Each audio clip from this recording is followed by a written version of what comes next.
Well, hello everyone.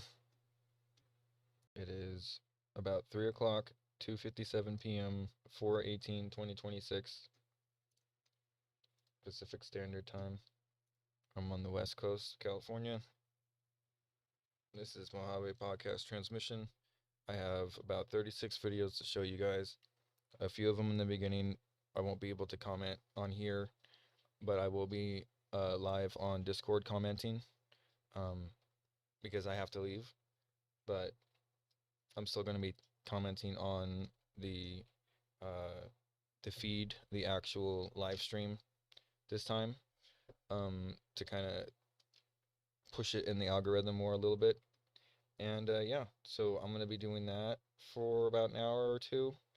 Once I get back from doing my laundry, I will obviously do my recaps, my AI recaps that were supposed to be done every 6 from the Copilot because he'll tune you into how it plays into our Mojave podcast transmission mindset if you're new here, and to help you tune in to the right frequencies. All right, folks, and without any further ado, thank you for joining and enjoy.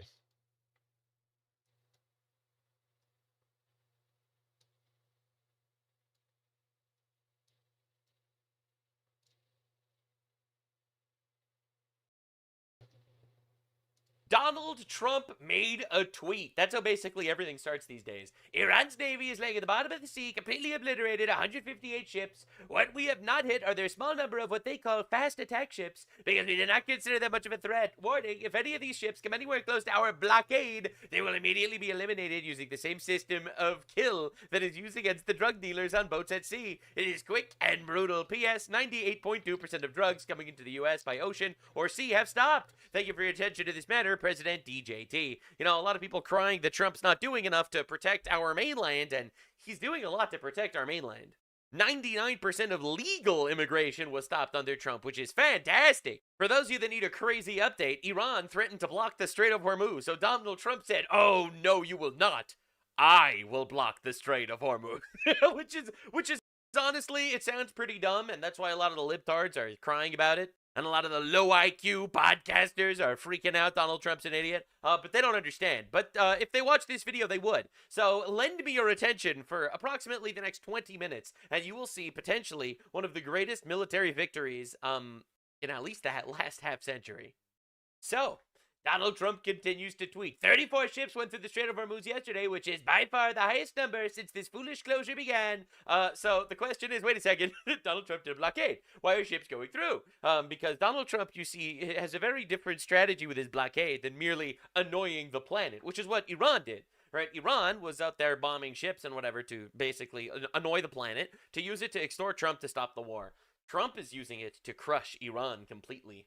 So Vance originally now acknowledges he acknowledges that even though he was skeptical originally about going to war with Iran, he now agrees that it needed to happen after actually meeting these motherfuckers.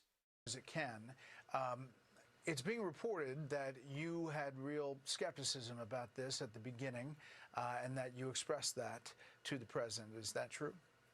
Well, Brett, you know, I give my advice to the President of the United States, and we all do, and I expect that when I give advice to the President of the United States, that it's going to be private, because the President should rely on his senior advisors without them then running to the media. What I will say, Brett, is that I 100% agree with the President on the fact that Iran can't have a nuclear weapon. I've seen that just in the negotiation that we've had over the last couple of days, that these are tough negotiators, but they're fundamentally the kinds of people where them having a nuclear weapon would impose terrible costs on the entire world.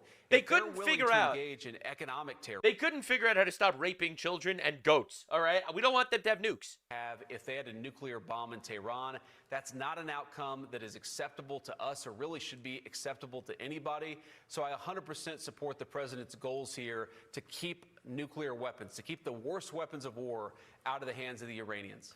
Honestly, just an incredibly good take. So JD is warming up to the idea of actually killing these goat fuckers, which is great, because I don't think goat fuckers should live. So anyway, Donald Trump continues roasting Europe this time. Dude, you're going to see this is all going to come together. Don't you worry. Europe is desperate for energy, and the United Kingdom refuses to open the North Sea oil.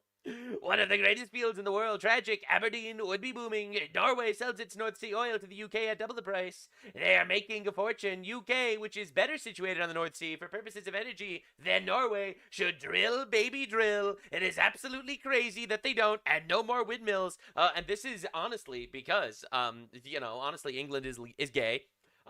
Gay, homosexuals, they're faggots. Gay faggots and homosexuals running the entire country these days. While they're not bringing in rapists of children, they do their absolute best to rape their citizens. And unfortunately for the people of England, their government is so woke that they would rather suffer and not have oil than drill. So they're going to buy it from people that pollute the sea instead of pollute the sea themselves. It's pretty great, huh? And the funniest part of it all is now they're crying about the Strait of Hormuz because, well, they can't buy money from the goat fuckers anymore. It's horrible. So, of course, Spain gets involved. Great news. Spain rejects Trump Hormuz blockade threat. You know what? I'm really glad they did because I've been waiting for this moment to say, your opinion means fucking nothing. Focus on your own house, my guy. Spain's Prime Minister Pedro Sanchez's wife has just been charged with influence peddling and private sector corruption. I'm not gonna lie, bro. Focus on your own shit. Well, meanwhile, this dude's out here virtue signaling to the rest of the world. Spain, which wants oil from their buddies over at Iran, because Spain is a conquered nation at this point. 500 years of crusades, the Christians managed to take Spain back from the Islamists. And they have forfeited it, literally, with zero battles, zero bloodshed. Well, I mean, at least not bloodshed in war. And they just gave it back. Notice how Spain never threatened Iran, never told Iran not to block the Strait of Hormuz, but of course very upset at Trump for doing it. Pretty honestly, hilariously eye-opening, if you ask me. Pedro Sanchez made this tweet, so it all comes together. Today with Xi Jinping, I've confirmed the bond between Spain and China emerges strength following official trip. Yeah, we get it. We get it. We get it. We know what side you're on. Thank you. Thank you very much. Of course, England's also losing their mind now that they're not getting oil from the Strait of Hormuz. The UK was totally cool with Iran controlling the strait. When the US takes it over and stops Iran's ships, they get angry. Weird, huh? It's almost like the Islamist country of Iran is taking over or something, and they're allying themselves with the IRGC. Keir Starmer makes this whole long, drolling on and on tweet. The ongoing closure of the Strait of Hormuz is deeply damaging. Getting global shipping moving is vital. It's vital. This week, the UK and France will host a summit of advanced work on a coordination independent multinational plan to safeguard international shipping when the conflict ends. When the conflict ends, notice. Right, meaning he's going to do fucking nothing until literally Donald Trump cleans up the issue. All right, and honestly, I thought this was one of the greatest summaries I've ever seen in my life. The Europeans are preparing to talk about co-hosting a summit to discuss what meetings need to be held to form a multinational coalition to consider what should be done once the conflict is over. It's literally just meetings and meetings and meetings and meetings and plans and meetings and strongly worded tweets and letters and condemnations in the United Nations, and they never do fucking anything. It's truly diabolical watching these cucks try to flounder, all right? 45K likes on this. You just announced the blockade yesterday. How are ships going through? Holy fuck. We are blocking the Iranian ships to starve Iran, all right? Which we'll get to in just a second. So this is Iran furious. Trump's blockade is working very, very well. In fact, Iran flew one of their drones a little too close. If any Iranian ships come anywhere close to our blockade, they'll be immediately eliminated. U.S. Marines are ready to board Iranian oil tankers, CENTCOM's ready to neutralize any Iranian fast attack boats that slip into the strait to cause mischief. Yep. One of Iran's surveillance drones this is international flew waters. Too close to one of our destroyers, and we blew it out of the sky. That's right. They got a little too close, and we blew it away. This does not violate the ceasefire. We were worried about a very, very immediate attack. This was a preemptive defensive maneuver. I'm just saying. They flew a little too close, and they fucking died. It's not our problem they decided to die. The reality is very simple, my guy. Very, very simple. Now, two tankers were also going in this strait, trying to go through Trump's blockade to go to China. They put on fake flags and fake banners to slip past the blockade to go to China. This is completely reversing everything Iran did to the strait. Now, every nation's ship in the world can sail out except Iran's. That's right. 15 American warships are involved in the operation. The mission to free the strait got underway this weekend when two guided missile destroyers sailed straight up the gut. The USS Frank E. Peterson and the USS Michael Murphy were the first two warships to bust into the strait since the start of the war. The regime threatened to attack if American ships entered. Oh, my. We did it anyway, and they did nothing. And we're about to start clearing the Strait of Mines, so oil tankers have a clear path out. Just completely called their bluff. If you enter the Strait of Hormuz, we will attack you. We just did it, and they did fucking nothing. We obliterated their weapons, and they have absolutely zero power, and we completely called their bluff. Honestly, just insane, bro. Just crazy. All right, let's see Europe's plan now that the Strait of Hormuz is blockaded. Is how can we reduce the demand? Because, of course, the least expensive energy is the energy that is not used. What? We should reduce demand while fully respecting the free choice of consumers. So we are looking at energy efficiency levels such as renovation of buildings or the renewal of equipment in industrial operations. These are some measures, but there are also other measures that we will present, or will be the core of the presentation of the communication next week on the table of the leaders. So far for the... Great. So the cheapest energy is the one you don't use. Just stay home, don't drive, don't use electricity, and we'll have no issues. That's Europe. Literally just roll over and die, why don't you? This is insane. All right, so to understand, they threatened us. They threatened this is going to be bad, or they're going to destroy us. We can't enter the strait. As you can see, the U.S. Navy blockade actually did begin. We actually did just stroll right through the strait. We had no issues with anything because we're fucking strong as shit, and the Iranians are weak and gay. So the reality is, President Trump's Strait of Hormuz blockade is costing Iran roughly $400 million every day. People don't understand. Iran's only profit margin is, they have two things that they do for money in Iran. They export terrorism and oil. Okay, all right. So we stopped the terrorism, so that's pretty great. We also stopped their weapons manufacturing that they've been sending to Russia in their Ukraine war, and we've also stopped their oil. This is crazy, by the way, and insanely huge. And I keep seeing people, but we voted on a border wall 10 years ago. How's that going? Look, man, is Trump doing literally everything correct? No, of course he's not. But can we not bitch and cry over these stupid things when we actually do have a border wall getting made? Literally, Stephen Miller revealed that the DHS is building 1 mile of new border wall every day. Things are happening, and we're able to actually focus on two things at the same time. To quote Don Tzu, break an enemy blockade by blockading their blockade. And Iran winds up losing $400 million every single day on their blockaded oil. Suddenly, things are not good for them. Now, that is $13 billion a month. Now, the funniest part is, the people most affected by this, not even Iran, because they're a death cult. They don't care if they die to go to Allah and fuck children in heaven or whatever. The people most affected are China. So China, one of the massive allies of Iran, is now begging Iran to surrender. Threatened bridging power plant day. China called Iran and told them to cry uncle. Now the Iranian oil blockade is probably the knockout punch. The Iranians are trying to outlast us. The longer the war goes on, the longer they're... Right? They think that, oh, we're just going to stifle it. This was Iran's strategy. We are going to commit terror attacks in the Strait of Hormuz to cripple the entire world's oil supply. Everyone's going to suffer so much, Trump is going to stop killing us. That was their entire strategy. Meanwhile, they're going to control the strait, so they're going to still be able to sell their oil to China, and that's how they're going to make money. Now that the blockade exists, A, they're not making any money. They're losing $400 million a day. And B, you're going to see in just a moment how the energy crisis was solved too. Their regime can hold off a revolution, but their economy is experiencing a crippling depression. This blockade's costing the regime almost $400 million a day. Ooh. That's $13 billion a month. Plus, the Iranians can only store oil for about 2 weeks before they have to start shutting off wells. The Iranians can't outlast us. The world... 2 weeks and they're going to have to shut off all their wells. How long was this ceasefire supposed to last again? My God. Oh my God. This is like the 5D chess plan that everyone was making fun of and being like, no, there's no way Trump is actually planning this. This is like a 5D chess plan. Oh, really? It's turning to us for energy. Over 120 empty oil tankers are on their way to the Gulf of America. That's right, the Gulf of America. My glob. Big news. Ship tracking data shows a tanker bound for China forced to be turned back under the U.S. blockade. Sorry, bro.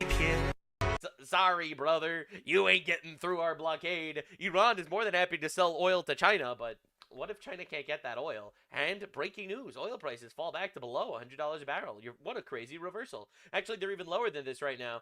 This is old news. This is like a day ago screenshot. Right now, it's even more than that. Right now, I'm pretty sure it's like $89 a barrel. It's pretty insane, actually. And everyone was saying this was going to hit 130, 140. This was going to be the next Great Depression. Everyone was saying this, by the way. Everyone was going to say, all the experts on CNN were saying Trump is bringing us into a Great Depression. None of them will ever say that they were wrong. But they were all wrong. You know who wasn't wrong? This blue guy over here. This blue motherfucker. I was literally correct the entire freaking time, man. Honestly horrifying. Honestly horrifying that I was right. I'm not going to lie. It's a little scary. I'm just a blue retard on the internet. All right, so you want to see the most America first shit of all time? You know, everyone's going to scream, Trump is controlled by Israel. Well, this is the Gulf of America, ladies and gentlemen. And as you can see, it is packed with super tankers racing to load up on U.S. oil. That's right. We are now the #1 oil exporter on the planet. And all these countries absolutely need us. Notice how Cuba is next to fall, a very vital choke point in our hemisphere. Notice how we have so much more oil now thanks to Venezuela. Notice how we now kicked China out of the Panama Canal and we turned the Gulf of Mexico into the Gulf of America. It's kind of weird how that happens. But why didn't they plan for Iran closing the Strait of Hormuz? This is what CNN was saying for like literally a month, running straight propaganda again and again and again. All your Cenk Jungers and dumb fucks on Piers Morgan, or Piers Morgan gets an actual clown car of retards, the retard Avengers assembled on every Piers Morgan panel where they all sit there and like, I can't believe Trump didn't anticipate Iran closing the Strait of Hormuz. You absolute gigafuckers. It's over. Remember all that time Trump wasted on the Panama Canal? Dude, everything is coming together. From Venezuela to Cuba to Panama Canal to the Gulf of America, to Iran, the oil tankers, the Strait of Hormuz, the blockade, why he sent all those battleships. Dude, this is honestly horrifying. It's horrifying that he actually played us so fucking well. And just like that, we understand the importance of Cuba. Wow, did not see that one coming at all. The market is starting to figure out that President Trump knows exactly what he's doing. Takes Venezuela first to replace the Iranian oil. Has our refinery start ramping production of Venezuelan oil. Attacks Iran. Naval blockades. Straight tankers start coming to us. Says Cuba is next beforehand, so they know not to fuck around in those waters or else. Bro, it is so over for the China people. And there it is. I was told that a blockade would cost $150 barrel of oil. Anyway, there it is at $88 a barrel. Look at that steep drop. But I was told it was going to be a bajillion times worse for everybody. I was told it was going to end the economy. Of course, Iran started tweeting this from all their different embassies. Blocking the strait, it's our job, not yours. Okay. Okay, if you say so. 121 empty oil tankers en route to the United States now that President Trump launched a blockade on the Strait of Hormuz. We are the #1 oil exporter on the planet. The United States of America. 68 of those 121 vessels are very large crude carriers capable of carrying 2 million barrels apiece. President Trump has urged countries squeezed by Iran's disruption of the Strait of Hormuz to turn to American energy supplies instead. It's crazy how this played like right into the palm of our hands. Perhaps they are obliging him. And all these absolute retards criticizing us the entire time are going to end up paying us for our oil. Dude, no one is as cucked as, like, the Europeans under their libtard autocrats. I'm not going to lie. Like, these guys, you know, they're funding Ukraine while buying Russian oil. It's like, these guys are so fucked. It's crazy. It's honestly insane. It's heartbreaking. Like, you could cry or laugh. I guess I'll laugh, otherwise I'll cry. Breaking, the S&P 500 erases all losses and turns green on the day as the U.S. begins the blockade of the Strait of Hormuz. As you can see, the economy is good. Oil prices are down. Things are great. And I was told that this war was not an America first concept. Are you fucking insane? We're killing terrorists. We're doing a moral good by hopefully the Iranian people will end up finding some solace and liberation through all of this. So it's a moral good. It is objectively awesome. It's not crippling our economy forever. It's not a forever war. There's no boots on the ground, no nukes, everyone crying, everyone screaming. Bajillions of American troops are going to die. Yeah, that didn't happen, thank God. The Iranians got fucking obliterated. These guys that have been committing horrible acts of terror, killing thousands of us all the time. But Trump made a mean tweet saying he'll end a civilization. You mean the civilization that's been chanting death to America every single day for the last 47 years? Just in, Iran accuses U.S. of committing piracy by blocking the Strait of Hormuz. I absolutely love the unbelievable levels of W's we're seeing. So they admit that blocking the Strait of Hormuz is piracy? You mean the thing that they've been doing? A lot of people think that just because the Strait of Hormuz is like somewhere moderately near Iran, they have some sort of right to close it. They don't own an economic waterway. They are committing acts of terror every day by closing the Strait of Hormuz. All right, Iran shutting down the Strait of Hormuz. Haha, I am so smart. I'm literally gonna hijack the entire world.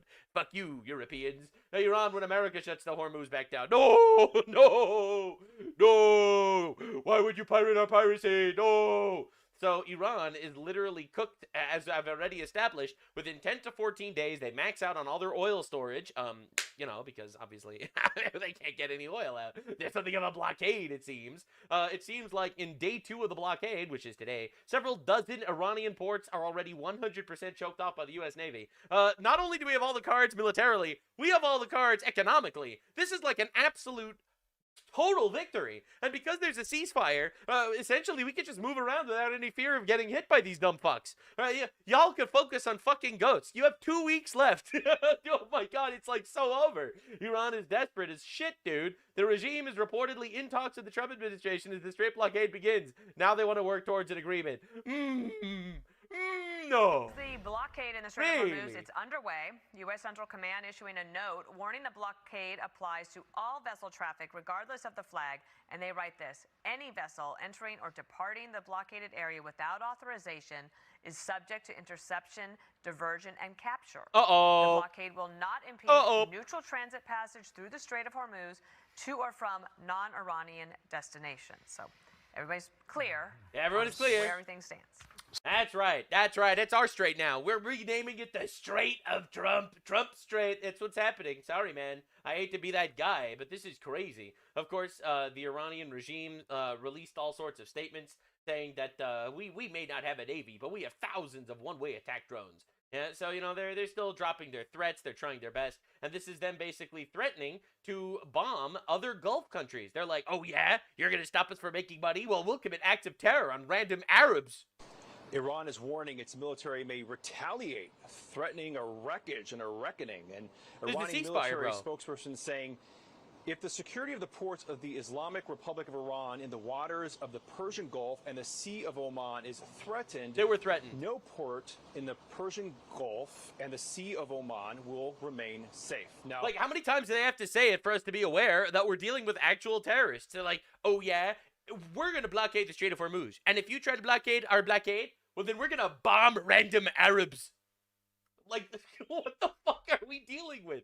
This is incredible. Just in, Iran folds, says they will not test the U.S. in the Strait of Hormuz. Total and utter humiliation and capitulation. Oh my god. These guys are roaring every single day. They're going to conquer the world. Trump lost the war. They're secretly winning, and they're folding every single day on something else. Now, if you think that that's the end of Trump's 5D chess, you ain't seen nothing yet. U.S. announces a defense partnership with Indonesia, ladies and gentlemen.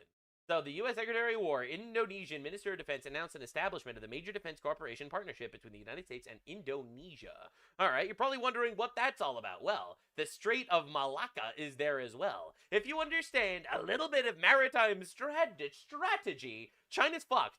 China's giga-fucked. We're meeting with China on May 14th. That's when Trump is meeting with Xi Jinping. And we are going to control all the pivotal straits around the world to the point that China will have absolutely nothing to do but beg us for our benevolence to make sure their country doesn't collapse. They were getting their oil from Venezuela, from Iran, traveling through all these straits, like the Strait of Malacca, the Strait of Hormuz. And it's really not looking good for these guys if we're all of a sudden owning all these straits. It's really bad. Secretary of War Pete Hegseth, it was an honor to host Indonesian Defense Minister at the Pentagon today. I was proud to announce we are elevating our relationship to a major defense cooperation partnership in recognition of the strength and potential of the bilateral defense ties. We are controlling the fucking planet right now. Iran is ready to sell its oil to any country. Remember when Iran was like, we will sell our oil, but not to any country that allies with the United States. And then it's like, we'll sell it to literally anyone. Please take our oil. We're blockaded as fuck. We're overloading. We're losing $400 million a day. Please. So they're trying their best. Now, for those of you crying about gas prices, gas is $7.39 in California, but it is $3.19 in Iowa. If this was a global oil crisis, they would both be the same price. Same president, same world. Different governors. That's right. It's the communism, like, gas taxes that's making the oil prices shoot up in Cali. And, of course, you know, Iran rejected U.S. demands to stop backing regional proxies, including Hamas, Hezbollah, and the Houthis during negotiations. And the dumbest fucking people on the planet are like, wait a second, is Israel right all along? Iran was backing Hamas and the Hezbollah and the Houthis? And it's like, holy fucking shit. Like, these people are actually retarded. For years, by the way, a lot of the left in the West was like, oh, they're totally separate. It's just a resistance movement. It's totally not an offshoot of Islamic terrorism from Iran. There's no reason. Remember, my favorite thing, actually, was how, again, on the Piers Morgan conga line of butt-munching retards, he gets absolute degenerate terrorist supporters like Mehdi Hassan on his show to be like, Israel launched an attack against Iran. It was an attack of aggression. It was totally uncalled for. Meanwhile, Iran has literally been funding terror wars on Israel for the last 47 years. For the record, Hezbollah and Hamas and the Houthis have all killed Americans. Houthis bomb our ships. Hamas captured and murdered Americans. Hezbollah killed 240 Marines in Beirut. Like, for the record, Iran has been killing our people for the last 47 years. This is not some random war that Trump started. Trump is ending a 47-year-long war in a very effective way. All right, now, just to understand, like, what's actually going on the planet, you know, I'll save this for a future video. It's too crazy. The CIA reported hacked phones of the IRGC commanders that then sent them false messages as a deception campaign to rescue the downed U.S. airmen. This is actually called, this is an Israeli tech called Pegasus, I'm pretty sure, where basically, you know, the CIA gets to hack their phones and tell them what's going on. And they've done this enough times for me to actually believe this is real. Now, the low IQ podcasters, according to Donald Trump, are proving that they are actually low IQ podcasters. Alex Jones says, shows this video where the Pentagon is having a B-2 Spirit stealth bomber fly by a U.S. carrier in the Persian Gulf to raise troops' morale during intense conflict. But why would their morale need to be raised if we are winning the war? This is fucking retarded, man. Like, what are we doing here, guys? Why would you raise the morale of the troops if the troops are winning? This is like actual retard shit. And also, this isn't even real. It's not even real. This video shows digitally created footage of Microsoft Flight Simulator graphics, not authentic Pentagon footage. Oh my god, dude. Holy shit. What are we doing? What happened to Alex Jones, man? Dude used to be so on the ball. What's going on? All right, and then you got, like, this is an Islamist British lady who made the U.S. boss on dictating to other nations about their enriched uranium. I'll explain it to you. It's the fact that we have the most powerful military on the planet, and we are the good guys, and we don't like the bad guys. And what gives us the right to decide who is the good guys and who are the bad guys? These big fucking balls and a massive military. Now, I'm not going to sit here and say that might makes right. But I am going to sit here and tell you that might makes. So if you're a bad guy, you're fucked. But if you're a good guy, we'll treat you very well. Do you understand how that works? You're a hypocrite for letting yourself have nukes, but not letting Iran have nukes. Schrodinger's retard raises its ugly head to hit you with that one. It's hypocritical for you to think that good guys should have strong weapons and that bad guys should get fucked. Sorry, your leftist tricks don't work on me, wench.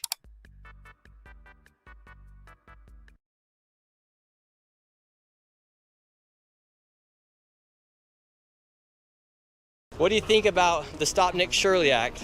I think you're a psycho scam artist. They don't want to end their fraud racket. A lot of the politicians, they benefit from the political organizations, and so they want this racket to continue. They don't want the truth to get out. Stop fraud investigations, but you're the one who signed off and you're a co-author of it. Here in California, they are trying to pass the Stop Nick Shirley Act. The official title of this bill is AB 2624, and today we're going to be confronting the legislators that are trying to pass this bill. And if this bill were to get passed, instead of going after the fraudsters, they're trying to make it criminal to go after the people that are committing this fraud. For instance, it would become criminal to film and reveal info on taxpayer-funded immigration services like healthcare, which would include daycare, hospices. It also covers counseling services, translation services, and immigration legal services. So for instance, if the Quality Learning Center was inside of California, it would be illegal to expose them.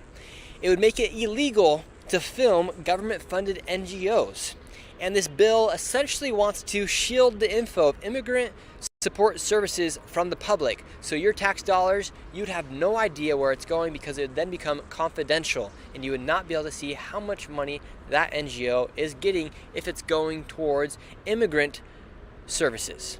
And what makes this bill super interesting is the lady who created this bill, her name is Mia Bonta. Her husband is the Attorney General of California named Rob Bonta. You cannot make this up. So you have the Attorney General who's supposed to prosecute and go after the fraudsters, and then you have his wife who's trying to pass bills to go after the people exposing the fraud. Like, seriously, this is absolutely crazy. And the AG, Rob Bonta, just a few days ago said they were cracking down on the fraud way before certain people came into the state. We've been doing it successfully before certain people in this country decided to think about it for the first time. However, it was only after I exposed over $100 million in fraud they actually made any arrest here inside of California. Let's say this bill gets passed. What could happen to you if you expose fraud or go and look into immigration services? Well, you could receive a $4,000 fine underneath a civil fine, a $10,000 fine if it's criminal, and a $50,000 fine if it becomes a felony. You may also face potential imprisonment and your content be forced to be taken down. This is a complete violation of the First Amendment, as they are trying to take down and suppress your own speech, make it so you can't film in public, which is taking away your freedom of press.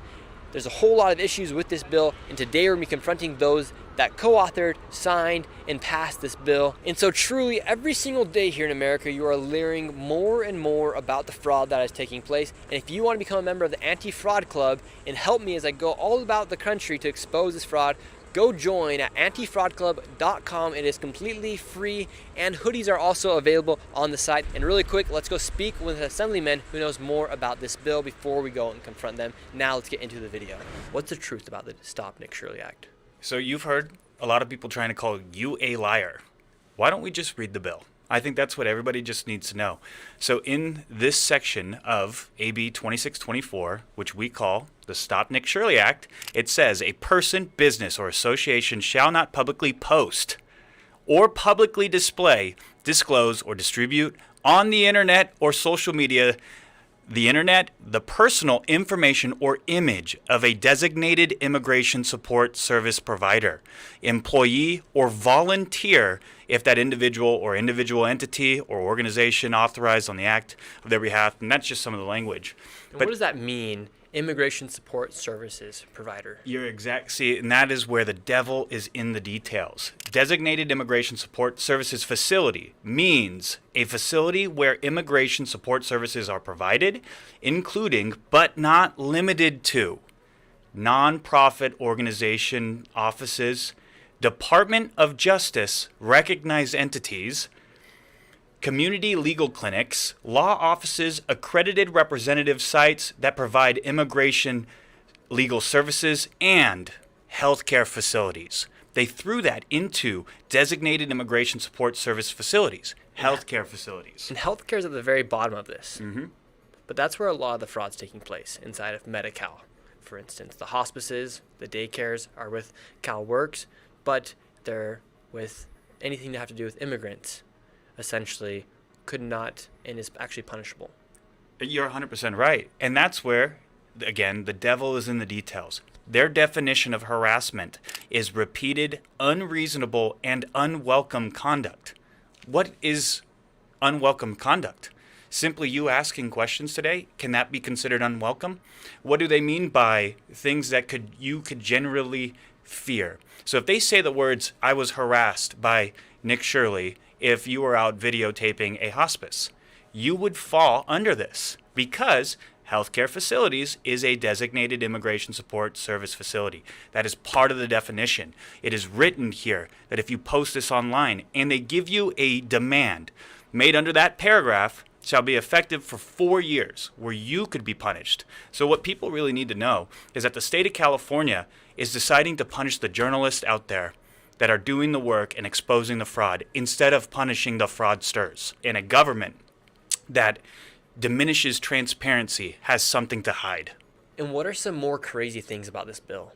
There's a section in this bill that says any records or documents pertaining to a program participant shall be held confidential. So there are workarounds in this bill that will hide information that if you wanted to find online the Quality Learning Center, All of these areas can be now moved around and shifted. They are making it harder to find the people's money when we should be making it easier. When we have already proven that in 3 cases alone in the state of California, $500 million in fraud. Thank you for that. And so essentially an NGO or a daycare, anything that falls underneath immigration support providers, their information would then become confidential. Exactly. Well, that's exactly right, is that they can hide it because they have changed the definitions. Designated Immigration Support Services Facility also includes healthcare facilities, also includes nonprofit organizations, and not only that, areas that the Department of Justice actually recognizes those entities. It's such a broad thing, so you can cover everything. And then, when you look at those definitions, when I read you the bill, I am reading the physical bill. So when they call you a liar, how? How are you lying? How, when you have all of the information in front of you? And it's a front. When you sit down and you actually talk about it, you know it's a coordinated effort to steal from the people of California.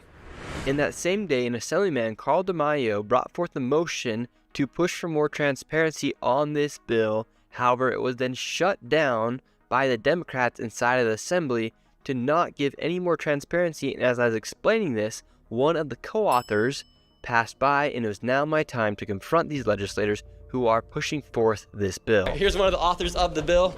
How are you guys doing? We just want to ask you about the bill and why you guys would pass this bill that really is an attack on free speech. I am not even sure what you're talking about. Really? You said an author. I don't think. Yes. Did you sign to pass this bill? The AB 26? No, I don't 24? know what you're talking about. Do you know what I'm talking about? No. You do not. No, Are you you guys serious? are just talking about something. We're talking about something random. Okay. Sasha, how are you doing? We just want to ask you about the bill AB 2624. Why would you sign off on that? It's a direct violation of the First Amendment, and it makes it harder for people to expose fraud here. We have Ledge Council. They check the constitutionality of all our bills as we're writing them.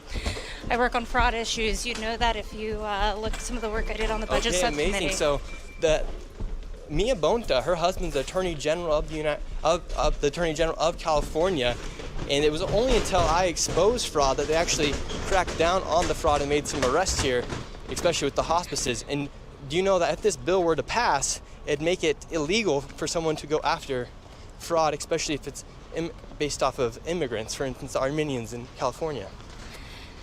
No, I think that that's a misinterpretation of the bill, but I'm happy to talk with you more about it. And fraud and investigations into fraud are something that's been happening for a very long time. The Attorney General handles those cases. This is an ongoing issue. It's a little weird that the wife of the Attorney General, Mia Bonta, is now pushing this bill that literally goes against the First Amendment. No, I actually don't. I don't think that this bill violates the First Amendment. I mean, really?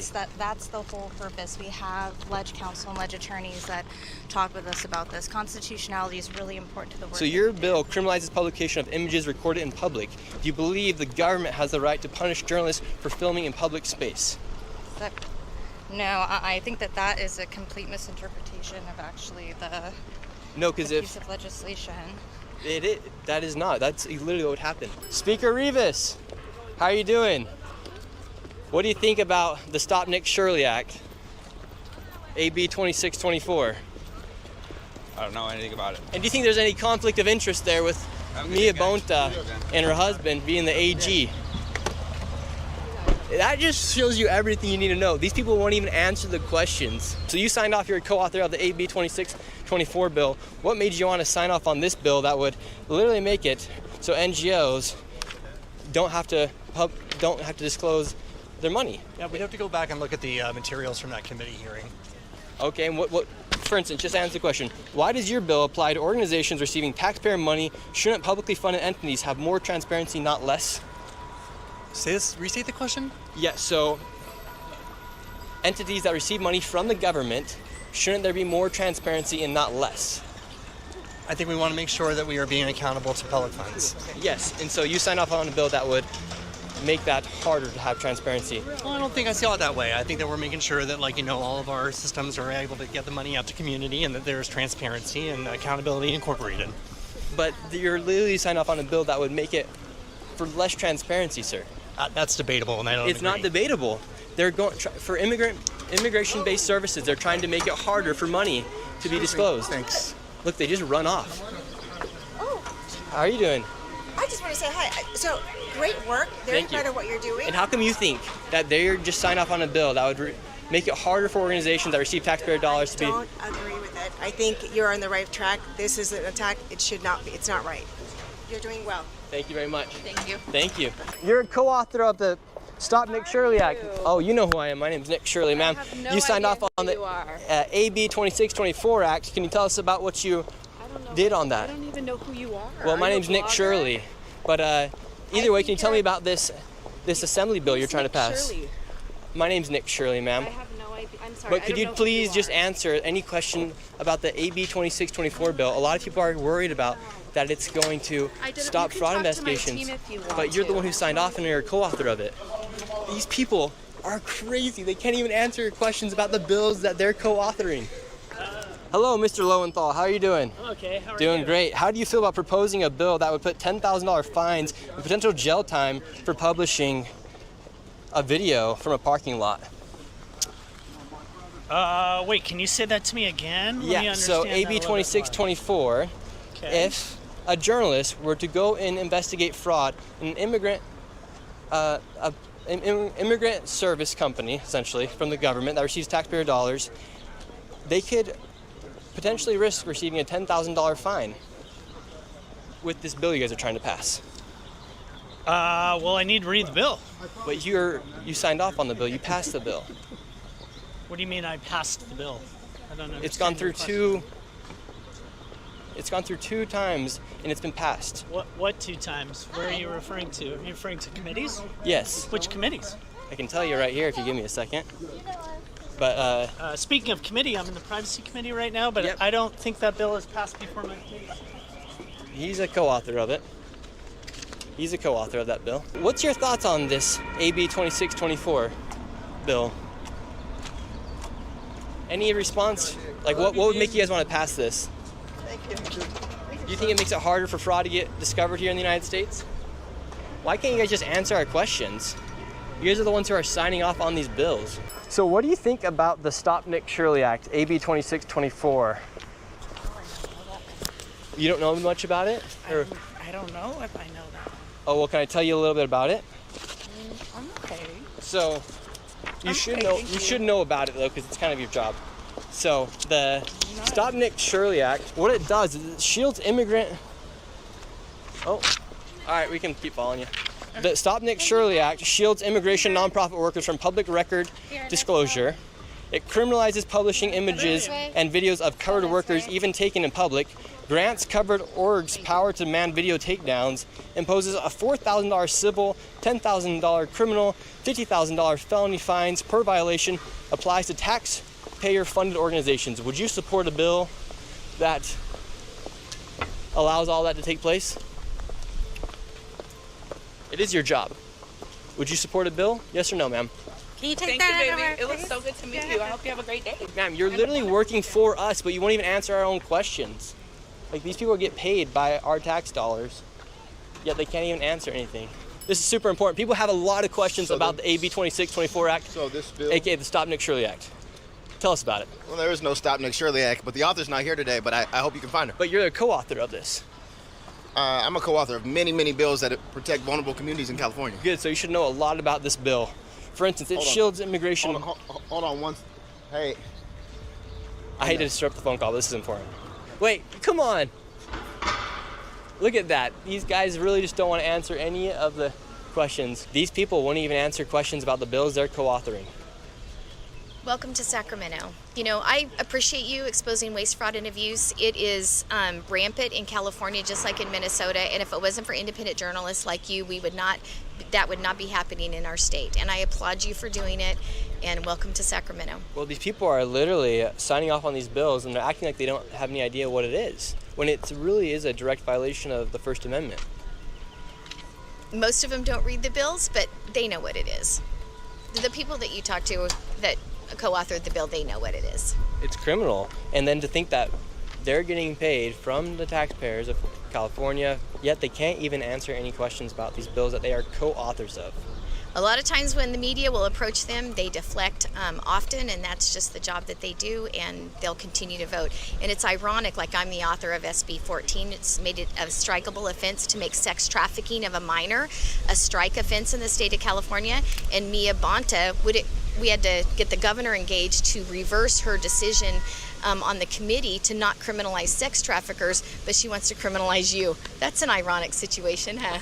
That is very ironic. So the AG's wife, the Attorney General's wife, Mia Bonta, she wanted to protect sex traffickers. She wouldn't vote, and she did not pass a bill in committee a couple of years ago to make sex trafficking a minor child a serious strikeable offense. So if you get a strike and 3 strikes, your life in prison.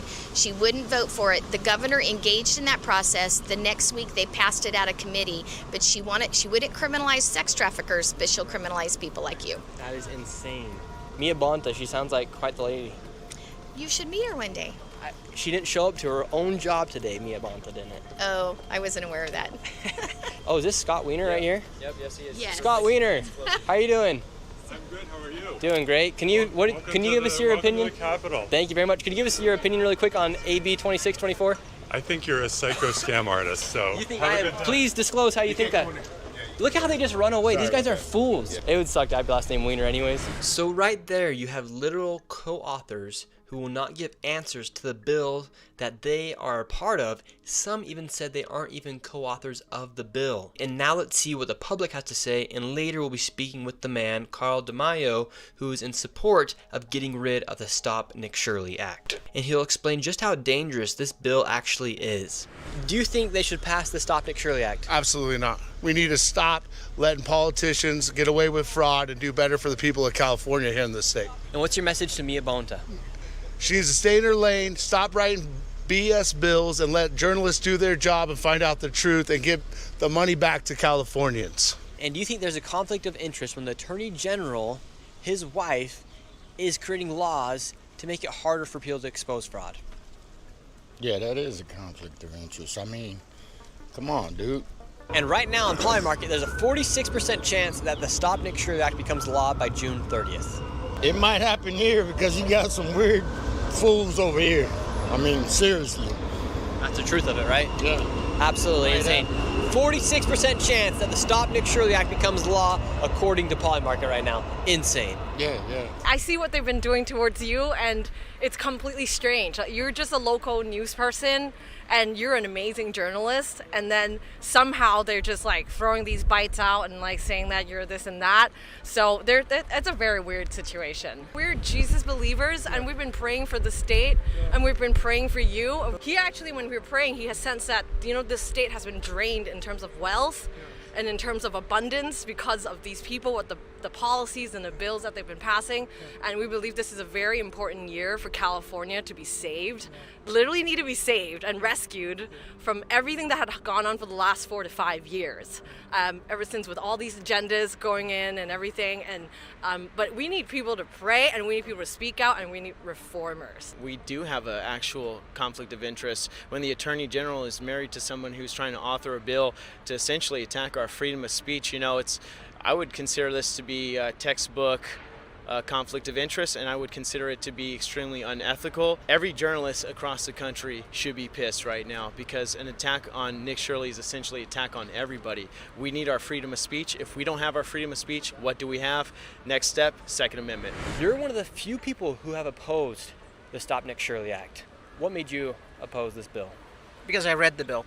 I mean, it's as simple as that. You read the bill and you realize that it's against the First Amendment. It criminalizes citizen investigative journalists who take video and expose fraud.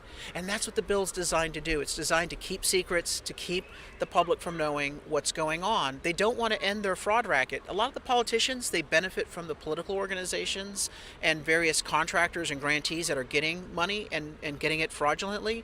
And so they want this racket to continue. They don't want the truth to get out. That's why they got the Stop Nick Shirley Act. I mean, when I looked at it, I said, clearly, if Nick Shirley had been in California and visited one of our Somali leering centers with no daycares and no kids or a fake hospice, if this bill were enacted, he would be literally hauled into court, injunctive relief, restraining orders, and a lot of money would be penalized to any investigative journalist. They're trying to bully up front, and if anyone has the audacity to videotape and post fraud, to bankrupt them. This is all about bullying and bankrupting citizen journalists. Can you imagine how outrageous it is to have an organization committing fraud, Somali Leering centers with no kids or fake hospices?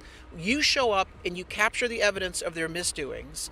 The operator, the fraudster, hands you a business card that just simply says, I hereby insist that you not post the video. That's all they have to do under the law. You then do the right thing. You post the video so the public knows what's going on with their money, and they haul you into court and fine you and penalize you for breaking the law. That's the way they're going to weaponize this bill against citizen journalists, and we can't allow it to happen. It's against the First Amendment. It will ultimately, if passed, get overturned in the Supreme Court, but in the meantime, it's a chilling of free speech, and it keeps secrets on all the fraud that's going on. It's very concerning to know that right now you have politicians who are passing these bills knowing that it is violating the First Amendment. Yeah. They don't care. And so I've been working the floor, handing them actual text. I said, did you just read the text? Because the author of the bill is lying. She says, oh no, it has nothing to do with the Nick Shirleys. It has nothing to do with citizen journalists. But when you read the text, it's plain English.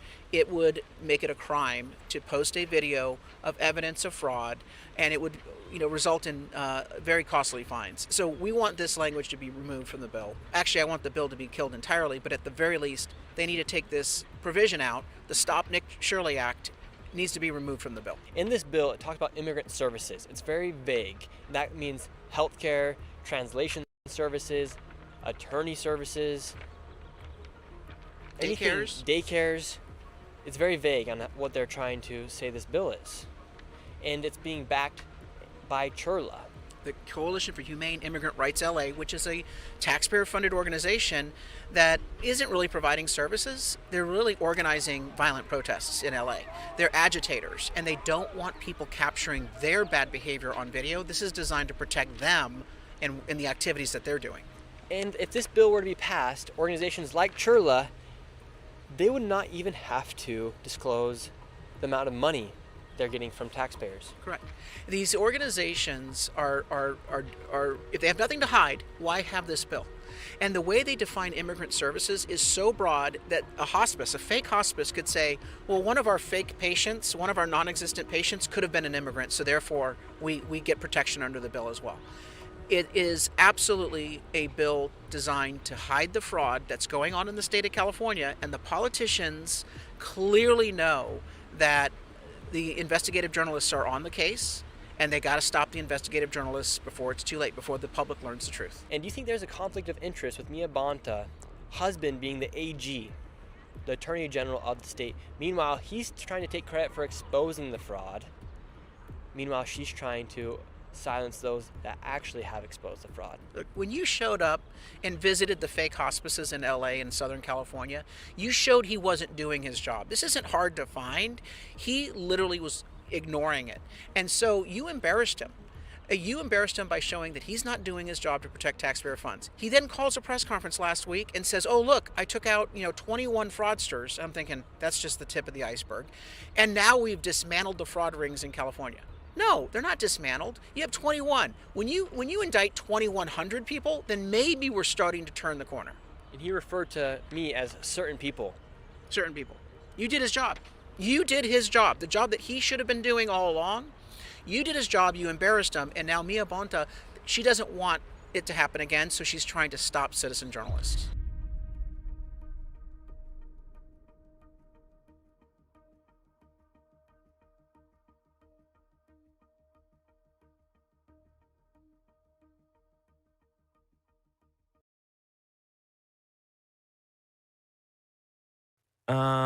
Here we go. And this is why we have this right here. Look at Nick Shirley, right? This is Nick Shirley. He's finding fraud and abuse, and they don't want other journalists to do this as well. Listen to this.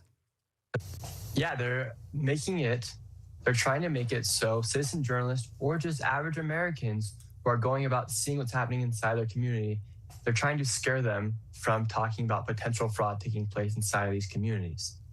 And I mean, think about it. They're literally willing to impose a $10,000 fine or imprisonment if you go and seek to find out the truth about a location that could potentially be fraudulent inside your own neighborhood. Nick, let's just kind of play out that hypothetical. So whether you were in Minnesota, you also went to California, you would go up to the Quality Leering Center, a clearly fake daycare in Minnesota.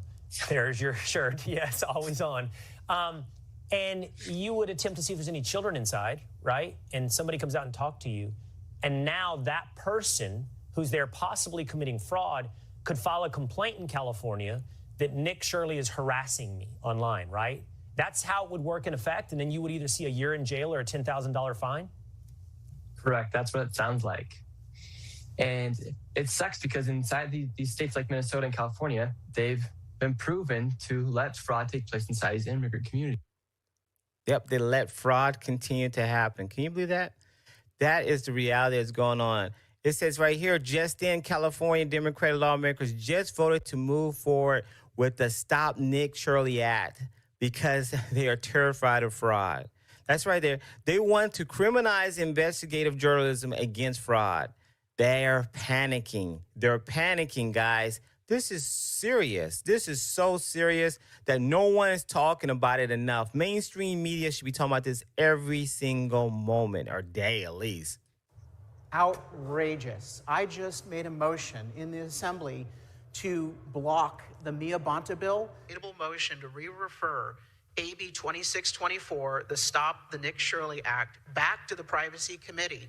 Assembly Republicans are here to debate fraud. Mr. DeMaio. AB 2624, or the Stop Nick Shirley Act. The reason why we are asking it to be re-referred to the Privacy Committee is that the author of this bill misrepresented contents of the bill, lied to committee members that would basically ban Nick Shirley from posting videos exposing fraud in California. Section 6218.19 prohibits an individual from posting a video online if the fraud organization says you can't do that. The fraud organization can then, quote, seek injunctive and declaratory relief in a court of competent jurisdiction. We have got to stop this bill. And I just gave the state assembly members the chance to strike the bill from the record, which basically would kill the bill. Democrats in the state assembly voted to keep and protect her bill and advance it on. Can you believe that? That's right. They're accepting fraud and abuse going on. So you can't even post it. So let's say you found fraud. Normally you want tipsters, you want people to say, oh, please let us know if you have fraud and abuse going on. No, not in California. They're putting push forward in a bill that if you start finding some fraud or abuse and you put it online, you can subject to go to fine. You get a fine and go to jail. That is crazy. He's called it the AB 2624 bill. I'm gonna look it up again in a second here. I got right here AB 2624 bill right here going on. Check this out, guys. This is actually Fox News is pretty much the only one that's talking about it. And you know, Fox is more right, but it still should be more people. Privacy for, well, again, quote, immigration service providers. I know what that means. Lets people keep addresses confidential, ban sharing photos. Victim can seek up to $4,000 in damages, maybe more. Nick, I used to practice a little bit of this law. I don't think this is going to pass constitutional muster. It sounds like something you'd expect in Europe or maybe Canada. Well, when has California cared anything about the Constitution, right? They've already eliminated the Second Amendment, so may as well eliminate the First Amendment out there as well. And you know, they're trying to act like, oh, they're serious about removing fraud out there. No, what they're doing is, instead of eliminating the fraud, they're eliminating the people that are trying to expose the fraud. On the fraud. That's the goal, exactly. That's a great point. Remember, it was the free speech movement that kicked off at Berkeley in California. So much for that. That's all out the window, Nick. We were both in Minneapolis together. It's great to see you tonight, my friend.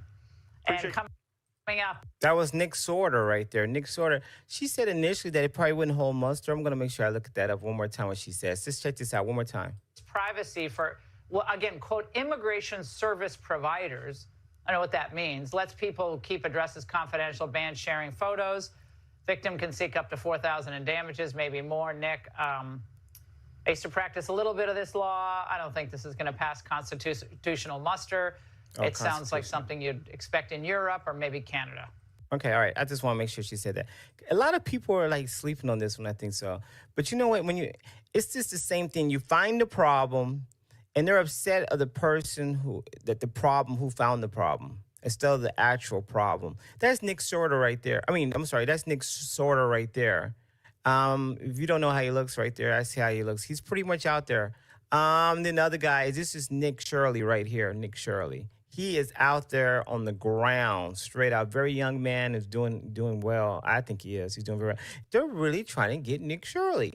I was thinking like maybe they're not, but I think they really are. They are fearful. Check this out. I would be too if I was a thief and stealing stuff and someone's exposing it. Here you go. So what do you think about all this hospice fraud? Sir, you're in the Cybertruck, driving away, taking money from old people. Yet he's just driving away in his Cybertruck, won't even answer any questions. Let's see, we have another rich person as well that's getting rich off this hospice. This guy's leaving as well. So the two people that walked out of Holy Angels, they're in a brand new Cybertruck and a new BMW. How lucrative of a business is hospice? I'm seeing a Cybertruck, you're in a nice BMW. It's good? Yeah, because it looks like, for instance, Guardian of Angels, that used to be here, $4.8 million they billed the state of California. And how many clients do you guys have? Do you have a badge? Do I need to answer your question? I'm just curious. It's not mine. I just work. Yeah. You must be getting paid pretty well, right? Bro, this is my parents, bro. Do your parents run the hospice? They don't work. No. Who's that guy in the Cybertruck?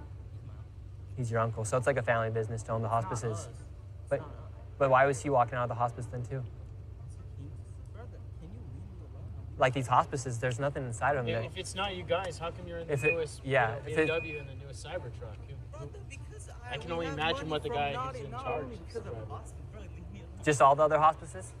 Do you like taking care of old people? Like, are you the one going out visiting the hospice patients, sir? Uh-oh, he's gonna have to do another point turn. Yeah, you guys are in my fucking way. Move. Well, you could just go that way. What's the key to opening up a hospice if I wanted to open up one? Because you're in the family business of hospices. If I want to open my own? What do you do for work here? Huh? What do you do for work here? Why? Oh, we're just looking around. We're seeing all these hospices, so we're just curious. Well, I don't know, man. Word got out that I was inside of the plaza and all the fraudsters started hopping in their cars, leaving the scene. Excuse me. Let's see if they can just answer our questions really quick. Hello, can we ask you a quick question? Driving out in a brand new M8. They can't get out that easy. How can I get an M8 as well? Should I open up a hospice? Driving out in a brand new M8 BMW M8 competition. Listen to this thing. This is the sound of hospice money.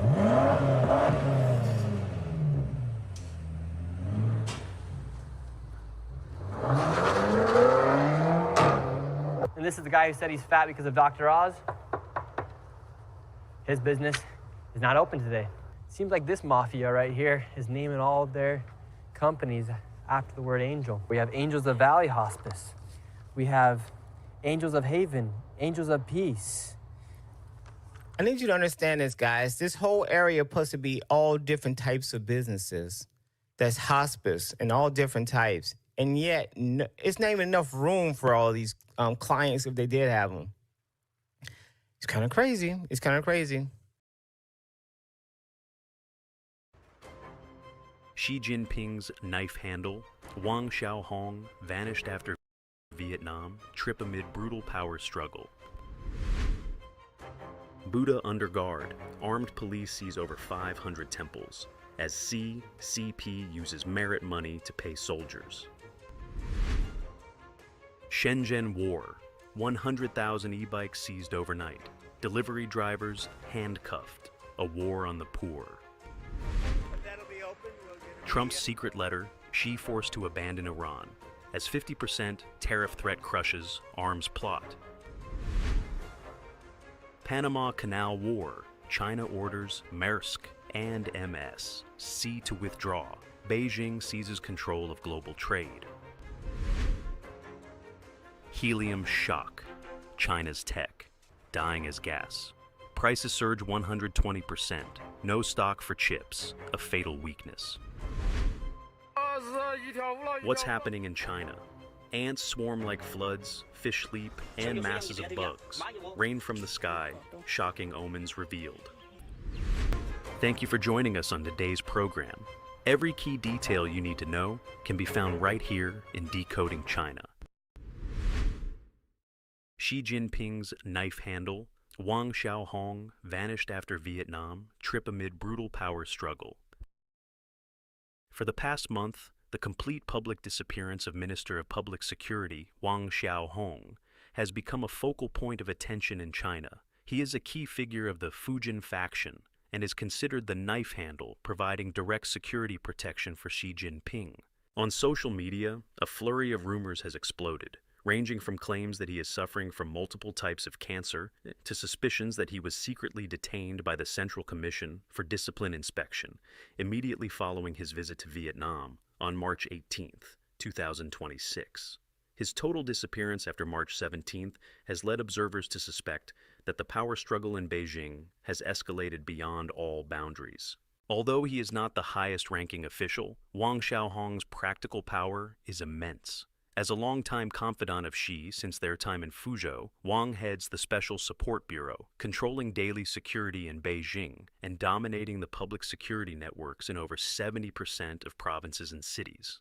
He was also the individual who, along with Kai Chi, directly planned the detention of Zhang Yuxia and Liu Zhenli in January 2026, an act that sparked outrage within the military and the ranks of party elders. Therefore, if Wang Xiaohong is ousted, the security system protecting Xi would collapse, rendering the leader's position precarious ahead of the 21st National Congress. There have been 3 consecutive waves of rumors regarding him since the 4th plenary session last year. The first concerned his health, followed by news that he had to take responsibility for actions causing conflict with the military. Currently, the 3rd wave of rumors asserts that he was detained for investigation the moment he stepped off the plane from Vietnam, and his close bodyguards have also been liquidated. While there has been no official confirmation, his prolonged absence has led the public to believe that a major incident has occurred. This situation demonstrates that the public security system serves as the primary tool for protecting the lives of top leaders. After more than 10 years of purging old factions to build a loyal team, Wang Xiaohong is Xi Jinping's final security pin. Amidst military instability following a series of general purges, losing control over the public security forces would mean Xi completely loses his ability to master the situation. This system not only maintains stability, but could also trigger nationwide chaos, causing the party elders to remain wary. The fact that the detention of officials increasingly bypasses legal procedures shows that the internal power war is being fought fiercely and without rules. Because Wang Xiaohong holds many personal secrets of the Xi family, an attack on him is effectively a direct strike at the top leader. This indicates the struggle has entered a phase where whoever strikes first wins. Wang Xiaohong's disappearance is a signal foretelling of a major political storm. On the eve of the 21st National Congress and the 5th plenary session, if this knife handle truly falls from Xi Jinping's grasp, the power landscape in China will be completely overturned and plunge into an extremely dangerous state. Buddha under guard. Armed police seize over 500 temples as CCP uses merit money to pay soldiers. Shocking images are spreading rapidly across Chinese social media.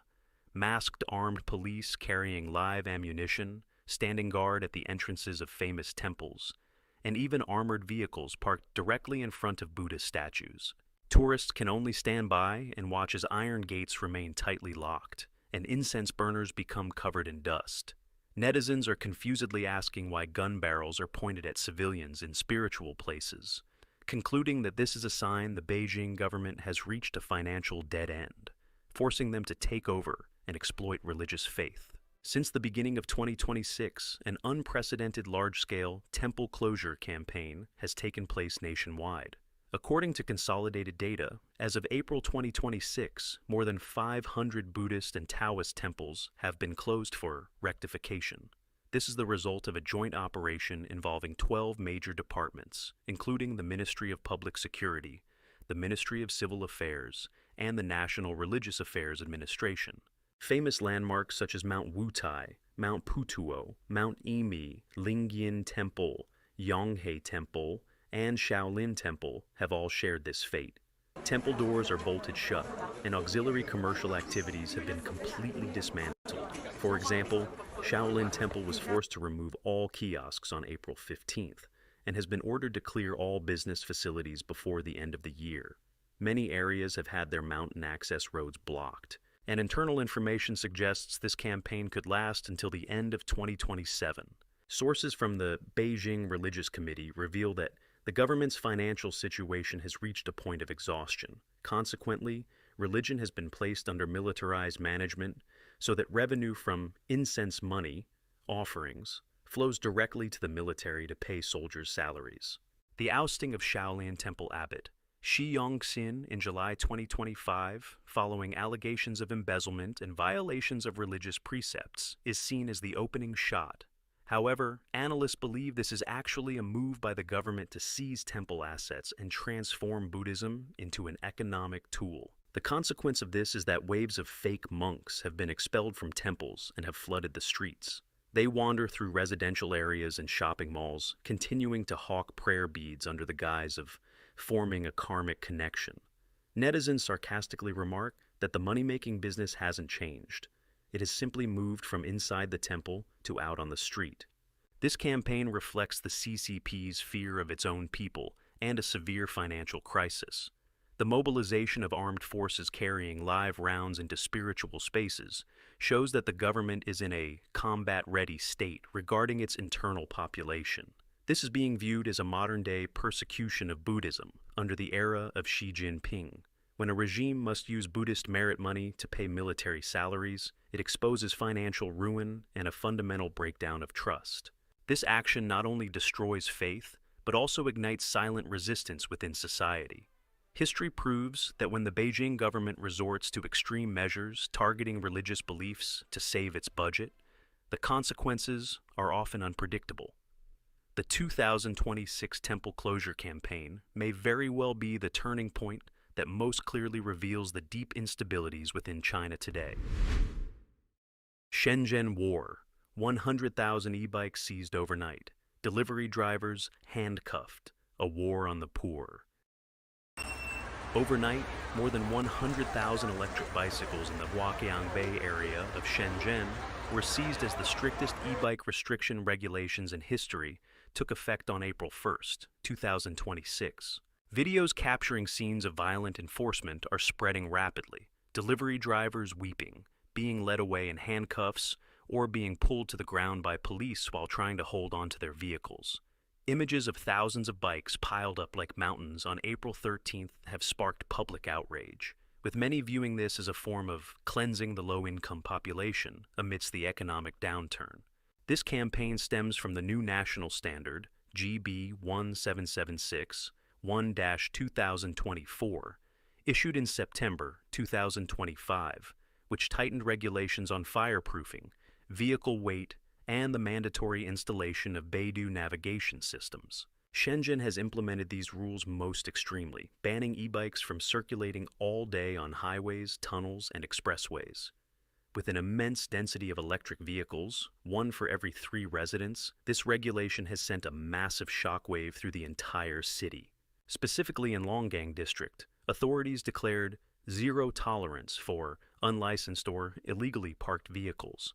In the last 10 days of March alone, Shenzhen police confiscated nearly 18,000 vehicles and detained over 800 people. Poor laborers and delivery drivers, shippers, are the most heavily impacted victims. Many have reported that the government is applying a rigid one-size-fits-all policy, while the transportation infrastructure suffers from a severe lack of lanes for non-motorized vehicles. Delivery drivers described harrowing scenes of being ambushed by police, tripped by ropes, or subjected to force to seize their bikes, despite their incomes already being drastically cut. Analysis suggests that the root cause of traffic accidents lies in poor road planning rather than the vehicles themselves. However, instead of investing in infrastructure, the government has chosen suppression. Shenzhen's aggressive push for fines and the requirement for Beidou navigation has led the public to suspect the true motive is to increase budget revenue and tighten surveillance rather than protect traffic safety. This storm of e-bike confiscations is evidence of the CCP's superficial management style, prioritizing the image of a civilized city while ignoring basic livelihood needs. The consequence of this policy is not only the destruction of the livelihoods of the working poor, but also the sowing of deep-seated resentment in society, creating instabilities that could explode at any moment. Trump's secret letter, Xi forced to abandon Iran, as 50% tariff threat crushes arms plot. On April 15, 2026, U.S. Donald Trump announced that the Chinese government had officially agreed not to transfer weapons to Iran. He emphasized that talking is better than fighting, but also warned that the U.S. military would be superior to any other nation if war were to occur. On the social media platform Truth Social, Trump stated that China was delighted when he permanently reopened the Strait of Hormuz, while confirming they had agreed to cease supplying weapons to Iran. Placing these two pieces of information side by side suggests this was a conditional exchange. In an interview with Fox News, Trump revealed a shocking detail. After U.S. intelligence discovered China was preparing to transfer a new air defense system to Iran, he sent a secret letter demanding that Xi Jinping stop. Xi replied that they were essentially not doing that. Trump also gave a blunt warning. If China is found to be supporting Iran, its goods will face an additional 50% tariff, a devastating increase. According to sources from CNN, U.S. intelligence confirmed that Beijing had intended to transfer man-portable air defense systems, MANPADS, through a third country to conceal their origin. This type of weaponry has been a major threat to U.S. aircraft in recent conflicts. However, the Chinese side was forced to halt under pressure from Trump. On the same day, the Financial Times published leaked documents showing that in late 2024, Iran's Islamic Revolutionary Guard Corps, IRGC, had secretly received high-definition spy satellites manufactured by a Chinese company. During the conflict with the U.S. in March 2026, Iran used these satellites to monitor and locate U.S. bases to assist missiles and drones. The exposure of this information caused Iran to lose its divine eye, while putting China in a defensive position. Trump also announced that he will visit China on May 14th to 15th and has been welcomed by Xi Jinping. When discussing bilateral relations, he simultaneously praised the effective cooperation and deterred them by stating that if a military confrontation were necessary, the United States would be formidable. In reality, Iran is falling into a desperate situation as it loses two critical shields from Beijing: the air defense system it was about to receive and the spy satellites it was currently using. China has not only been read by Trump, but has had to publicly make concessions. This is a classic example of Trump's carrot and stick strategy, opening the Strait of Hormuz to support the Chinese economy, but using tariffs and military power as a deterrent. The strategic consequences are clear. Iran is completely isolated and has no remaining source for modern weaponry. China has also realized that the price of supporting Iran today is too high. Trump's upcoming visit to Beijing will be an opportunity for both sides to finalize new agreements, in which Iran could become a bargaining chip. With just a secret letter and a tariff threat, Trump has forced China to change its stance and caused Iran to lose its key pillar of support. This is not only a diplomatic victory for the U.S., but also evidence of the America First strategy, ready to cooperate, but equally ready to crush anyone who threatens American interests. Iran has lost hope, and China has had to accept concessions to avoid escalating tensions. Panama Canal War. China orders Maersk and MS Sea to withdraw. Beijing seizes control of global trade. The Panama Canal, a vital artery carrying 5% of global maritime trade, is currently undergoing a violent upheaval. According to revelations from the Financial Times, Beijing has directly ordered two leading European shipping conglomerates, Maersk, Denmark, and MSC, Switzerland, to immediately withdraw from the strategic ports of Balboa and Cristobal. This move has not only shocked the international shipping market, but has also transformed Panama into a tense new battlefield, in the confrontation between the U.S. and China. The incident began earlier this year when the Panamanian government revoked the port operating rights of the C.K. Hutchison Group, Hong Kong, at Balboa and Cristobal. To ensure uninterrupted operations, Panama granted temporary 18-month operating rights to Maersk and MSSC. However, the situation rapidly escalated when Chinese officials summoned representatives from these two shipping lines last month, demanding their immediate withdrawal to avoid harming the interests of Chinese enterprises, and insisting they comply with international rules. Against the backdrop of escalating conflict in the Middle East and heavy pressure on global supply chains, Beijing has become increasingly urgent in demanding that shipping lines maintain logistical stability. For their part, Maersk and MSC maintain that temporary operating rights are essential to avoid canal congestion, and are continuing dialogues with the Chinese side to find a solution. According to analysis by the Financial Times, this is a clear demonstration of China's strategy, using economic leverage to intervene deeply in critical links of the global supply chain. While the U.S. attempts to reduce Beijing's influence along this waterway, China remains determined to protect its investment territories. This tension has been simmering for a long time, exemplified by the Chinese group COSCO suspending operations at the port of Balboa since March. In parallel, C.K. Hutchison has filed for international arbitration, seeking over $2 billion in compensation following the port takeover. Panamanian President José Raúl Mulino has declined to comment in detail, further fueling public suspicion regarding the clandestine developments behind the scenes. In the face of criticism, the Beijing government maintains a very firm stance. Its Ministry of Foreign Affairs declared Panama's ruling a legal violation and stated it would apply all measures to protect its enterprises. Furthermore, the CCP is strengthening new legal tools that allow the government to restrict or retaliate against foreign businesses, clearly demonstrating a counteroffensive strategy in the global supply chain war. The events in Panama are not merely a commercial dispute, but a manifestation of Beijing's new style of economic diplomacy. As the U.S. and its allies seek to reduce dependence on China at strategic vulnerabilities, China responds by tightening control over those very nodes.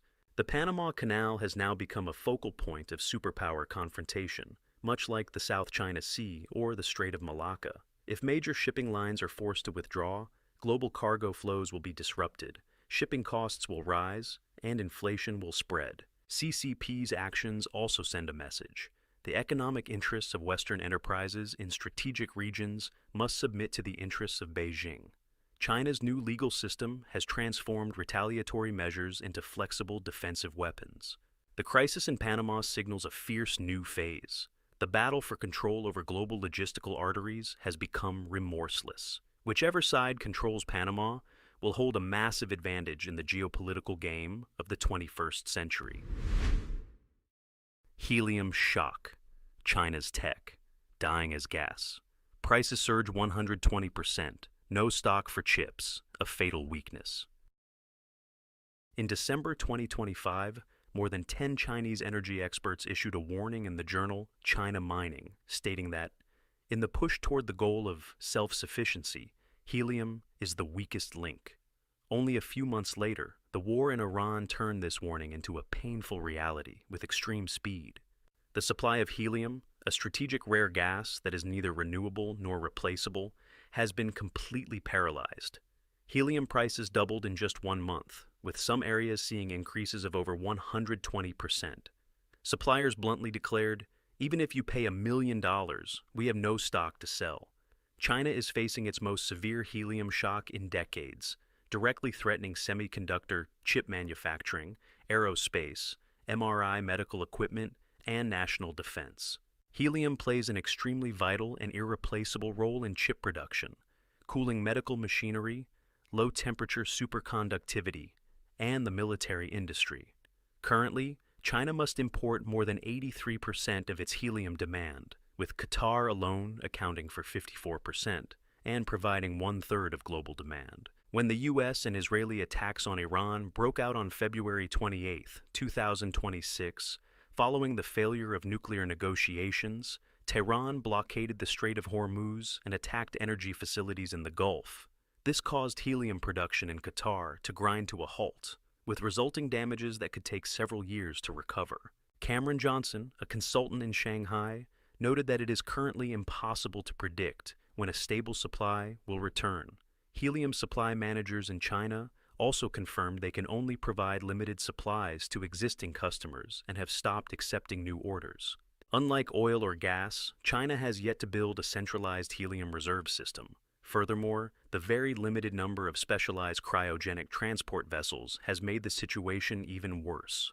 If the shortage persists, chip factories risk closure, and critical medical tests may be delayed, causing a chain effect impacting industries from electronics to automobiles. The war in Iran has exposed a fatal weakness in the Chinese government's self-sufficiency policy. Although Beijing consistently promotes the spirit of self-reliance and strives to reduce dependence on the U.S., helium imports from the U.S. dropped from 28% to 2% in the first 8 months of 2025. Reality shows that China remains highly vulnerable to geopolitical fluctuations in strategic regions. Russia cannot fill this gap due to being tied up in long-term contracts and having limited surplus production capacity. Meanwhile, the helium content in China's domestic natural gas is of low quality, making large-scale local production difficult. This shock does not stop at helium. The Iran war has also caused oil and gas prices to skyrocket. This has led to escalating plastic raw material prices in southern China, disrupted logistics, and sparked panic buying and hoarding in major plastic hubs like Dongguan. Expert Cameron Johnson warned that this disruption could be even more severe than the COVID-19 pandemic. China's self-sufficiency policy, if it remains merely a slogan and a one-sided effort to decouple from the U.S., without building a solid domestic supply chain and a reserve system for key resources, will only continue to expose the country's deadly vulnerabilities. The war in Iran is not merely an energy crisis, but a harsh test of Beijing's ambitions for self-reliance. In a tightly interconnected world, the goal of true self-sufficiency remains a distant target. What's happening in China? Ants swarm like floods, fish leap, and masses of bugs rain from the sky. Shocking omens revealed.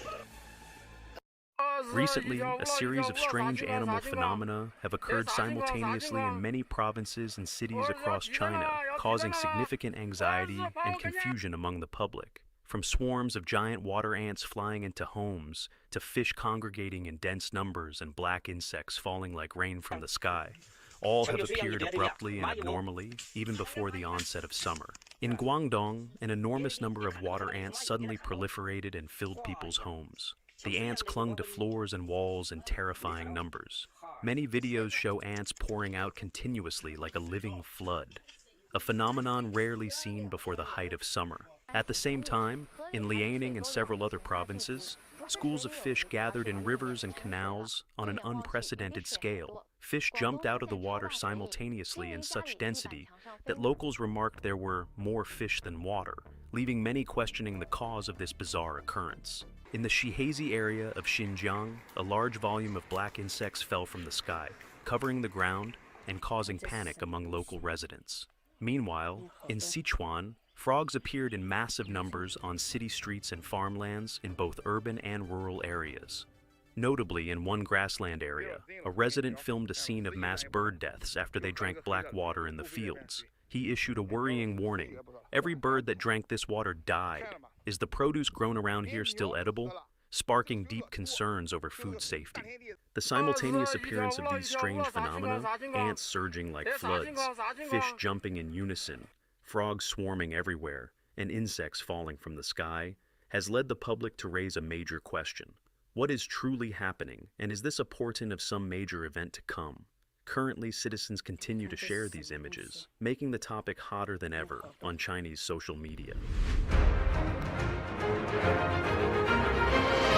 A performance that truly matters for each and every one of us. This is what you've been waiting for.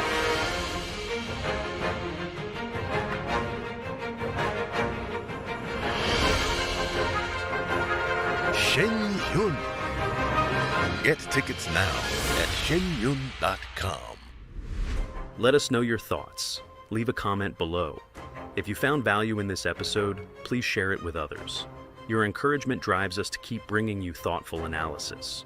Don't forget to click, like, and subscribe for more insightful episodes from Decoding China.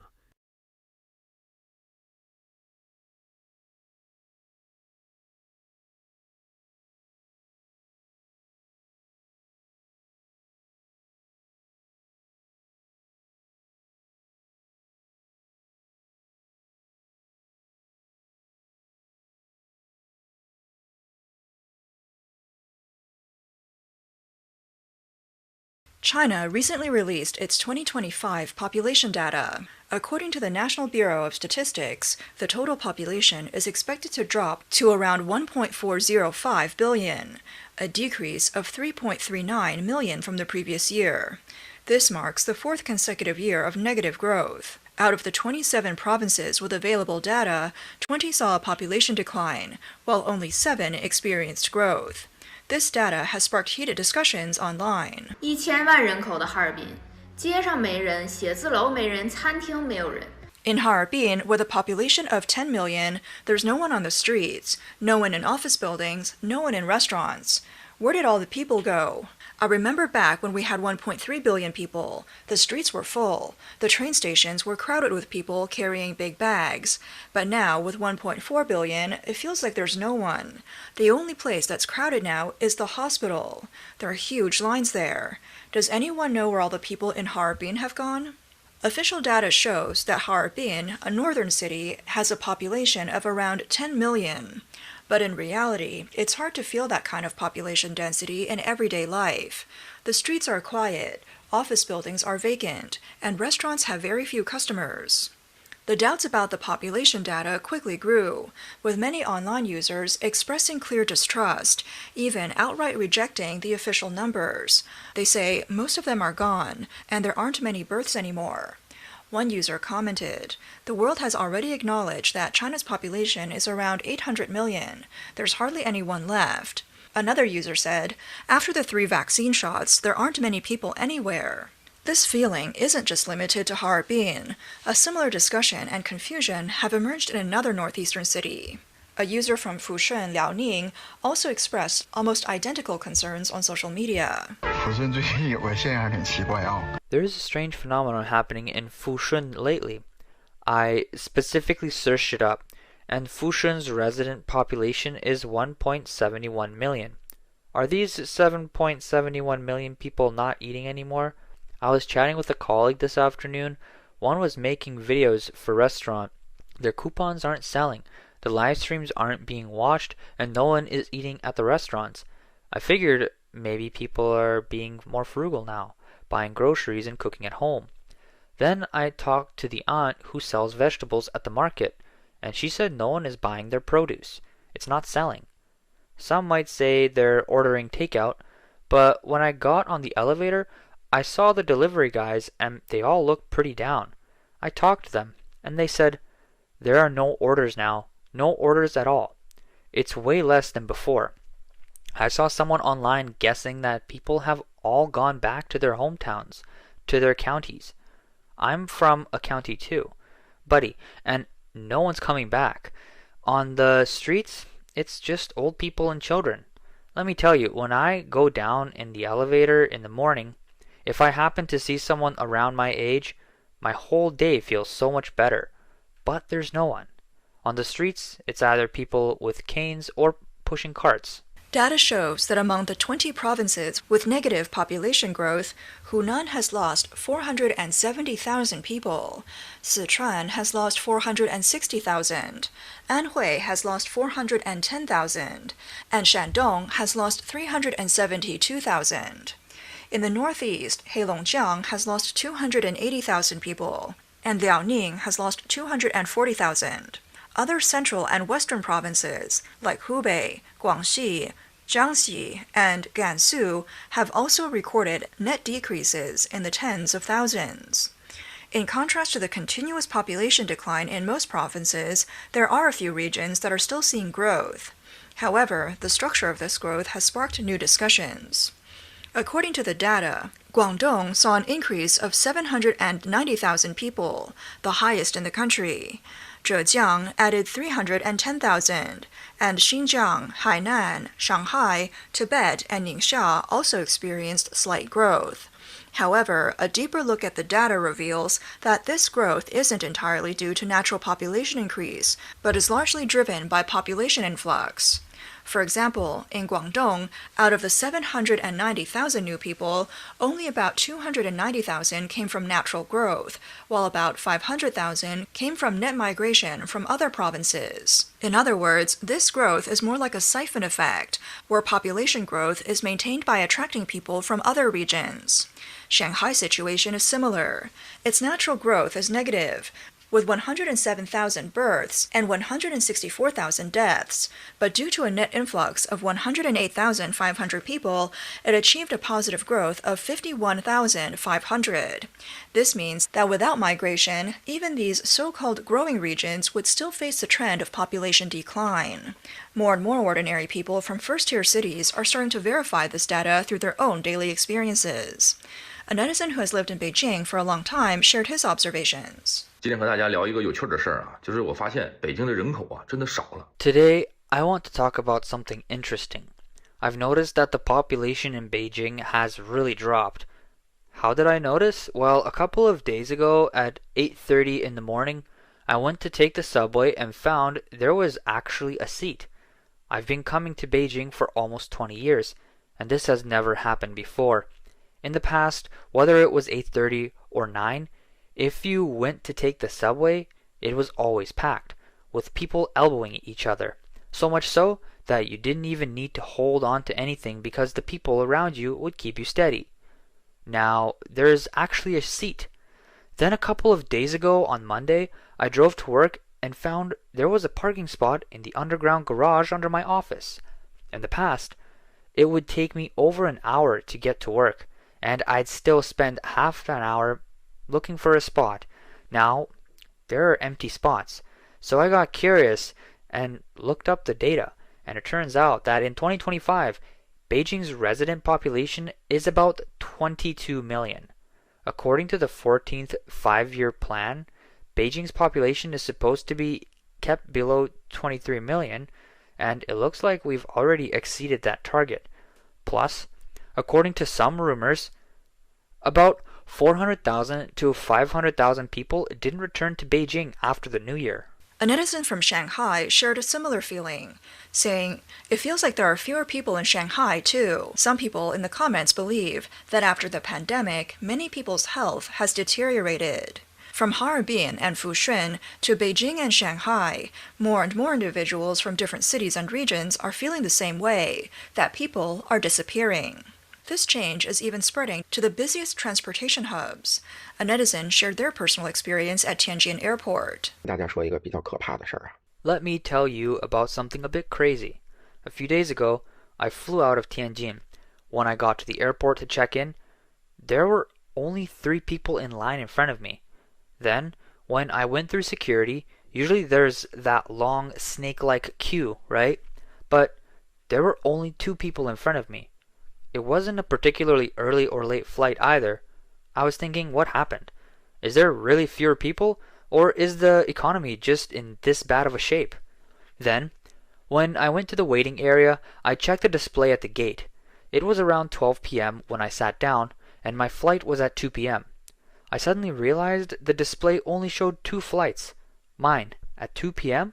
and another at 7 p.m. That shows that the gate utilization is so low. It's only used a few times a day. It's clear that Tianjin's flights have visibly decreased. I just saw a post by another blogger who said the same thing about Beijing. People are visibly fewer.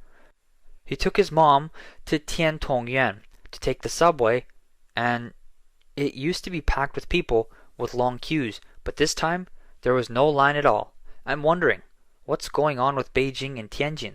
In the comments, many netizens responded, saying, "The old are dead, the young aren't being born, and the younger ones are being taken for parts. It's no surprise."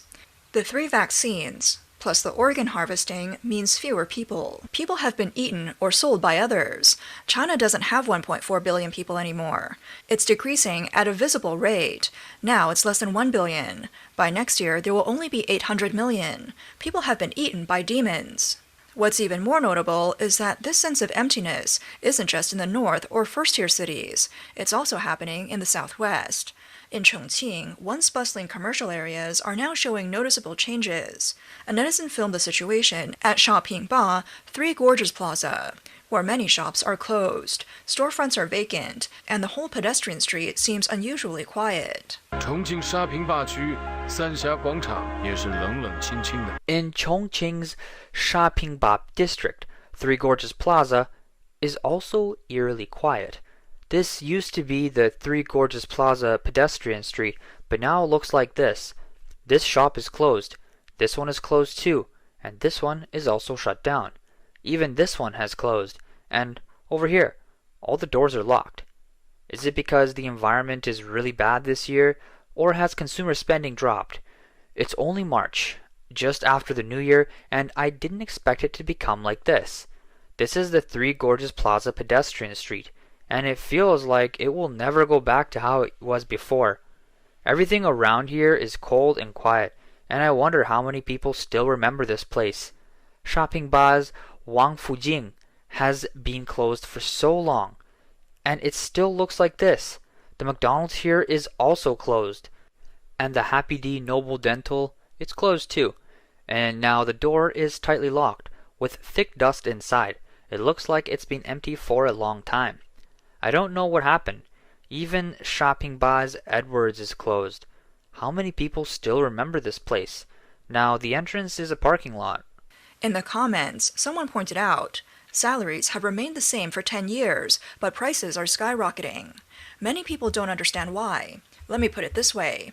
10 years ago, my salary was $3,000, and now it's still $3,000. 10 years ago, hot pot cost about $50 per person, but now it's over $100. When income stagnates or even declines in real purchasing power, combined with rising living costs, shrinking consumption seems like an inevitable outcome. Ordinary people are facing not just less money, but it even seems like people themselves are becoming fewer. Where did the people go? Some analyses suggest that the huge gap between official data and reality is a reflection of the long-term systematic population data manipulation by the Communist Party. The CCP's population statistics system has been deeply influenced by political interference and pressure for achievements. Since the family planning era, the distortion has become a long-standing issue. Historically, when the Communist Party implemented the one-child policy, local officials often hid, underreported, or falsely reported birth numbers to meet the control targets set by the higher-ups. Many children born outside the policy remained outside the household registration system. At the same time, some areas inflated the population data to exaggerate the population dividend and make their political achievements look more impressive. They did so by re-registering or artificially increasing the base numbers. The tradition of falsification continued in subsequent population censuses. The data from the 7th National Census was widely questioned for overestimating key indicators like birth and death rates, which differed significantly from independent estimates. The Chinese Communist Party's abrupt shift from family planning to population boosting further exposed its arbitrary data manipulation. When achievements needed to be shown, the numbers were inflated. When the crisis became too obvious, negative growth was reluctantly admitted. In recent years, doubts about data manipulation have intensified. Some analyses suggest that the official figure of 1.4 billion people may be severely exaggerated, and the actual population might only be around 700 to 800 million, or even lower. Russian media once inferred from indirect indicators, like food production and trade data, that China's real population did not exceed 800 million. Some whistleblowers and independent scholars have pointed out that household registration duplications, underreporting of rural populations, and the concealment of death data during the pandemic have further inflated the numbers. The root of the CCP's population data falsification lies in the nature of its authoritarian system. Local officials, driven by political performance evaluations, beautify data to avoid penalties, while higher authorities turn a blind eye or even encourage this. During the family planning era, extreme measures like forced abortions and fines severely distorted the population structure. After the pandemic, death data was underreported, and the effects of infections were downplayed, further obscuring the true death toll. Data can be falsified and deceive for a while, but it can't keep deceiving forever. Changes in the population structure are gradually becoming evident in daily life. A netizen noticed that kindergartens had closed down, and now primary schools are closing as well. No one could have imagined that the era of population decline would bring such a rapid change, especially with the decrease in children of school age.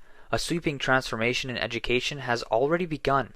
It started with kindergartens closing, and now the fire has spread to primary schools.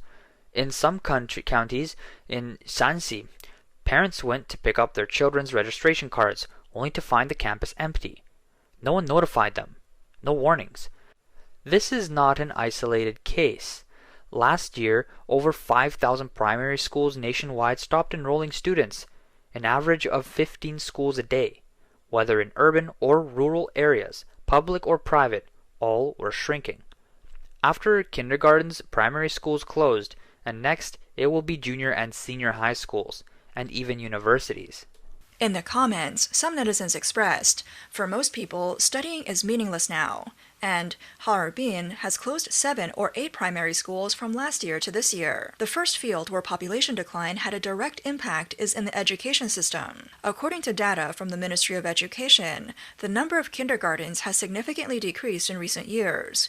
In 2024, the number of kindergartens across the country dropped from 274,400 to 253,300, with over 20,000 closing in just 1 year. That means dozens of closures a day. The number of children enrolled has also drastically decreased.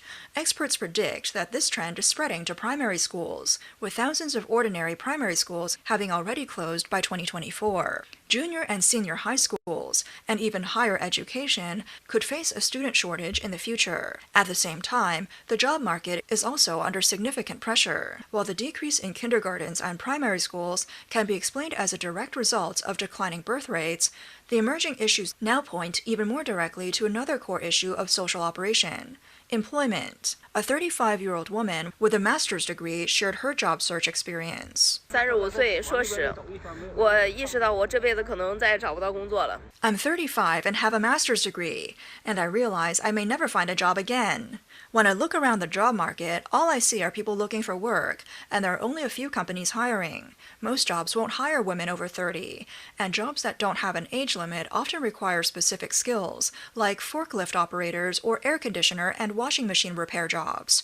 I saw a company hiring for an internal position that paid $3,000 a month with weekends off and insurance. I was really excited, but when I spoke to HR about the position, they said I also needed to be able to drive and have my own car. I'd have to drive over 30 kilometers every day to deliver company materials, meaning I'd have to pay over 1,000 yuan in fuel costs on top of my 3,000 yuan salary. I just want to find an office job, even if it's only 3,000 yuan a month with weekends off and insurance, but I can't find even that.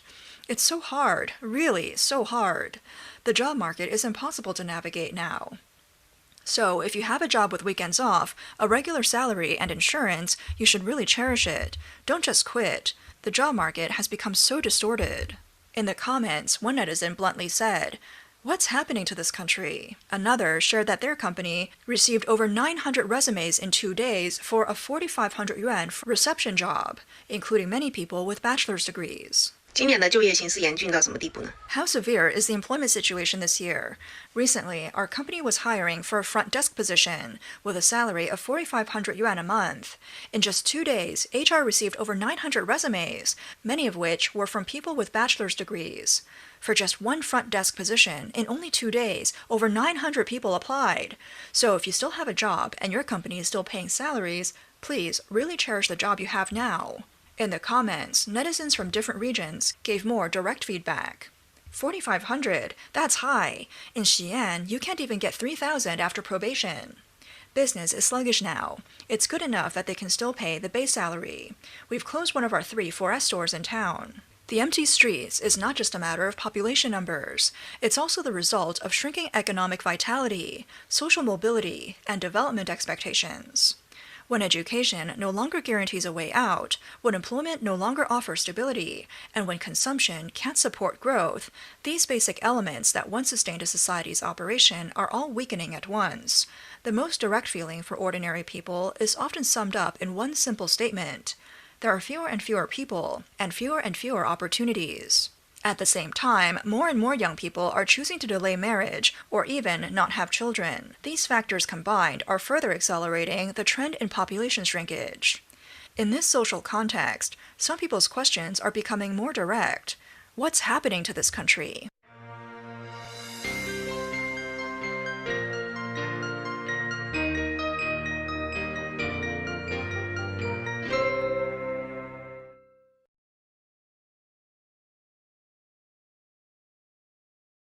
Now, Trump is out there beefing with the Pope, and I'm not gonna lie, watching Catholics align with Trump instead of the Pope is one of the wildest twists of my lifetime. Now, I already covered this in the past, and I do a deep dive on all the things, but I try not to tread ground, so I'm going to give you the quick and fast TLDR. Donald Trump made this epic tweet: Pope Leo is weak on crime, terrible for foreign policy, etc., etc. Why does he criticize me so much? And he meets up with all these Obama sympathizers, like David Axelrod and Governor Pritzker and all these other absolute dipshits on the left that, like, I mean, they're all pro-abortion and pro-gay marriage and pro-everything else that's antithetical to biblical doctrine, and yet, for some reason, he's more than happy to be chummy with all of these guys, and yet he's constantly criticizing Trump. That's pretty weird.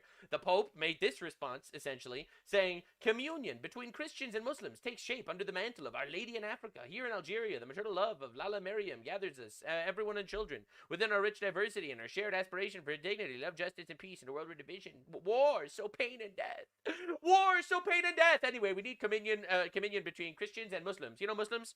You might not be familiar with them. They're the people that kill the most Christians on the planet for religious purposes every single year for like the last 1400 years. You know, bro is out here in Algeria talking about the friendship between Muslims and Christians. Meanwhile, in Algeria, proselytizing by non-Muslims is a death penalty or 2 to 5 years of imprisonment. So, like, let's be honest here for a second. These guys ain't your friends, my guy. Listen, I'm not trying to be rude here or anything. We have to be retarded to think that there's communion between Christians and Muslims. I don't know, man. This is the communion between Christians and Muslims. Like, it seems to me that that someone's compromised in the Catholic Church. Now, Donald Trump made this post showing all the Pope's old deleted tweets from before he actually became a Pope. When he was still known as Cardinal Robert Prevost, he was out there trashing Trump, criticizing Vance, calling for open borders, promoting COVID vaccines, endorsing stricter gun control, tweeting after George Floyd that we need to hear more from leaders in the church to reject racism, etc., etc. So this dude is a leftist activist, and I think that's why he was chosen to be Pope. And to be clear, I think this is an infiltration that's been going on for a very long time, hitting a lot of different people. Look, man, when I see someone say, and we have to hear what the rabbi says about this, and then the rabbi is some, like, transgender, transsexual lesbian, it's just absolutely sickening. So Donald Trump releases all these old tweets of his and says, not good, and honestly, he's kind of right here. So, just to understand, for the first time ever, the Vatican has built a Muslim prayer room inside the Apostolic Library. So, understand, obviously, Christians are banned in Mecca. Obviously, no churches are in Saudi Arabia. Obviously, Europe's cathedrals are getting turned into mosques and getting burnt down by Islamists that are being imported. Now we have breaking news that we're getting special Muslim prayer rooms inside the Vatican. That's pretty odd. Now, understand, Donald Trump kind of sees something suspicious is going on, so he keeps beefing with the Pope. I've already given you my analysis on this in the past, but to reiterate quickly, I believe that human beings are not infallible. I believe that God gave his commandments to all of us, and I know that other sects of Christianity, as well as other religions, like Judaism, do not view some single authoritative figure as actually, speaking the word of God.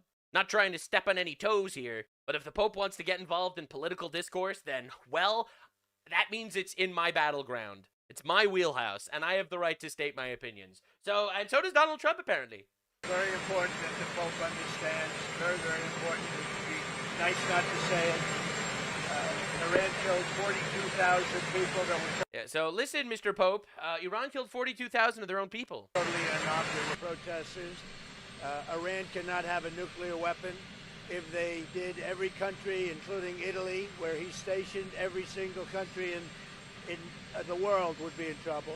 So we're doing very well with respect to that, having to do with the whole situation on Iran. The blockade is amazing. It's all true, and the Pope has to understand that. And this is wild. Donald Trump going after the Pope. Oh my God, bro has balls. That's for sure. Put out a statement saying the Pope isn't merely exercising his opinion; he's preaching the gospel. I mean, what do you say to people that do this? Well, I want him to preach the gospel. I'm all about the gospel, but I also know that. Look, man, my stance is God gave us the Bible, and the Bible does not have the same opinions as the Pope.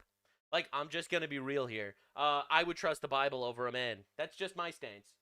You cannot let a certain country, which is a very mean-spirited country, have a nuclear weapon. If they did, they would use it, and I think they'd use it quickly, and they would kill many millions of people. Especially because, and this isn't a controversial opinion, there's a lot of war in the Bible. The Bible talks about obliterating your enemies a lot, actually. I have nothing against the Pope, says Donald Trump.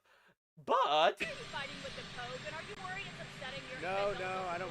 I have to do what's right. The Pope has to understand that. Very simple.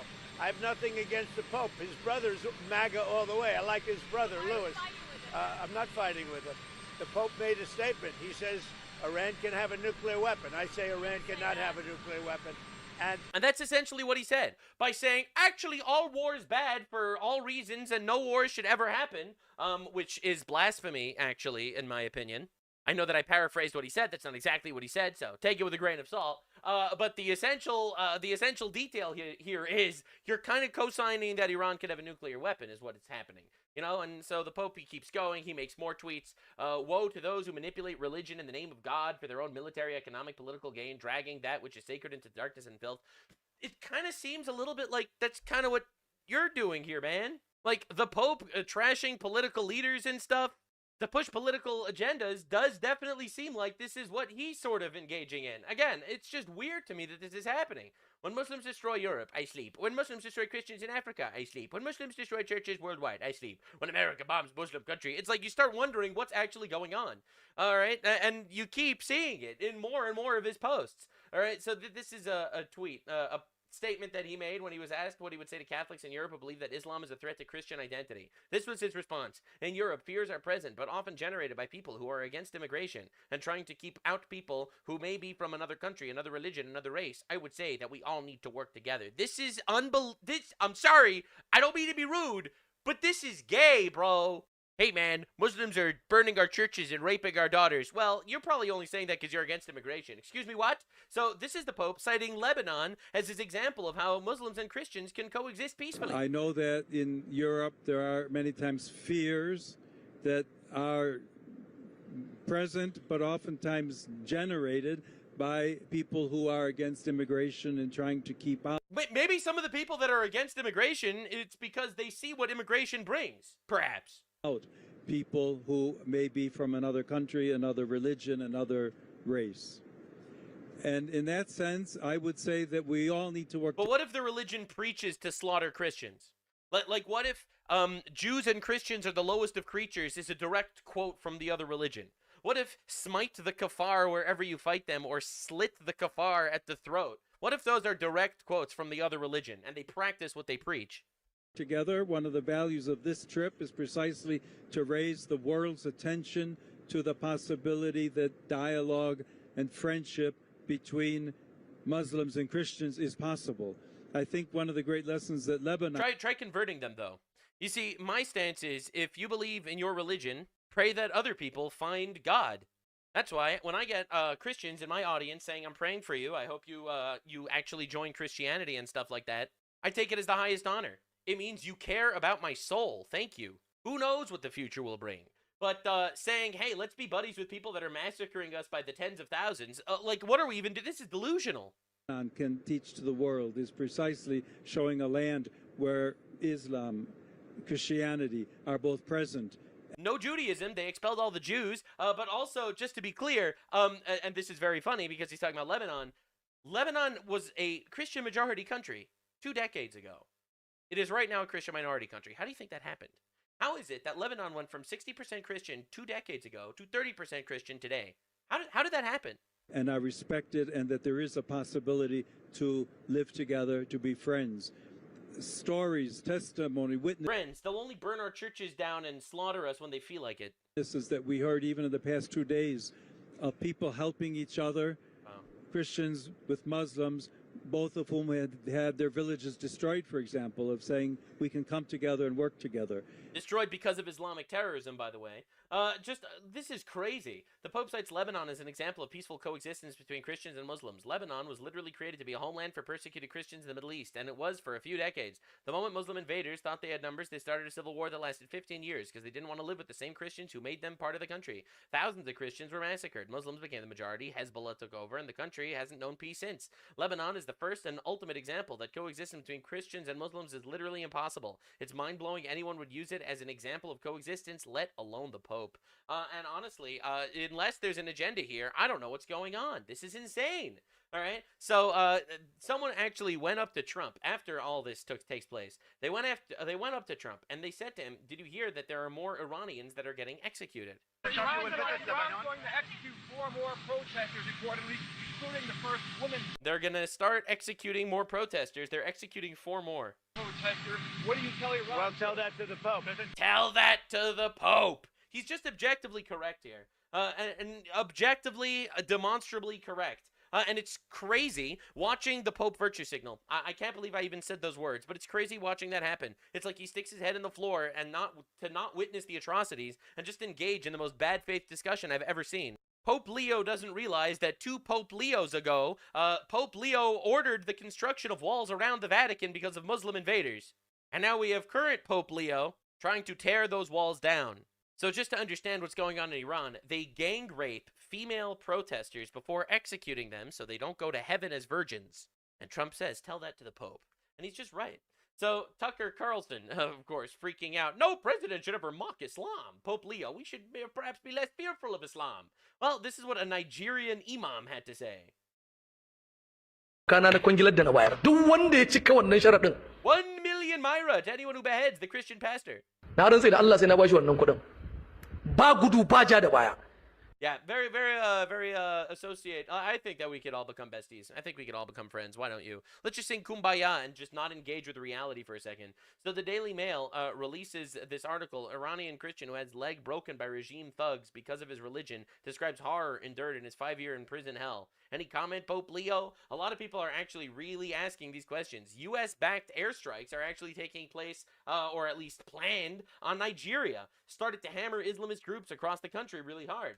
You know, the Islamists that are massacring Christians by the tens of thousands in Nigeria. I see Americans saving those people. I'm not gonna lie. I don't see kind words and love and wholesomeness saving them. Sell your cloak and buy a sword is a Christian concept. If you ever read the book of Joshua or Judges or Samuel or Kings, you would understand how God commands war and God commands obliteration of the enemy. Bro, if people don't understand how bad it is right now, like, we are falling for the psyop, and by we, I mean a lot of retarded people, not like me. I have not fallen for this one. I'm sure I fell for some other psyop, but I don't know, cannibals eating children in the government or some shit. I don't know, bro, but not this one, because this one's really obvious. The message in our Bible, which is you are not God, and only if you think you are do you talk this way. But it's not just mockery of Islam. And no president should mock Islam. No president should mock Islam. All right, so we got this guy over here. Like, this is crazy. All right, and again, it'll make you start wondering. The attendant was some Pakistani woman who's like, it'll make you start wondering, like, what are his actual opinions? What is going on? oh, we're so glad you're here. Which I don't think I would have gotten from the liberal white ladies. Genuinely, have you felt threatened walking around? No, not at all. Of course. Again, who's going to do anything? Pakistanis are all super nice to me, and the whites are That's right. You're not a white 12-year-old girl, so. all kind of craven and sad. That's right. Pakistani, super nice. White people, craven and sad. No, you're totally safe here, man. A lot of the England, known for its safety. other cultures that have come here actually have far more politeness. I agree. But there is I agree. That's right. So we got Tucker Carlson, right-wing based guy, and libtard cuck Piers Morgan coming together to discuss how actually, unlike white people who are craven and sad, Pakistanis are all super nice. What are we, like, are we being for real, guys? Like, are we being serious? I just want to remind everyone, Pakistani grooming gangs have raped roughly 2 million British girls in the last 15 years. All right, but no one has anything to say about that? Zero comment of anything? All right, so Pete Hegseth recently got mega blasted because he quoted Pulp Fiction, all right, during like a prayer, right, which was a fake Bible verse, obviously, and I think he did it on purpose because ain't no one this retarded. But this became like a massive scandal. The entire world is talking about this. 26 million views, 115,000 likes. So the prayer is CSAR 2517, and it reads, and pray with me, please. The path of the downed aviator is beset on all sides by the iniquities of the selfish and the tyranny of evil men. Blessed is he who, in the name of camaraderie and duty, shepherd the lost through the valley of darkness. For he is truly his brother's keeper and the finder of lost children. And I will strike down upon thee with great vengeance and furious anger those who attempt to capture and destroy my brother. And you will know my call sign is Sandy 1 when I lay my vengeance upon thee. And you will know my name is the Lord when I lay my vengeance upon thee. Right, so it's obviously, in my opinion, cringe as fuck. I don't believe in making up Bible verses. However, ultimately, it was a prayer. I think it was a joke. But the funniest part of all this is the fact that everyone's making believe they care. Every single retard third worlder atheist is jumping on him for this. None of these people care about what it says in the actual Bible. And everyone's freaking out that he had a fake Bible verse, which was like some sort of prayer about obliterating your enemies. But what if I told you that I think that this is bullshit? It is a total lie that people care about this, and I'll tell you why. Because the Pope just made up a fake Bible verse as well. Pope Leo drops this line in Cameroon. Get ready for this one. Jesus told us, "Blessed are the peacemakers, but woe to those who manipulate religion in the very name of God for their own military, economic, or political gain, dragging that which is sacred into darkness and filth." Yes, my dear sisters and brothers. Yeah, Jesus never said that though. That's the little funny twist. Our Lord Jesus Christ never said this, says Deacon Nick Donnelly. It is so wrong putting words in our Lord's mouth. It's correct to say that these are the implications, perhaps, but it is wrong to attribute these words directly because it's not true. All right, blessed are the peacemakers is one sentence. All right, that is a sentence that was stated in the Bible. But then the rest of the sentence, the whole woe unto those who manipulate religion in the name of God for their military, economic, and political gain, dragging, like, what are we doing here, man?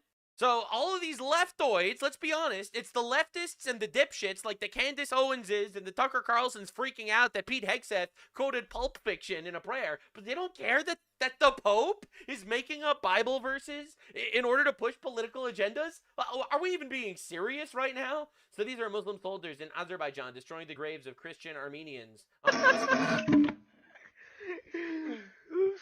You know, filming and laughing at destroying this. This same Deacon Nick Donnelly, who's been going insano style lately. Apparently, we can peacefully coexist with Islam, according to Pope Leo. Those who suffer from the woke mind virus are dangerously detached from reality. So there is something wild going on. This is Ahiam Hussein, a 15-year-old Iraqi youth, tried by the Islamic State's court for the crime of listening to music. He was beheaded in front of an ecstatic crowd. All right, so let's just understand, man. We're supposed to, like, coexist with these guys. All right, these are people, I'm pretty sure this is in Syria, where they captured 19 Yazidi girls who refused to become sex slaves, so they burnt them alive.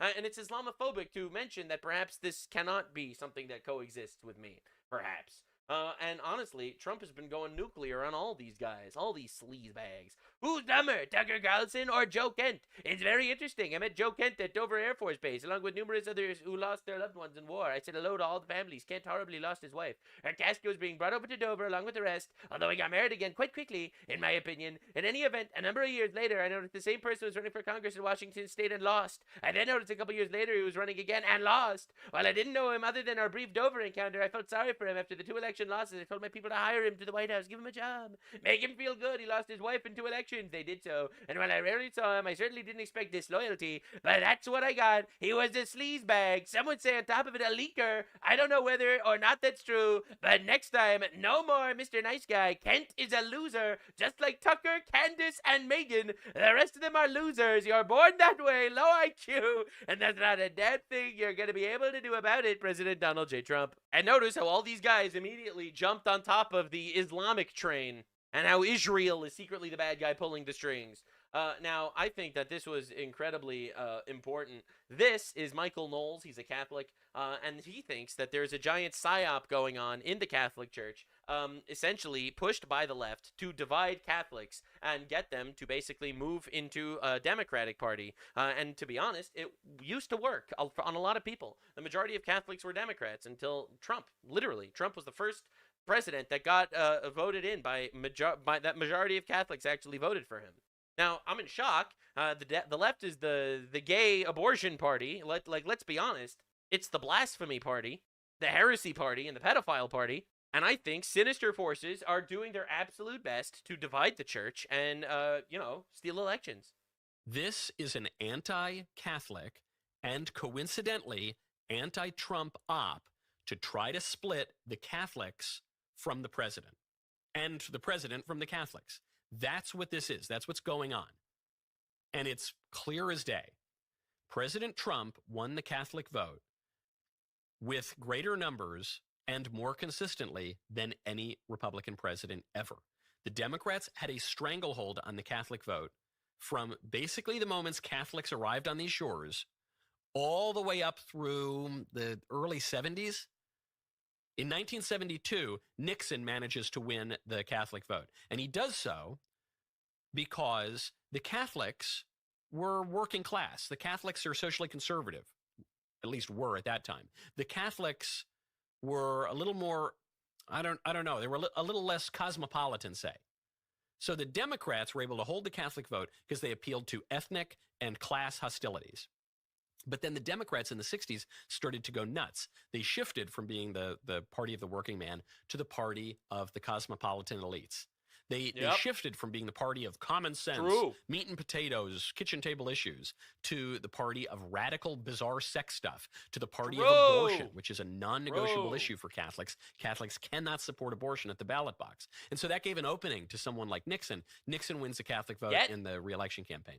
And yet, you have the Pope literally meeting up with Obama people.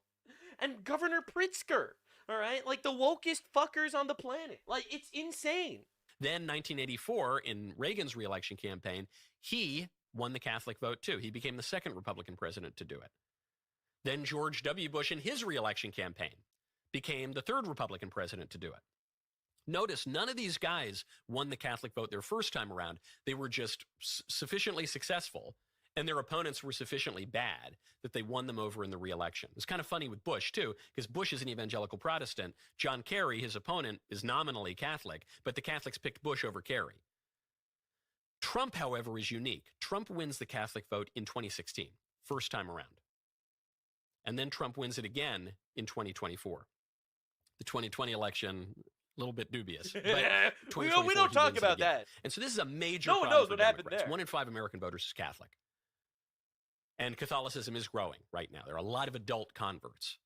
And it's growing especially among Republicans, and it's growing especially among young men. We'll get to the war between the sexes later. So this is a major political problem for Democrats, and what they're trying to do is split the Catholic vote. Yep. I think this explains... That's the psyop. Like, most cultures would be like, well, raise your children and, instill them with values, and they will also vote the same way you do, But the left doesn't have children. They don't believe in children. They believe in massacring children, actually, in the womb. So the left, ironically, can only grow through grooming, through vampirism. That's why you're going to have, like, all this trans shit in movies and whatever to groom children into following their doctrines. All right? And that is essentially what the left is now. It is the party of the giant psyop, where they preach to the poor people, they preach to honestly the groomed people, they manipulate the empathy of largely women in colleges, They make up fake genocides that happen every 2 days. Oh, the genocide against the Palestinians, and the genocide against the transgenders, and there's the gay genocide that's happening. I don't know if you heard the news. And Trump is trying to take the rights away from women, so they got to fearmonger their way into power. And they import power. They import infinite immigrants, and then they'll release infinite criminals so that they can get the criminal votes.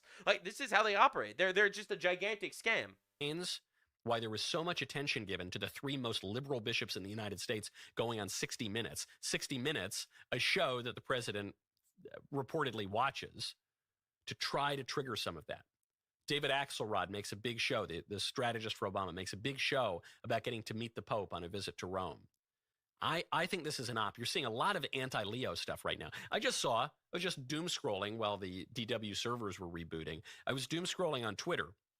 There is just a complete lie going on. A viral tweet from HIN News. Breaking news. They always, these stupid tweets always start with breaking news. Breaking news. And it's a quote, supposedly from the Pope. Islam is a religion of peace we can learn from. Those who are against it. Yeah, I actually saw that tweet. I didn't include it in the video because I knew it was fake. I do a lot of research for my videos. Immigration target Muslims needlessly, especially those in North Africa. So I saw that. So here in His Holiness Pope Leo XIV sharing his views to the rest of the world for open borders. No, he just said you should have communion and friendship between Christians and Muslims. Not that we need to open our borders to infinite Muslims. You know, it's a slight difference. And Islam. And I looked at that. I said that he obviously didn't say that. But if you don't follow the Catholic Church closely, if you haven't followed this Pope closely, you might be taken in by it. This tweet has well over 100,000 views, almost 1,000 retweets, 1,500 likes. There are a lot of tweets like this. The quote is totally made up. If you watch the video that goes along with the quote appears nowhere. The Pope obviously didn't say this.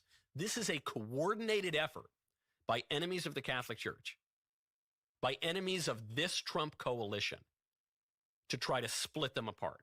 And so the latest version of this op is that the Pope doesn't condemn Islamic terrorism.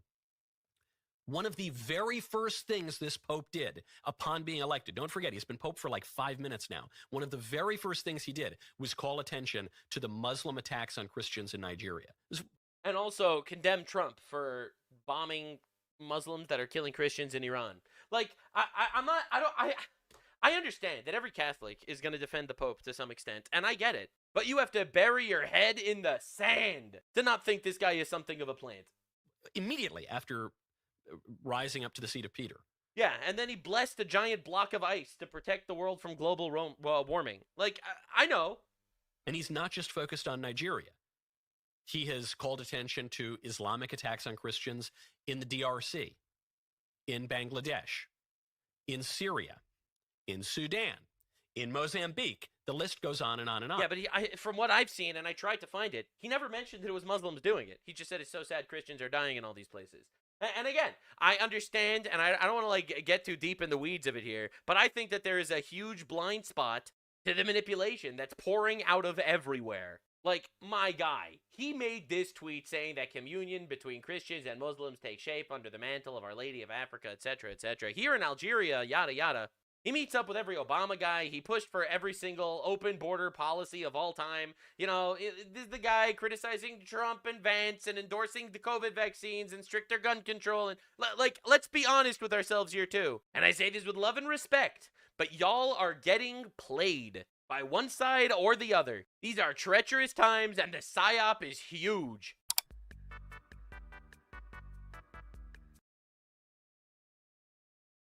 Allahu Akbar.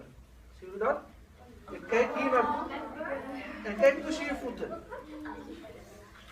Ja? Goed zo. Blijf je maar zo. Blijf je zo. Ik ga even koffie drinken. Dat doe ik.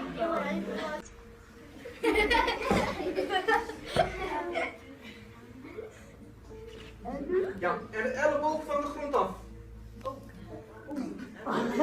En handen dicht bij de oren. Op de grond dan, hè? Onder de oren. Mijn oren zijn veel dichterbij, hoor. Jullie hebben het zo. Jullie oren zijn niet daar. Mijn oren zijn hier.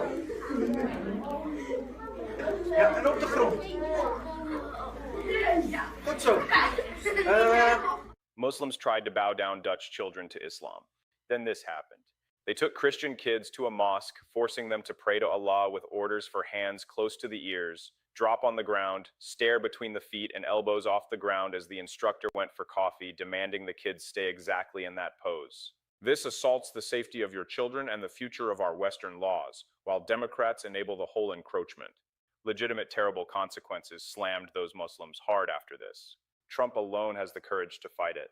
What brutal reality hit them next delivered absolute hell that will shock you. Quick interruption, if you'd like to support the channel, you can find all the donate links down below.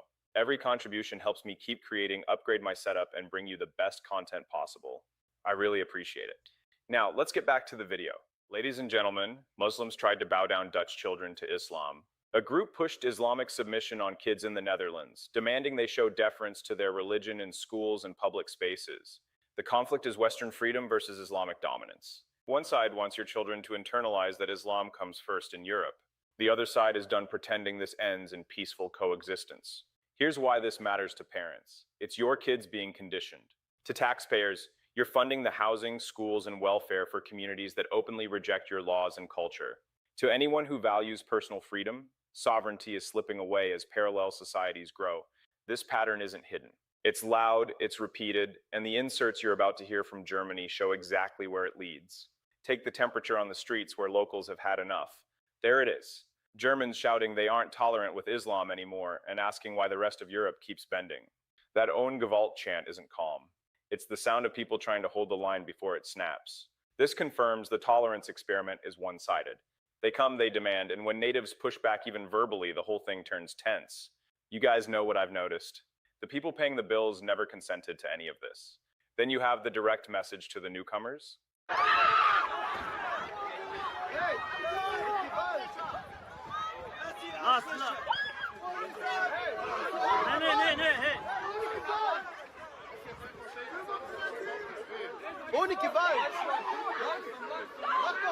We criticize Islam. You came to Germany, so you have to tolerate it. Plain truth delivered without apology. If you don't like criticism of your religion, then leave. Nobody needs you here. This moment proves the mask is slipping on both sides. Europeans are remembering they have a country to preserve. Meanwhile, Democrats back home platform the exact same communities as voting blocs while lecturing us about tolerance. You march for women's rights on Saturday and protect an ideology that treats women as property on Friday. Pick a lane. Ladies and gentlemen, this is what the other side openly wants. Du beleidigst meinen Islam und du sagst mir, bleibe ruhig. Das ist dein Problem. Wenn du dich beleidigt fühlst, das ist dein Problem. Wir benutzen keine Schimpfwörter, wir beleidigen nicht, wir kritisieren den Islam. Und du, wenn du nach Deutschland gekommen bist, dann hast du das auszuhalten. Und du hast es zu akzeptieren, ob es dir gefällt oder nicht. Verlass das Land, wenn es dir nicht gefällt. Wir dürfen Religionen kritisieren. Ganz einfach. Wenn es dir nicht gefällt, verlass Deutschland. Keiner braucht dich hier. More and more Muslim immigrants calling for Islamic caliphate and Sharia law while the Allahu Akbar chant goes up. They don't hide it. The host here says mass deportations are needed, and he's right. These aren't isolated voices. This is the pattern the bishop will later lay out in numbers. The Beard Squad isn't here to become German. They're here to eventually make Germany Islamic. Republicans under Trump at least name this reality and push actual borders. The left calls it bigotry. And then the threat drops.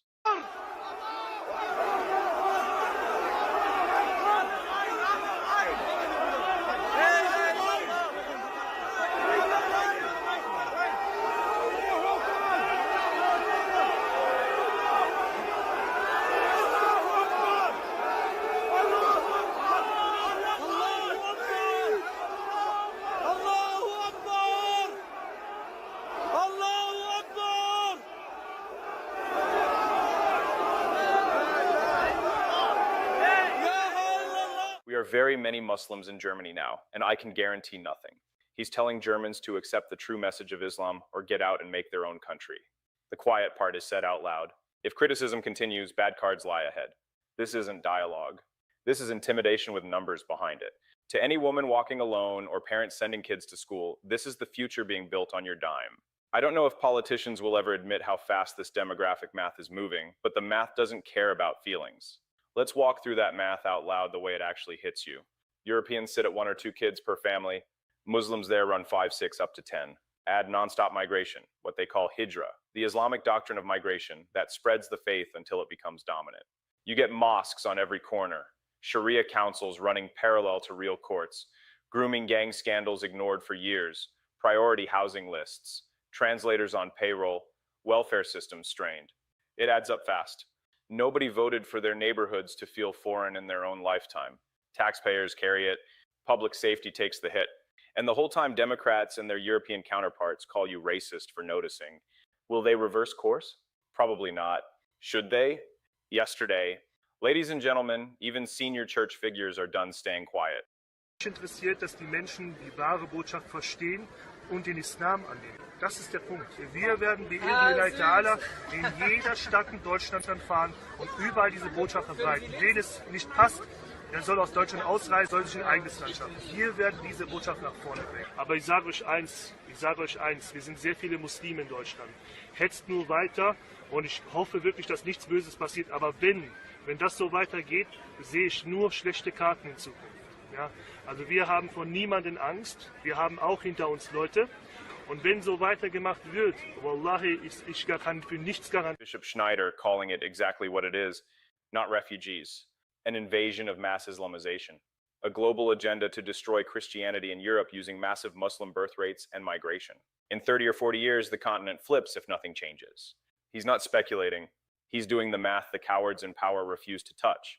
This is the fall of Europe in real time, and it all circles back to the same hard warning. This is very serious. Now we are witnessing an invasion.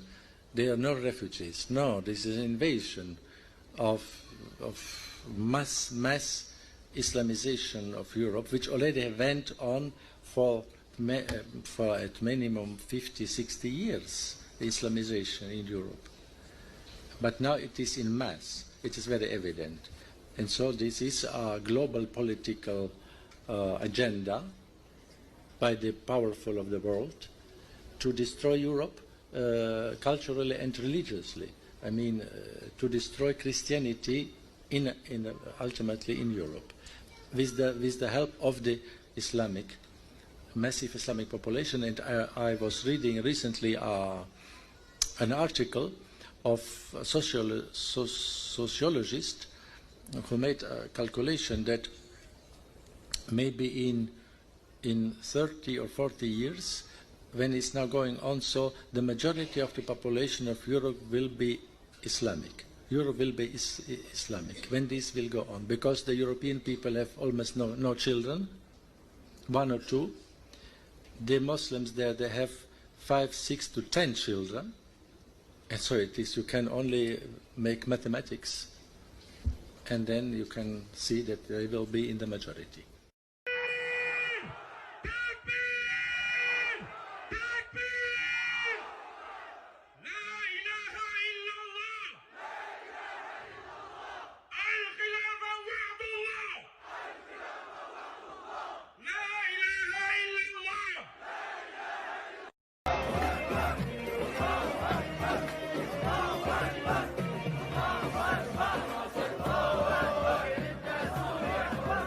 Refugees, invasion, demographic replacement, Christianity replaced.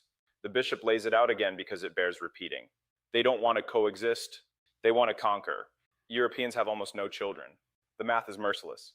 This is what the Dutch school incidents feed into. Submission starts young. You guys, I'm black-pilled on most of this. Europe's been sleepwalking into replacement for decades. Do I expect real mass deportations and a spine transplant from these governments? We'll see. I will begin to trust them if they put their own people first. Hell no, I won't. Who am I kidding? But God, what a thing it would be if they finally did. The only competent response comes from leaders like Trump, who refuse the civilizational surrender Democrats champion. They use these communities as votes and leave the rest of us with the consequences. The attempt to make Dutch children bow wasn't random. It's the plan. Western sovereignty or Islamic encroachment. Those are still the only 2 doors. Thank you all very much for watching.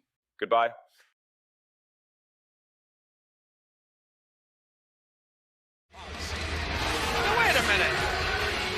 What did you just say? What? The Legend Killer from the Nationwide Arena in Columbus, Ohio, exclusively on pay-per-view. The man never stops. Here's where President Trump was last night in Phoenix, Arizona at the Build the Red Wall Turning Point event. Standing room only crowd. And then President Trump live this morning with Joe Rogan from the White House. Was not expecting this. An absolute stacked lineup. Look at this, Luttrell brothers, RFK, the CDC and FDA director were both there, and Joe Rogan giving one of the most impassioned speeches I have ever heard directly from the White House. It was a hilarious event. What was it over? President Trump signs a new executive order fast-tracking FDA review of psychedelic drugs, something Joe Rogan often talks about, citing veteran suicide rates. HHS Secretary Robert Kennedy and Joe Rogan were there, and hilarity ensued. Let's begin with one of the funniest things I've ever heard in my life. Donald Trump roasting Joe Rogan complimenting Donald Trump. The entire room bursts out laughing. Listen to this. Trump, some information. We have a gigantic opiate problem in this country, obviously. In 2024, more than 80,000 people died of overdoses. It's a horrible number. And there's more than 5 million people that are addicted to opiates right now in this country. With one dose of Ibogaine, more than 80% of people are free of that addiction. With 2 doses, it's more than 90%. I sent him that information. The text message came back, sounds great. Do you want FDA approval? Let's do it. It was literally that quick. These drugs are illegal not because they're harmful. They're illegal because of the 1970 Controlled Substances Act that was passed by the Richard Nixon administration. They did it to target the civil rights movement and the anti-war movement. It's not because these drugs harm people. And for 56 years, we've lived under those terrible conditions. We're free of that now. We're free of that now. Thanks to all these people that we see next to me, and thanks to President Trump.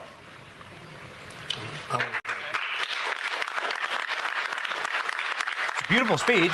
It's like an amazing speech from Joe Rogan saying that it was Trump. He just texted Trump. Trump said, let's do it. It's a little bit more liberal than... That's okay. I have a lot of friends that are liberal. But Joe is an amazing guy, and he wrote me a little note about this, and I had it checked out. I didn't just do it. I had it checked out. I went to Bobby and Oz. I went to some of the people that work for you, real pros, and everybody came back with the same answer. You know, normally they'll come back, because this happens a lot. I have a couple of them like that, where they're not sure. It's like, you know, it goes 2 ways. This thing, everybody thought it was incredible. And I told... What is this thing? Let's go ahead and look. Trump to sign an executive order. Ibogaine is one of the new psychedelic drugs. This is what it looks like. It's like a root in Africa. That's what it looks like. And it's for treating opioid abuse. President Trump signing it. It's a root out of shrub.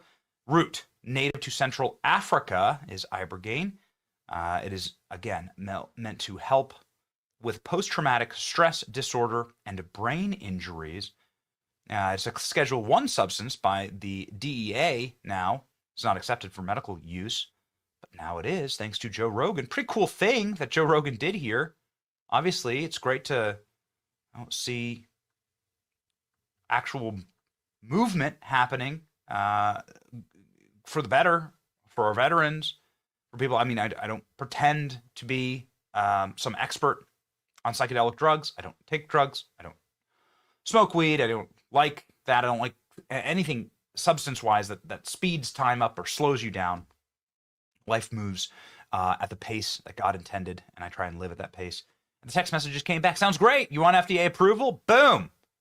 That's how it's done. RFK thanking Joe Rogan. People criticizing Joe Rogan. Rogan at the White House. What a bootlicker. Can you imagine that? Like, you're like, it's like Joe Rogan's sitting here trying to save the lives of veterans, and everyone's attacking him. Just proves you there's literally nothing that you can do for these people. There's nothing you can do for these people. Donald Trump, one of the single funniest lines ever spoken. Because it's so important. Inside and the experienced Oval Office. 80 to 90% reduction in symptoms of depression and anxiety within 1 month. Can I have some, please? I'll take some. I'll take whatever it takes. I don't have time to be depressed. You know, if you stay busy enough, maybe that works too. That's what I do in Texas. You know what? I completely agree. Like, with that is wisdom. That is a pearl of wisdom right there from an 80-year-old man been one of the busiest men and remains the busiest man on earth. It's Donald Trump. Again, I just can't believe he was doing a MAGA rally last night. It's like freaking crazy. And now here he is making good with Joe Rogan. Joe Rogan's been criticizing MAGA here and there, obviously. He's been a little rough on the president. But I love to see the bridge building here. Joe Rogan called MAGA dorks recently. Everybody, MAGA has a bunch of dorks in it. But Joe Rogan was all smiles, laughing his ass off when Donald Trump was telling a story about Ozempic. Ozempic, I guess, at the time. And it was not working, by the way. The guy was extremely successful, but highly neurotic. Got a lot of problems. I will not mention his name. He's begging me not to mention it because he's become quite famous. He's a big factor here. But he's very smart, very rich guy, very, very successful guy. And he said, he's a very rich guy. And he happens to be on this Ozempic, I guess, at the time. Watch Joe Rogan. It was not working, by the way. Watch comedian Joe Rogan. The guy was extremely... Okay, can we get more of this energy back? Yeah. First of all, America. Wonder if Donald Trump talked with him great. about his dork Make America comments. greater. I'm down.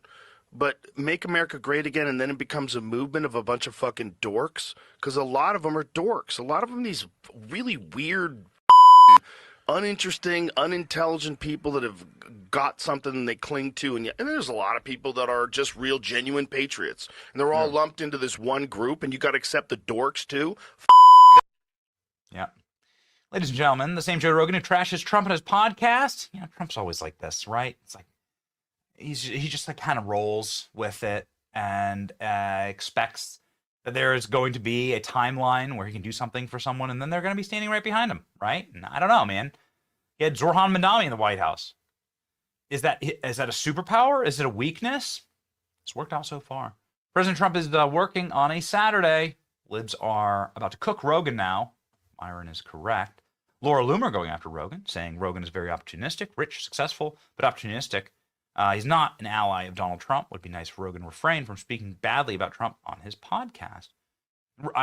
Here's what I would argue: that just have constructive criticism. You can. It's not like you're going to agree with everything that Trump does. You take good Trump and bad Trump. You get both. Everyone's going to have something they disagree with. Don't burn yourself alive. Don't burn all your bridges. Work with people, and you can get amazing things done when you work with people. Joe Rogan, executive order announcement, psychedelic drug research. He's been talking about this for so long, and people are praising him for it. It's actually a really good decision. I know a lot of people that were helped by this. It's dangerous, but the rewards outweigh the risks. Freaking awesome, people are saying. Crowd is laughing. Joe Rogan reveals President Trump was on a text chain with him, and he just straight up texted the president to do it, and Trump said, let's go. I think it's cool. I think it's great. It's a heartwarming story. We need more of this. It's your boy Benny. Like, share, and subscribe. See ya.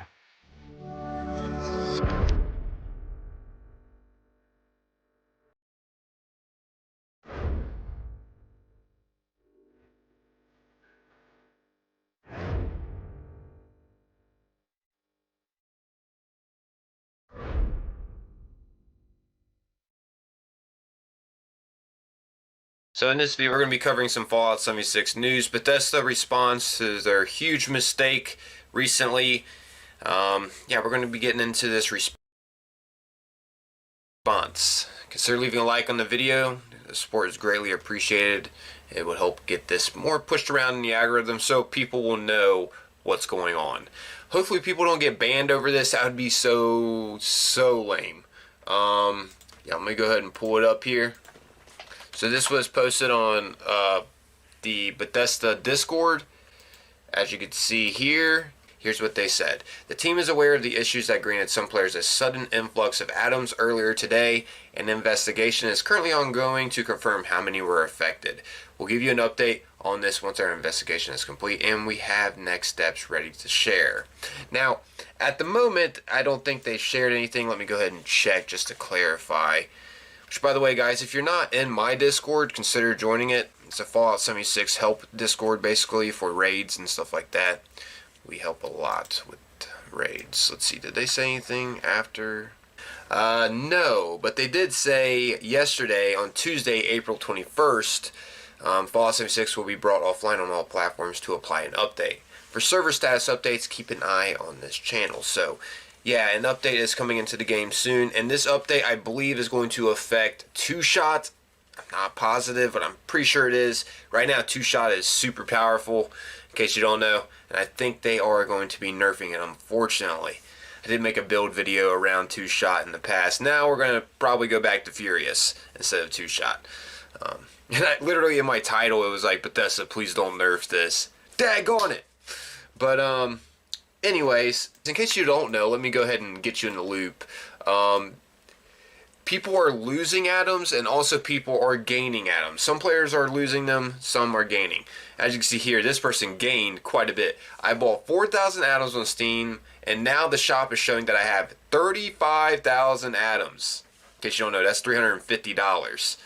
Bethesda replied here saying, hey everyone, the team is aware of the issue that granted some players a sudden influx of atoms, and the investigation is currently ongoing. Yeah. This person said, made a post earlier, 2 others than I have, all varying amounts. I got 31k randomly added, one got 10k, another got 60,000 atoms. Also, we cannot log in to submit a support ticket. 60,000 atoms, that's $600 worth. You gotta think. 1,000 atoms is equivalent to $10. Woo, dude. It's like they just got granted $600 for free to spend whatever. I don't know if this is some kind of a promotional thing where they want people to spend and purchase some more Atomic Shop items so those players can show off more stuff that can be purchased. I doubt it. I doubt it because they'd be losing money actually. Disregard that. Disregard that. But dude, it would suck for the players that did receive this amount of atoms and they purchase something and then all of a sudden they're banned over using all that. Could you imagine?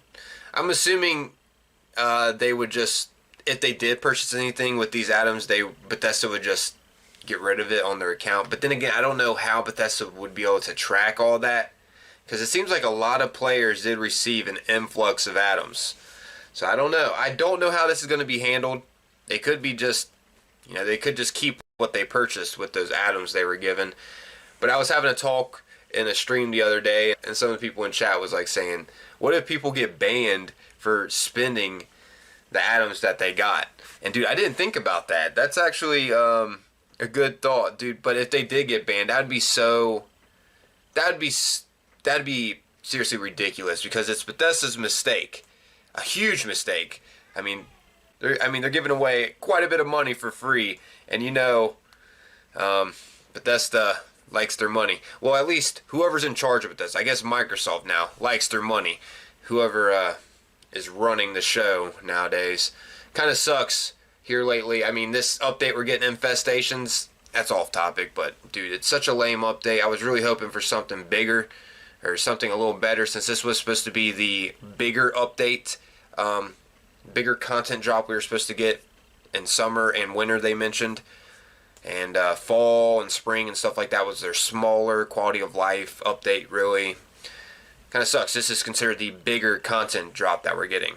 Unless they're planning on more, it'd be cool if we can get that Drifter Raid Boss or something. Something new and challenging instead of infestations. It's just super random, and it's not really something that we can, I don't know, go and do simply. We have to search around for hours to find an infestation, which it could be hours. You could also find it within, I don't know, 30 minutes, if not shorter sometimes. But yeah, I was hopping around on the PTS for a while, and it took me a while to find them, going to places where they were supposed to spawn at. And PTS, they're supposed to be spawning more frequently. Anyways, getting a little off topic here, I also wanted to discuss something else about players losing atoms. Yeah, there's plenty of people posting some atoms just doubled when I was away for a few hours. Sudden influx of atoms, as you can see. Yeah, there's quite a bit of people talking about that. But this person is saying lost atoms and can't create a ticket with Bethesda. So I woke up this morning to my atoms stipend and purchased 2 items and went from 9,900 to 8,900. So I walked away from my game, came back 45 minutes, and it's now at 3,300 atoms. Rough numbers, not exact. So what is happening here? Anyways, they go in and say, I tried to log in to Bethesda support and I can't log in. It keeps telling me the password is bad and I have to reset it. twice. I created a ticket through the game, but I can't see the ticket if I can't log in. What the heck is going on? Okay, I can suddenly log back into the sports site now. So it's like, dude, what is going on? Like, is some people like losing their atoms and they're going to other accounts? It makes me wonder, because this wasn't the only post about losing atoms. Kind of iffy. But yeah, I would love to know what's happening with you guys. Have you guys gotten an influx of atoms, or did you lose any atoms randomly? If you have, now is the time to report it, because it is an issue happening in the game. Obviously, yeah. There's a lot of people reporting it. This person said, holy crap, I just logged in to check. Just over 43k atoms. That's like 39k added to my account. Maybe I'm getting paid for all the hours I put into this game. Yeah, update, and they are gone. Removed by the time I logged in at noon, or 4 daily challenges. Do not spend those extras, someone's saying. That makes me wonder, like I was saying before, what if they do, though? What if they didn't realize, like, you know, they didn't really check their atoms because they already knew they had enough after purchasing. They purchased some atoms, and then they're just like, okay, I got enough. Then they went to go purchase something or something. I mean, accidents can happen, just like what happened there with getting an influx of it. If you already know you have enough, you wouldn't be specifically just eyeing how much atoms you have if you already know you have enough. You're like, okay, I got enough. Let me go ahead and get this now. You know what I'm saying? I don't know. Accidents can happen, so it makes me wonder if players would get banned spending something that Bethesda made a mistake over. I highly doubt it. Bethesda seems, for the most part, pretty reasonable, especially with atoms and refunds and stuff like that. I've refunded quite a bit of different things. So I don't know. Just being real, guys, they seem pretty reasonable with that stuff, so that's cool. But that is their money. You know, it helps keep the lights on within the game. Same with Fallout First as well. Fallout First helps keep the lights on in the game. Just wish some things would be cheaper. Some things are priced ridiculously. I remember back in the day, you know what, screw that. I'm not going to talk about that. But back in the day, dude, things were just more simplified. Now it's just like you could purchase things to the equivalent of a new game, you know what I'm saying? Or 2 things worth $30 or 3,000 atoms or whatever. It's like, bam, that's the price of a new game. But yeah, or around the price, $60. What are they going up now? 70, 80 now. But anyways, yeah, I guess that's wrapping up this video. Just wanted to fill you guys in with this information that's happening right now. Bethesda did respond to the huge mistake, and yeah, it's an ongoing investigation, and we'll see how it goes. I guess there is an update coming out April 21st, so yeah, just filling y'all in. And by the way, I did mention my Discord earlier. I have a link to it if you want to join. It's a Fallout 76 Discord, so yeah. We made it mainly for helping players go through the raid. Anyways, let's just end it here. Until next time, guys, peace.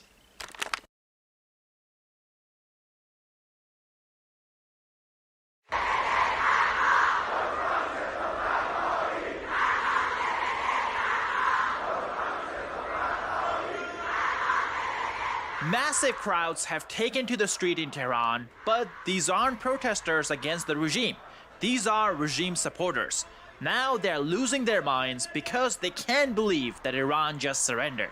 That's why they're protesting against the people in power, people who are negotiating with the United States, and they're calling on the supreme leader to finally make a statement. It's been more than a month since the supreme leader has been elected, and the Iranian public still hasn't heard from him or seen him. And now it seems like the regime has fallen into a full-on civil war.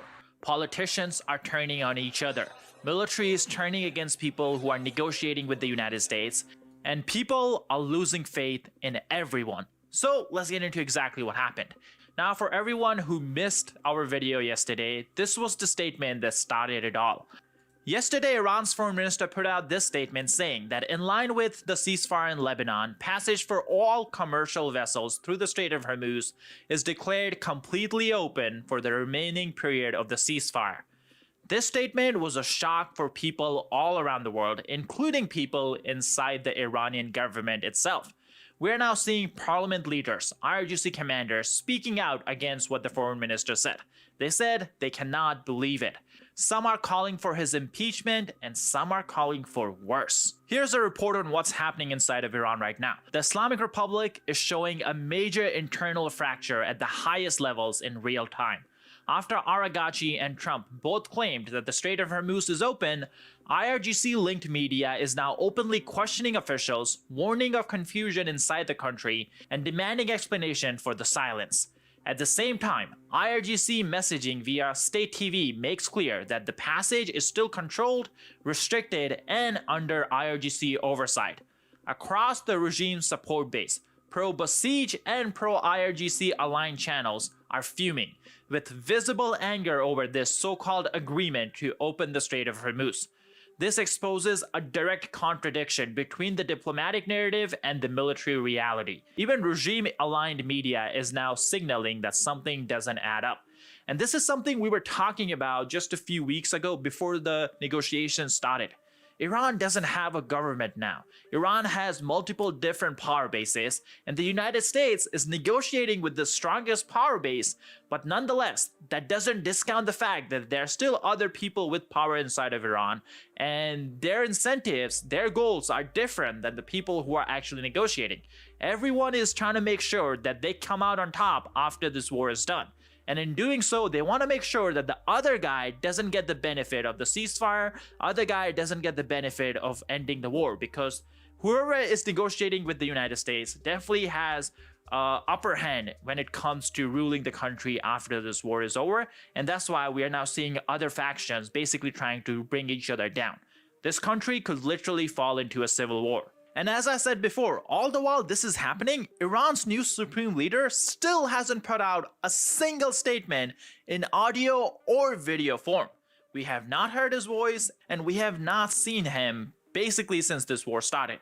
He could be in a coma, or maybe he's just dead. We don't know.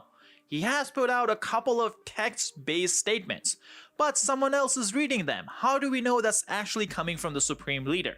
If I have learned anything about Iran, I'm more likely to believe that that statement is definitely not coming from the supreme leader, and the Iranian state media is just lying. You know, I could be writing those statements. You guys don't know that. We don't know who the supreme leader is and where he is. Now, for Iran's foreign minister, things are not looking good. And the situation was made worse by the statements that were put out by President Trump and US Central Command. You see, after the foreign minister told the world that the Strait of Hormuz is open, Central Command put out a statement of its own, saying that the US naval blockade is still continuing.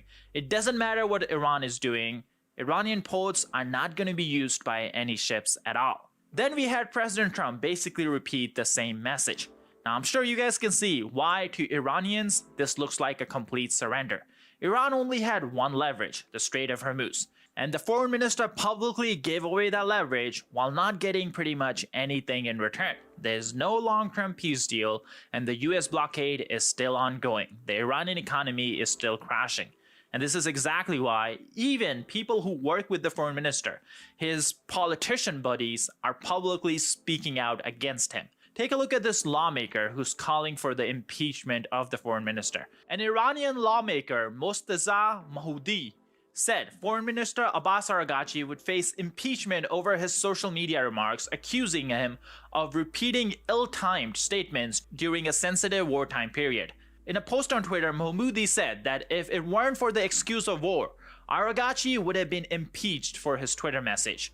He said this was not the first time the foreign minister has made what he described as strange and untimely statements during critical moments, adding that such remarks had an impact on global oil and energy markets. Now, I don't know who this guy is. I don't follow domestic Iranian politics, but nonetheless, this guy clearly has power in domestic politics, and he does have a point. Take a look at this graph. These were oil prices yesterday right after Aragachi's statement. They plunged below $90 for first time in a long time. They were above $100 a barrel that morning, and they dropped as low as $83 because of the Strait of Hormuz being open. Because of that news. In a way, this was the Iranian leverage. If Iran can shut down the Strait of Hormuz, oil prices spike, and that creates domestic and international pressure on Trump to back off or give Iran concessions during negotiations. But now that the prices are coming down, the pressure on the United States is disappearing. And let's be honest here, militarily speaking, Iran just doesn't matter. Iran has no military power left whatsoever. The only power they have is the drones they can use to shut down the Strait of Hormuz. But because of the statement from Iran's foreign minister, that leverage has weakened severely. This is exactly why the Iranian society is turning against the people who are negotiating, including the foreign minister who put out that statement. And I'm really being honest about that. That statement we looked at from the politician, that was not an isolated incident. Here's another person, another politician speaking out, doing the same thing. This time we have Ayatollah Mosrani, former culture minister. He warned on Friday that Iran risks losing strategic advantage in information warfare if it fails to act quickly during sensitive moments. If the Supreme National Security Council, that's the highest body in Iran, does not appoint a capable spokesperson and does not speak in timely manner during sensitive and necessary moments, and does not take the initiative in shaping the first narrative, we will suffer great harm in psychological warfare and the war of narratives. In simple words, this guy is saying that Iran is losing the propaganda war, and that was one of the few spaces that Iran had some hope in, and that's exactly why he's pissed. But let's be honest here, Iran may be losing the propaganda war, but they are trying their best. They are going down swinging, and if you don't believe me, look at this piece of propaganda that they put out at the start of the war. It's not the best, but you can clearly tell that whoever made it tried his best. He or she put their heart into this piece. It's basically a modern day Mona Lisa. So take a look.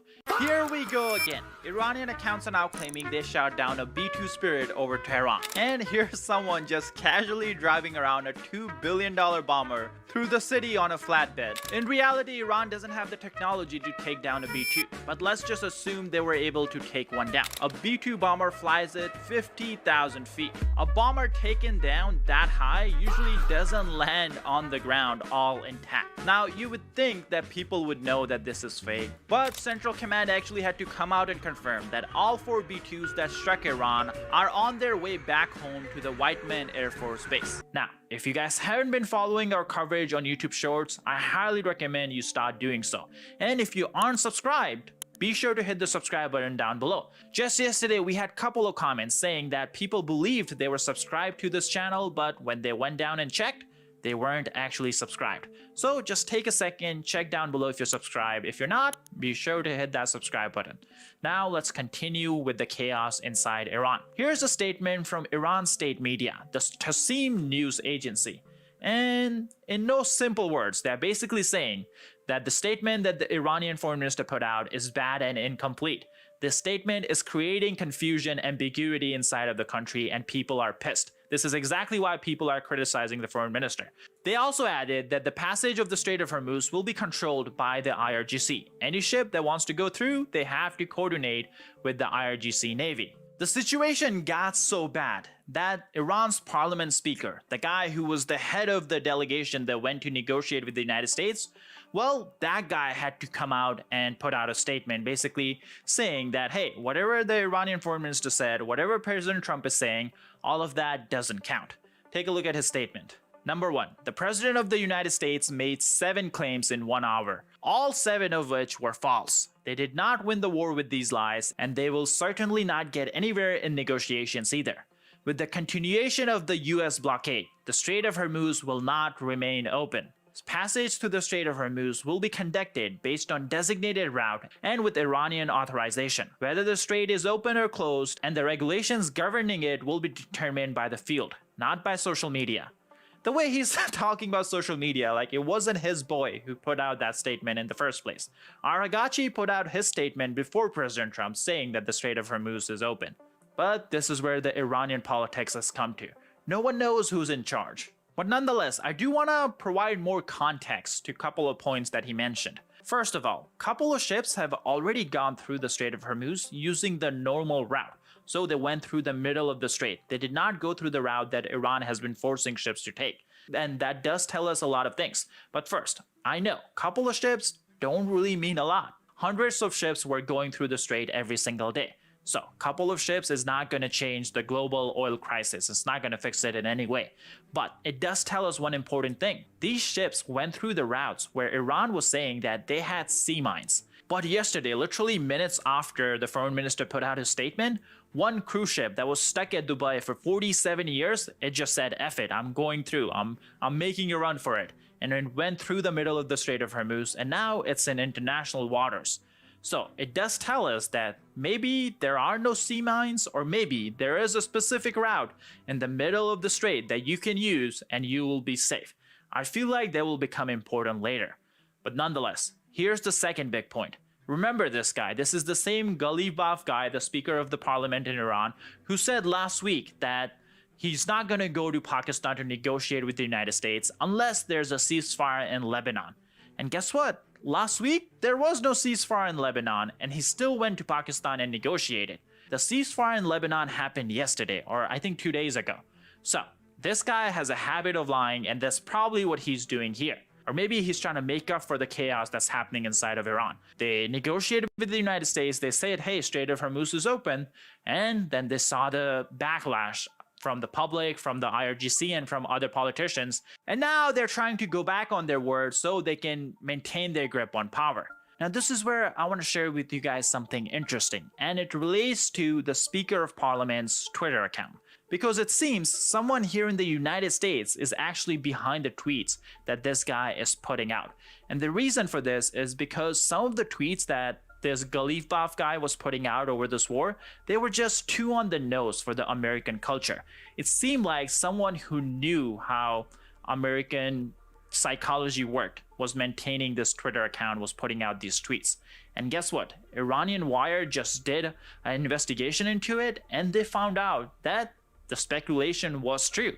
And they also found out who could it be and where he lives. So let's take a look at this investigative report. Meet the man behind Ghalibaf's Twitter account. Since the war started, this account has posted almost daily, sometimes in English, sometimes peppered with emojis or Gen Z memes, directly addressing the American public.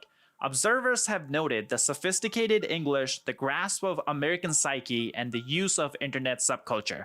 This suggested an advisor who's fluent in English and belongs to Iran's third generation. This is the generation that belong to Iranian elite families who are part of the Islamic regime.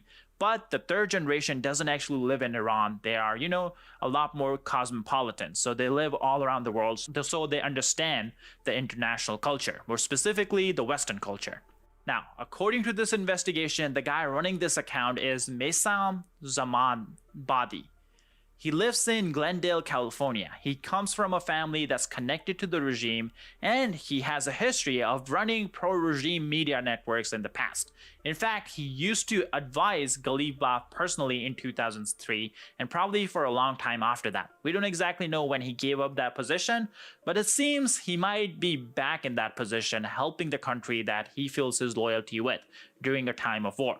Now, it is kind of hypocritical for the person to love the Islamic regime so much, but live in California. He wants to protect a regime so the regime can continue ruining the lives of 92 million Iranians.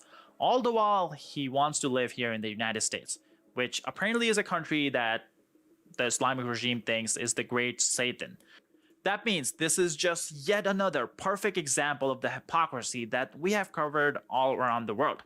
Chinese elites, the CCP politicians, have their families here in the West, sometimes even here in the United States. Same with Russian elites. Russian oligarchs literally beg the United States government to not put them on sanctions list. And then same thing with Iran. While the regime is basically brutalizing the Iranian people, their kids are living overseas and they don't want to go back. They want to protect the regime, but they don't want to go back. I hope everyone who supports the Islamic regime sees the hypocrisy in all this. But nonetheless, there is extreme amount of chaos happening inside of Iran, especially at the top level, and only time will tell what happens in the future. So be sure to hit the subscribe button down below, and I'll see you. Should video game publishers be allowed to disable games for you? you bought, European Parliament hearing. This right here. So we all know Accursed Farms, right? Scott, like this is the guy. This dude has been out trying to push this for Stop Killing Games for literally, when was the first video he did about this? I just want y'all to see where it's at. So where did it go? Longest, I think maybe this is really the first one, is that right here, 2 years ago. 2 years ago, he invested a lot of time and energy into this. And now, 2 years later, over 1 million signatures later, here he is in the European fucking Parliament. That's right. I am the founder of the Stop Killing Games consumer movement, which has many shared goals with the initiative. I'd like to clarify what it means to destroy a video game. The second slide. When we say a game has been destroyed, what we mean is a publisher has permanently disabled all copies of it that have been sold so no one can ever play them again. It would be like removing every single copy of a book or film in existence, effectively erasing it from the culture. The way this practice works is first a publisher sells a copy of a video game. However, it has been designed so that it must connect to the publisher in order to function. True. This acts as a potential kill switch. The customer is also given no information when the game will stop working, even though the publisher has decided to assume that responsibility. Then, after an undisclosed length of time, the publisher disables all existing copies of the game, but keeps the customer's money. Yep. The publisher also enacts countermeasures to ensure repairing the game. To ensure repairing the game is almost impossible, even for experienced software professionals. From this point onward, no customer can ever run the purchase again. I think that's a really good point, right? Is that it's not enough that they simply stop providing support. They also actively inhibit support. Besides destroying the game, this practice is also subverting customer expectations. Most video games can work indefinitely, which has been the customer standard for half a century, including ones that connect to the internet. Alternately, a small number of video games operate as subscription services, but those inform the customer exactly when their access ends at the time of payment. The games we're referring to do no such thing. Yep. It's a bit of miscommunication. They almost always contain terms stating they can end at any time for any reason. What this means is customers have no real protections when they buy games like these. Exactly. They are unable to keep them, and they are not informed when they will end. This behavior would be outrageous in other industries. If you bought a book in a store, the publisher cannot come into your home and take back your book at will. True. If you bought an insurance policy, you would be informed when that policy ends. Not that the seller could end it at any time for any reason, but still keep your money. Exactly. The games being sold this way are operating similar to scams. Publishers know customers expect video games to last, so they sell these in the same way as ones that can work forever, as a one-time purchase with no expiry date, then price them the same. Publishers know that if customers were informed exactly when they plan to disable their games, that would reduce sales, since the longevity of a game affects how much customers are willing to pay. It's actually a very good point, too. That, like, the fact that they're withholding this information is basically correlated to them getting more sales. So it's basically like it's another example of a seller withholding information from a buyer that would give the buyer a more educated understanding about their purchase. It's like another it's another form of like just malicious, like bad faith behavior. It's a very good point. I didn't think of that.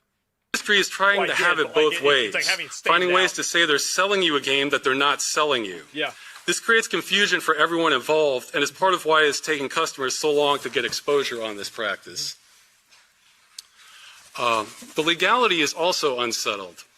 Earlier, members of Parliament assisted us in asking questions to the EU Commission about how legal the terms and game license agreements were, especially being able to terminate them at any time for any reason.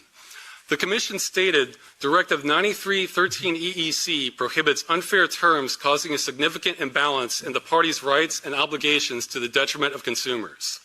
The Commission also recommended consumers file complaints with businesses across member states through the European Consumer Centers network. In 2024, we had volunteers across the majority of EU countries submitting complaints against the French company Ubisoft for disabling the game The Crew. Yeah, remember that? The responses we received from the ECC network were extremely inconsistent. Some officials said there was nothing they could do. Others said the company was required to run the game indefinitely, which is unrealistic. But the majority stated there was no clear regulation on this practice. Nobody knows. We were independently able to get thousands of complaints submitted to consumer agencies in France and Germany, but there still has been no decision on them on the legality either. To the best of our knowledge, no one in the EU has ever been compensated for this and hundreds of other titles. Never. In short, governments in EU countries are not sure how to handle this situation, and customers are overwhelmingly not being compensated for the loss of their purchases. It is an ideal I hope that this is the beginning of the end for these malicious online video games. Like these games that basically scam you in like 10 different ways with like different currencies and shit like this. Like I think this needs to be like way, way more regulated. Because, and this is the reason why I think it needs to be regulated, is because it's being done deliberately to mislead the user. And I think that when you're in a commercial transaction and you do things that are meant to mislead the other party, you are engaging in bad faith behavior, and that's not something that you can do ethically. So they're engaging in bad faith, unethical behaviors in order to get more money out of people by, for example, reframing all of the ways that they look at monetization as like crystals or coins or tokens or, you know, like primo gems or something like that. And meanwhile, you know, people don't actually know how much money they're spending. There's no reason for that. It's not even games. This washes over to all digital goods. You're right. And this is the problem, is that because the digital goods marketplace is evolving so fast, that the legal marketplace and the legal ramifications of that are not keeping up.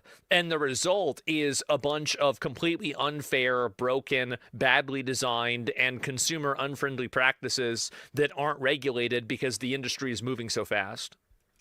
Situation for clear regulation. This is not a new practice. It started approximately 2005 and began negatively impacting customers for them around 2010 onward. Online back then? However, it often affects a minority of customers whose complaints can get lost in the system. It wasn't until a large case affecting millions that any attempts to get government attention were possible, and there still is no answer. The EU Commission says this must be handled on a case-by-case basis, but this practice is extremely widespread. Future slides. We have formed an amateur study examining over 1,100 video games that require a connection to the publisher. The majority of these have been deliberately disabled by the publisher, That's right. with many of the rest still at risk of being destroyed. Under the strictest interpretation of what it means to disable a game, the study found that out of over 400 titles, publishers disable a customer's purchase 93.5% of the time when ending support. Wow. This business practice is responsible for more destruction to the medium than anything else by an enormous margin. There is also a strong correlation between this practice and the size of the publisher, as most small studios do not engage in it, as it requires far more resources, work, and liability than they can handle. So even though this impacts a minority of games, it disproportionately affects customers due to the scale of the largest offenders. From sales figures, it impacts tens of millions of customers, minimum in the EU. This impacts developers as well. This may seem obvious, but based on interviews and feedback, we found the majority of game developers do not support having games they've worked on destroyed. Yep. They can spend years of their lives creating them, but they are often not the ones making these business decisions, and sometimes even sign non-disclosure agreements so they cannot voice their opinion on the matter. Yep, or The non-disparagement. main point I hope that does not get lost in this hearing is this initiative welcomes any solution that will solve the problem of video games being destroyed on this scale. We want this to be as easy and as practical as possible for all parties involved, and are very open to how that is achieved. We are not even asking publishers to change their business or monetization models, only that once they end support, they do so in a responsible way. I think that if you're not providing an alternative yourself, then somebody should be able to do it for you. That's my outlook on it, is that if you're not doing it yourself and then the game gets shut down, somebody else wants to make a private server, you shouldn't be able to shut down the private server. Like that's literally it. Like, I don't think that you need to require them to run the servers. You don't have to make them give up the code. If somebody wants to recreate the game and do that, then I think that it's totally fine. Like City of Heroes, yeah, one of many, or WildStar. Our only goal is to prohibit this destructive practice and thus obtain basic protections for consumers and the medium as a whole. Yep. I'd like to add a little bit on the economic aspect. Again, when planned for from the beginning, the cost can be very small. It's mostly about when it's undoing that's more of a cost related. Yeah. Earlier the game Concord was mentioned. That's actually an That's when he raised his eyebrows. He read Concord. Look. Earlier the game Concord was mentioned. That's actually an excellent example because it's publicly stated that at least 370 million euros were spent developing that game, and it did not include an end-of-life plan like what we're seeking. Most of the cost for developing games tends to come from other areas like art assets or marketing. This is just one element out of hundreds that already go into making a game. The other thing is sometimes industry costs or estimates of how much this would cost can be faulty because they're expecting the game they're asking for to have every last feature it did while it was being supported. And many of those can be retired and don't even make sense for a game that's no longer being supported, like administration or anti-cheat measures or account management or things like that. Yep, like so that can drastically, there can be hundreds known as microservices associated with these that can be disabled. And gamers will win. It's not a matter of if gamers will win, it's a matter of when gamers will win. It's inevitable because there are more of us every single day. Every day, every year, there are more gamers. Customer still has the core game, so that should be taken into account when figuring out the potential cost. And it might have been mentioned earlier, but we also want to emphasize the companies have been paid already once for the working game, so that should be factored into the budgeting. There were some other points mentioned on the right to repair, whether we need it and how long a product should work. With right to repair, that's a little bit different issue. Well, that's certainly welcome, having the right to that. As I mentioned in my presentation, there are deliberate countermeasures to prevent repair. That it's almost a small miracle when it does happen from extremely experienced software professionals for resurrecting a game.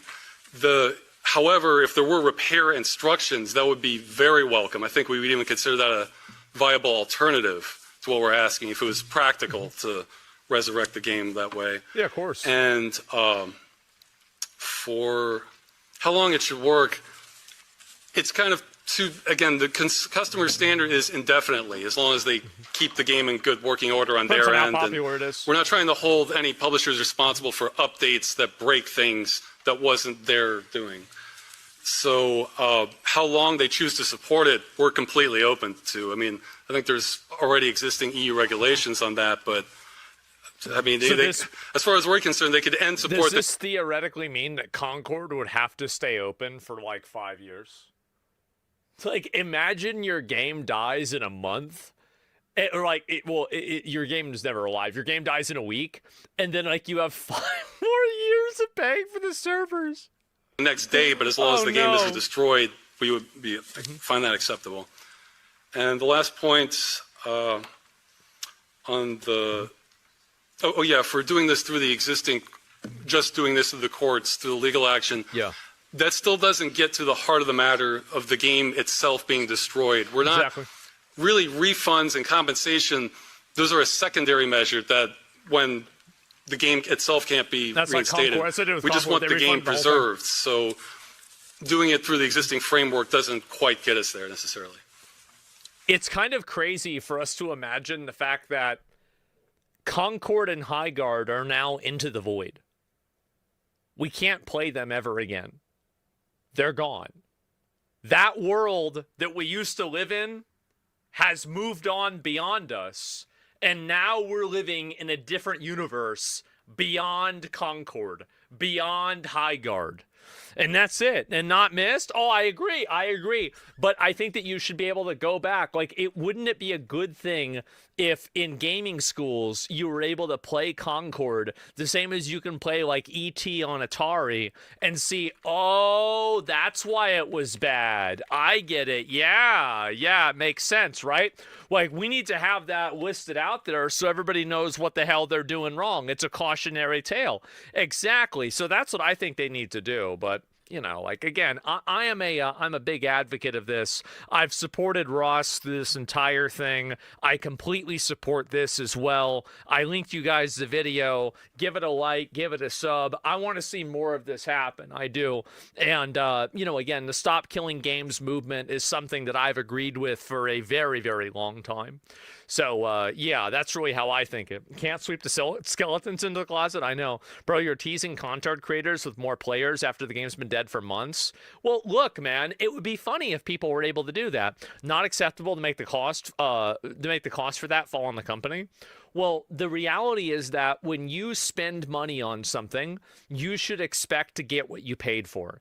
And the problem that a lot of these studios have is that they don't actually deliver that. That's the main issue, is that they're not delivering the thing that they said they were going to deliver. And if the game shuts down very soon after, you're not really getting your money's worth, are you? And so, don't sell it then? Exactly, yes. And the entire idea, this is another component, is that we know that these video games are designed, like, they don't have to make the games this way. They make the games this way on purpose so they can control more aspects of the way that you play them than what they should. And so what I think the problem is that they have a monopoly legally through that control. If they didn't have that control, you wouldn't have this problem. The problem is derived from the control. It's like car manufacturers straight up producing no replacement parts and blocking third-party production of parts. Exactly. Yeah, like a car manufacturer should not have to make replacement parts forever. But at the same time, we could make a law. We could just do this. We could just simply write a law and say you have to provide replacement parts and produce them at this ratio for at least 5 years. And what do you think? Every car manufacturer is going to go out of business? You think they're going to stop selling cars in Europe and America? No, they're going to work around it and they're going to follow the fucking rule. So this entire idea that like, oh, well, they can't do this. Of course they can absolutely do this. And you'll see it immediately. So again, we live in democratic societies. Like if we're in America, a Western country, we can just simply tell them what to do. Because we can just change the rules. We can just say there's a rule that says, like, theoretically, we could take it and make it to where gacha games were no longer allowed to have energy in those games. We could say that any form of acquisition and recovery of items or, you know, rewards in the game can't be limited to a certain amount of times per day. We could just do that. We could get enough people together and we could just do that. We can do anything that we want. Understand that. All you need to do is get enough people together. That's all you need to do, and it's literally that easy. Eric Swalwell had another video come out. I guess he's a married man. He has been feeling up on what seems to be a lady of the evening. There's also some other allegations against him. It's things I can't say out loud. This is a little bit older, but I mean, he wanted to deny it first. A lot has been said about me today through anonymous allegations, and I thought it was important that you see and hear from me directly. I thought about you guys were all about believe all women, but again, okay. These allegations of sexual assault are flat false. They are absolutely false. They did not happen. They have never happened, and I will fight them with everything that I have. They also come on the eve of an election where I have been the front-runner candidate for governor. Okay, you can't sit here and say, I did not commit that as assault. I'm the front-runner. Okay, now you've established that you're a liar. You were never and never will be the front-runner. Maybe there's some weird polling that the Democrats do that say Hillary Clinton has a 99% chance of beating Donald Trump. It's like, yeah, maybe according to you guys, you're the front-runner, but that's not real. That just lets me know you have the ability, the capacity to lie to our faces. Here you are doing it again. I do not suggest to you in any way that I'm perfect or that I'm a saint. I have certainly made mistakes in judgment in my past. He's soft launching the admission.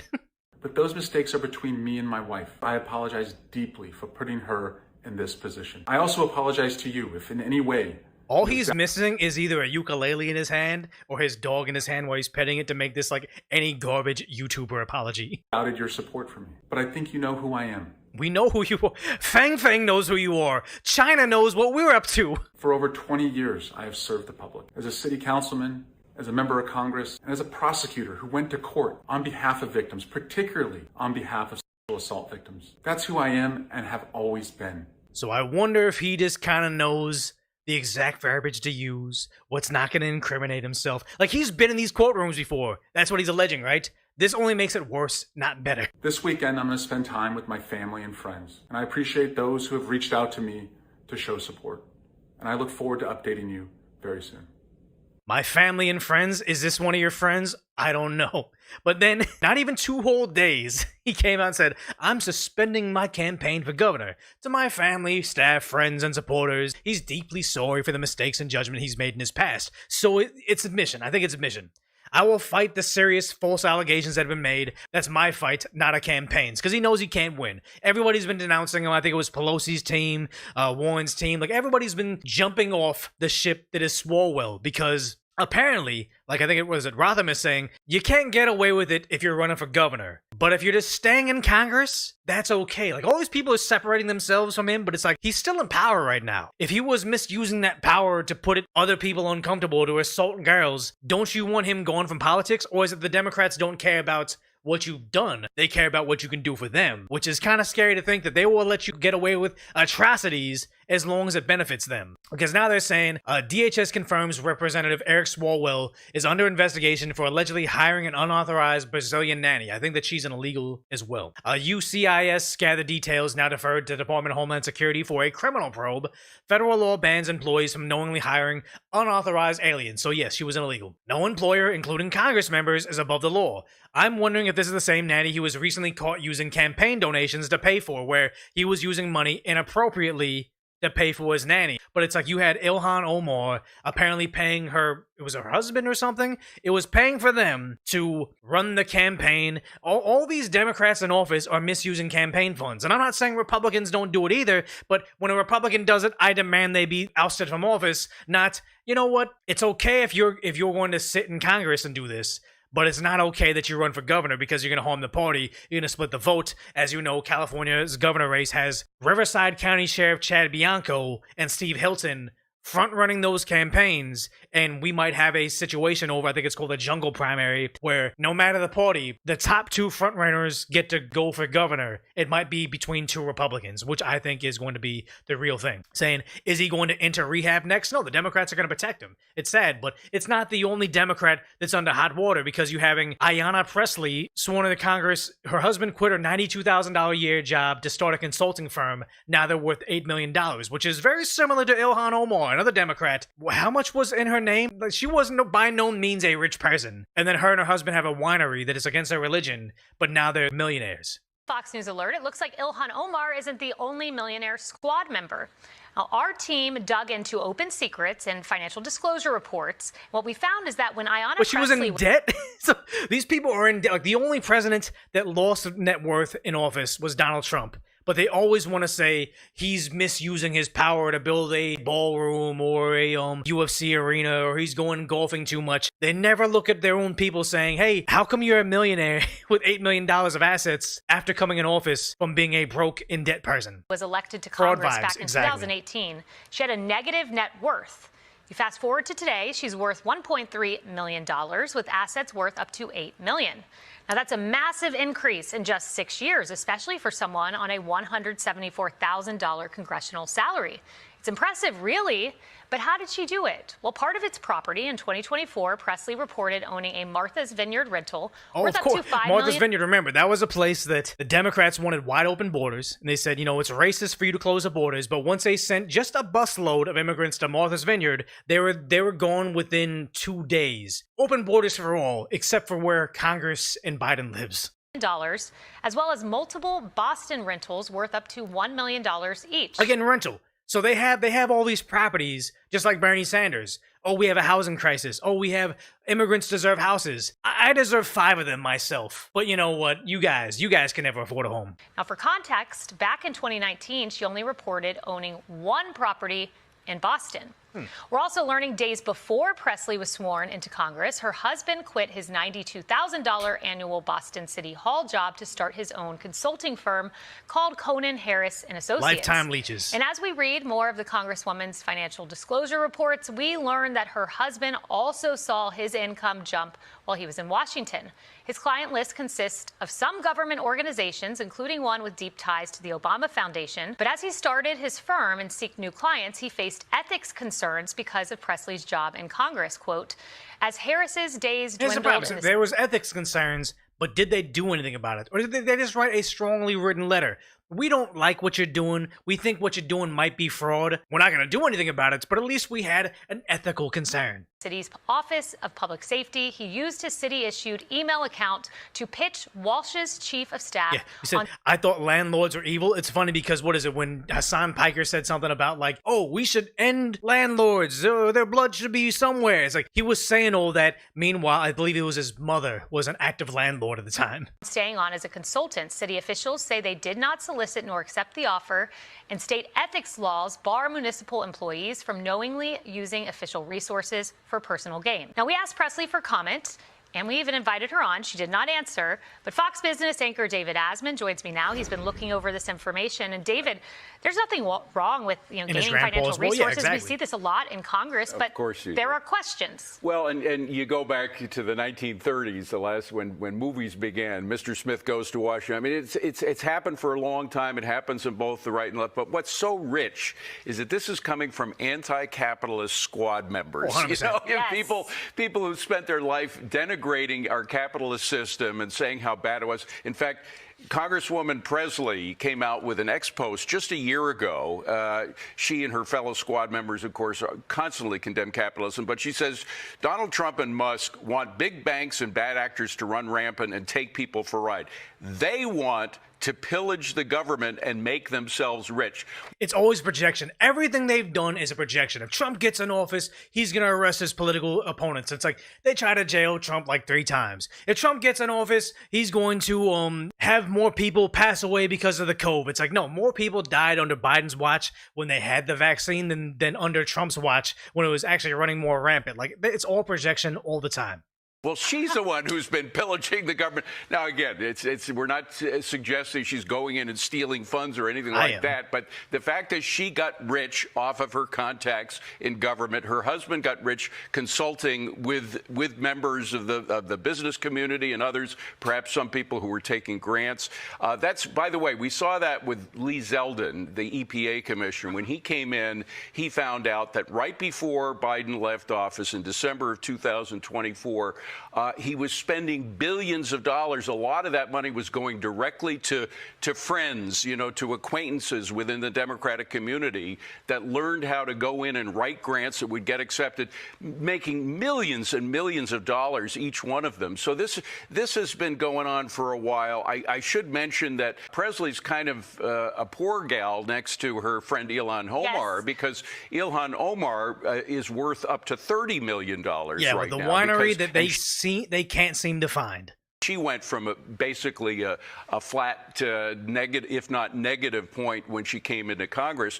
She also has a husband who's a consultant. He was working with progressive Consulting is like the leftists. most empty job ever. I remember, I think that when it was I was interning for a guy that was doing graphic design, and they're trying to figure out, okay, can they hire me later on? And they're trying to figure it out. Like, oh, we can just have you as a consultant, and we'll give you like the salary. You'll be kind of a corporate swing. You're gonna help everybody out in the firm. You'll just say you're consulting, and I'm like, that doesn't seem like it's a real position. And it's like that. I don't want that to be my title if you guys hire me on, because then it's hard for me to get another job that I'm qualified for because I'm no consultant. And I think that BLM kept on hiring family members as consultants, and it's like, yeah, you just pay them to give advice, essentially. Like, it's an insanely empty title that they keep on misusing. Who again have this anti-capitalist creed, which they live and die by. But apparently, it's very easy to condemn capitalism when you're making millions of dollars. Yes. And of course, we have to mention the grand dam of No, I think it's difficult to condemn capitalism when you're making millions or you're worth millions. If you have people with even a semblance of intelligence, if your whole audience and your base is idiots, then it's easy. But it's hard to find that many idiots to vote for you unless they're just harvested ballots. List, which is Miss Pelosi, who's worth about 275 million, at least 275 million, with her husband Paul, who and you know he's a good investor, but she's come to him, I'm sure, with excellent inside information that we're not allowed to trade on, but members of Congress still do, and there are certain trades that she and her husband made that clearly were based on information she was getting about credit card companies that were going to have a particular advantage that other companies didn't have. So this has got to stop. We've tried to stop it time and time again. Again, going back decades and decades, it never seems to work properly. Schweizer has done his best to try to come out with revealing stuff, but we're going to continue to investigate and put pressure on the politicians to stop this once and for all. David Asman, thank you. Lots of questions here. It's all valid stuff. Like, we have a lot of issues in there with the Democrats, but it's sad because they're just willing to look the other way. Like Swalwell, I saw a post of somebody saying, we all knew who he was in DC. We've been, reporting on it. Everybody knows that he's been kind of a bad guy with questionable morals. Them coming forward now and saying, hey, we know about it. Now we're denouncing him. He can't run for governor because he was going to try to run for president later on. But it's, why aren't you asking him to step down from Congress? And also, why didn't you speak up earlier before this came out if this was just an open secret within DC? The sad thing is they're more than willing to just allow them to run rampant and do whatever they want, because as long as they're a useful idiot, they'll let you get away with anything. Thanks for being with us here on Live Now from Fox. I'm your host, Christina Evans. We do want to continue on with our coverage of today's top stories. And as we teased a short time ago, we're going to continue that, having these conversations with some of our experts focusing there on the Strait of Hormuz. We're taking a live look there at some of the marine traffic that is ongoing there through the strait at this time. But there was a big movement earlier this morning when Iran said that it was going to tighten control over the Strait of Hormuz, now warning mariners that the energy lifeline was once again closed. This, of course, comes as shipping sources said that at least 2 vessels reported coming under fire while trying to transit that waterway. Tehran has since said that it was responding to a continued U.S. blockade of Iranian ports, calling it a violation of their ceasefire. In the meantime, though, we have learned that the supreme leader of Iran says that the Navy is ready to inflict, quote, new bitter defeats on its enemies. This, of course, comes just one day after President Trump made an announcement on his Truth Social page that the Strait of Hormuz would be open for business. So to dive into these newest developments, I now want to bring into the conversation with the Middle East Institute, Alex Vatenka. Alex, thanks so much for being with us here on Live Now from Fox. It's great to be with you, Christina. Thanks for having me. Well, let's get to the very latest. Of course, we're focusing there on the Strait of Hormuz. It was open, now it's closed. What are we sort of learning about this back and forth between the U.S. and Iran? What is Iran now focusing on and the meaning behind now closing the strait? So, Christina, I think the Iranians, at least that's what they're saying, that they were under the impression that as soon as they came out, and they did so, the foreign minister, Abbas Araghchi, said so yesterday, they came out and said, okay, the strait is now open for business. And then President Trump came out and said, that's great, thank you, Iran, but we're going to keep the blockade on you, your ports, your shipping. And the Iranians were, again, based on what they're saying, taken back by that. In fact, there was a moment of acrimony, if you will, in Tehran. The foreign minister was accused of having been too premature in declaring that the strait was open. I don't know if that reflects genuine policy disagreement in Tehran, but long story short, within hours yesterday, I think within 10 hours of the strait being open, Iran then said, actually, that's not the case. We're going to go back and control. So, I would say, Christina, this could very well be a case of posturing before this next round of diplomatic talks that are supposed to happen anytime in Islamabad. But the fact that some boats or shipping was targeted kinetically, that's a disturbing development. I hope we don't see much more of that in the next few hours and days to come. Absolutely. I think that was the piece that stood out to most folks as they woke up this morning, hearing that vessels had been apparently fired on while trying to traverse the strait. I do want to put this up on our screen from Reuters with Phil Stewart reporting this, that Iran is broadcasting this message: attention all ships, regarding the failure of the U.S. government to fulfill its commitment to the negotiation. Iran declares the Strait of Hormuz completely closed again. No vessel or any type of nationality is allowed to pass through the Strait of Hormuz. And so now I want to ask you, as we're kind of involving the information that you're giving us, also seeing the reporting that's coming there from the region, where do the Iranians now stand on these peace negotiations as the ceasefire is set to end on Wednesday? I know that there are still some non-negotiables that are on the table. What are the Iranians now focused on? So, Christina, looking at Iranian sources, talking to folks who are following that closely in Tehran, I don't see any indication that they are giving up on the idea of diplomacy. In fact, the best we have right now is that officials in Tehran are reviewing the proposal that the Pakistani Field Marshal Asim Munir brought to Tehran just a few days ago. He was there for 2 days, if I remember right, and that was a proposal. How much of that proposal was American only versus also the Pakistani input, I don't know. But the fact is, the Iranians are reviewing a proposal which I have to assume is obviously the agenda that will be perhaps the framework going into the next round of talks, which again most likely will be in Islamabad. So, Christina, no sign that Iran is walking away from diplomacy, but both sides are obviously engaged in this maximalist sort of posturing, having as much leverage as they can before these talks begin. And again, this has been true for a long time, from day one. The optics, both Washington and Tehran really want to look like they're not the underdog walking into these talks, whether if not an upper hand, at least as equals.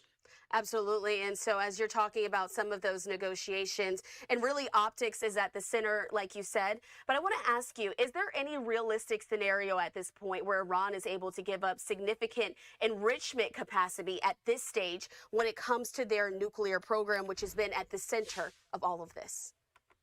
So it really depends on how much, of an emotional attachment, if you will, or national pride case they want to put on this issue of enrichment, because there's no reason for Iran to insist on enriching uranium at this moment on their soil. No Iranian's going to go to bed hungry because Iran is not enriching. There's no evidence that their economy is going to suffer. The enriched uranium was always meant to be used, if you will, for purposes as leverage in diplomatic, standoff that they've had for now decades with the United States and many other countries in the West. So that has always been the sort of really the main reason. Use it as leverage, not because it has a material importance inside of Iran. Let me give you an example. The one Iranian nuclear power plant that actually generates electricity is getting Russian uranium, Russian fuel. It's not getting fuel from the Iranian enrichment cycle. So Iran could park this issue for now. I don't think they're going to give it up forever, because they consider that to be a case of their sovereignty, if you will. They're insisting on that. Even a few hours ago, I saw a foreign ministry official saying Iran will not be the only country singled out, not having the right to enrich uranium. That's how they look at it. But look, right now, it's a perfect opportunity for Iran to say it's willing to make compromises on this issue, because the alternative could be so much worse in terms of a resumption of war with the United States that already, according to Iranian sources, has cost them the same amount as 57% of the entire GDP, or the size of their economy. So a lot at stake here. They could be flexible on this issue of enrichment for their own sake. And those economic issues will likely stay around for much longer, for years to come when you're looking ahead. And so, Alex, I do want to talk a little bit more about the conversation as it goes to negotiations, being that the ceasefire is likely coming to an end on Wednesday, if it is not extended. Pakistan has played a critical role in those negotiations between the United States and Iran. What makes them so uniquely qualified to be able to do this? What kind of relationship does Pakistan have with Iran? Christina, one quick point. Look, I think the best we can hope for is an extension of these talks on the ceasefire on Wednesday. The idea that we're going to have a big, grand agreement that covers so much territory, it's really unrealistic, and it's unfair to put on those negotiators. There is so much bad blood, almost half a century of differences Washington and Tehran need to overcome, involving so many factors. So the best we can hope for is an agreement for an agenda to be negotiated for probably many months to come. But Christina, to your point about Pakistan, look, Pakistan has cordial relations with Iran. They're not close, they have cordial relations. The Pakistanis historically have been, at least since 1979, upset that Iran has over the years been close to India, which obviously arch rival of Pakistan. And the Pakistanis have always prioritized closer relations with the United States and the Gulf countries, because that's where they get diplomatic support. That's where they get economic, interest of theirs served. Let me give you an example. There are probably about 5 million Pakistanis that live in the Gulf countries that send home 20-some billion dollars every year in terms of remittances back to the Pakistani economy. So Pakistan has a lot at stake here in terms of its well-being, in terms of its economic interest. And last point I make, Pakistan also, in terms of its makeup, has a very sizable Shia Muslim community, many of whom might be close to the Iranians. So war in Iran might just incite the Shia Muslims inside of Pakistan, and that creates instability inside of the country of Pakistan, which obviously they're very nervous about and sensitive to. I think that is also speaking to the larger impacts of this conflict. It's not only focusing there just between the United States and Iran. Other countries have been pulled in, including Israel, Lebanon, so much happening there in the Gulf region. And so, Alex, while we're not able to touch on every single issue here, I do want to ask you this. Many people bring up the previous deal that President Obama was able to strike with Iran. And this is when he was in office. What additional agreements potentially could be in place within a new deal that differs from the one that we saw back in 2015?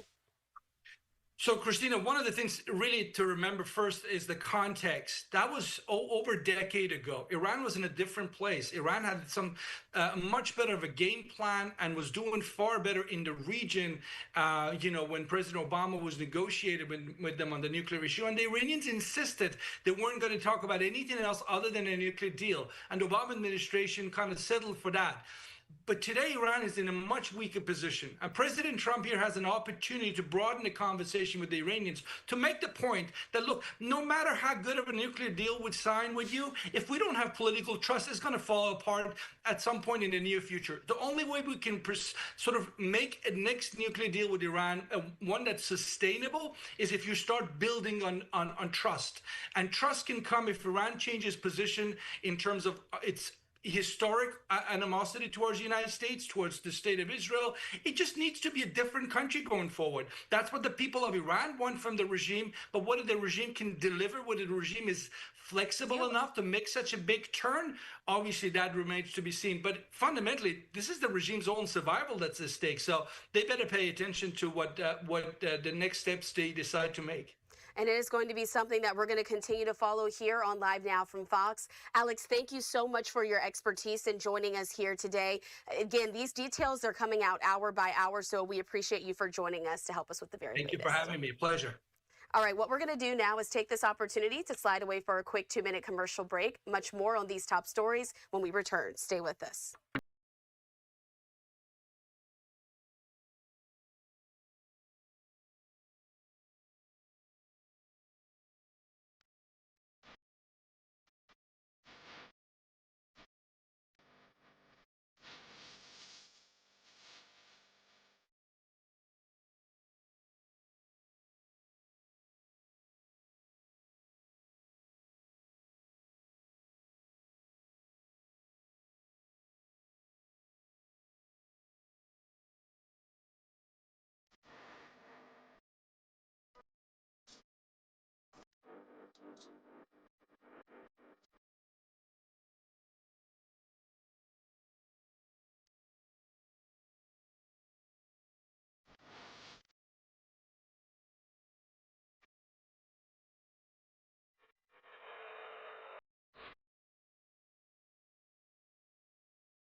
Thanks for being with us here on Live Now from Fox. I want to show you this live vantage point that we have of the White House. As it was earlier this morning that we saw President Trump, he was signing an executive order there. He was there with a large group of people in the Oval Office.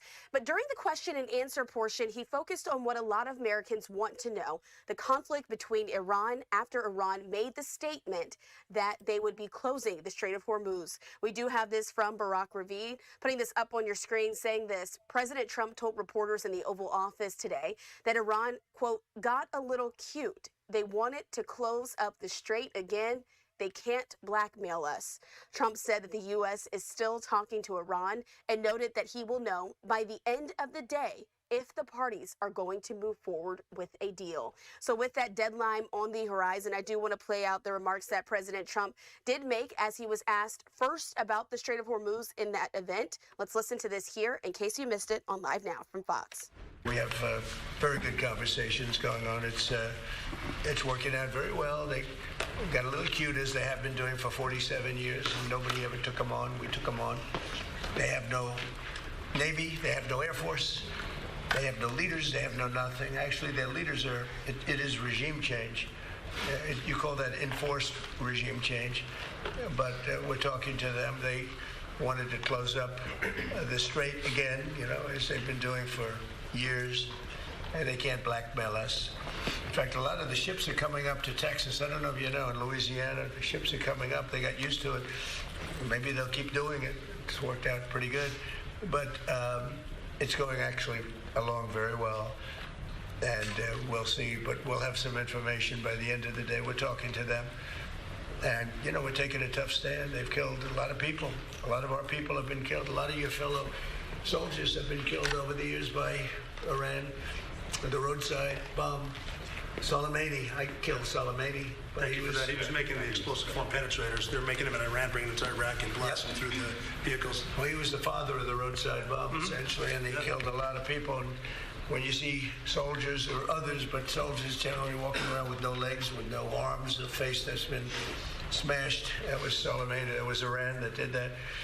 So we have a much different view on it than other presidents. They've gotten away with murder for 47 years. They're not getting away with it anymore. Next news, breaking news.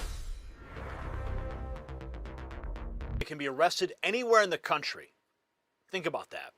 A local Democrat official in Minneapolis believes she has the authority to order the arrest of federal law enforcement officers for enforcing laws passed by the United States Congress. It's not a policy disagreement. It's an open rebellion against federal authority, and it's happening while New York just got slammed with a $73 million funding cut for illegally issuing licenses to foreigners. The sanctuary cities want a war with the federal government? Well, Donald Trump is about to finish it. And here's what makes this crazy. I mean, this what it means for you and your family.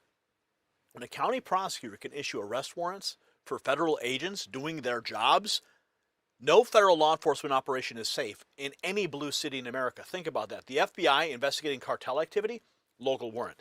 DEA taking down fentanyl dealers, local warrant. ICE removing a violent criminal and a criminal alien from your neighborhood, local warrant. It's not about immigration.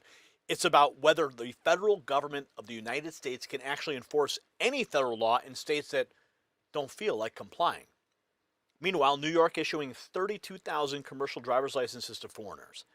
53% of those were issued illegally to people who shouldn't even have them. These aren't just license holders in Manhattan. These are truck drivers operating 18-wheelers on your highways, in your towns, driving past your kids' schools. Secretary Duffy said it himself. These drivers don't stay in New York. They travel across the country.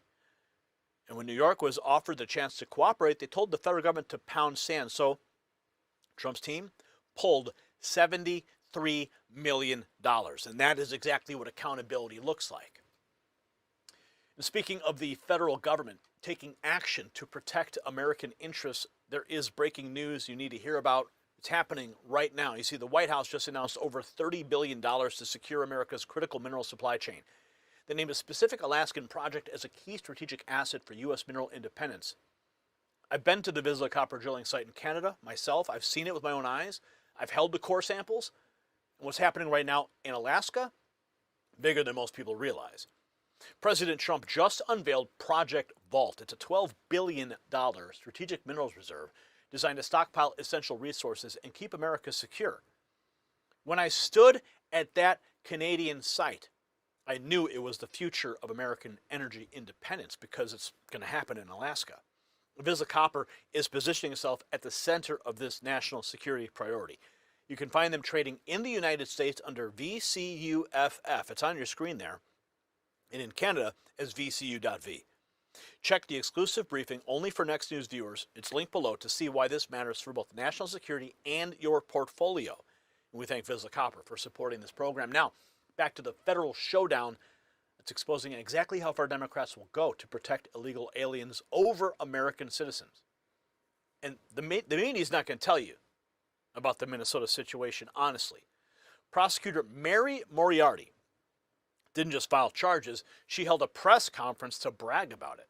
She stood in front of the cameras and announced that her warrants allow law enforcement to arrest this ICE agent anywhere in the country. She's not hiding what this is, she's advertising it. She wants other Democrat prosecutors to see this playbook, and she wants to set the precedent.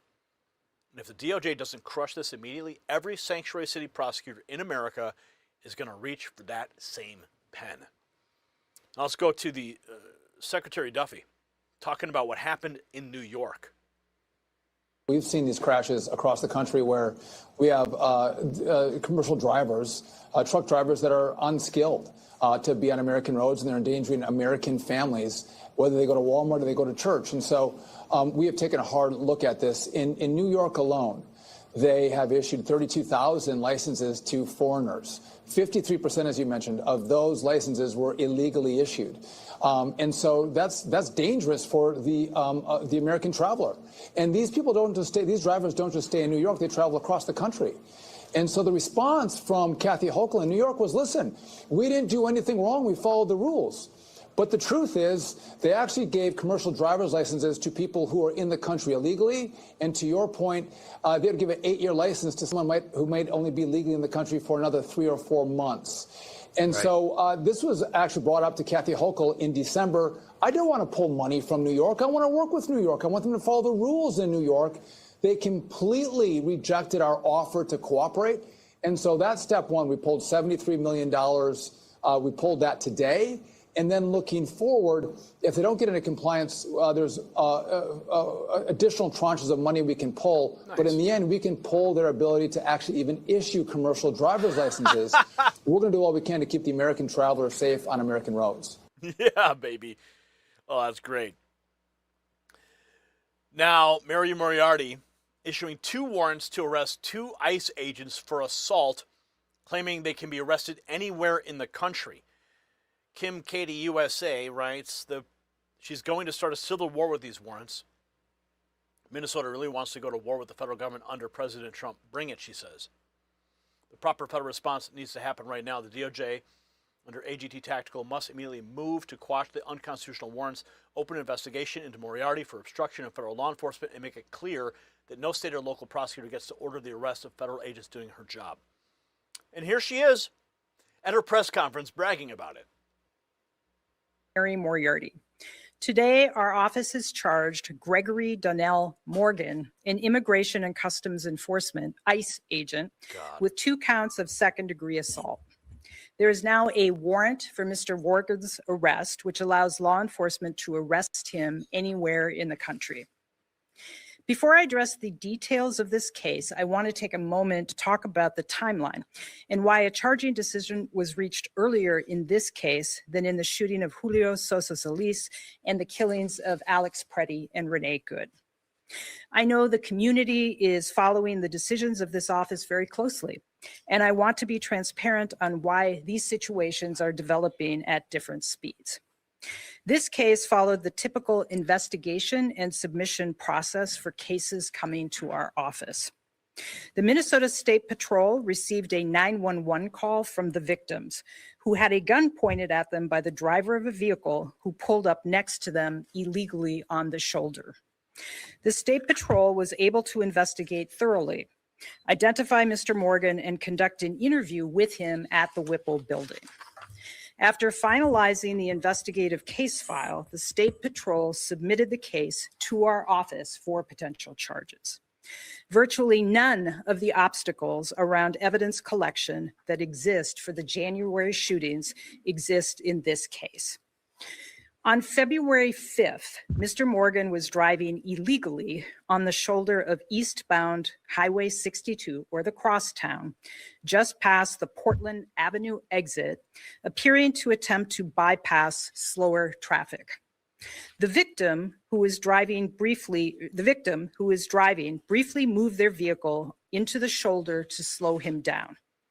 Mr. Morgan was driving a rented SUV with no markings or other features to indicate that it was an ICE vehicle. After the victim's vehicle moved back into the legal lane, Mr. Morgan sped up to pull alongside the victim's vehicle. Mr. Morgan then visibly slowed his vehicle to match the pace of the victim's vehicle. Okay, that's opened enough his of you. window. Enough of you. Oh, she's ignited a firestorm, but now the focus shifts to federal authorities. Mullen has a clear message: border security non-negotiable.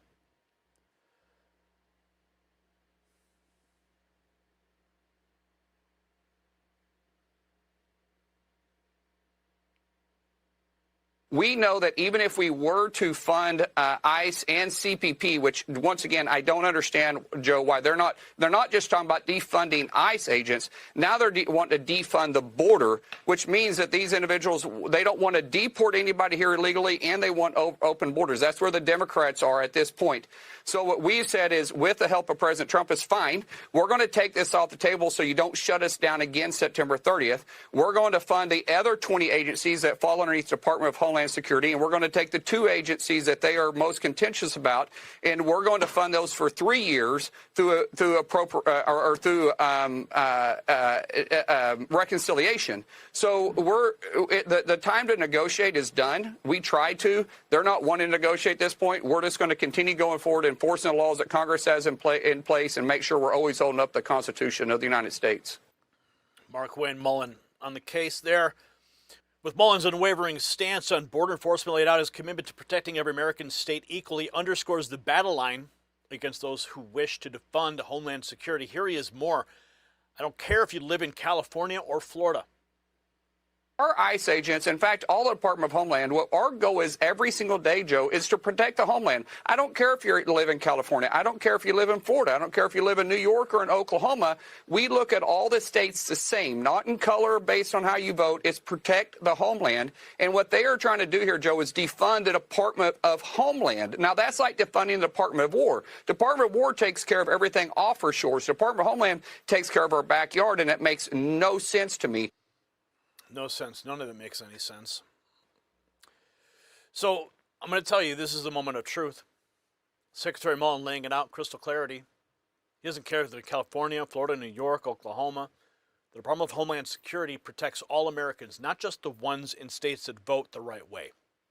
No color-coded enforcement based on politics. Then he dropped the hammer. The time to negotiate is done. Democrats aren't asking for immigration reform. They want to defund ICE and the border. They want open borders, okay?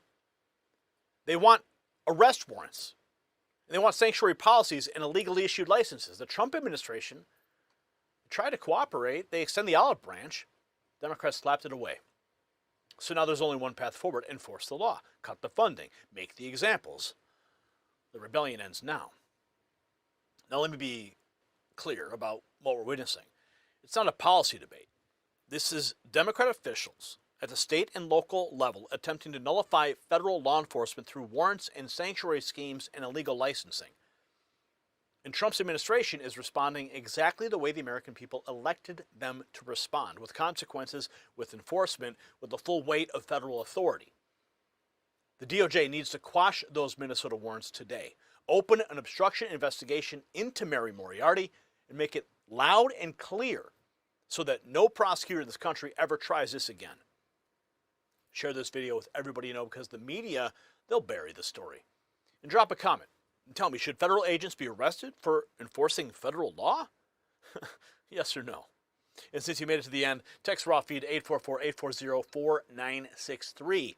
That's how we bypass the suppression of our content and get you the information directly to your phone from me to you. If you want to wear your support for Law & Order, check out the Next News merch shelf below this video. For the Next News Network, I'm Gary Franchi. Stay informed and stay free. The system controls information. Information control is power. They don't want you to see this. The truth only survives together. They don't want this. Share this now. Donald Trump made a tweet trying to get a little breathing room between Israel and Lebanon. It's been a long time since the two leaders have spoken, like 34 years. It will happen tomorrow. 34 years, what a coincidence. That's when Hezbollah showed up. I'm sure the Pope will have a lot of pleasant commentary on how Trump keeps making peace deals, but no, the Pope actually doesn't want us to talk about this. More on that later. Now, before showing you exactly how Iran is capitulating, you have to understand what's happening in Lebanon, just to understand the context here. Well, BBC News, the British broadcasting cucks, 3 paramedics killed in successive Israeli strikes on Lebanon, officials say. Heartbreaking. Heartbreaking. They were just paramedics doing their thing, living their lives. Anyway, if you actually read the article 13 paragraphs in, the Islamic Health Association is an emergency service linked to Hezbollah. The Rizallah Scout Association is affiliated with the Amal movement, a Shia Muslim group. Wow! So the 3 paramedics were literally Hezbollah terrorists. And I see a lot of people screaming war crimes and whatever, but like, listen, man, if you're a terrorist and you just be like, oh, but also I'm in the press, that doesn't give you a get out of jail free card. You should still get fucking obliterated. I'm like a very simple person. I think terrorists should die. A lot of people call me a radical for having that stance, but I think it's a moderate position, is just killing them. The radical position is, well, Gaza. So essentially, Hezbollah is a terror organization that's backed by Iran that lives in southern Lebanon, and it's basically been firing missiles into Israel for the last 3+ decades, all right? They've killed hundreds of people in Israel, as well as in Lebanon, tens of thousands of people in Syria, massacring Christians in Lebanon as well, which is why the Lebanon population, Christian population, dropped from 60% to 30% over the last, 2 decades.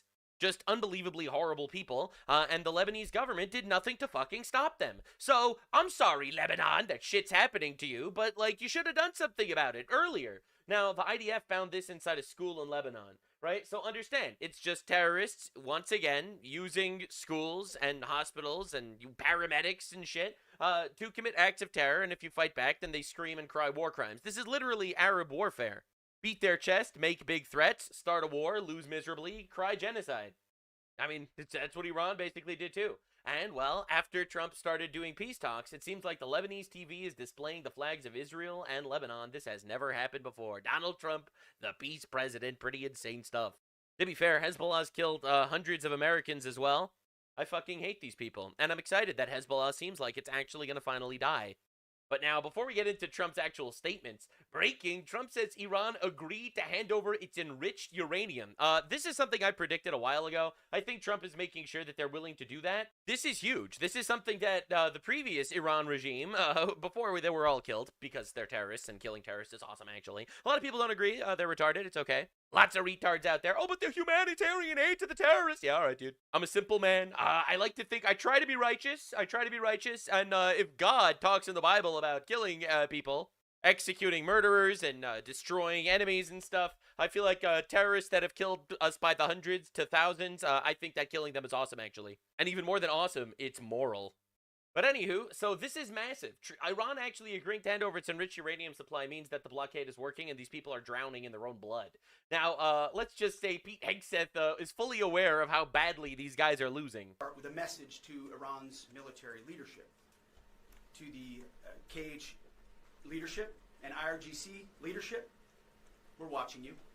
Uh-oh. Our capabilities are not the same, our military and yours. Remember, this is not a fair fight.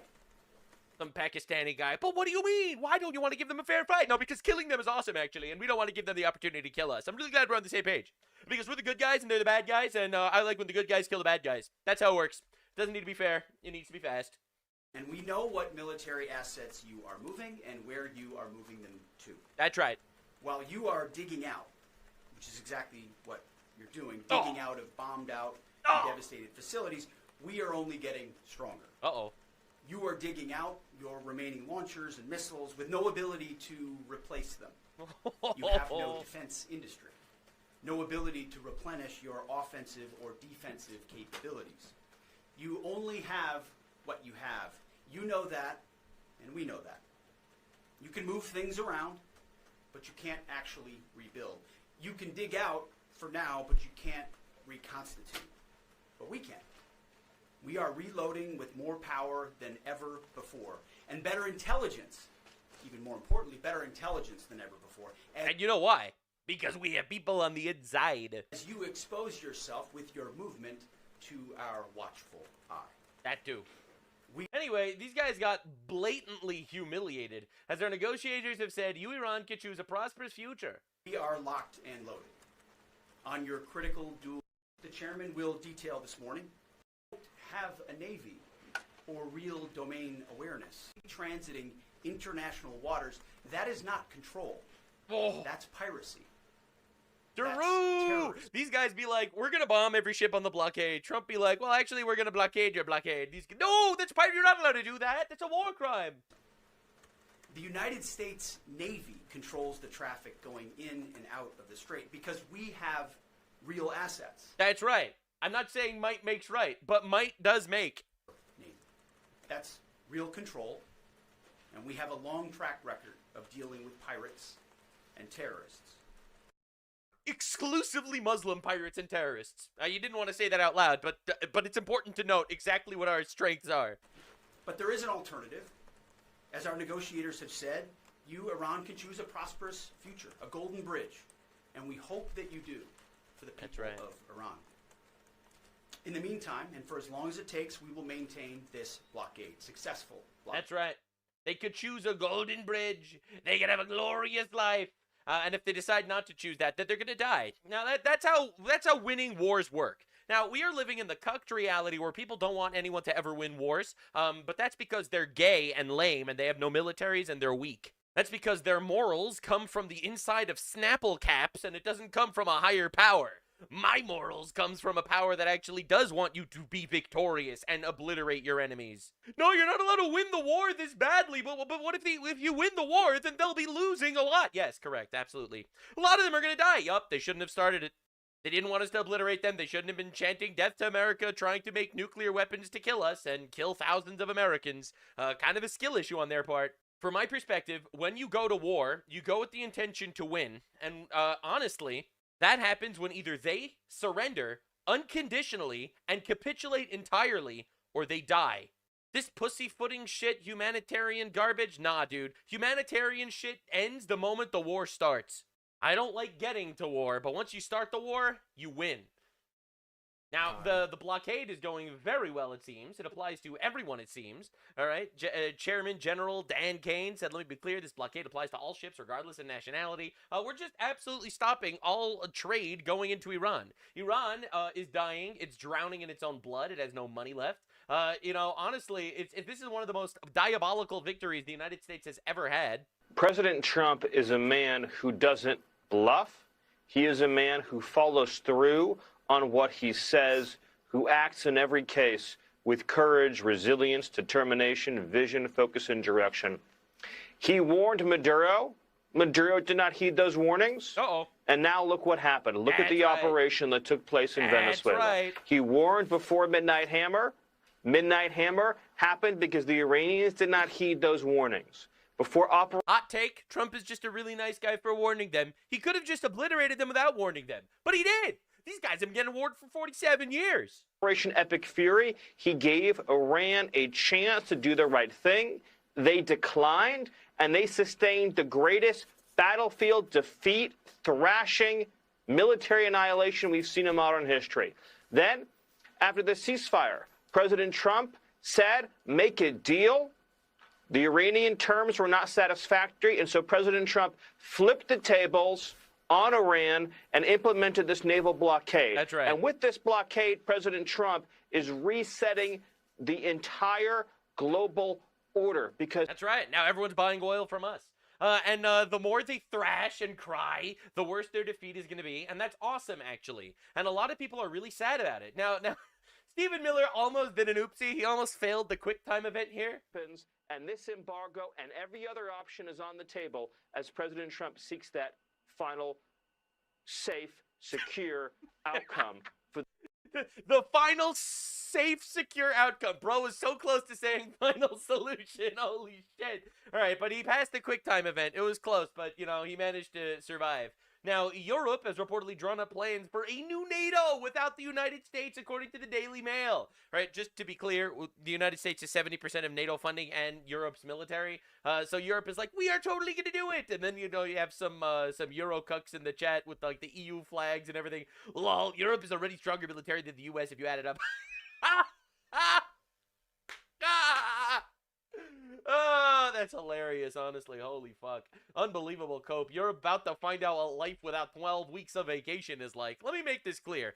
Every single leftoid dipshit that screams about how Europe is free healthcare and whatever, we pay for that healthcare because we're their military. So they don't need to pay for their military because we are their military. So if they don't need to pay for that military, they just take that money and put it in healthcare. All their free healthcare is on the backs of our military. All their free vacation is on the backs of our military. All the government spending that goes into their societies increased by triple because they don't need to spend anything on their military because we're their military. So Europe is going to find out really fast that, you know, they're going to try to take, like, the high road and be like, oh, you can't fire me, I quit, and redraw a new NATO. Please do that. Just in, the IAA chief says that Europe has maybe 6 weeks left of jet fuel. It's unbelievable, bro. That's just unbelievable. It's crazy how cucked these people are, right? They're so woke, they have no fuel, all right? And Trump's been dropping nukes on NATO as well, metaphorical nukes, of course. We spend trillions and trillions of dollars on NATO, and when I asked them to get involved on a much smaller situation, which is Hormuz and Iran, they weren't there for us. Remember what I said. They weren't there.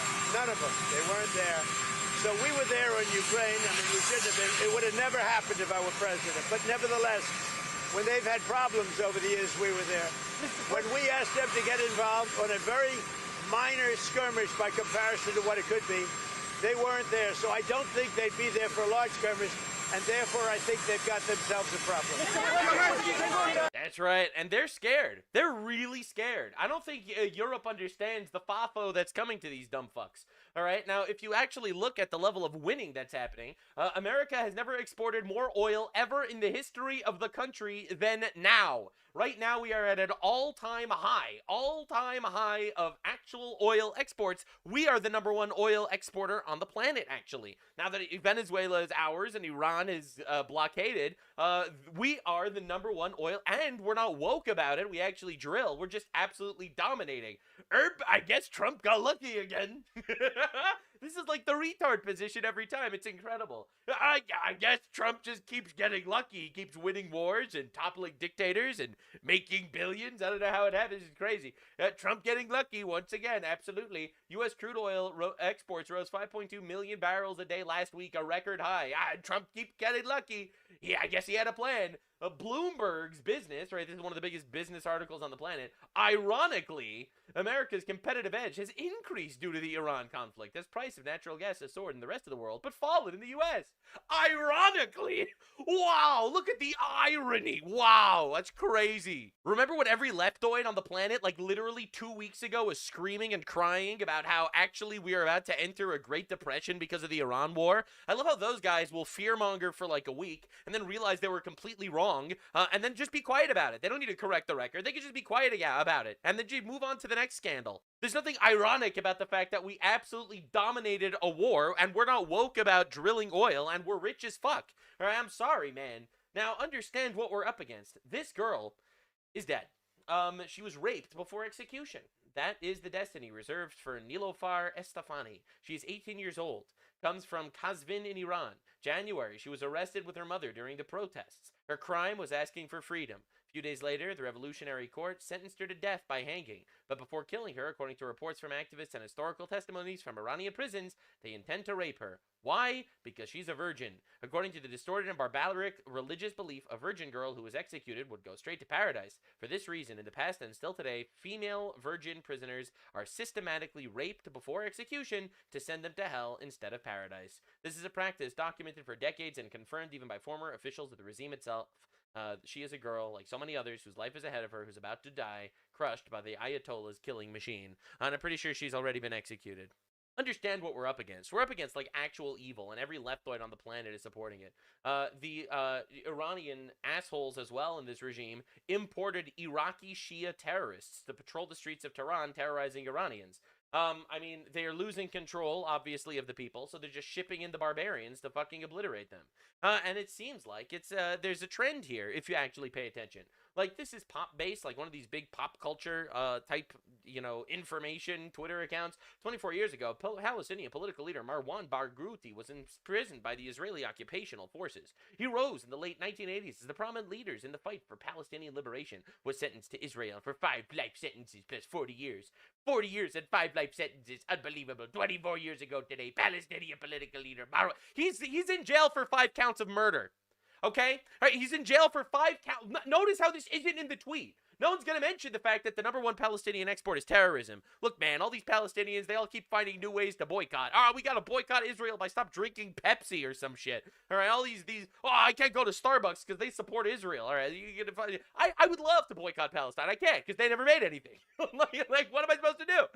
What do you want me to do? The #1 export is fucking terrorism. What am I supposed to do here? Like, these are your heroes? Pakistan actually deserves a waiver of all of its debts for what they're doing for world peace. Am I right? Because Pakistan is hosting the American and Iranian peace talks. Community note: this is a Pakistani impersonating a white woman. Just fucking brutal. Just brutal. I can't even.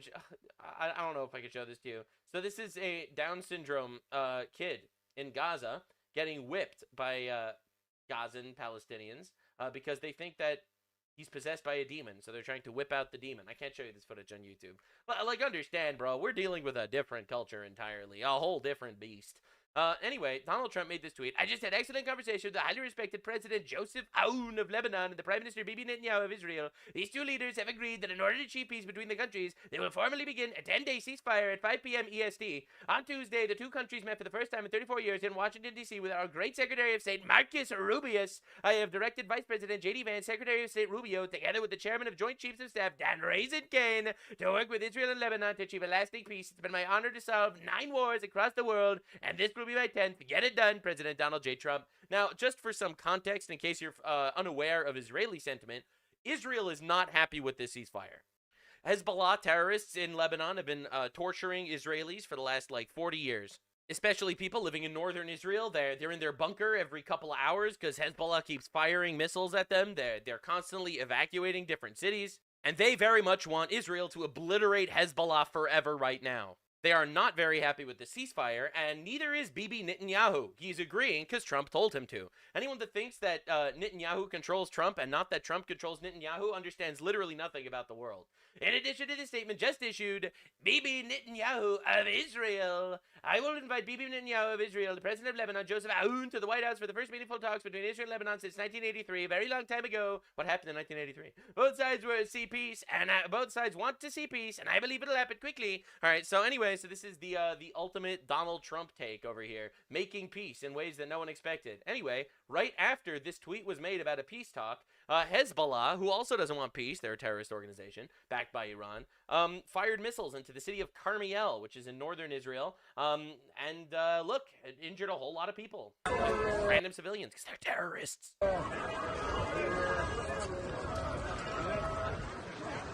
So this is last night in Israel, right after the peace ceasefire gets announced. Pretty awesome.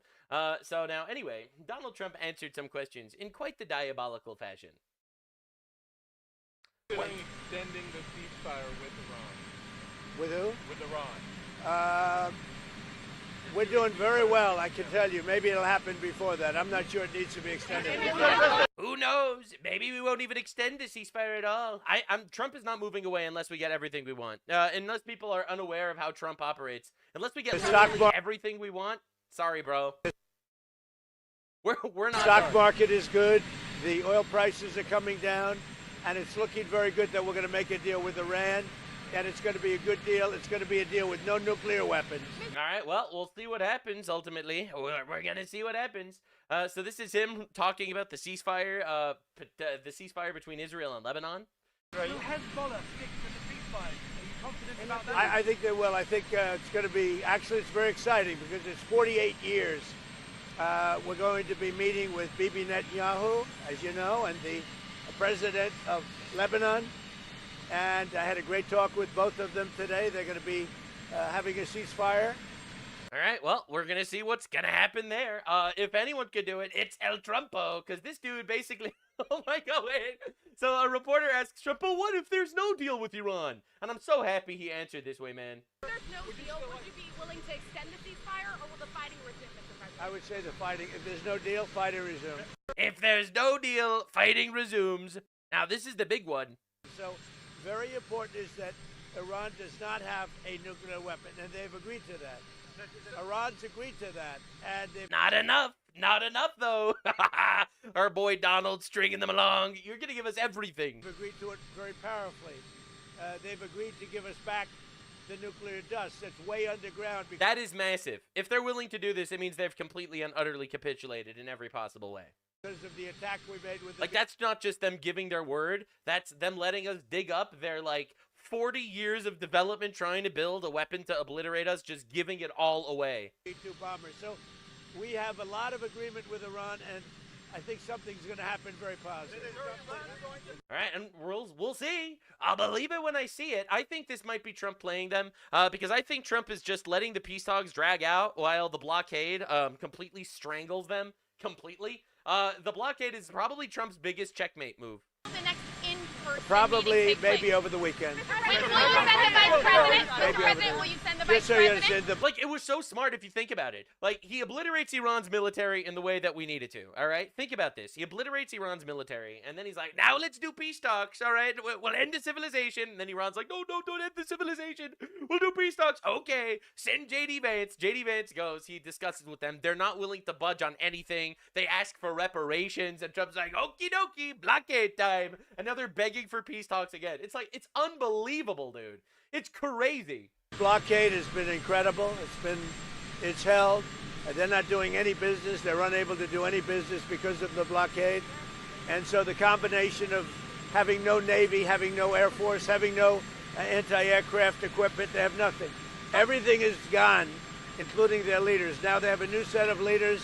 Everything's gone. Their leaders, their weapons, their underwear. The blockade has honestly been absolutely devastating for these goat fuckers. We built the greatest military anywhere in the world. There's nobody even close. All you have to do is take a look at the blockade. Nobody's ever seen anything like it. That blockade is the best thing. And I'll tell you something. I think the blockade has been more powerful than the bombs. The bombs were powerful, and it weakened them. They have no Navy. They have no Air Force. They have no anything. They have no leaders. But their new leaders, the ones that have replaced them, it's a regime change. They are much more, I think, frankly, more intelligent and more moderate.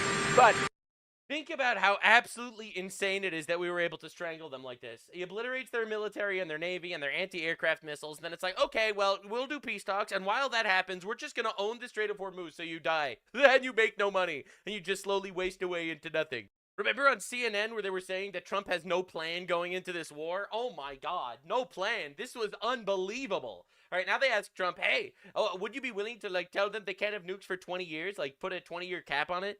On the 20-year minimum to stop enriching uranium, would you? Well, we haven't agreed to any. We haven't agreed to any. To you, sir, if that's the final sticking point.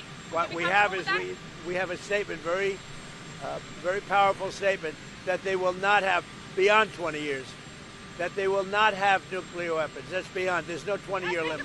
I love how the media is just actually trying to run Iranian negotiations on their behalf.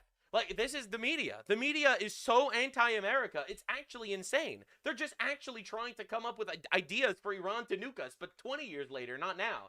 All right, so this is Hezbollah getting obliterated with the Lebanon government, which, by the way, has been a lot more receptive to Israel obliterating Hezbollah lately, is actually moving forward on peace talks. And they will probably, included in these peace talks, will probably be the complete disarmament of Hezbollah. Like, for those of you that don't understand Israeli politics, to the north of Israel, there's Lebanon. To the east of Israel, there is Jordan, all right? Now, Israel and Jordan have had peace for a while. Jordan is growing, it's flourishing, it's a healthy country, things are going well there. Israel and Lebanon have not had peace for a while. Lebanon is massacring their Christians, and which is always the sign of country collapse. Expelling Jews and massacring Christians. It's just like one step before complete the end. Their GDP hasn't improved at all. They're a shithole at this point almost. And, well, things are changing. Israel and Lebanon have tried to make peace before. What's going to be the difference this time? Me. I'm the big difference. What's going to make a difference this time between the other times? Israel and Lebanon have tried to make peace before. What's going to be the difference? Me. I am the difference. Oh, my God. Oh, my God. So here he was on Fox News. They asked him on Fox News, why does your voice sound different? And I've gotten that question in the comments on my videos. Have you been negotiating a lot all day? I mean, is that why your voice is hoarse? I've been screaming at Iranians all day, yes. A little bit of a I've been screaming at Iranians. Laryngitis because of my scream. I've been screaming at Iranians. So the You know Iran why? leadership You know you're why? screaming at? You know why? Because that's the only thing they understand. God They don't damn. understand Oh being my nice. God. They understand the way I have to do business. I treat all people differently. God damn! I've been screaming at Iranians all day, honestly based. Now, the funniest part is when they're so mad. So Destiny, super anti-Trump. You know, he's talking about Liz Cheney and January 6th, you know, the classic thing he talks about every single day. Mehdi Hassan, another leftist, anti-American, retard terrorist supporter, says, etc., etc., Kamala Harris shouldn't have associated with this and that person because that person dicks endorsement or exit all the lethality of our military. All right? So one of the major complaints about Kamala Harris is that our military is lethal. Destiny, super anti-Trump, by the way. I'm sorry. Do you not want a lethal military? Is that not the point of the military? I'm sorry. I can't take these points seriously. I'm glad you understand. No, he doesn't want a lethal military because he's a terrorist-supporting Islamist, and he literally wants our country to die. Look at almost every single country that has, like, this mass immigration. Look at England, right? They have mass immigration of Muslims, and their country's a complete joke at this point. It's so sad, but it really is. Look, I love England. I did. And now it's Englandostan is just not the same. People are starting to wake up. It's starting to look more and more like Trump tells Netanyahu what to do and not the other way around. It always has been, honestly. Always has been. It's insane how obvious. Now, Netanyahu made this statement, though. And let's just say it's honestly kind of what I was expecting because I know that Israel does not want, like, nebulous peace where Hezbollah remains. Netanyahu says he rejected Hezbollah's demand for a full Israeli withdrawal from Lebanon and a quiet ceasefire. The new ceasefire will follow the November 2004 model. IDF remains in Lebanon. Israel continues to strike Hezbollah. The peace, well, that's with the Lebanon government, not with the Hezbollah terrorists. It seems like Trump is engaging in a whole new kind of warfare, and it's absolutely diabolical. Peace treaty with Iran, peace deal with Iran, a ceasefire. Oh yeah, but we're setting up a blockade and we're going to strangle you and you're all going to die. Israel is doing a ceasefire with Lebanon. Wow, so peaceful, so much ceasefire. Oh, but they could still continue striking Hezbollah. They're not the Lebanon government, right? They're just terrorists, unless the Lebanon government wants to claim that Hezbollah is part of the government. In which case, you're really claiming that part of the government is just, designated terrorists by the United States that have killed hundreds of Americans? Of course, Lebanon will be like, no, we hate Hezbollah. What are you talking about? Of course we hate Hezbollah. Oh, so then, of course, they could continue getting obliterated. This is new Trump doctrine, and it's insane. It's a peace treaty, but during the peace treaty, we win the war. Just absolute Trump domination. What's the difference this time between all the other times they tried to make peace? Me. Oh my God, Aura!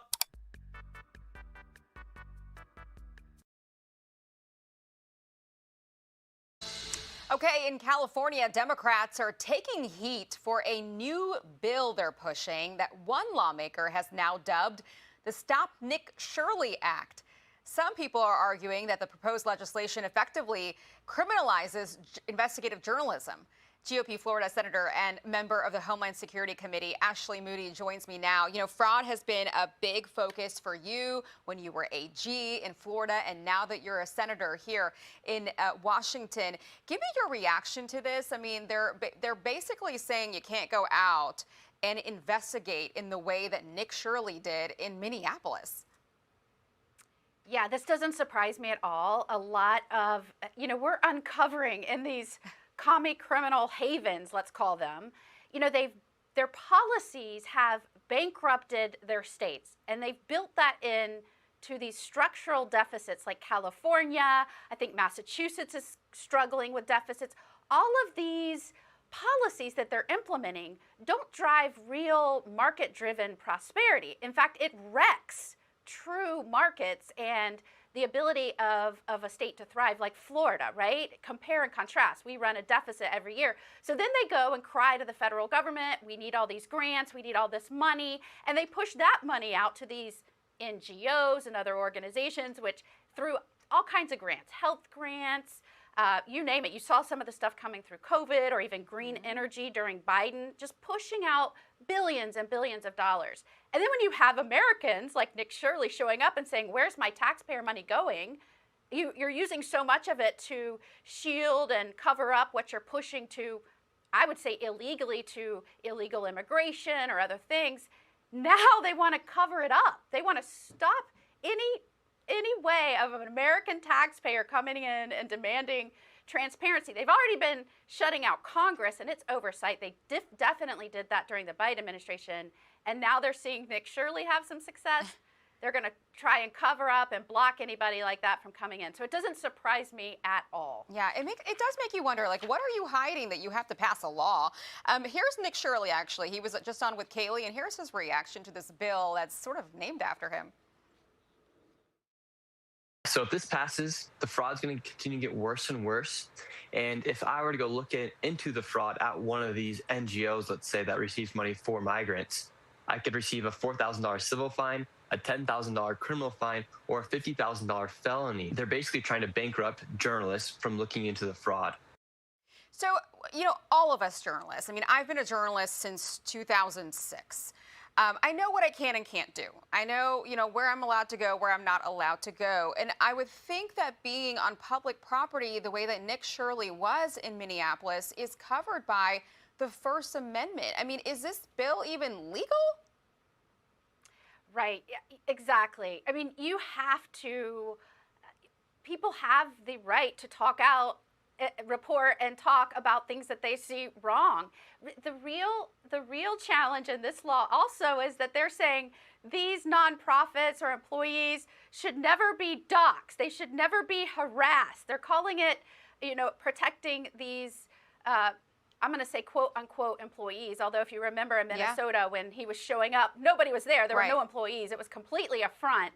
But they want to allow, and think about the irony in this, they want to allow the harassment and the doxing and the threats against law enforcement, but they want to protect people that are scamming American taxpayers. It is absolutely the reason why California is a failed state. It is that nonsense that they keep inflicting upon their citizens. And it's why from all of these states, they are fleeing to the state of Florida. I mean, we create prosperity among our citizens by good policies. We have a state that is attracting folks from New York, from Illinois, from California, from Minnesota, and not just their citizens, their law enforcement personnel that wants to be respected and giving the tools and resources they need to do their jobs. And so I think that as long as you keep having states like California act with a guttural political woke sense in terms of how they're enacting policy with no understanding for how to balance a budget or their bottom line or take care of actual taxpayers that are funding them, you're going to keep having the mass exodus you're seeing to the states that take their stewardship and leadership responsibilities very seriously. Before I let you go, Senator, I got to ask you, you know, the president was out on the road on his affordability tour again this week. He went to Las Vegas, and he went to Phoenix, and he's trying to talk about, you know, his big, beautiful bill and all the tax cuts and tax breaks for so many people out there and how popular they are as he tries to shift messaging back to domestic issues. But I want to pull up this map here because it shows that a couple of these Senate races that are currently you know, was supposed to be favored for Republicans have shifted towards Democrats. We're talking about Nebraska, Ohio, North Carolina, and Georgia. The Cook Political Report just shifted them a couple of days ago towards Democrats. So what do you think is going on here? Why do you think Republicans are losing their grip on these Senate races? You know, I think that as long as we are out there talking about the policies that we're implementing that are putting America and Americans first and the results that we've delivered over the last year, we are going to be successful in November. I mean, how long has it been that people have said, we don't need tax on hardworking Americans? Like, stop taxing tips, stop taxing overtime, stop taxing Social Security for our seniors that are often on the most limited income and struggling. And we got that done. We delivered. You know, in my state of Florida, our citizens will receive the highest average tax returns in the nation. And I got that done and passed that with Republican leadership and this president in my first year as a United States Senator. So, you know, we just need to make sure we're communicating. I was just going to say that. We need to make sure we're communicating what we're doing to deliver on policies that are affecting Americans, American lives, and American interests. We're doing it. We're getting things done. We need to just make sure we're better about touting how we've delivered those over the last year. Okay. Great to have you on, Senator. Always great to see you. We'll see you back on Capitol Hill soon.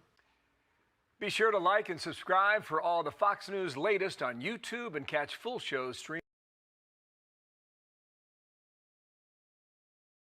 But he's now taking questions, and of course this is interesting in light of what's happened in the Strait of Hormuz, reportedly closed by Iranian authorities. So we'll listen in to see if we get some comment out of the president. They got used to it.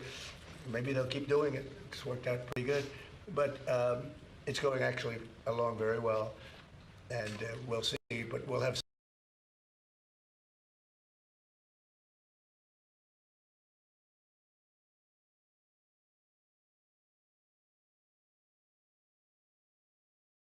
some information by the end of the day. We're talking to them.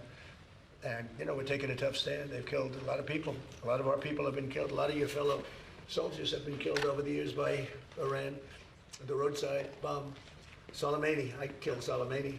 He was making the explosive form penetrators. They were making them in Iran, bringing them to Iraq and blasting through the vehicles. Well, he was the father of the roadside bomb, essentially, and he killed a lot of people. And when you see soldiers or others, but soldiers generally walking around with no legs, with no arms, a face that's been smashed, that was Soleimani. It was Iran that did that.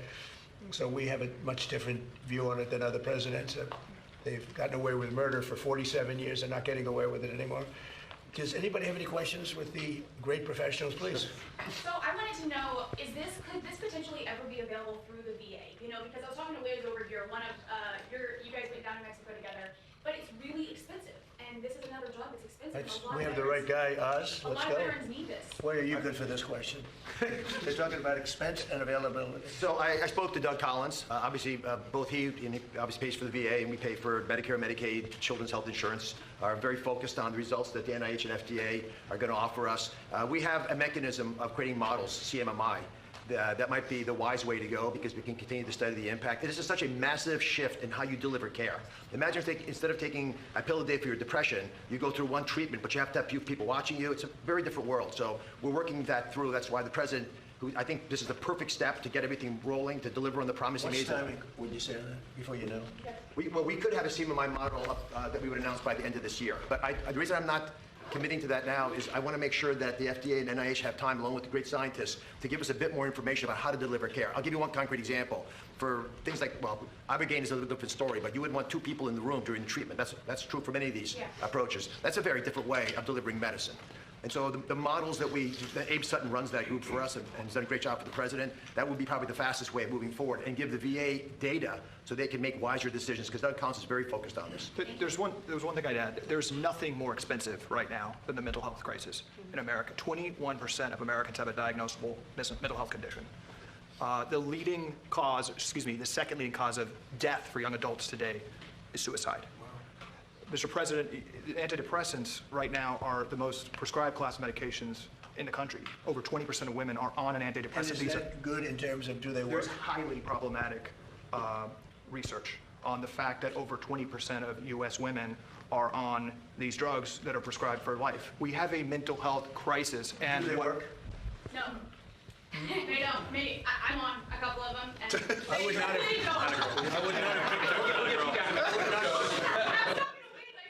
You You're listening to the US President there, Donald Trump, speaking at the White House, where he's been signing an executive order for PTSD medication financing. Of course, in light of everything that's been happening in Iran, we went to that opportunity there with the president in the Oval Office to hear if he had anything to say, particularly in light of claims by Iran that it has closed the Strait of Hormuz. We'll continue to monitor what the president has to say and come back to that if he does have any further updates.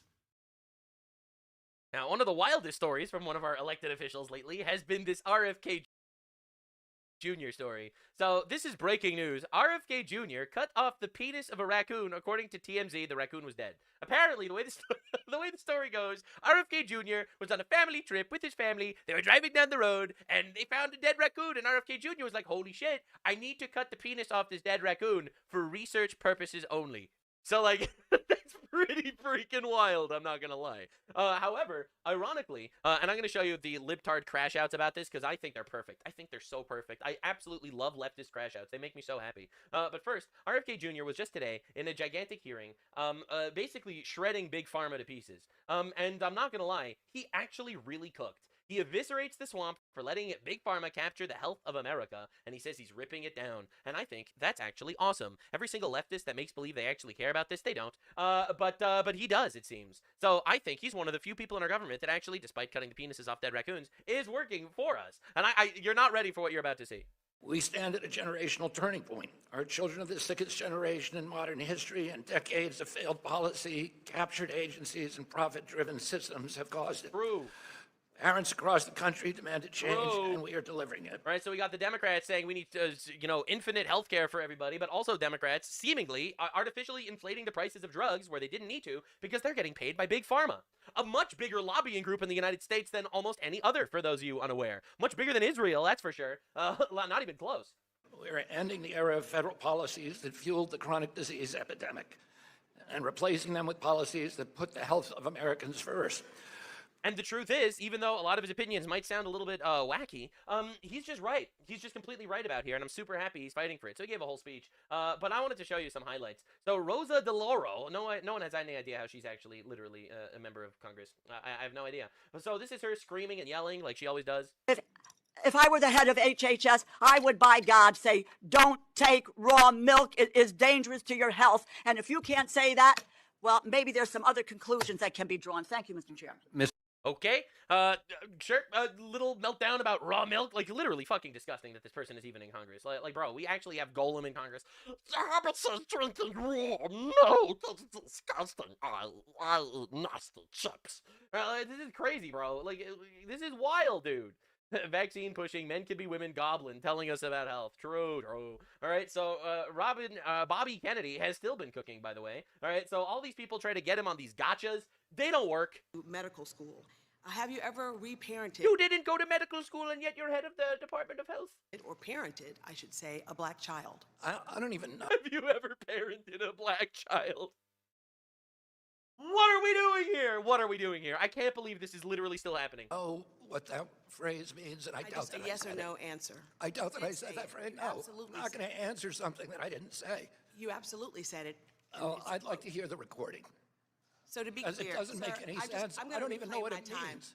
I don't either. That's why I'm asking. By the way, so to be clear, you're not a doctor. You have no medical degree. You're not a doctor. And you have no formal medical training. You have never parented a black child.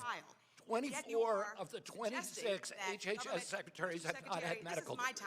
Completely true. So understand, 24 of the 26 health secretaries did not have a medical degree. All right, and they have this retard screaming about, but you never even raised a black child, so how could you know anything? Like, literally, what are we fucking doing? And no one has anything to say about this. But apparently it's a scandal for this guy not to have a medical degree, but for the other 23 that didn't have medical degrees, that's not a scandal. That's totally fine. All right, and they're all doing this. All right, so he shredded her on hepatitis vaccines. It's clear that this administration has no regard for the health, safety, and well-being of Asian American communities. Like, it's crazy that they all do this. You have the black representative in Congress being like, you've never raised a black child. What do you know? You have the Asian representative in Congress. You don't care about the health of Asians. Like, are we being real here? Like, what the actual fuck are we doing? Like, I love how everyone's anti-racist until their own race shows up, and then all of a sudden they're racist again. Like, my guy, like, we care about all human beings. Are you being serious here? As well as communities across the United States. Oh my God. You want me to reply? Well, if that's... Hepatitis B quickly, yes. is a terrible disease, but babies are not at risk unless they essentially have zero risk, unless their mother is infected. For all, mothers are tested when they go into the hospital to have a baby, and for all those people who are infected, the vaccine is still a recommended vaccine. Everybody else, it's available. Parents can assess the risk themselves through informed consent. Insurance will pay for it. We did not remove the vaccine from being insured. And we just believe that Americans should have that choice. That's it. That's literally what he's arguing about. He's saying that the hepatitis vaccine, the B vaccine, is not necessary for babies unless their mother carries it. He lays out the statistics, and then he says he's not even banning it. He's not banning the hepatitis B vaccine at all. He's just saying that they should have the right to choose whether they want to give this vaccine to their child. And they are just losing it over this. And this is somehow racist against Asians? Not make that choice for them. Hepatitis B vaccine was not safety tested. It had a 4-day test with no placebo. We don't know what the risk profile is, and parents are allowed to ask that question. The science is that it's not simply about choice, it's about whether infants are protected during the most vulnerable period. Infants are protected. Okay, Mr. Kustoff is recognized. And, you know, obviously you're going to cut him off, obviously. But this is what's been going on the entire time. And, bro, these people, they're just having mental breakdowns. Have you aligned your goals dealing with the reforms to the EPA protections and how that is making people sicker, not healthier? That was my question. Yeah, I could not answer those questions because it's you not can't answer the question as the secretary. It's not my agency. You don't coordinate with the EPA, Mr. Secretary? Your department is not involved with rolling back protections that would increase exposure to heavy materials, even though it affects people's Not health? his area, man. It's Is that literally what not you're his telling me? department. You don't coordinate? I say, calm down, Congressman. Don't tell me when. Don't tell me what to do.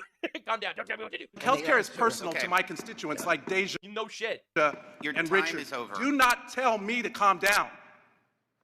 Healthcare. Like, they all do this, like, emotional tirade bullshit. It's, like, so tiring. Like, it is so tiring watching these man-children just throw tantrums. Is real.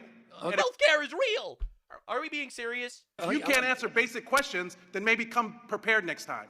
I'm answering the question. You don't give me the chance to answer.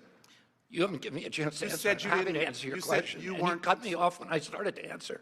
You said you started did screaming not at me. consult. Okay, the with time has EPA. expired. We're going to move on. Mr. People Yakov. scream when You're going to interrupt a black man like that? Honestly, diabolical. Yeah, but anyway, and this is how this whole thing went. Now, Dr. Fauci got obliterated over here, as he should be, and there's a reason why I'm showing this to you. Thank you for coming. You know, we're talking about a little bit about vaccination. I think we ought to talk a little bit about the arrogance of a fellow named Anthony Fauci, who came and lied to Congress, lied to the American people, That is and in correct. my opinion, destroyed the confidence of the American public in the healthcare system. Completely so true. I think that when we're talking about Completely true. vaccination, that's number one. Number two is your predecessor, who was not a physician either, led the greatest invasion in this country of 13 to 20 million illegal people coming in this country who were not True. vaccinated. True. And brought in disease. Right, the former party, the Democrats, they claim they care about vaccines. They imported millions of unvaccinated people carrying whatever the fuck. Now, a lot of people are criticizing RFK Jr. right now because there was an increase in measles in the country, a massive increase of measles over the last couple of years, and they're blaming RFK Jr. for stuff like this. Who's getting the measles?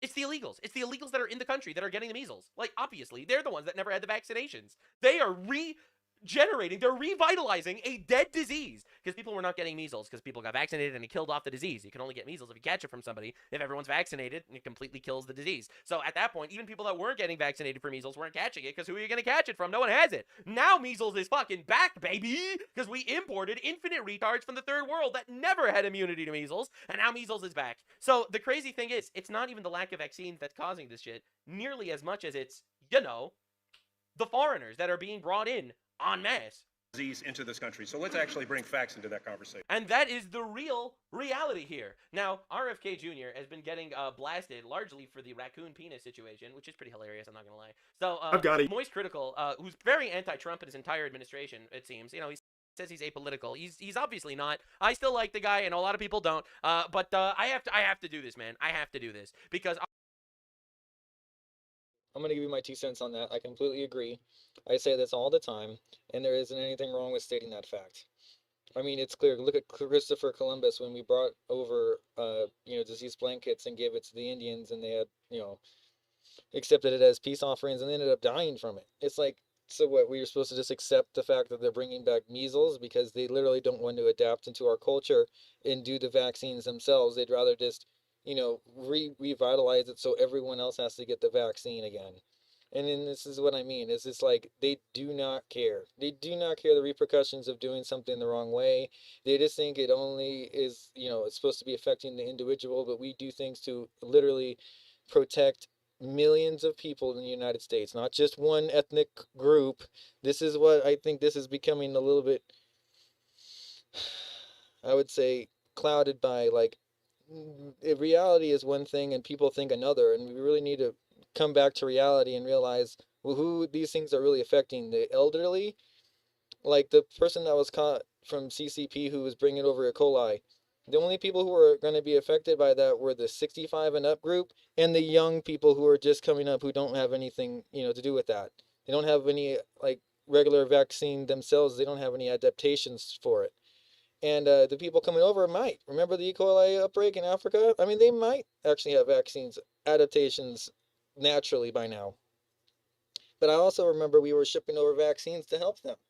So it's not just one-sided thing. This is crazy. It really is crazy. It's the inability to adapt to a culture, and then that is the reason why the culture that you're going into dies, because our culture requires a common denominator of trust, and when you can't trust the other person, everything else above it falls, and they know that. So all they got to do is be here and cause distrust. It's pretty simple. So no, I don't know how easy it is to put this shit out, but you got to realize that one thing leads to another, and you can't just allow people to just say like, okay, I'm not going to vaccine, although I got the measles.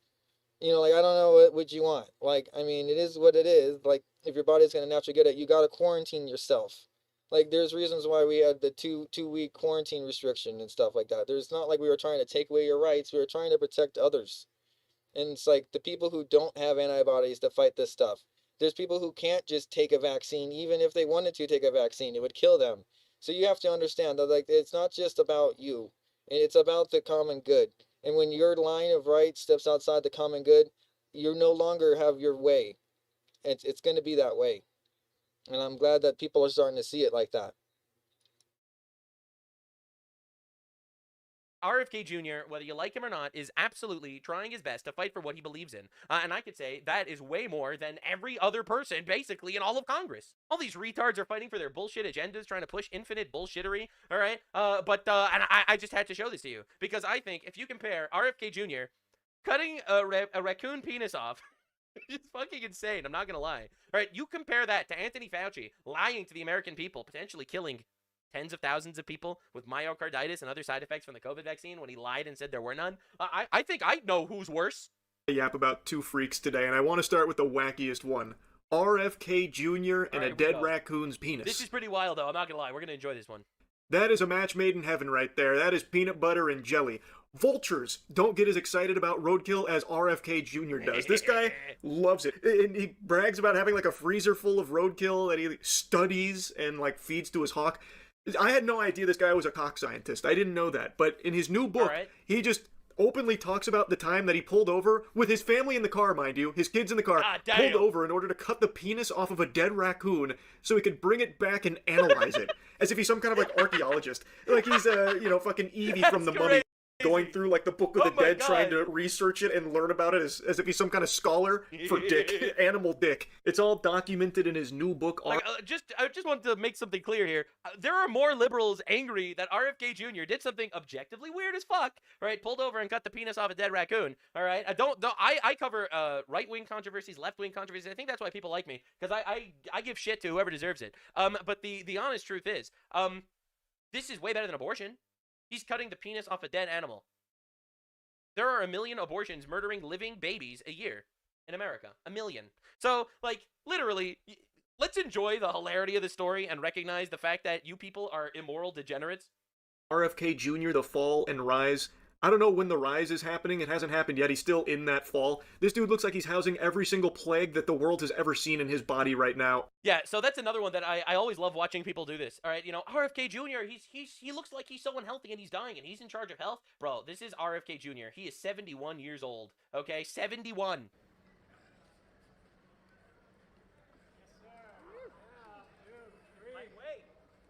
Are we being real? What the fuck, dude?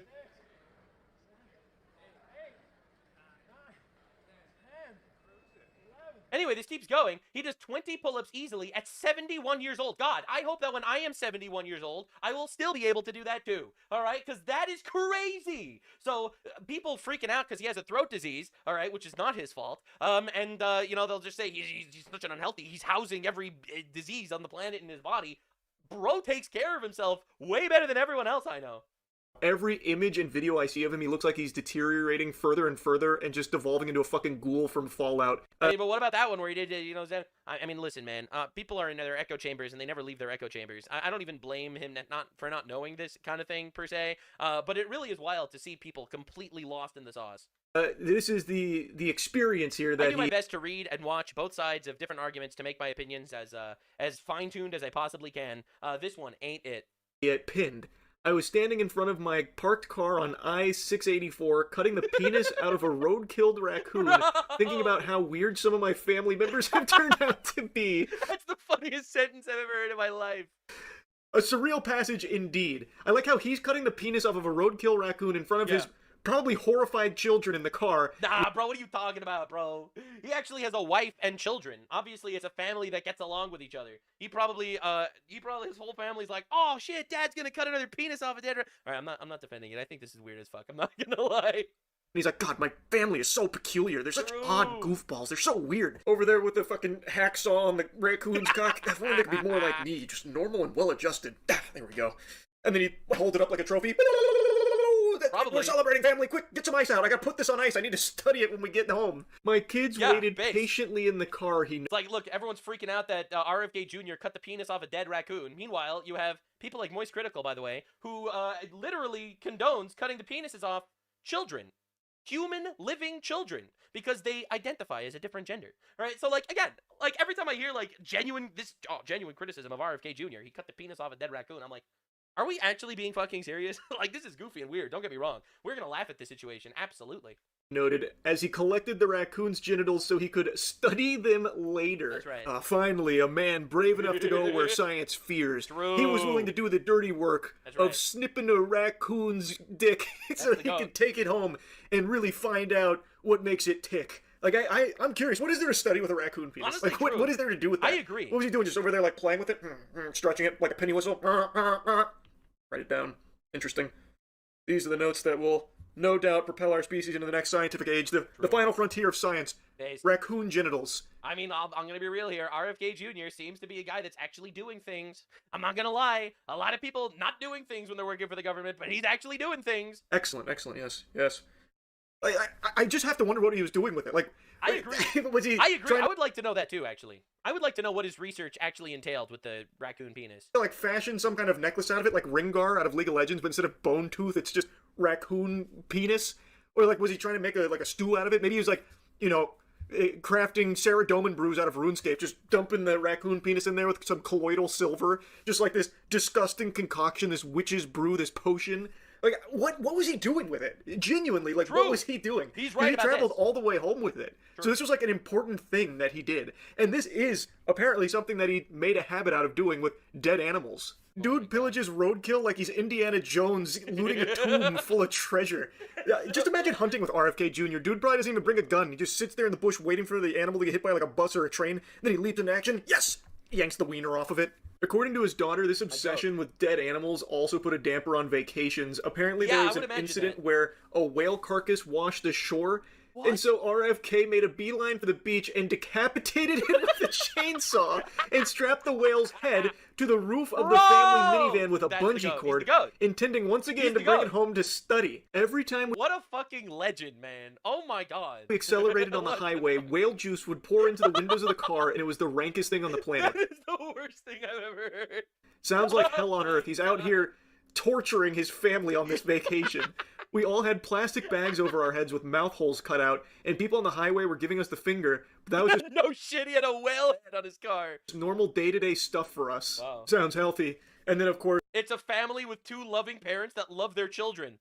Like, I'll be real, he's a better dad just on that metric than 50% of American dads. I don't want to be rude here. He literally outranks 50% just simply by being married and going on trips with his family. All right, the bar is in hell.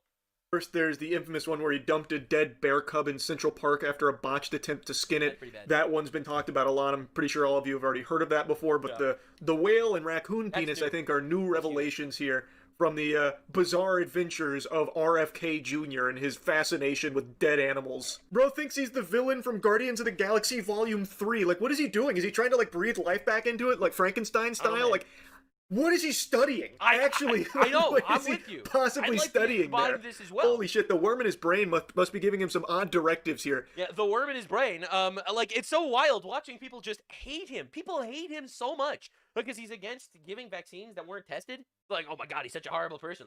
He cut the penis off a dead animal. Unlike me, who cuts the penis off of living children. Forcing him to get all of this roadkill like treasure so he can squat on it at his house like Smog. That's his gold. All of this roadkill, all this dead animal penis and heads all over the place in his secret villain lair. What a wacko. Yeah, but don't he's a worry, weird guy. some highly intellectual people are out there defending this as just a lame media hit piece. The raccoon was already dead. Okay, that's pretty bad. And find a new slant. Typical lamestream media hit. The mainstream media coming after him for this. Look, man, I think that we should absolutely be making fun of him because this is weird as fuck. I'm not gonna lie. I think this is weird, and I think everyone goofy deserves their time in the goof light. However, watching the media talk about how it's bad to cut the penis off of dead raccoons, however, it's good to cut the penis off of children that are confused in their teenage years, I just think that it's pretty obvious who the villain is here. So anyway, after a whole long video where he basically does this, I'm going to skip a couple of minutes because he just continues kind of on the same vein, and you should definitely check out the original if you like. He ends up, if you go to around 75% into the video, he brings up another topic. Or he's using it for some kind of satanic rituals or some shit that he's conducting. That's the Democrats. Either or. There's really no telling with this guy. But anyway, speaking of penis. All right, speaking of penis, here we get on to the second topic of the video. We got to talk about a penis that's alive, and one that's on a human being. And from the sound of things, he can't stop using it for evil. I'm talking about Eric Swalwell. So, the reason why I felt the need to talk about this is because the Eric Swalwell scandal is one of the biggest scandals in American politics. Here we have some leftist, feminist, radical, pro-woman, anti-rape guy who's constantly talking about victims and stuff, and how Trump is evil and a pedophile and whatever. Turns out Eric Swalwell was accused of drugging, raping, beating, and choking a plethora of women. This is after a different scandal came out where he was cheating on his wife with a Chinese spy. This is one of the wildest stories in American politics. I made an entire video about it as it came out just like 2 days ago. But the reason why I'm bringing this up is because here we have Moist Critical making a video where 7 minutes and 45 seconds of it are focused on RFK Jr. cutting off a dead penis from a raccoon. Pretty wild stuff. And then another 2 minutes talking about one of the biggest scandals in American politics. And I mean, it shouldn't surprise you. You look at the comments, it's all about RFK. All about RFK, because that's like actually that is actually the main topic of the video. It's not the serial alleged rapist, feminist, woke, beautiful guy that loves women. It is just wild watching the emphasis getting put on people like RFK, and just avoid it. The most unbelievable satanic shit you see on the other side. That being said, it's weird as fuck that he cut a penis off a dead raccoon. And ultimately, that was a funny video. I just feel like it is important to understand exactly the way we're being manipulated.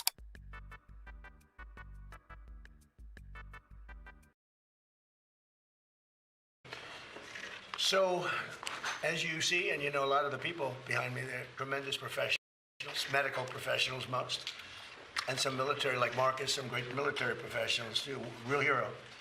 Today I'm pleased to announce historic reforms to dramatically accelerate access to new medical research and treatments based on psychedelic drugs. In many cases, these experimental treatments have shown life-changing potential for those suffering from severe mental illness and depression, including our cherished veterans. Our veterans are having a tremendous hard time. You know, the suicide rate, we have it down a little bit, but they are having a hard time. And I got a call from a number of people, including the great Joe Rogan, and he said, we have to do something about this. And I looked into it. I called Bobby, I called Oz, I called Marty and Jay, and it was uniform support. And I said, so why would we wait 3 or 4 years to get it done? Or 10 years, frankly. Let's get it done immediately, and that's what happened. This has probably never been anything happened so quickly. Everybody is so strongly in favor of this. It's for a lot of people, but it's for our military in particular. The suicide epidemic among veterans is a national tragedy. Since 9/11, we've lost over 21 times more veteran lives to suicide than on the battlefield. So we lose, think of that, 21 times more. And today we're bringing them new hope. I think you're going to see a big difference and a big reduction in that number. I want to thank Secretary of Health and Human Services, Robert F. Kennedy Jr., who's a fantastic, where are you, Bob? Over here. He always makes it difficult for us. Come here, Bobby. He's done a great job, too. And people love him. And more importantly, your wife is here someplace, Bobby. She's out there. Where are you? Where are you? The real boss in the family. Yeah. It's fantastic. Thank you very much for being here. As well as FDA Commissioner Marty McCary, CMS Administrator Dr. Mehmet Oz, NIH Director Dr. Jay Bhattacharya. See how easy that name is? You know, it used to give me a little trouble. That was a tough name. Congressman Morgan Luttrell, who's a friend of mine and he's a real war hero. He knows something that a lot of us will never find out about. Retired U.S. Navy SEAL Marcus Luttrell, the two of them. I don't know what's in your blood, fellas. You guys are good mom and dad, right? Yeah, good somebody. Good to have you. Joe Rogan, who's a fantastic person. We did a little interview before the election. We had over 300 million people. And I said, oh, man, I hope Kamala doesn't do it. And she didn't. He wanted her to do it, but she didn't. Someday Joe's going to explain why. I could tell you why. But along with many other, because she didn't want to, with many other veterans. And I just want to thank the people behind me are outstanding. It's an amazing group. The executive order I'm signing, we're actually signing the executive order today, is really a moment. It directs the FDA to expedite their review of certain psychedelics already designated as breakthrough therapy drugs. They're very much being discussed. It's one of the hottest things I think you're talking about, Oz, right? It's nothing. If these turn out to be as good as people are saying, it's going to have a tremendous impact on this country and other countries too. These treatments are currently in the advanced stages of clinical trials to ensure that they're both safe and effective for the American patients. And the nice part is we're actually doing this early, but it has been going on. Research has been going on for quite some time. But usually with things like this, nothing ever happens, no matter how the research ends up. But we're changing that. This order will clear away unnecessary bureaucratic hurdles, improve data sharing among the FDA and the Department of Veterans Affairs, and facilitate fast rescheduling of any psychedelic drugs that become FDA approved. And we think many of them will go very quickly. And I have to say the most favored nations pricing that I established, has been knocking the cost of drugs down by 50, 60, 70, 80%. And I also want to thank you and Bobby for the great job you've done. It's incredible. And the press refuses to write about it. I think it's probably as big as what we're talking about today. The drug costs are going down and by the way, Trump RX, which is the way you go to get your very low cost drugs. But when you think in my first term, for 28 years, drug prices went up, and I got it down 1/4 or 1/8%. I was so proud of myself. It's the only one that in 28 years got them down. And I had a news conference to explain how great I was. I said, I'm the greatest there ever was. I got it down 1/8%. Okay? I was very proud because it only went up. For 28 years, it went up. Now I got it down a little bit. And now I got it down 50%, 60%, 70% with these guys. So now I am, But nobody wants to write about it. But it doesn't matter because the people have found out and they're getting, we're the highest, we were the highest in the world by far.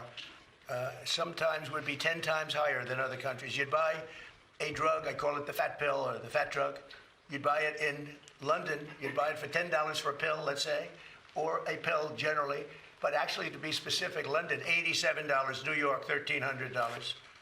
I said, how can that be possible? How can it be possible? $87.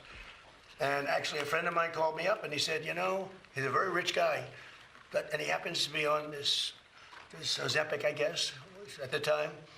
And it was not working, by the way. The guy was extremely successful, but highly neurotic, got a lot of problems. I will not mention his name. He's begging me not to mention it because he's become quite famous. He's a big factor here.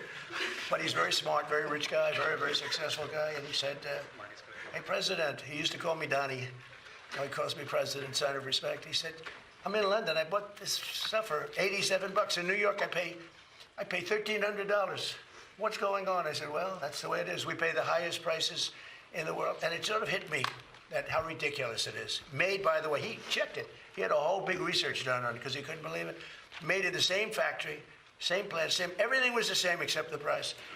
And now we are the lowest price. We are tied. In other words, whatever the lowest price in the world is, that's the price we pay. That's a tremendous difference. So we'll be paying, they go up a little bit. So the 87 will go like to 120 and we'll go down from 1,300 to 120. So we'll have these massive price cuts and they've already started. And I think it's one of the biggest things, but unfortunately the press doesn't like to talk about it. But because if I were a Democrat, it would be headlines all over the place. But so I do that. That's why I like live television, actually. It's great because you can't do any cutting. But we're so honored by that, and that's going to have a huge impact on this also, because the pricing, not only is it important, but the pricing is going good. And you're going to get the rescheduling done, right, please? So will you get the rescheduling done, please? You know, they're slow walking me on rescheduling. Okay, you're going to get it done, right? In 2024 study from Stanford University, 30 special operation veterans with traumatic brain injuries underwent, it's called ibogaine treatment. Ibogaine. Remember the name. Is that pronounced relatively properly, would you say? Yes. I don't want to get it wrong. Ibogaine, because it's so important, and experienced an 80 to 90% reduction in symptoms of depression and anxiety within 1 month. Can I have some, please? I'll take it. I'll take whatever it takes. I don't have time to be depressed. You know, if you stay busy enough, maybe that works too. That's what I do. In Texas, Republican leaders have already committed $50 million to the ibogaine research, and today the federal government is making a $50 million research investment in its own, and so that was just approved just last night. We're also opening a pathway for ibogaine to be administered to desperately ill patients under the Right to Try law. That's a law that I started and I got, Right to Try. Very proud of that. That was done in my first term, and I used to marvel at the fact that people that were terminally ill could not get a drug. They're terminally ill. They're going to die, and the FDA, right, Marty? That's right. Jay? The FDA was protecting them from dying, but they're going to die. And so we have these incredible drugs, and they may work and they may not work, but we wouldn't let anybody get them because they were bad for your health. But these are people that were going to die. And it never made sense to me. So one of the first things I did early in my term, and it was very tough to get, actually, hard to believe. It was very tough with Congress, but they came through. The Republicans came through. And we have something called Right to Try. And we've saved thousands and thousands of lives. That's if you're terminally ill or very ill, and there is a new drug that is not available because it's going through the process of the FDA, and Marty's cut that process down by 50%. We're down, it used to take 12 years, and now we have it down to 5 or 6 years, and it's one of the most important things that you can do. But if you're terminally ill, and there's a new drug that may work or may not work, but it hasn't been approved yet, you sign a document, and you're not going to hold the country liable, you're not going to hold the drug companies or the insurance companies or anybody liable, and you have the right to try. And what it's done, and nobody wanted it, the insurance companies hated it, even the doctors, they were all afraid of it because they didn't want to be sued. But I took all of the liability out of it. You sign a document, you're not going to sue the doctor, you're not going to sue the hospital, you're not going to sue anybody, including the country, and everybody signs it like immediately. And we have tens of thousands of people on this, and we've saved thousands and thousands of lives. And what it has done, we never thought of it so much as, but what it has done is in some cases these drugs are working so good, it literally cures people that were terminally ill. But it's one of the things I'm most proud of. I'm proud of a lot of things we've done, but that's one of the things we're most proud of, Right to Try. But I've always believed in ensuring that the American patients have access to breakthrough treatments and therapies with love for our veterans. And I have a real love for our veterans. I was with a group yesterday. It's incredible what they've gone through. And care for American patients. Today's order will ensure that people suffering from debilitating symptoms might finally have a chance to reclaim their lives and lead a happier life. You know, just lead a happier life. Be sure to like and subscribe for all the Fox News latest on YouTube and catch full shows streaming now on Fox 1. So I have a question for you. Have you ever accidentally thought that you were a multimillionaire? Well, Ilhan Omar says she is not a multimillionaire. And look at this headline from the Wall Street Journal. She thought she was, though. Omar was standing down. Look at this headline. Ilhan Omar says she isn't a multimillionaire, blames accounting error. Okay, so an accounting error led her to believe she was very wealthy. Well, Omar was staring down a potential investigation after disclosing that she and her husband's assets were valued between $6 million and $30 million on a financial disclosure form. Now listen to this. That was an astronomical increase in wealth from her last disclosure, but she has since amended her filing, now saying that her assets are valued between $18,004 to $95,000. So 6 to 30 million to under 100,000. How in the world does that happen? Well, according to the Wall Street Journal, quote, aides said that Omar looked at the form before it was filed in 2025, but that the error did not jump off the page for her because she isn't involved with her husband's businesses. Okay, wow. But you know who is a proud millionaire? Former House Speaker Nancy Pelosi, and she might be tired of making money. She's claiming to have always supported a bill to ban members of Congress from stock trading. Speaker Pelosi, do you support the Trust in Congress Act, the bipartisan bill from Representatives Spanberger and Roy that would ban members of Congress from trading individual stocks or require them to place their assets in a blind trust? And if not, why not? Well, I think it's a new bill now because Spanberger's not here. But it's a new bill. But we on the Democratic side have supported the bill, as you described, plus it should include the executive branch. And that's one of the discussions that they're having now, because the executive branch is making out like a bandit. I originally was reluctant on it because I didn't think our members were breaking the law. But if the public felt that way and the Congress wanted, I was all for the bill. But there was not a majority to pass it, and that's why it was not brought up. And I'm not going to name names of people who opposed it. Interesting. Well, if she's always been in full support of a ban, why did she react this way when Jake Tapper asked her a simple question about it? Let me just read what he said. I'm sorry that we had some sort of technical issue. Nancy Pelosi became rich. Why do you have to read that? We're here to talk about the 60th anniversary of Medicaid. That's what I agreed to come to talk about. Yeah, but I wanted what that means in the election. I wanted to give you a chance just to respond. He accused you of insider trading. What's your response to that? That's ridiculous. In fact, I very much support the trading of members of Congress. Not that I think anybody's doing anything wrong. If they are prosecuted and they go to jail. But because of the confidence it instills in the American people, don't worry about this. Well, maybe because Nancy Pelosi and her husband, Paul, have reportedly raked in over $130 million in stock profits over the course of her congressional career. Must be nice. Follow the Pelosi stocks. Joining me now, Republican Congressman Tim Burchett from Tennessee, who wants to stop all of this. When you look at this, I want to pull up this headline, and you have been on this, you have been trying to stop this for a long time. New York Post, Nancy Pelosi made $130 million in stock profits during Congress career, a return of 16,930%. Tell me about your plan to stop it. It sounds like Nancy Pelosi has been in lockstep with you.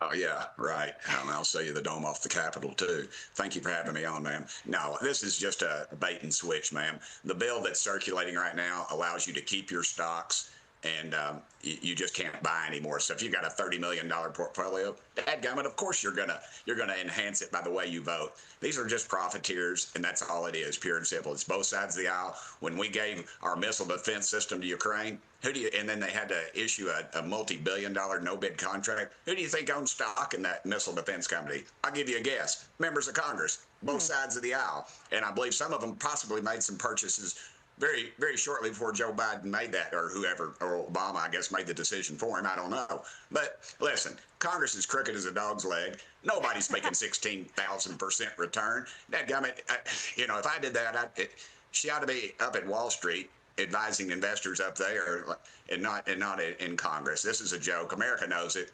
The only reason they're endorsing this plan because they know it won't go anywhere in the do-nothing Senate. And if it does, they'll pass something different. And then guess what? They'll all laugh about it. They'll laugh at us and be toasting themselves up at Kennebunkport with probably the wine that we paid for. Wow, Congress is as crooked as a dog's leg. That certainly is a quote, Congressman Burchett. I want to put up another one of your quotes. You said this: there's not too many times you see Tim Burchett and Democrat New York Congresswoman Alexandria Ocasio-Cortez agree on anything. But dadgum, this is one of those cases. So AOC wants to do this with you. How many Democrats want to ban these stock trades? There's quite a few, actually. It's and they're sick of it too. But there's strength in numbers, you know, and that tells you, I think, a little bit that maybe Speaker Pelosi's power is waning, because back in the day they would have never done that.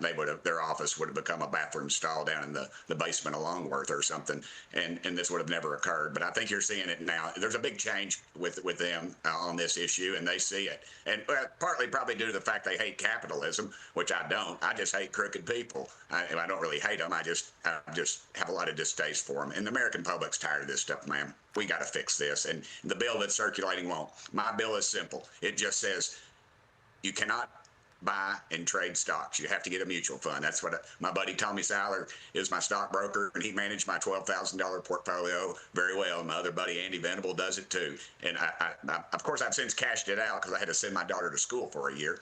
But anyway, I just think that's what they need to do. Own a mutual fund, get out of the stock market. Seems fair. Congressman, I do want to ask you, too, about Ilhan Omar. This was Wall Street Journal reporting, so, I mean, it's rock solid here. How do you go from multi-million-dollar net worth assets to all of a sudden it's less than $100,000? Does that pass the smell test? I mean, you fill out these financial disclosures. Are they that confusing? I'd get another dadgum account if I was her. That's the most ridiculous thing I've ever heard. Nobody's buying that stuff. You know, congressional ethics, I think, is like military intelligence, ma'am. I just don't think it exists. I don't know what it is when these folks get up here, but dadgummit, to me, it's just night and day, and America gets it. And, you know, we'll pass something tough again, and the Senate will pass something different, and nothing will occur. Man, it's very frustrating. And the whole excuse about, oh, I don't know about my husband's businesses. Well, I can tell you this. If my husband was running multi-million-dollar businesses, me as a spouse, I would know about it. All right. Congressman Tim Burchett, thanks for saying it straight. Be sure to like and subscribe for all the Fox News latest on YouTube, and catch full shows streaming now on Fox One. Well, we begin with some breaking news. Iran state media reporting Tehran has again closed the Strait of Hormuz less than 24 hours after agreeing to fully reopen the waterway for the duration of the ceasefire with the United States. Now, the Islamic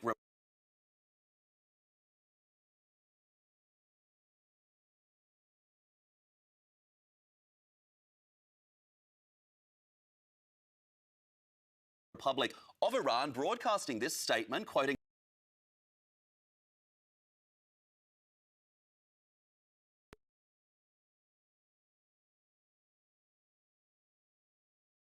Iran's Central Military HQ, reading that Iran has agreed to allow a limited number of ships to pass through the Strait of Hormuz, according to agreements, but the US did not fulfill its obligations, so the Strait of Hormuz is now closed again, and passage requires Iran's approval. Now, vessels in the Strait, you can see a live shot here now of the action and activity in that critical shipping lane, say that they have been fired on by Iranian gunboats just hours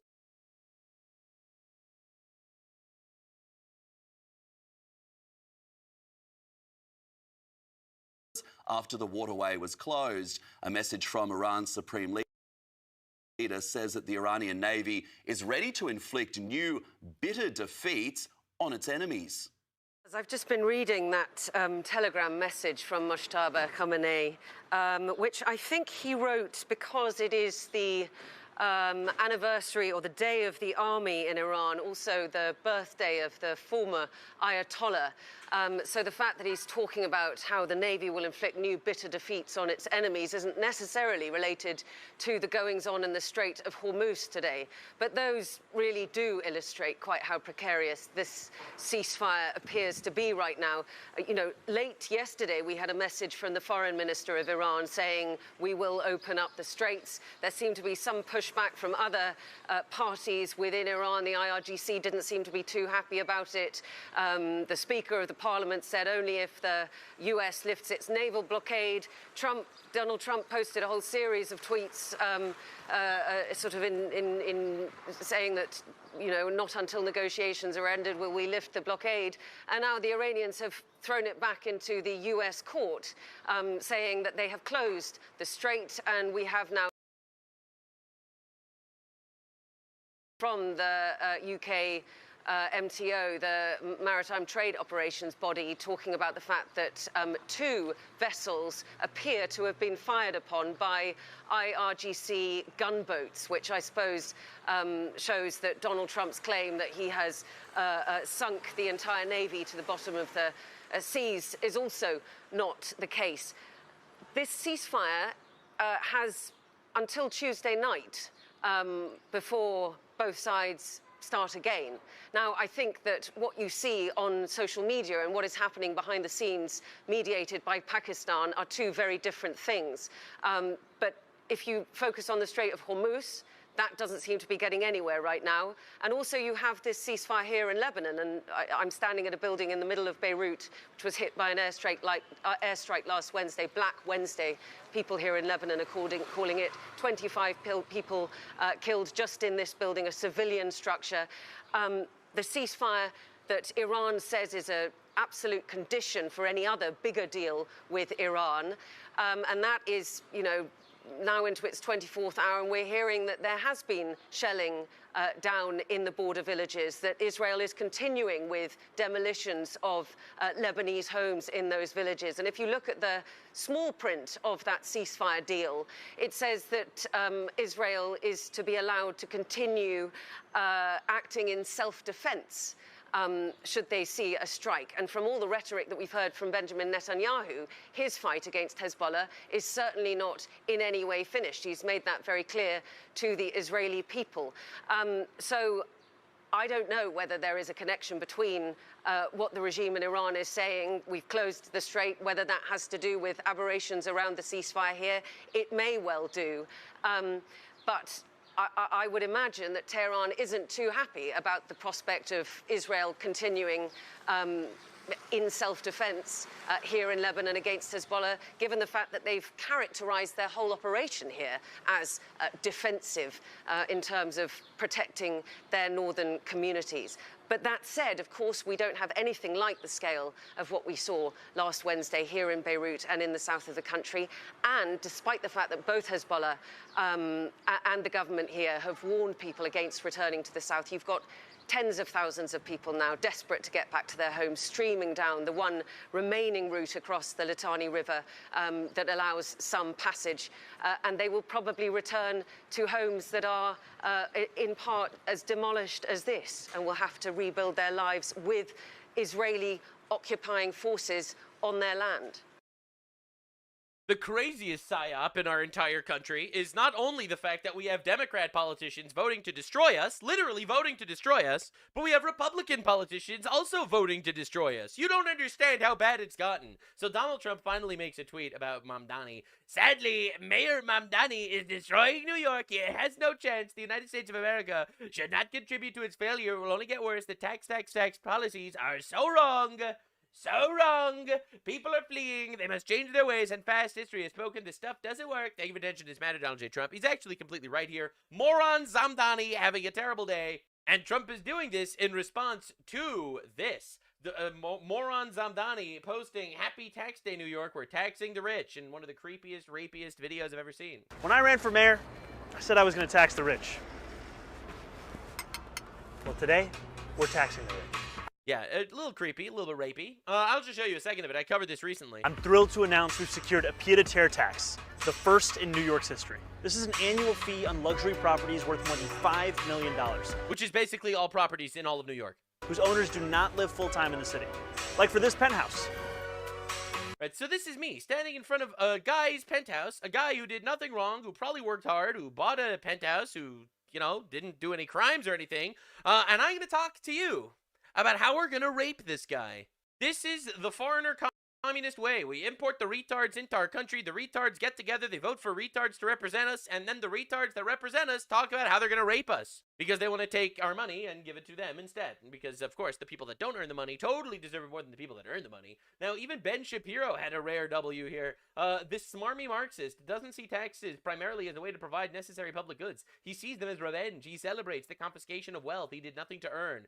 class envy, and it's hideous. And honestly, rare Ben Shapiro W here. He's just right. Especially because we all know the reality and the consequence of this. We know that extra taxes going to the government means more fraud that's going into the pockets of the government officials, more fraud that's going to Somalia, and even more importantly, the last thing you see before you move to Florida, well, we're taxing the rich. This is exactly what happened in LA. They raised all these taxes. They raised all these taxes in California. Mass exodus from California. Everyone moved to Texas and Florida. And now they're doing the same thing. And the entire middle class is leaving New York and going to Texas and Florida. You know, honestly, Mamdani says city-run supermarket will be ready in 3 years, but recommends getting in the line for bread now. Unfortunately, just real, bro. Unfortunately, real.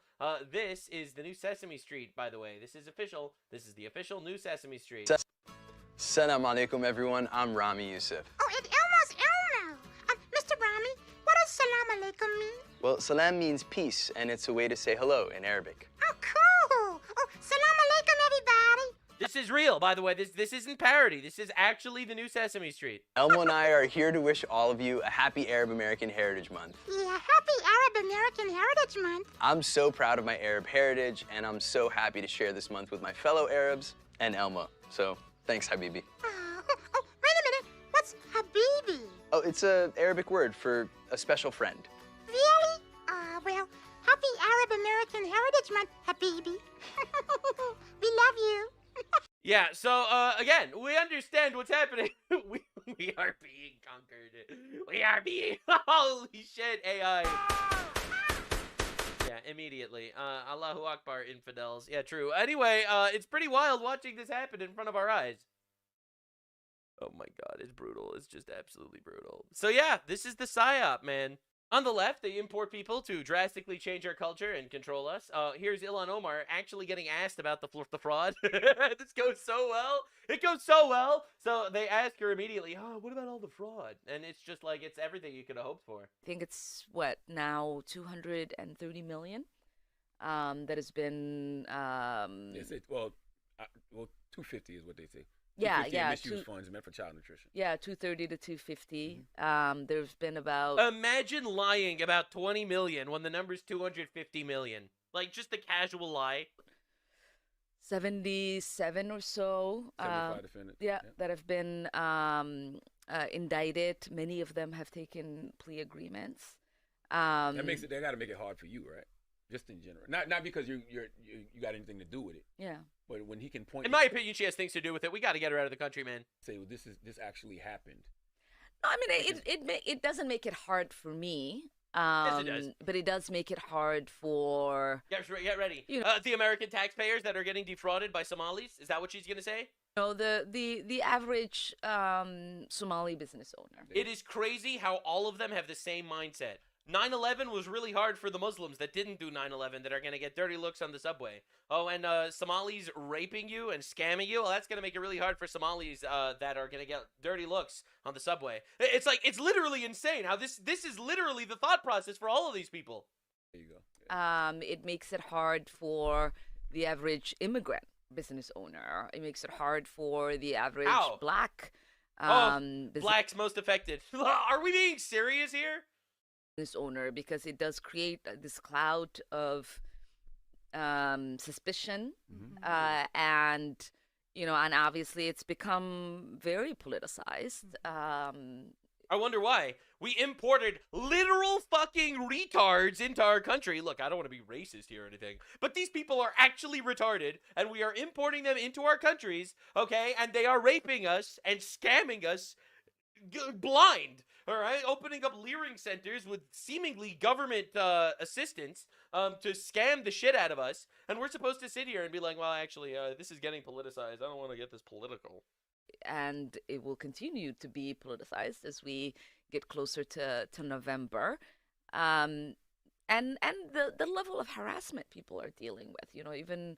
What about the actual victims of these scams, the American taxpayers that are giving money to the government, which is going to Somali terrorist organizations? Like, what about those guys? The actual victims. Not the nebulous retards that get dirty looks. All right, not those guys. The non-victims. I mean the real victims. You'll have people go to restaurants, coffee shops, with their cameras harassing all of these business owners. And oh no. Someone's gonna take a camera to a coffee shop? Like, are we being serious? You know, honestly, it's insane, bro. Not a word about the taxpayers victimized by the fraud. No, but the poor Somalis. It's every single time. It's every time. How can we make this about me? How can we make this about me? Now, understand the psyop, because there are retards on both sides of the horseshoe that are touching tips, as they say. All right, so this is Ilhan Omar praising Candace Owens. It's been very fascinating, especially about Marjorie and Candace, is that they are not just coming out like the other ones that you'd mentioned, where they're saying this action is wrong, right? They're saying, I am done with you. We should give them credit. Yeah, Candace Owens says that our military should stop following lawful orders and disobey the military because we're occupied by the Jews. So anyone that dies in the military is secretly dying for the Jews. So therefore you should rebel against the government. Also, Charlie Kirk was assassinated by Donald Trump working with time-traveling Israeli Egyptians that are Sumerian using ancient alien technology. Anyway, she got a shout out from Ilhan Omar right now. Like, do you understand yet? Do you understand the psyop that's happening right in front of us? I don't even know if she's still in the United States, man. Leader. Yeah, I mean, how deranged do you have to be upset with the Pope for preaching about peace and love? Your religion calls for the execution of the Pope because the Pope, according to Islam, is a polytheist. All right? Like again, they will use your faith against you. This is how they operate everywhere. In the spirit of Jesus Christ. And so it is telling that these people that say that they're people of faith, that they are far from being people of faith and far. Yeah, you're one to talk. Your faith calls for the execution of the Pope. All right? And you're going to sit here and be like, I can't believe these people claim they're people of faith and they vote for Donald Trump. They should be voting for my party, where we murder babies and we castrate children. Far from practicing Christianity and having respect for the Bible and religious leaders. Yeah. Anyway, again, it's insane that this is happening. Like, this is humiliating. It's humiliating that we have retards like this talk to us this way. It's insane. Now, I wanted to make this clear. There is a bipartisan issue that there are retards everywhere, and we need a mass culling, all right? This is going to be my duty. This is why I make videos even while I have no monetization on my channels right now.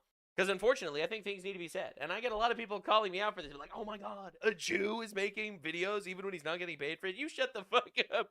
All right? You shut the... I'm making it for the love of the game, God damn it. Someone needs to talk about this because we need to cull our politicians. Legally speaking, we need them all out and we need to elect radical motherfuckers in their place. All right, so this is Thomas Massey. He's anti-Trump. He's pro-releasing the Epstein files, which I agree with. I'm also pro-releasing the Epstein files, and I'm happy he did work on that. But this guy sucks. As chairman of the House 2A caucus, I will testify today before Rand Paul's Senate Homeland Security Government Affairs Committee. The hearing will examine ongoing threats to American rights to keep and bear arms. All right, that's huge. All right, rights to bear arms is massive. I fully support Americans bearing arms. It's it's in the Constitution. It's super important. All right, very excited to look into this. I clicked the link to watch this on YouTube, and within literally 1 second, Massey is talking about how background checks are racist against blacks.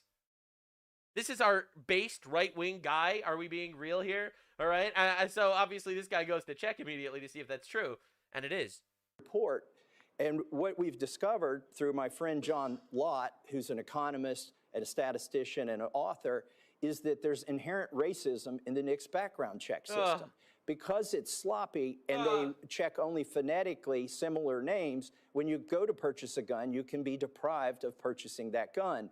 And the appeals process can get messy to prove you're not the same person that they think is the person who's prohibited. All right. It turns out if you're a Black American or Hispanic, you're far more likely to share a name phonetically with somebody who's a prohibited person who's been convicted of a crime of a year that has a punishment of a year or more. Like, are we being real here for a second? Like, is this honest? Like, I think that people should be able to buy guns. Guns are awesome. But I think that some people, specifically retards and violent criminals and, people with mental illnesses and stuff, shouldn't be accepted to purchase firearms. And he's like, well, we shouldn't even background check these guys because the background checks are racist against black people. Like, this is shocking, man. It's crazy watching this. Thomas Massey presents... this is the craziest tweet I've ever seen. Thomas Massey presents the libertarian case for letting Haitians rape your wife and eat your pets. Oh my fucking God. Like, the argument is not that, well, your name sounds phonetically similar to other people because black people tend to use the same names. It's because people tend to have family members in specific communities that commit crimes. Look, man, I hate to bring up the 1350 statistics, but we're literally there. He's like, more black people get arrested, so therefore more names sound phonetically similar, so background checks take a little longer. Like, man, what are we doing here, bro? This is our based right-wing politician, man? Like, what are we doing? And it gets worse, all right? So this is a former Democratic guy, big fan, Obama loved this guy. Former Democratic Virginia Lieutenant Governor Justin Fairfax shoots and kills wife before taking his own life. What are we doing? This is insane. This should become like the largest national story. Justin Fairfax just murdered himself and his wife. All right, and you'll notice Joe Biden, there is no place for racism in America. Governor Northam has lost all moral authority, should resign immediately. Justin Fairfax is the leader Virginia needs now. This is the Justin Fairfax, by the way, you might remember him, who tried to ban your guns. This is the super anti-gun guy who just killed his wife and himself. All right, just understand. Breaking. Gavin Newsom's PAC used around $1.5 million to buy 67,000 copies of his own book. Total book sales were 97,000. His PAC purchased 2/3 of all copies of his book. He used PAC money to buy his own book. To A, make money, and B, inflate the numbers. How is this not fraud? In my opinion, it is fraud. But this is utterly unacceptable. We are getting sold out and raped by our own government on every side of the aisle. All right, so for example, everyone hates fraud, right? Everyone should work together against fraud. Nick Shirley's been exposing a lot of fraud. Well, the California Democrats are pushing the Stop Nick Shirley Act, a new bill to arrest people that investigate fraud. I'm not even kidding. They are making a task force, not to arrest the fraudsters, but to arrest the people investigating fraud. Outrageous. I just made a motion in the Assembly to block the Mia Bonta bill. Motion to re-refer AB 2624, the Stop the Nick Shirley Act, back to the Privacy Committee. Assembly Republicans are here to debate fraud. Mr. DeMaio. AB 2624. Or the Stop Nick Shirley Act. The reason why we are asking it to be re-referred to the Privacy Committee is that the author of this bill misrepresented contents of the bill, lied to committee members. That would basically ban Nick Shirley from posting videos exposing fraud in California. Oh my God, I had no idea this is what we were doing. It's called the Stop Nick Shirley Act. What are we doing? Section 6218.19 prohibits an individual from posting a video online if the fraud organization says you can't do that. The fraud organization can then, quote, seek injunctive and declaratory relief in a are we being serious? This is insane. Court of competent jurisdiction. We have got to stop this bill, and I just gave the state assembly members the chance to strike the bill from the record, which basically would kill the bill. Democrats in the state assembly voted to keep and protect her bill and advance it on. Do we understand the insanity that we're dealing with here? Like, look how absolute insanity we're dealing with. We got Democrats trying to push the Stop Nick Shirley Act to stop investigating fraud. Like, dude, this is crazy. We're literally getting sold. And I work my ass off. Well, right now, my channels are demonetized. I'm not making any money because fuck YouTube. We're working on that. I'll let you know if anything changes. But meanwhile, I'm doing this shit for free. I'm unemployed. Desperately unemployed. Anyway, so the point that I'm making is, so we have the Democrats out here doing their absolute best to arrest people that investigate fraud. I pay taxes that goes to the government that the government uses to pay people to stop people from investigating how my taxes are going to fraud. We are getting unfathomably raped by our government. And again, I showed you a Democrat issue. Well, this is also a Democrat issue, let's be real. But it's also a Republican issue. 6 Republicans joined the Democrats to advance a bill barring Trump from deporting illegal Haitians. This comes days after a Haitian murdered an innocent mother with a hammer. The GOP has a rhino problem. Bro, these 6 have to go. Salazar, you will remember her. She pushed this whole bill basically giving amnesty to a whole bunch of citizens. Or rather to a whole bunch of illegals that broke into our country illegally and were here for a couple of years. and these others, it's honestly just complete insanity. Look at this. Look at it, bro. It should break your heart. So obviously the Democrats hate us and want us raped. Just obviously, that's why they're fighting to keep the Haitians in our country. Like this guy who just brutally murdered a mom with a hammer. For example, that's just a simple example. But for some reason, 6 Republicans joined with the Democrats to keep these fuckers in our country. Like, why are we electing these people? What do our votes even mean? This is crazy. It's like you have 2 parties here, right? You have the Keep Haitians in Our Country party and the Keep Haitians in Our Country party. Like, let's be honest with ourselves. Now, you have to understand, this is why they're fighting so desperately to keep the Haitians in our country. Dangerous, and it is preventable. To deport anyone to Haiti right now is unlawful, and it would be a death sentence. First of all, it's not unlawful. Second of all, it's a death sentence to send people to Haiti. All right? It's a death sentence to send people to Haiti. Remember this. It's important because every single Democratic talking head, dumb fuck, retard, piece of shit reliably assured me that Haiti is not a shithole, right? All these dumb fucks, I'm not gonna lie, all these guys came out with their beautiful, their Haiti is great already shirts to fight for the beauty and glory of Haiti. Haiti is so fucking awesome. We all love Haiti. But yet we're not gonna deport people to Haiti because Haiti, it will get them killed because Haiti's a shithole. Like you can't, like, this is the 2 sides. On the one hand, America's bad, Haiti's beautiful. On the other hand, we can't deport people from America to Haiti because they'll die in Haiti because Haiti's a shithole. Meanwhile, I don't see Americans running and fleeing to Haiti. I see a lot of Haitians trying to flee to America. You'll notice something pretty weird. All right, like I was told by all these retards that Haiti's not a shithole, right? So anyway, understand, $7 million is the amount 2 Haitian nationals stole in SNAP fraud in Massachusetts. It's all the fraud coming from foreigners.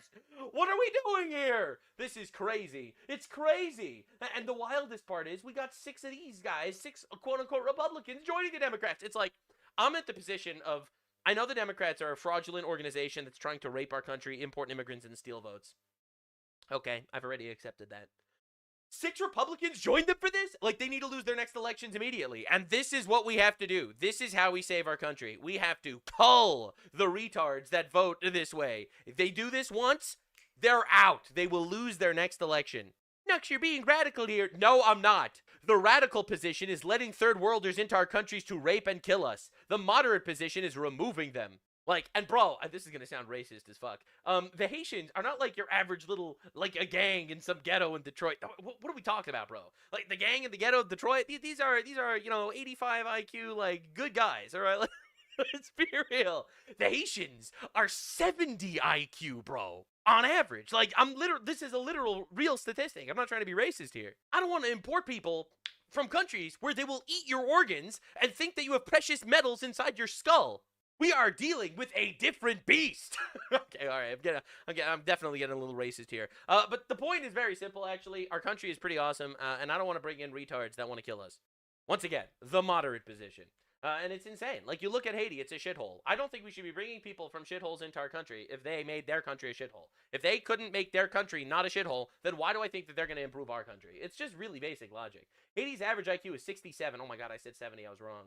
40% illiteracy rate, and their homicide rate is 10x higher than America's. 10% of all Haitians live in the U.S.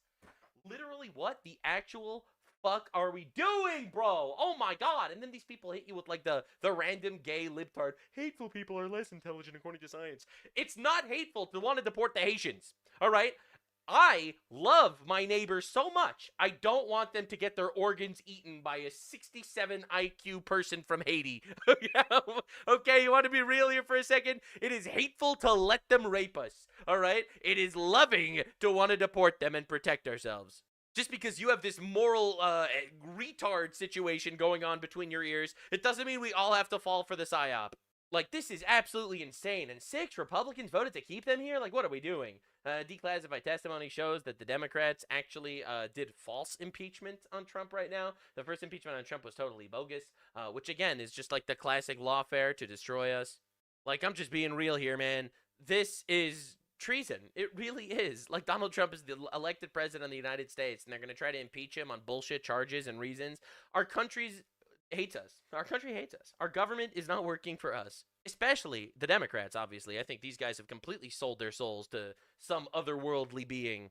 preaching the most satanic doctrine of actual laws you could possibly imagine. Steal money from people that earn it and give it to people that don't. Abort babies, castrate children. You know, it's like, it's actually insane.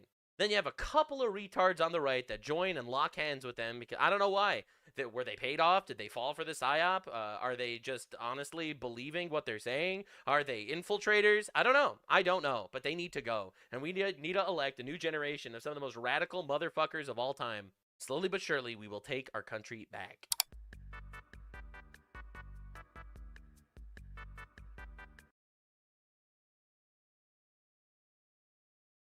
Do you think aliens are real? I do. No. Possible. So many universes out there. I think so. I can't categorically deny their existence. I'm not sure. They're definitely not green if they are real. Yeah. Looking green and scary, so that's what I would think, but I don't know. I think they probably evolved. Trump is expected to release some files on aliens. What do you think he's going to say? I don't think there's going to be any proof that they actually exist in those files. I think they closely represent, like, humans. I don't think they're these crazy monster-looking things. What kind of technology do you think they have? Do you think they're more advanced than us? Yeah, everything. Let's go there. They got everything. No cars, definitely spaceships, for sure. Yeah, sure. We are aliens. Don't you see? All right, so we can laugh, but this is definitely a serious story, and we're learning more about non-humans apparently interfering with our military equipment. A former Air Force officer says he witnessed it for himself at an Air Force base in Montana. It's another civilization out there. Yeah. That is visiting us and are concerned about us destroying this planet through nuclear war. Dr. Stephen Greer is the founder of the Disclosure Project. He's back with us tonight. Dr. Greer, good to see you. I'm just wondering if you could explain this to me. Do you believe that gentleman is my first question, but if you do, why are aliens interfering with our military equipment? Oh, yes, that gentleman was one of our original Disclosure Project witnesses in the 2001 National Press Club event, the 25th anniversary of which you're invited to. We'll be doing at the National Press Club again on May 8th. Now, they interfered in the sense they were surveilling, and the same things were happening in the Soviet Union because they were concerned we were going to go to DEFCON 1 and blow the planet up. So it wasn't like they were hostile. It was, in fact, the people who were in the silos told me they felt that it was sort of precautionary and a warning that we shouldn't use those because it would destroy life on Earth as we know it. Okay, so here's that same gentleman, a little bit more of what he was saying. Take a look. They were green, ready to launch. The main guard calls down and says, "Sir, we've been seeing some strange lights in the sky. Overhead, flying directly overhead, making really weird maneuvers." And then all of a sudden we get a large horn go off. And we know what that means. It means that there's an issue with one of the missiles. So we look at the board, and sure enough, one of them went from green to red. Green to red. So something disabled these nuclear weapons during this test. Strange question, but do you think that whoever this is knows what's happening here politically? Oh, sure. I have no doubt about it. And, you know, the president's recent order for the Secretary of War, Mr. Hegseth, to get to the bottom of this and release it is serious. And this is something we've recommended for some time. And a couple of red flags there, however. Mr. Hegseth has said he's going to turn to the Pentagon Aero Office, which we know has committed fraud in reporting back to Congress. But also they have been hiding information that we have provided through whistleblowers. Remember, we have 750 top secret whistleblowers that I have debriefed and our intelligence assets. So we're offering this to Mr. Hegseth and to the president. Okay. And we provided some of that already. I hope he steers away from the Pentagon. It seems like they've been covering this up. Sure.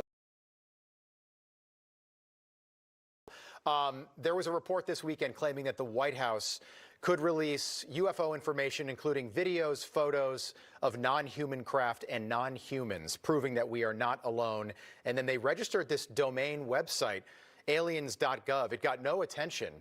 Do you think this is the plan? Start releasing this to the public. That's disclosure. Yes, and they have to do it carefully and not follow the advice of Mr. Bigelow, who owned Bigelow Aerospace, who's saying it should be a partial, or in my words, fake disclosure, because most of the UFOs seen are our reverse engineered craft. They're man-made. They've been made illegally, and only recently has the president and certain people been read in on that. And that's what we have been pushing for. So the public needs to understand there are two types of UFOs out there: man-made ones and the ones that are of non-human origin. And this is not being looked at, and it's a very dangerous game being played, because if they hide the fact that we have these craft that have been used by an unconstitutional entity that are involved in human trafficking and drug running and other criminal activities, this is a very big mistake. I will say that a partial truth is worse than a lie in this case. It seems like Donald Trump is preparing to step to the podium and make some sort of announcement. I've only got a few seconds, but when do you think this disclosure, when do you think aliens.gov goes live? I think it'd be in the next few months. We're working to see how much of the information that we have. We have the largest collection of intelligence, actual intelligence in the world on this, more than Mr. Hegseth would have access to in the Pentagon. I will assure you of that. Appreciate you being here. Look forward to seeing you in May, if that invitation stands. It does stand. Thank you. Appreciate it.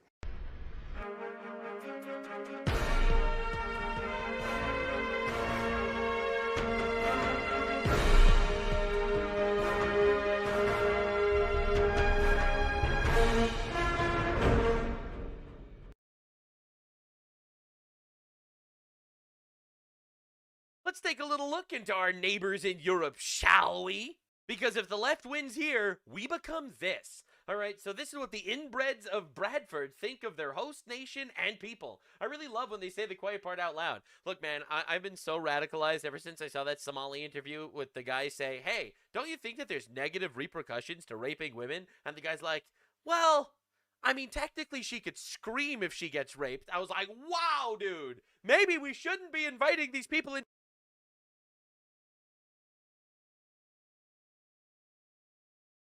to our countries. Well, Europe is finally fighting back and passing votes to deport millions and denaturalize more. Fuck them all. Fuck reform. Fuck all of them, yeah. They're fucking pussies. Why do you think they are onto the Pakistanis so much? Because they hate, because they can't be used, bro. They got no culture. They got nothing to them. What culture? That's right.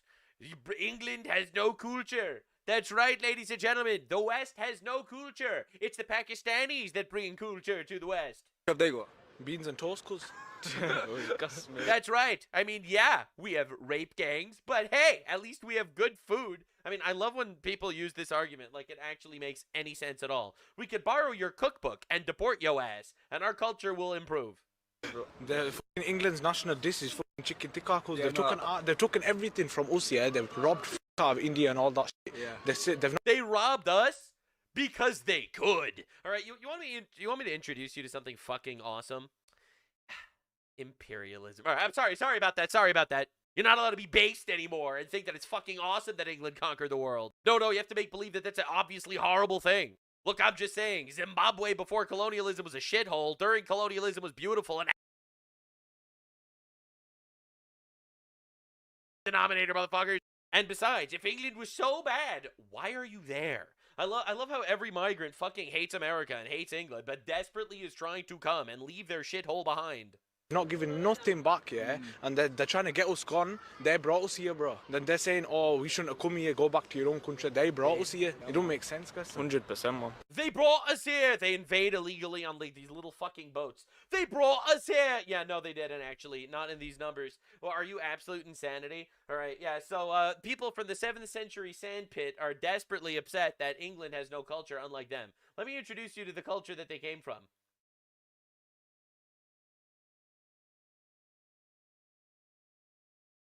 That's beautiful. Wow. What beautiful culture that they're coming from. Man, I wonder if they spread this. Man, do you think they're going to spread this throughout the West? What beautiful, loving culture. Isn't that gorgeous? Man, but at least they have good food, right, guys? At least they don't have beans and toast. Anyway, this is a 9-year-old girl being sold into sex slavery and forced to marry a 7-year-old Muslim man. My father has sold me because we don't have bread, rice and flour. He has sold me to an old man. Can they criticize Epstein? My guy, You worship an Epstein. He's bought Parwana for 200,000 Afghanis, Wow. just over $2,000 US. 2K, and he bought a little sex slave forever. Covered up, Parwana whimpers as her mother holds her. This is your bride. Please take care of her, says Parwana's father. Of course I will take care of her, Is this the culture you're bringing to England? replies the man. His large hands grab her small frame. It's fucking horrifying, by the way. Parwana tries to pull away. As he carries her only bag of belongings, she again resists, digging her heels into the dirt. But it's futile. The fate of this small, helpless child has been sealed. Yep, let's bring these guys in by the millions. They could totally assimilate into our cultures. Anyway, speaking of assimilating, this is just a fantastic example of all that assimilation that I hear so much about. All right, so these are Brampton residents yelling in outrage as their city leaders approve daycare expansions right in front of their faces. Mr. Service all in favor? All in favor, please raise your hand. All in favor, please raise your hand. All in favor, please raise your hand. And look at the council. All in favor, please raise your hand. Is there anything you're noticing about the council that's voting? All in favor, raise your hand. Wow, you mean to tell me that all the Sikhs voted the same way? Motion carries. I can't believe all the Indians voted the same way. This is so weird. So you mean to tell me that we import tons of people from the third world into our countries, they get positions of power, and then they just outvote us and destroy us, literally only favoring their own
little minority. So weird. Isn't that odd? And by the way, if you reveal the child is either 3 or 4 years old. Wow. And D of E, Department of Education Wow. spokesman said all pupils and staff should feel safe. Safe. I can't believe I'm reading this. Should feel safe and protected at school and should never face violence or abuse. The education. But you don't want the teacher, part-time groomer, by the way, to get offended that a 2-year-old called her ma'am instead of sir. Secretary has been clear that she expects school leaders to enforce good behaviour, and we are committed to a comprehensive programme of behaviour to support. This is shocking, man. All four schools. I'm a top.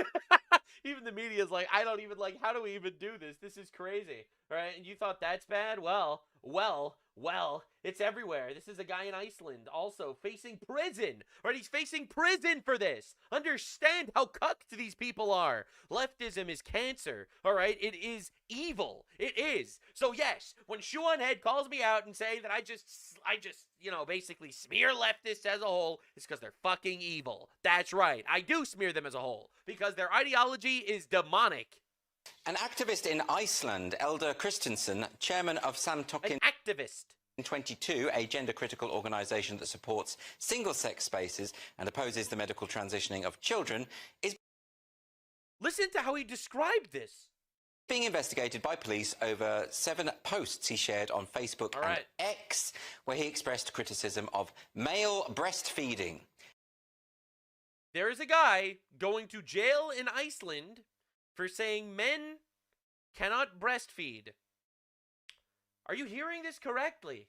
And the teaching of gender diversity. This is fascism. All right, fascism is, I'm going to throw you in jail because you're challenging the narrative. To children. He's faced questioning by the police, and although not yet charged, his solicitors expect he will be charged and convicted. So I'm joined now by gay rights activist Elder Christensen. Elder. Well, I'm really glad we got gay rights activist here. Perhaps you could start by, I mean, this sounds like an extraordinary story. Perhaps you can start by explaining what it is you tweeted or put on X or whatever we're calling it these days. They're arresting a gay rights activist because he criticized male breastfeeding. Understand where we are.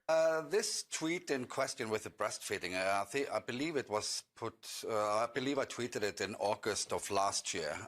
It was a Pink News article which was telling us, the reader, how wonderful it is for men or trans women to be able to breastfeed and why it's good for mom and baby. And I put forward a staunch criticism of that, and I wrote, you know, that rag, meaning Pink News, you know, advocating for such practices, because if you think about male breastfeeding, then obviously... I've never thought about male breastfeeding, actually. Until literally today, I've never even thought about it. Because it's fucking retarded, and we don't need to live in this delusional reality. They do. In Iceland, they do. You have to understand how lucky we are that we don't have to live like that. They do have to live like that, because they don't live in the best country in the world. They live under this bullshit ideology where hate speech is criminalized. It's the man cannot carry a child nor give birth to it. So what is the motivator behind a man actually taking drugs, domperidone, to induce lactation, to breastfeed the child? Whose needs is exactly whose needs are being satisfied here? Is it the needs of the infant, or is it the needs of that person? I just listened to this discussion, and it's just shockingly disgusting, man. Shockingly disgusting. This entire discussion. Why can't we just agree to the reality that men can't be women and women can't be men, and these people have mental illnesses? And we all know this is true. Okay, I am convinced. I'm convinced that 90% of the leftists that say that trans women are women, 90% of them don't actually believe it. It's literally just the talking points. This is shocking. It's shocking how far we've fallen. This guy's getting arrested for saying males breastfeeding is stupid.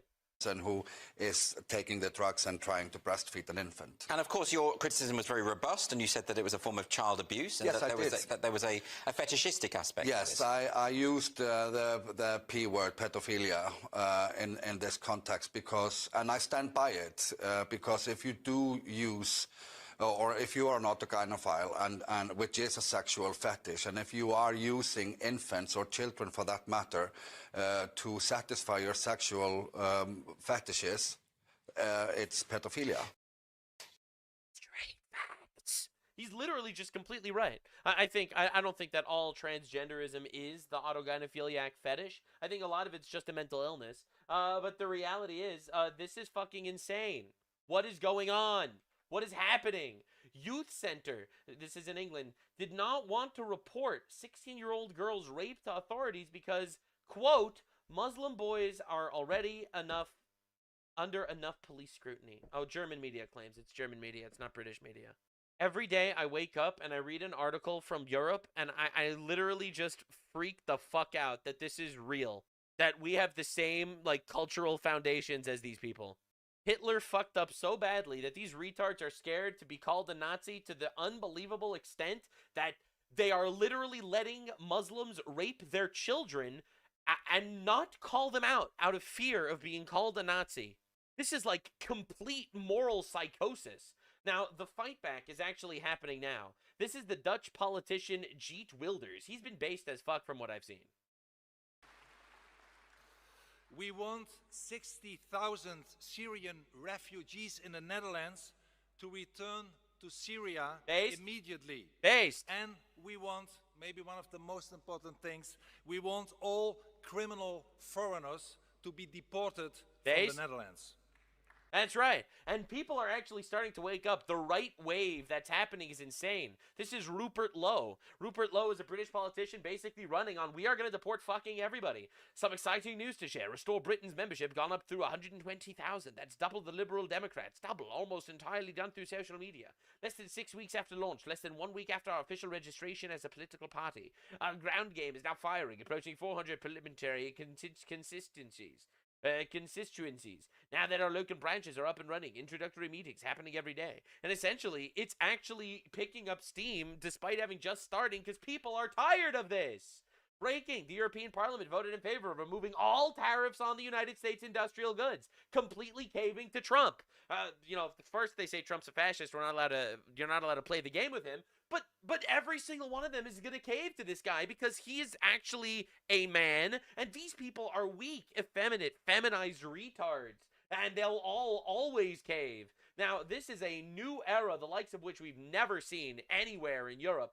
Parliament just voted for a new stricter return regulation. There is a new consensus in Europe. The era of deportations has begun. And it is adopted. Damn, bro. Look at that. Okay. No, stop clapping. Stop being happy. Stop being happy about this. Guys. Look how fucking unhappy she is that this passed. It's the liberal women that have destroyed society, let's be honest. I'm not trying to be controversial here or anything, but we gave them the ability to vote, and then the elite started brainwashing and manipulating them through emotional propaganda, and now they're all voting left. And we had to deal with this radical left push. And now we're finally fighting back against, quite literally, radical feminism, which destroyed Western civilization. Breaking. The European Parliament has voted in favor of making it easier to deport illegal migrants from Europe. The Swedish member of the European Parliament managed to build a right-wing majority on the question. This is insane. And you know who else had enough of this entire migrant bullshit? Japan. Japan is so tired of it, they elected the most right-wing government they've ever had. The Japanese are quickly losing their country, but when they speak out against it, they get attacked by exactly that. As in Saitama City, Japan, their elected leader marched against a foreign festival for allegedly having ties to terror, and even though he was surrounded with police protection, somebody had no problem walking up and smacking him. God damn. It's so crazy because this shit doesn't fly in Japan. Japan is like such a respectable society. They don't believe in petty crime. The crime rates are super low. The people are so respectful there. Again, this is coming back to the fact that now we have padlocks on our underwear in Walmarts in leftist cities, all right? Because we have imported cultures that are antithetical to the way we grew up, and they want to fucking destroy us. They don't care about our culture. They don't care about our values. And Japan is facing this rude awakening right now. They're realizing, wait a second, our cultures are not compatible.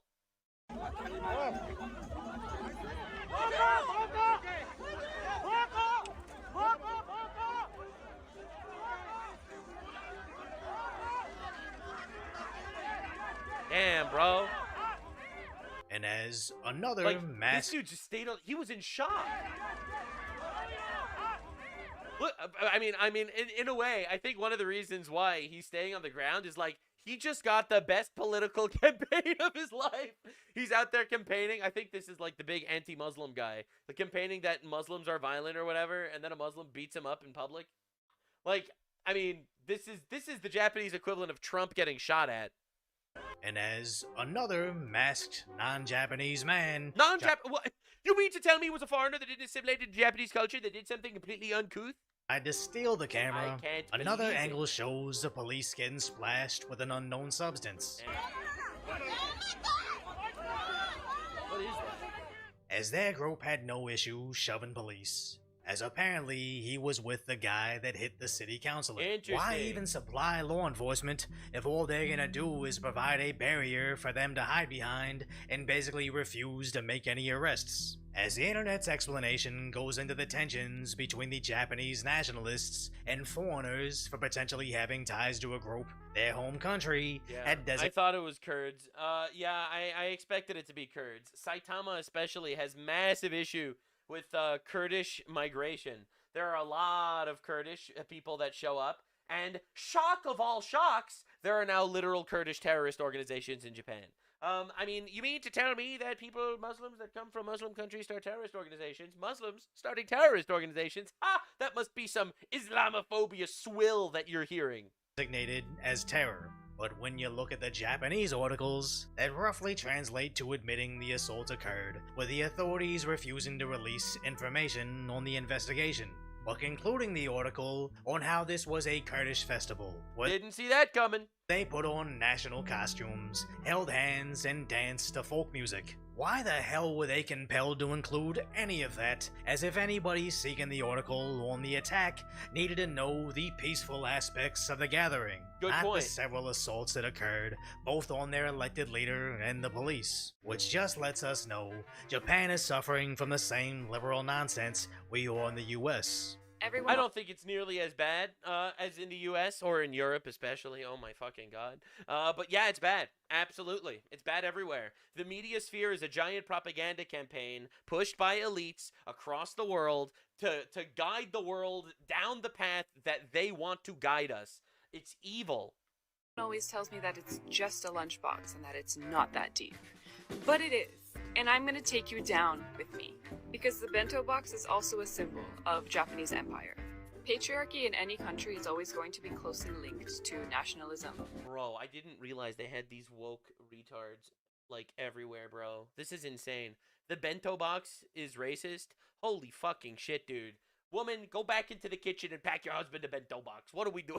What are we doing? This is insane. Because women, quite literally, make humans and are socializing them for the next generation of laborers. But it is also a direct correlation with how much you love your country. Because those lunchboxes are not only beautiful, but they're also really well thought out in terms of nutrition. So there's this spirit of wanting to raise these really strong and healthy citizens for the nation. I always get the ick, because it just reeks of nationalism.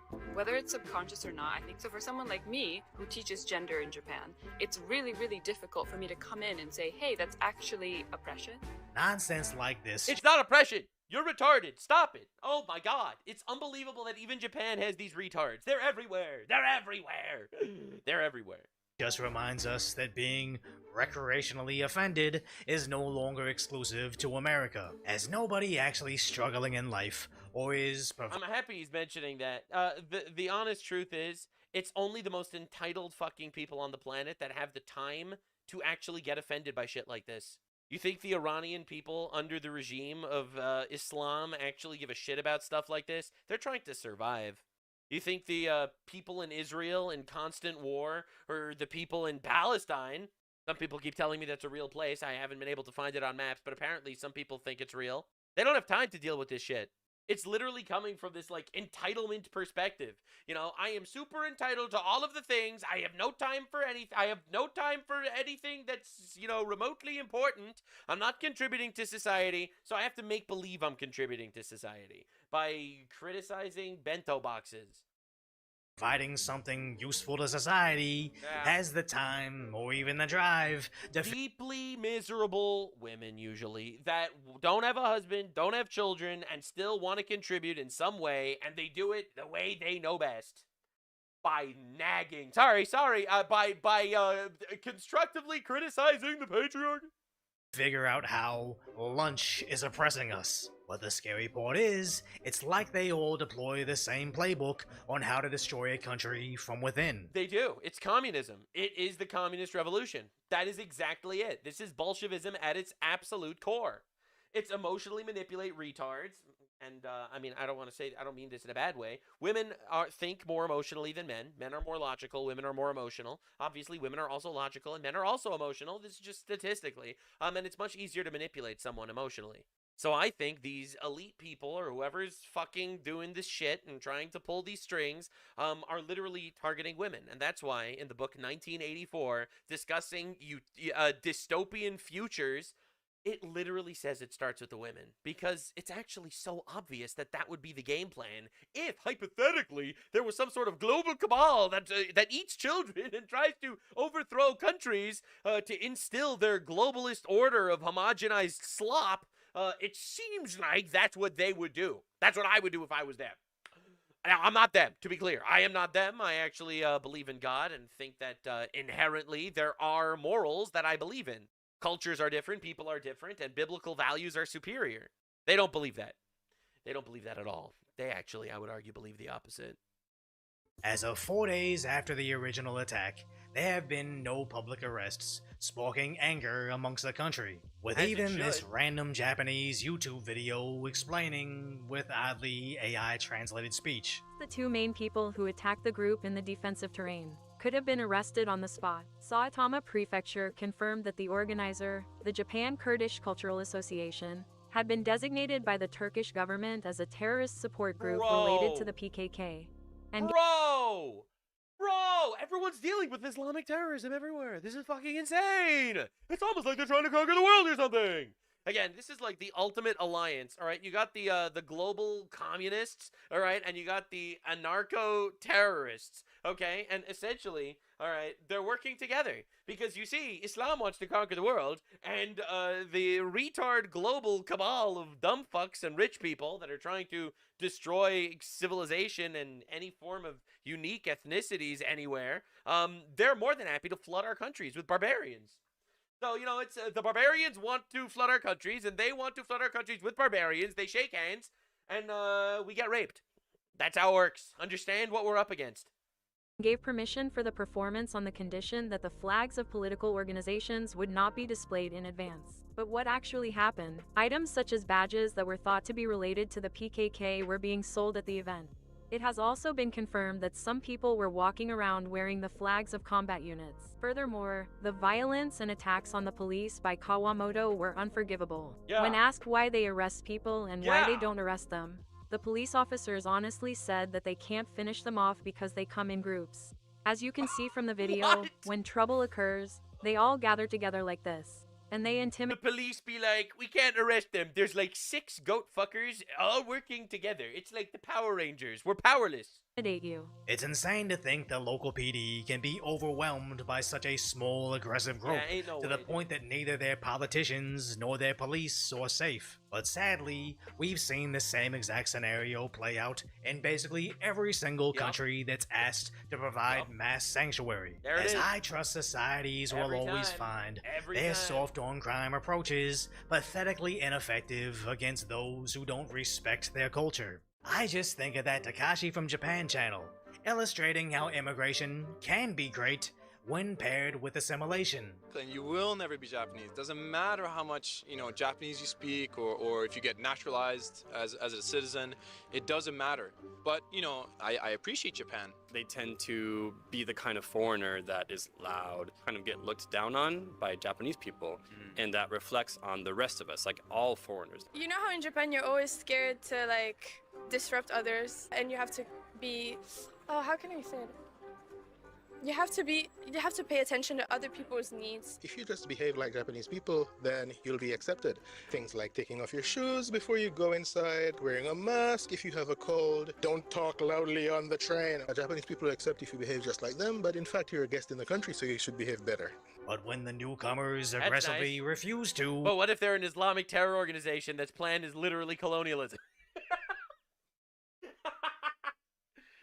Sorry to be Islamophobic here or anything. That's when the Japanese get angry. Europe, wake up! Japan, wake up! Deport them all! With massive demonstrations across the country. Is this deportation light Yagami scribbling shit in the deport note?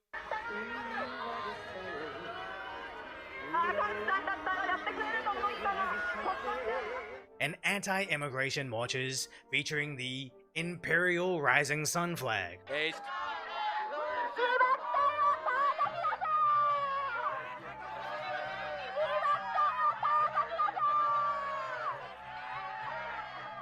On a YouTube video I don't understand, other than the no immigration in English. That's true, I And get as it. a Korean, I don't know how I feel about the rising sun flag, but here's the thing. Oh, yeah, shit, as a sorry about Korean that, man. American I'm citizen, sorry, bro. I don't get to speak on what Japan should do to best serve the Japanese citizens. But for some reason, in this state of globalized social media, we repeatedly see foreign countries chiming in on what you need to do in your country while completely refusing the same in their own.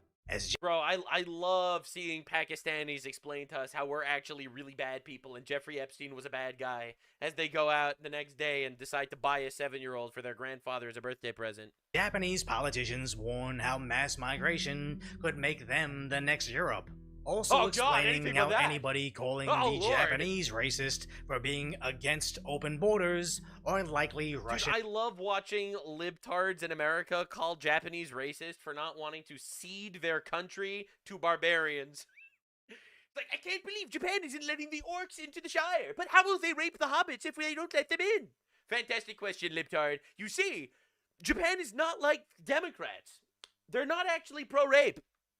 Bots. It's almost like everything we're seeing in Western society is coincidentally occurring in every first world Asian country, with the exception of the BRICS nation countries. Oddly inorganic bot forms push for more open borders to avoid population collapse, then conservative movements push back, only to be framed as racist. But at least the Japanese elected a leader, putting preserving their culture over potential population collapse. As yes, Japan, like Korea and even the US, have massive concerns about the declining birth rates. Japan is way worse than the US. I mean, I agree, it's an issue everywhere. I think the only first world country on the planet that actually doesn't have like a declining birth rate is Israel. I think Israel has like a three children per woman birth rate, whereas America's like 1.6 and Japan's like 1.3. You know, like honestly, really, really scary shit. Yeah, the solution, though, is not just dilute your people with infinite barbarians, though. It's like, oh, we need to bring the inbreds into our countries. They will totally make up for our loss. Because don't you know the simple math? One Somali is just like one Japanese guy. It's a 1-to-1 equilibrium. It's totally worth it. But honestly, with AI and advancing technology, I don't see it being Well, as that was big a of lot an of issue as it folding, would guys. have a century ago, as humanoid robots are quickly becoming a reality. Holy shit, is that Biden? But Tesla's Optimus, rapidly advancing, even still in its first iteration, is basically able to do everything in the house. As every single argument from mass migration argues who will do the low-wage, mundane work, while completely ignoring how AI and automation will be taking basically every single entry-level position within maybe a decade. That is crazy. I mean, I didn't look at it from that perspective, that we're just going to be outsourcing all this shit to machines. But yeah, he's not wrong about that. But the reality is, it was never about the birth rate. It was never about outsourcing the low-wage jobs. It was about leftists stealing countries and obliterating cultures. That's what it was actually about. All right, the excuses that they use are birth rates and shit. I don't know. I feel like it's really sad. Because I think so many people take leftists at their word. But if they don't believe in thou shalt not murder, or thou shalt not steal, or thou shalt not covet thy neighbor's wife, why do you think they wouldn't lie to you? When leftists worry about the birth rate, they are lying to you. Their actions prove that they are lying to you. They support abortion. They tell women not to get married, right? They say become a girl boss and get a career. Don't actually settle down. They tell you children hold you back, when the reality is children are your source of life and happiness. That's not when living ends. That's when living starts. But the psyop is that the left will convince you that's not the case. So, if they worry so much about the birth rate crisis, why is it that all of their propaganda targeting us is to not, procreate? Explain that. Because it's a lie. They tell us not to procreate because that gives them the incentive to scream about the birth rate, to bring in the third world, to dilute our cultures and countries. The actual goal is overthrowing Western civilization and other first world nations that actually have some semblance of unique culture as well. Their goal is to turn us all into these medieval homunculi. Their weapon is the low birth rate. I don't know. Too many people take these people at their word, and honestly, we have to stop. We have to stop playing into this game. Their actions prove their actual ideology so much better than, their little gay explanations that don't really make sense do. Don't fall for the psyop. Be better than that and win. Get married, have a family, have some children, honor God. Be the change you want to see in the world. It's 2026, the year of the Great Crusade. These motherfuckers are going home. The walls are closing in on Eric Swalwell, and that is where we begin with new reporting. 2 separate investigations have been launched into the disgraced former congressman's behavior after 5 women came out accusing him of sexual misconduct, and in 2 cases, rape. Now listen to this. There have been whispers in Washington for years about his alleged misconduct. So why is this the first time we are hearing about it? Now look at this. Back in 2017, CNN reported that there was an unnamed California lawmaker who pursued at least 6 female staffers, but they never revealed who that lawmaker was because they said the stories were not verified. Now, that's fair. We do not know if that was Eric Swalwell to whom they were alluding, but why didn't CNN follow up on their own reporting? That's what any news organization would do.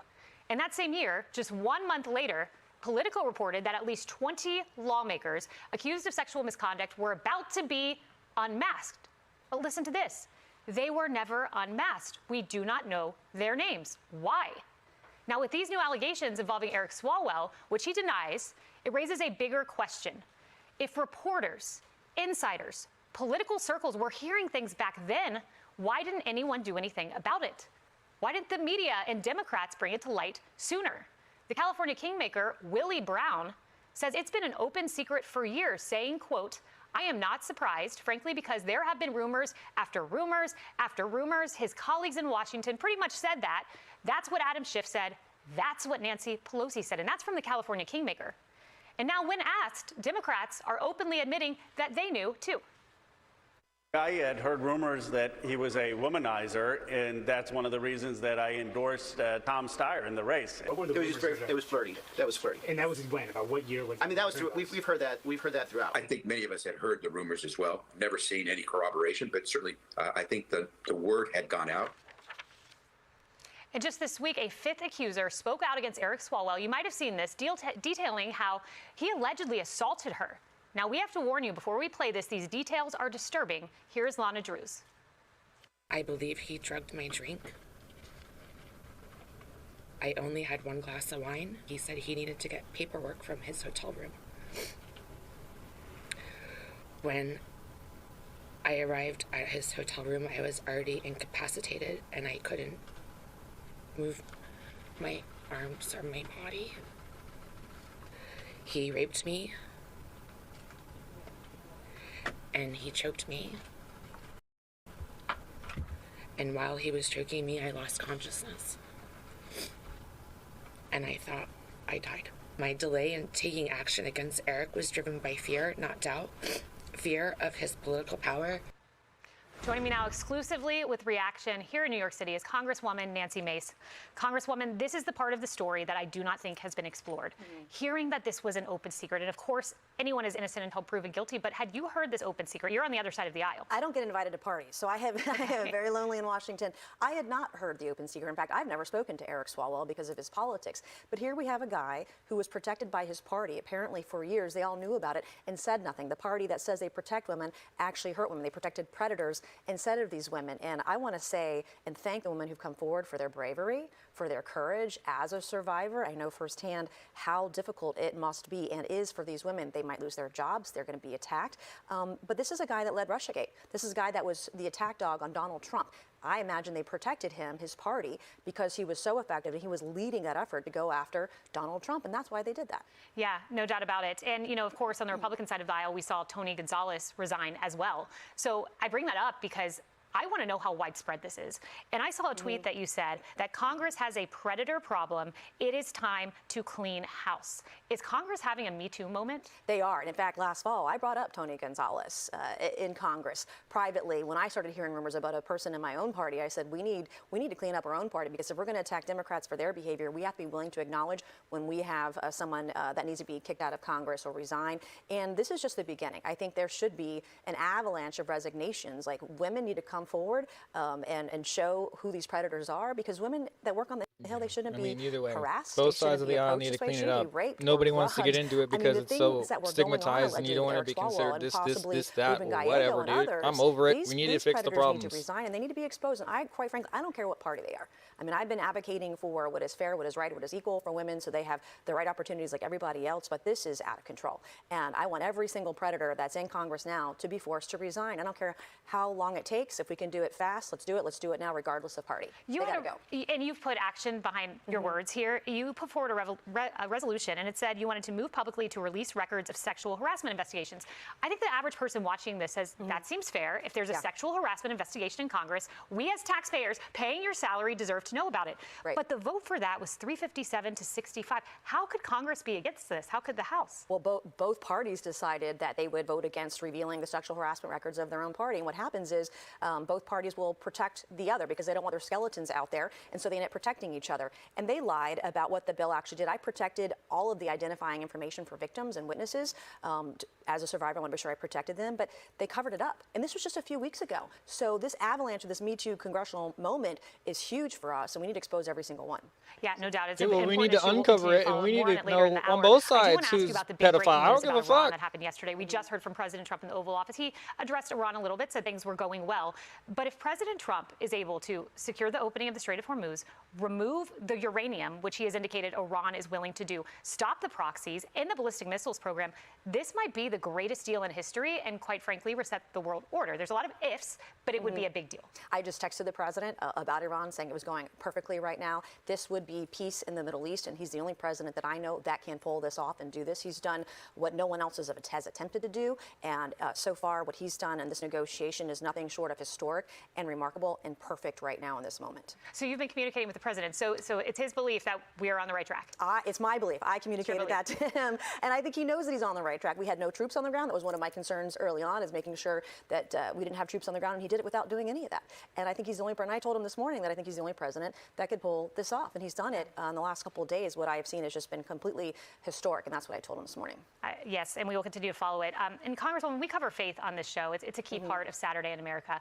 You had a loss this week. You lost your father, and I was very drawn to the way you described those last moments. We've covered near-death experiences on the show, and it is firmly my belief that to be absent from the body is to be present with the Lord. And you said, as heartbroken as I am tonight, on the night you lost your father, today showed me God is real. Today unfolded exactly as he intended. Would you share with us that moment? It was just miracle after miracle on the day that my father passed away. He accepted Christ in the last few days of his life, which to me was a big deal because I was saved about 7 years ago. But I saw God's hand. He died on the day that his grandson, who most looked like him, who favored him, was an Army infantry ranger.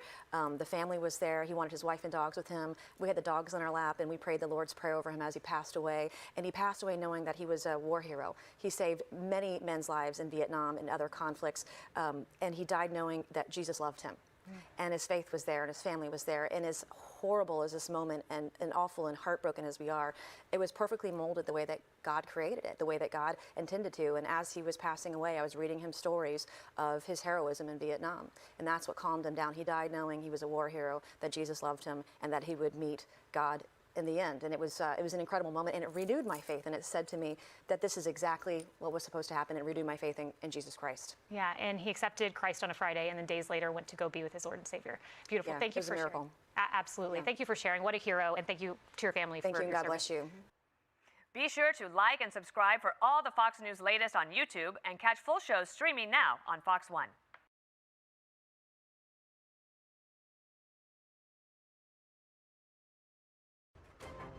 The Xi Curse, why every leader backed by CCP collapses, from Assad to Qin Gang, total doom.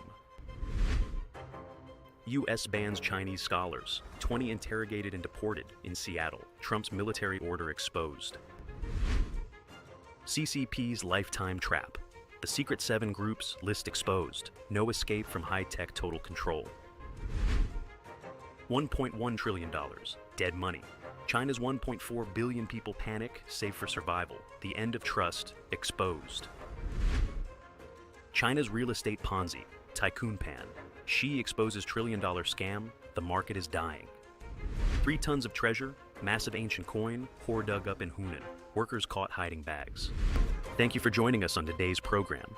Every key detail you need to know can be found right here in Decoding China. The Xi Curse, why every leader backed by CCP collapses, from Assad to Qin Gang, total doom. A bizarre phenomenon has sparked intense public debate. A series of prominent domestic and international figures, specifically handpicked or strongly supported by the supreme leader of the Communist Party of China, Xi Jinping, have met with disastrous downfalls. From Syria's Assad, Nepal's Oli, Bangladesh's Hasina, Hamas's Haniyeh, Venezuela's Maduro, Iran's Khamenei, Russia's Putin, to Hungary's Orban, all have suffered crushing failures shortly after receiving backing from Xi. The situation is identical domestically. Qin Gang was ousted after only 3 months as foreign minister. He, Weidong, rose meteorically only to be expelled for losing loyalty. 4 consecutive commanders of the rocket force personally chosen by Xi were found guilty of serious corruption. And Lin Xiangyang and Liu Jianchao suddenly vanished or were prosecuted. Is this a mere coincidence, or does it hide a deeper secret? Current affairs commentator Wang Yukun touched directly upon this pain point in his article, Why Do High-Ranking Officials Strongly Supported by Xi Jinping Fall from Grace? Using a series of real-world examples ranging from the international stage to the internal politico-military affairs of the CCP, he sharply analyzes the loop where Xi's support is inextricably linked to misfortune. On the international stage, leaders backed by Xi have rapidly declined. Xi once dispatched a special plane to bring Assad's family to the 2023 Asian Games. Less than 2 years later, the regime collapsed overnight. Assad fled to Moscow and was wanted by the Syrian transitional government for conspiracy to murder, torture, and inciting civil war.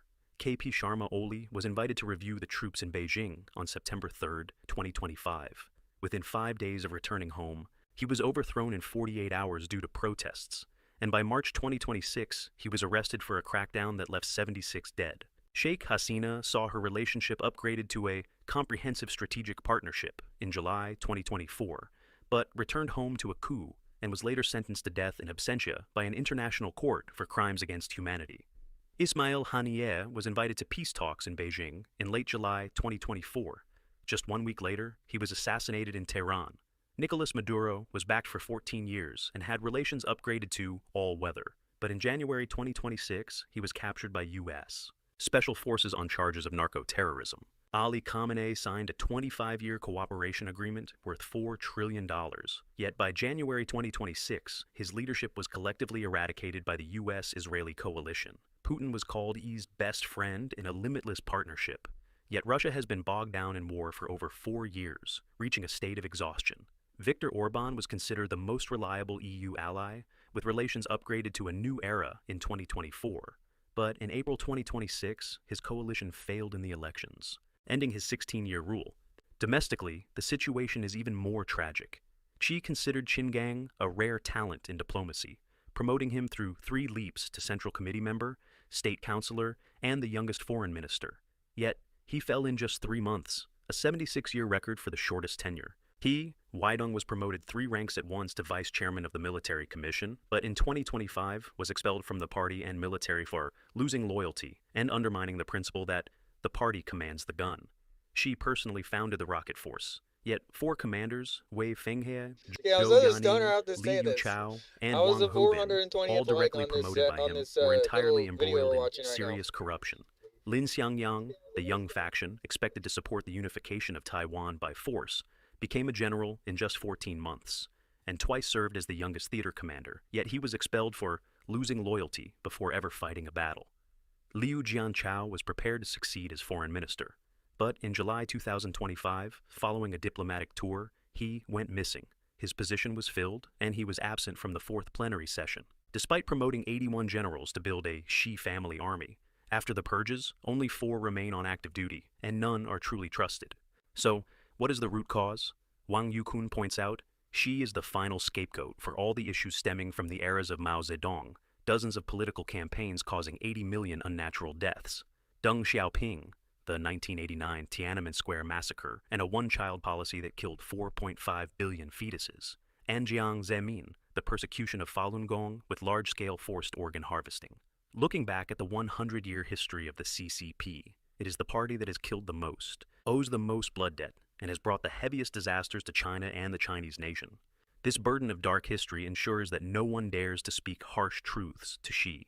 Anyone daring to suggest abdication or defend human rights is suppressed, such as Ren Jiqiang, 18 years in prison, Xu Jiong, convicted of subverting state power, and Gao Zhisheng, disappeared. Xi is isolated in a multi-layered information cocoon.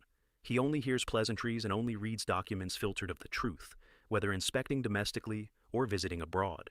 Despite being at the highest position, Xi's ears are not sharp. He cannot hear the truth.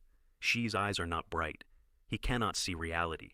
How can decisions based on lies and false appearances result in anything good? How can those supported by Xi ever find peace? U.S. bans Chinese scholars, 20 interrogated and deported in Seattle, Trump's military order exposed. Recently, approximately 20 Chinese scholars holding valid visas were denied entry by U.S. Customs and Border Protection, CBP, immediately upon landing at Seattle Airport to attend a scientific conference. On April 16, 2026, the Chinese Ministry of Foreign Affairs officially confirmed the incident and issued an urgent warning for citizens to avoid entering through this airport to ensure their safety. This is not an isolated incident, but part of a trend beginning in late 2023 that has sent shockwaves through the academic communities of both nations. According to data from Bloomberg, since November 2023, hear me out on this. We need to really watch these student visas, man. There was that thing that we covered. I'm going to recover. I don't know if it's going to be today. But what we're going to do is we're going to recap on the whole fact that it's so easy for the student visas. I think last night, Osman Gold did a video of, we already covered it on the Tyler Oliveira and the Indian scandal or whatever people have been talking about lately. I don't believe it's racist. That has nothing. It's literally just, you have to look at the problem through a different lens in order to understand why we're even talking about this. Because this literal systemic reason that we're dealing with this stuff is, it starts with one nationality. And then you have to have, there's that one law that says that you have to have equal opportunity. So then, like, all of a sudden, because we let one country in, we have to let in all country? No, I don't know. I'm not going for that. Okay, so we have to, like Trump was saying, there has to be worth. Like, you're not just going to come here and live off of welfare. 208 people per head it takes to live. I mean, it's just insane. To me personally, it should never have been this way.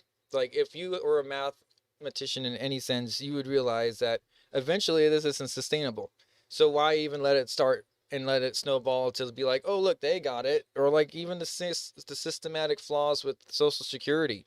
Like that whole thing. People could be paying into that their whole lives, and then all of a sudden it could just be taken away, and they're not going to get their money back. So we really have to be careful on like where our money is going. And when we see bills like AB 2624 attacking independent journalists that like to literally shine light on these dark areas that nobody looks at with the same scope of lens that people really should be using common sense, and attacking it in an aspect that is not demeaning to the country, it is actually bolstering and it's bringing back hope that we can fix this before it gets too late. We don't want to sit here and be like, okay, look, I understand how crazy it sounds when I say, look, we got to look at these student visas. I understand how weird and But when you have a faulty system, like let's say the Three Gorges Dam, the biggest dam in the world, it's in China, ironically. We're watching Decoding China. It could break, okay? It could kill a lot of people, and the preemptive to that is you close the dam down and you don't let it break. So when you see a big problem like this that's draining the taxpayers' treasury faster than we can replenish it, and you don't do anything about it, you might as well just be correlating it to a dam like just blowing and killing everyone overnight. There's just if you think it's not as important as that, you're sadly mistaken. And unfortunately, I wish we were in a day and age where we could actually be heard when we are saying our things that we need to be said and not be thought of as some kind of conspiracy theorist, left-wing, right-wing activist, anything like that. It's just independent reporting. I try to do it unbiased, but it gets kind of hard when you see them attacking you personally. So then, like, you're kind of like, you obviously understand where you sit when the other side is attacking you. So, like, I don't understand. Like, when you're not in the demographic of being attacked, you can still pick either side. But that's why people say it's so, like it's not very hard to pick sides, because I guess unless you're not being attacked, then it is hard, right? And you won't know which side to choose. Where people used to say democracy or Democrats fight for democracy, I see more Republicans fighting for democracy right now. And it's insane to think when we say the Pledge of Allegiance, one republic under God, indivisible. It's not two parties. One party doesn't even know what the word Republican means or republic is. This tries to throw out the Constitution because they're being attacked themselves, because they know that they're built on fraud. And the only way that they can sustain these votes that they are seeing is through this fraud mechanism, and this is the funding apparatus behind it. And if we can't see that it's not just this one person, George Soros, funding all this stuff, that it's actually the taxpayers, then maybe people will start paying attention and not just thinking, oh, it's the big billionaires we need to tax and stuff. It has nothing to do about that. It literally is, I think, a little bit more of people infect both sides. And then, when people start to see bad people on both sides, they're not fixing the problem itself. They don't understand that, we are talking about the problem to fix the problem, not for you to say you can fix the problem and never fix it and then try to run on it next term. That's not, we've never really been into that. That's the farthest thing that we want is somebody that says they're going to do something and doesn't do it, or better yet, says they're going to do something and then do the opposite, like Mandani over there doing the socialism in New York. We do not need anything like this. Or we have a governor over here in California who likes to go and represent for, I guess, Virginia in their bills and live stream it on his own channel like it's fixing California's problems. This stuff really needs to be investigated. Newsom is the king of fraud. We all know this. You can go on any single one of his pages and you can just see tons of hate. Why is there hate? Because we can't stay quiet anymore. We can't sit here and literally think that it's okay that there's homeless people starving under bridges and you're walking down literally in a $50,000 suit on Skid Row. It's disgusting. It's despicable. It doesn't make any sense how you think you can buy yourself mansions worth millions of dollars and you can buy 2/3 of your own book sales with taxpayer PAC money and not be thrown under the bus because that's shady as hell and that's our money. You're buying your own book and it's not even real sales. To try to boost sales and say, oh, look, people are reading it. No one's reading it. No one cares. It's sad, oh, poor me, poor this. And even the one who literally made the book died weeks after it was published because I don't know what you did to the person, dude. It's so shady how you handled business. No one can trust you. Scientists are dying. 2 scientists in California that are linked to UAP files are just gone. There is no security here for people that are trying to speak their own mind. And it doesn't help when you allow AB 2624 to come into plan, because now we can't even think that we're going to be safe. The journalists aren't safe, let alone the scientists. Are you kidding me? We thought we had freedom of speech. And if freedom of speech falls, you know what's next. Second Amendment. So everyone needs to be literally on their toes. It's California coming now, and we need to be on our best behavior because they're looking for a reason to arrest anyone. At least 20 students and scholars from prestigious universities such as Harvard, Yale, and Johns Hopkins have been banned from entering the U.S. Two notable cases involve PhD candidates Susan and Meng Fei, pseudonyms, who were rigorously interrogated at Dulles International Airport regarding their ties to the CCP government, the source of their scholarships, and their true purpose for coming to the United States. Susan recounted being questioned for hours with direct inquiries about her party membership and government scholarships. Despite asserting she had no such involvement, she was concluded to be dishonest.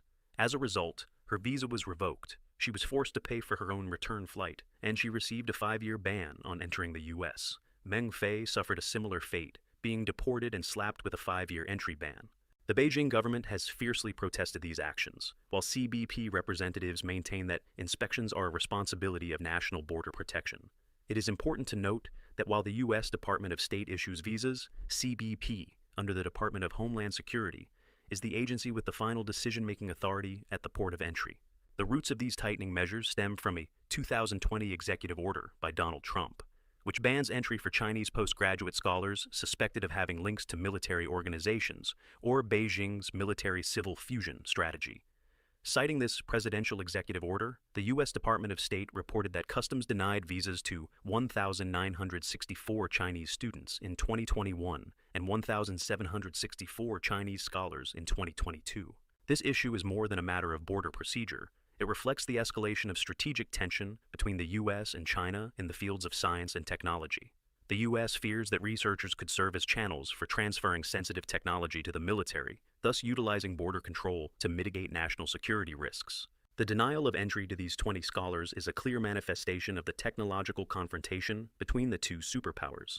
While the U.S. prioritizes border security above all else, the price paid is the erosion of academic cooperation, which has long served as a vital bridge between the two countries. CCP's lifetime trap. The Secret Seven Group's list exposed. No escape from high-tech total control.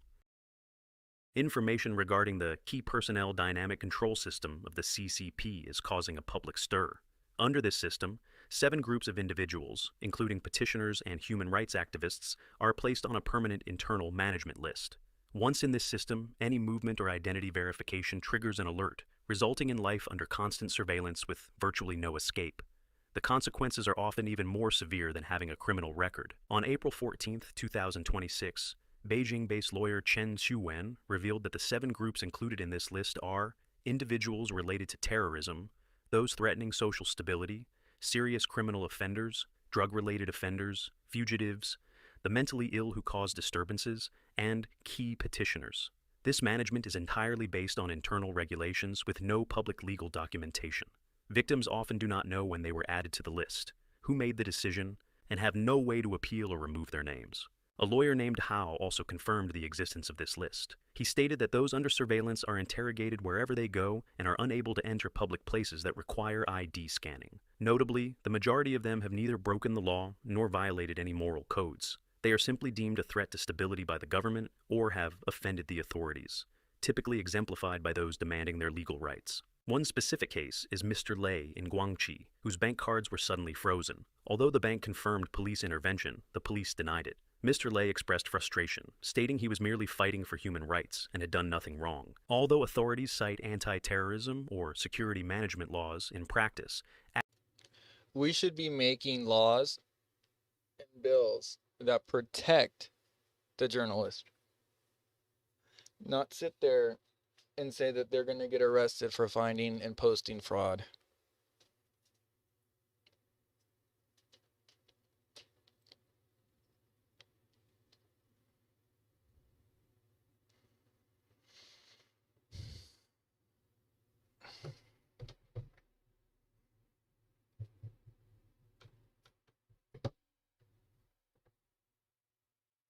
adding people to the list is based on specific stability maintenance regulations. This grants the police the power of life and death without going through a court, leading to many individuals facing lifelong restrictions on personal freedom despite never having violated the law.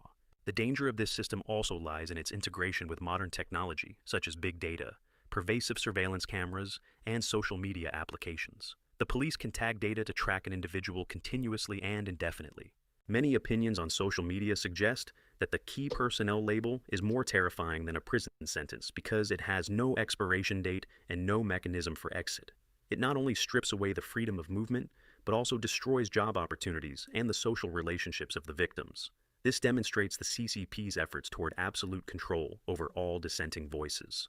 This system of the Beijing government exposes the nature of comprehensive and permanent control over those deemed a risk. Once on this list, Chinese citizens lose nearly all basic rights and must live under perpetual monitoring. It serves as evidence of how digital technology is becoming a powerful tool for maintaining authority in the face of potential instability. $1.1 trillion dead money. I had China's a little project 1.4 billion people panic, really save for quick. Be right back. survival. The end of trust exposed.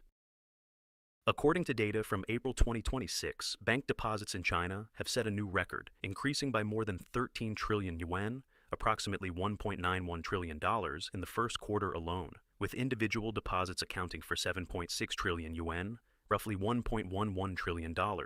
On average, citizens are stuffing nearly 100 billion yuan into banks every single day.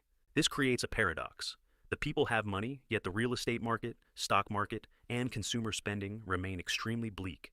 The real reason is that people are using money to buy back peace of mind. This 7.6 trillion yuan has turned into dead money because it is locked tight within the banks. The general sentiment today is that everyone is bracing for a harsh future. No one dares to spend on luxuries, and borrowing for home purchases has dropped to its lowest level in years. This phenomenon is known as a liquidity trap. Banks are overflowing with cash, yet society suffers from a lack of circulating currency. It can be understood simply like this. If you believe tomorrow will be stable, you will comfortably go out for a hearty breakfast. But if you fear there will be nothing to eat tomorrow, you will only dare to eat a cold bun while clutching your remaining food even as you sleep. These 7.6 trillion yuan are the emergency rations that 1.4 billion people are gripping tightly in their hands. People are saving not because of high interest rates. In fact, rates are very low, but because they feel they cannot see a tomorrow. This is survival money against the risks of unemployment, falling house prices, and rising medical costs. Behind these figures lies a breakdown of trust in the economic system and the future. The root cause lies in the extreme inconsistency of policy changes, from the shutdown of the tutoring industry and the tightening of the internet to harsh real estate regulations, which has destroyed society's sense of security. Citizens see that power can intervene in everything, so they choose to retreat and avoid long-term investments. Furthermore, the Beijing government is prioritizing vanity projects and grandiose infrastructure over social welfare. When faced with hardships like unemployment or illness, people are forced to fend for themselves. Compared to Japan's recession in the 1990s, China is in a much more difficult position. Japan was a nation that got rich before it got old, with a dense social safety net. China is getting old before it gets rich, while real estate accounts for 70% of family assets and social benefits are being cut. While Japan accepted debt to protect its citizens, China has left the people to manage on their own. Therefore, that 7.6 trillion is not surplus wealth. It is the final lifebuoy for every family. The crisis of trust is the biggest issue of 2026. Measures such as cutting interest rates or pumping more money into the system will have no effect if the root cause is collapsed confidence. Trust will only return when there is a solid rule of law, transparent policies, and when the CCP truly takes responsibility for the retirement, healthcare, and education of its people. Looking at the unceasingly rising deposit figures, we should not feel pride, but sorrow. Behind every deposited yuan is the fear of the future felt by millions of families. If trust cannot be rebuilt, this dead money will continue to remain frozen, and the journey to find stability for 1.4 billion people will be incredibly arduous. China's real estate Ponzi, Tycoon Pan. Xi exposes trillion-dollar scam, the market is dying. Pan Xi, the founder of Soho China, has sparked a public outcry by openly asserting that China's real estate industry has become a Ponzi scheme. In an article published on April 16, 2026, he observed that after more than 30 years of development, the sector is on the brink of collapse, with losses reaching trillions of yuan. According to him, the root of the crisis is not that housing prices rose too quickly, but that the operating model itself has become completely distorted. Official data from China's National Bureau of Statistics released on April 16th also depicts a dark picture. In the first quarter of 2026, real estate investment fell by 11.2%, and new home sales dropped by 16.7%. Corporate funding sources have all declined sharply, while second-hand home prices in major cities continue to plummet. This market has been in a state of prolonged recession for 47 months. Pan Xi explained that since the transition to a commercial housing mechanism in 1998, down payment ratios for home purchases have been continuously lowered from 50% to 20%, and in some places, even down to 5% or zero. He previously vehemently opposed allowing zero leverage, where buyers contribute nothing and use entirely other people's money to gamble because its risks are infinite. However, his warnings were ignored at the time. He likened the current real estate industry to a Ponzi pyramid, long lines of people queuing to buy houses not to live in them, but because they believe prices will rise so they can resell to the next person at a higher price. The industry only appears prosperous, but is actually very fragile, depending entirely on finding new capital and new buyers to cover old financial holes. He emphasized that this is a failure of the entire system, from banks to local policies. The fatal mistake was that the industry abandoned integrity, focusing only on borrowing and finding someone to hold the bag for them. The most important lesson now is integrity. If this is lost, no matter how large the industry grows, it can collapse overnight. To recover, the market must regain trust and place the interests of homebuyers first. Pan Xie himself withdrew from the domestic market early on. Since 2014, he has gradually sold off assets to recoup more than 300 billion yuan, approximately $44 billion. After stepping down from his management position in 2022, he and his wife shifted to real estate investment in the US and are currently settled in New York. The fact that a real estate tycoon like Pan Xie dares to use the term Ponzi scheme is a powerful wake-up call. This model not only exhausts capital flows and harms homebuyers, but also creates systemic risk for the entire national financial system. Without restoring transparency and ending excessive leverage, bailout packages will only serve as temporary fixes. China is paying the heaviest price in the history of modern real estate, and the biggest question now is whether the market dares to return to integrity. 3 tons of treasure, massive ancient coin, hoard dug up in Hunan, workers caught hiding bags. A treasure trove of approximately 3 tons of ancient coins was unexpectedly discovered at a drainage system construction site on Luoyang West Road, Wugang City, Hunan Province. This ranks as one of the largest recent discoveries of ancient currency, spanning over 40 different regnal eras from the Tang, Northern Song, and Southern Song dynasties to the Jin state, sparking significant public interest. According to a report by Elephant News on April 16, 2026, following a preliminary cleaning, the weight of the coins is estimated at about 3 tons, including water and soil. Experts in Shaoyang, Hunan, noted that this massive excavation carries immensely valuable historical information. Currently, more than 30 types of coins have been identified, the majority of which belong to the Song dynasty. The earliest coins found are Kaiyuan Tongbao from the Tang dynasty, while the latest are Shouting Tongbao. The incident began on the evening of April 9th.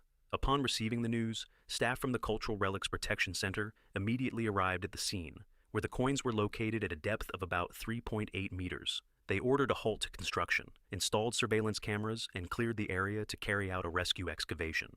Authorities also organized the recovery of all the soil containing ancient coins that had been previously excavated and removed by construction workers. In addition to the coins, experts discovered many exquisite ceramic fragments from famous Song dynasty kilns, such as Longquan and Hutian.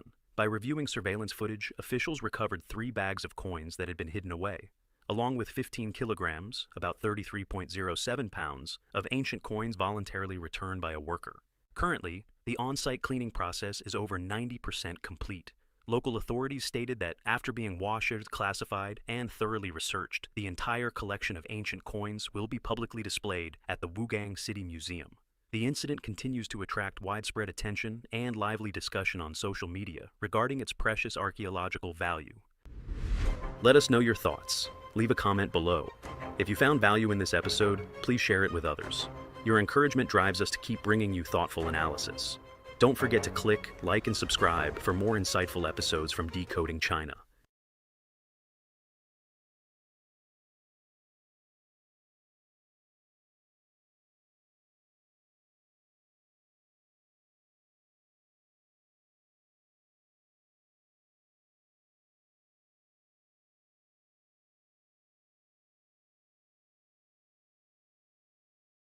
Two Honduran nationals suspected of being in the country illegally were arrested. ICE says agents tried to stop the 2 suspects while they were driving along West Yellowwater Road. That led to a chase. Okay, get ready for this one. So, we don't hear too much about the state of Louisiana as far as deportation operations. However, recently, Homeland Security agents were spotted in Hammond, Louisiana. And by spotted, I mean completely surrounded. You're scum! You're human filth! So this story gets rather interesting, because federal agents were waiting quite a while to enter a home because they were waiting for a judicial warrant, and because they had to wait a long time, more and more protesters were showing up. And for those of you thinking, hold on, why have I heard this happening before not too long ago? That's because you're absolutely correct. Just a month ago in the state of Vermont, federal agents had to wait like 9 hours for a judicial warrant, and more protesters were showing up. In fact, this Louisiana story is almost the same as the Vermont story, where both of these stories have the same element of some sort of vehicular chase. So we have a lot to dig into with this story. There are a lot of different layers here to unpack, and I think you'll find it rather interesting. Now, real quick, before we start, make sure to please like this video. It helps out a ton, and it also helps others see the videos as well. So let's start with this. We're learning new details about an ICE raid in Hammond Wednesday night. An agency spokesperson tells us 2 Honduran nationals suspected of being in the country illegally were arrested. ICE says agents tried to stop the 2 suspects while they were driving along West Yellow Water Road. That led to a chase. Agents say they then barricaded themselves inside a home off Thompson Road for hours. The incident drew a crowd of protesters. They were eventually arrested at 9 p.m. Okay, let's stop there because we can actually unpack a lot from that 30-second clip. First things first, I do want to point out this news station did not really emphasize how long protesters were there and how many protesters were there. But don't worry, we have all the live streams and the raw footage. A lot of people were there for quite a while. So why does that matter? Well, one thing we also point out on this channel, a lot of times protesters will just show up not knowing the full details of the case. Again, this is a situation where individuals ran away from federal agents, and according to ICE, this turned into a very dangerous situation the way that they were driving, the illegal immigrants, and eventually ended up barricading themselves into a home. Can I get over here? Is ICE coming back? They're still here? Oh, where? In the car. So what is y'all's game plan? Like, y'all just waiting for them to come out or something? Are y'all trying to get a warrant or... A what? Wait on the warrant. So y'all... Yeah. So what? Yep. Well, I hope that's what happens, but it's not.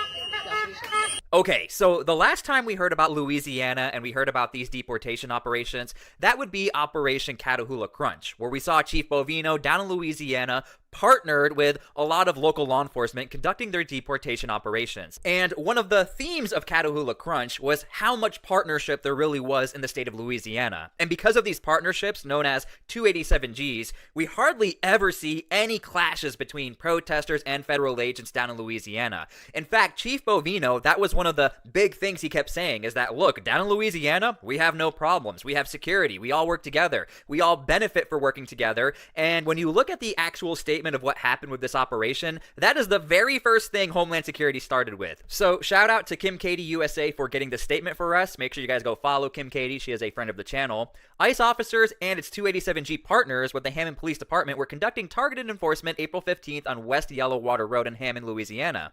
When they attempted a vehicle stop registered to an individual suspected to be illegally present in the United States, the vehicle accelerated to a high speed and dangerously wove through traffic before stopping at a residence on Thompson Road. 2 males quickly exited the vehicle and barricaded themselves in the residence, refusing to comply and repeated lawful commands. So again, I'm just trying to show you guys, whenever Homeland Security has a very successful operation and protesters show up but there's no clashing, almost always do we see Homeland Security talking about the 287G partnership. Unlike in Vermont, where the elements of the story were almost the same, however, there's one element that was not the same: 287G partnerships.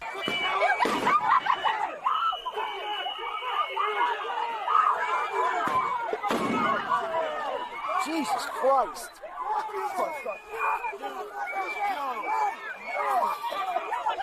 And by the way, we went over a lot of the raw footage as far as what happened in Vermont. If you guys want to watch that video, I will put a link in my description so you guys can go over the highlights of this case. Again, you might get a little confused because it almost sounds exactly the same, but it's not. Again, the lack of 287G partnerships in the state of Vermont, I think has a lot to do with what can happen in these types of situations. Okay, so when I was doing research for this video as far as what is happening in Louisiana, the Louisiana Democratic Party, their official social media, actually posted this video straight at the site where Homeland Security was waiting for this judicial warrant. I have the right to an attorney and demand an attorney. You do not open the door. No abran las puertas. You ask for a judicial, not an administrative warrant, and the judicial will be signed by a judge. Okay, que pregunten por una orden firmada por un juez. Tiene que ser judicial la orden. If in the event you do get arrested, en el evento que ustedes sean arrestados, do not sign anything. No firmen ningún documento. And these are the most important things that you need to know. Esas son las cosas más importantes que ustedes necesitan saber. So it's not quite clear what's happening. It appears as if someone is giving legal advice to another individual as far as what could possibly happen. But again, I do want to point this out. It is notable. We are legally observing ICE come help. So again, this appears as if it's some sort of call to action to literally come and help. And again, you absolutely have the right to legally observe. No one is denying that. But when you start to get in the way, obviously that's when we have these clashes. But again, that's why I'm trying to put that distinction out there. In Louisiana, we almost never see clashes because we have this middleman in Louisiana a lot of times. When deportation operations are occurring, because of these 287G partnerships or programs, you tend to see the local police stand in the way or let the local public know, hey, make sure you stand back, otherwise you could be arrested. And that's not up to federal agents, that's now up to the local police. And show up, record everything. Y si pueden, graben todo. Traten de, con la gente que está apoyando también, traten de grabar cada cosita que está pasando.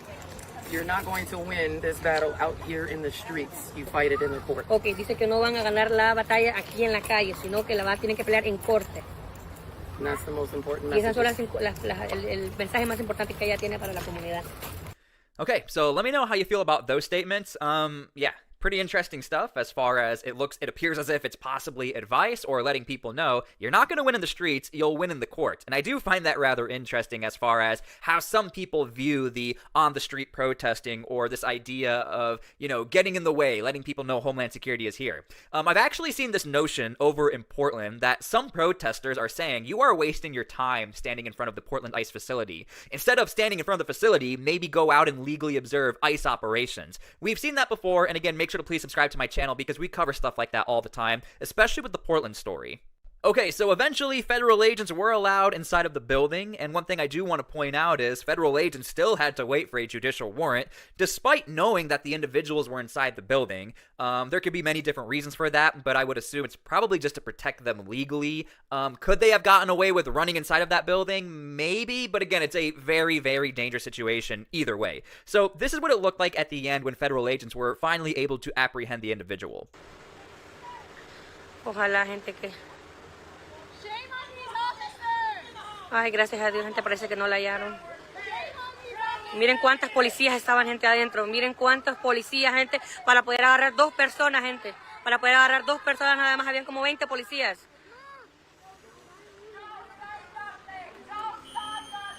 No digan nada, no firmen nada.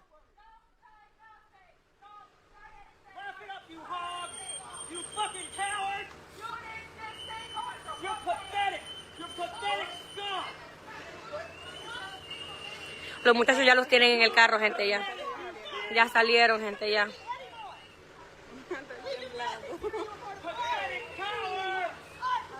Gracias a Dios, gente, que no hallaron a la muchacha. Bendito sea Dios. Gracias a Dios que no la encontraron, gente. Solo se llevaron a los muchachos, lastimosamente, pues no pudimos hacer nada, gente. Puta, me llevaron a mi perro. No sacaron a la muchacha, ¿verdad? Ay, gracias a Dios.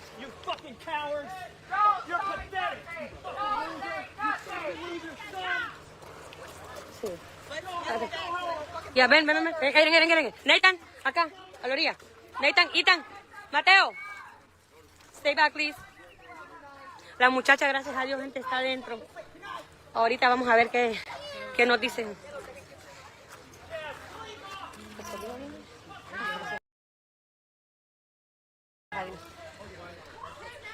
Bueno, gente, ya se los llevaron, gente, ahorita se van a ir.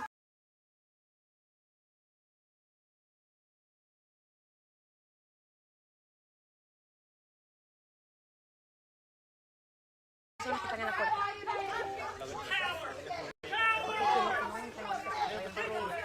Que no entren, dígale que no entra nadie. Nathan, atrás. So this part of the operation is by far always the most vulnerable moment. Again, the theme of this entire thing is that you do have local police support. It's not like in Vermont there wasn't local police support. However, when you do have a 287G partnership, that obviously changes things, where the local police understand what their role is and also what Homeland Security's role is as far as protesters showing up and the possibility of things getting out of control. Ya se están yendo, gracias a Dios, gente. Pues solo... Ya hablé con el hermano, se escondió la muchacha. Se escondió la muchacha, así como habíamos dicho, se escondió, gracias a Dios. Pues no la hallaron, ya se están yendo, ya se los llevan, gente. Pues no pudimos hacer nada.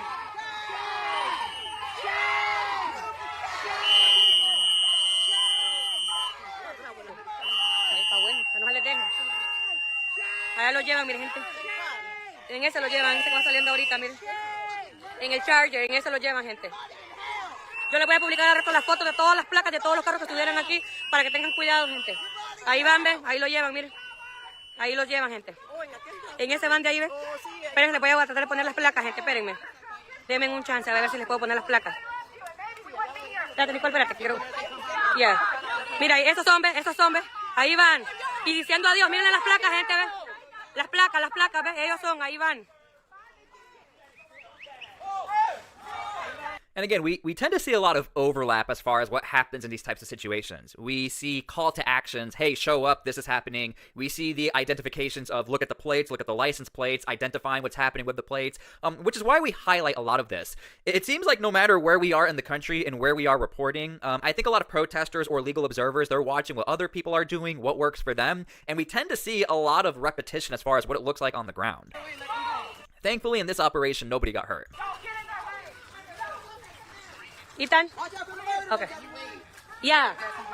In fact, we also tend to see at the end of an operation, that's when a lot of legal observers or protesters, that's when they start to get the most out there, where they get really upset. We start to hear insults. And again, thankfully in this operation, no windows got busted. No different than them playing Ice Ice Baby in the theme song from Fox.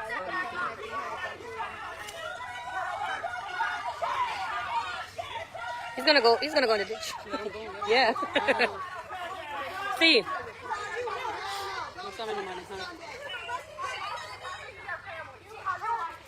Should be ashamed. Should be ashamed of yourselves. Yeah. Ain't real men.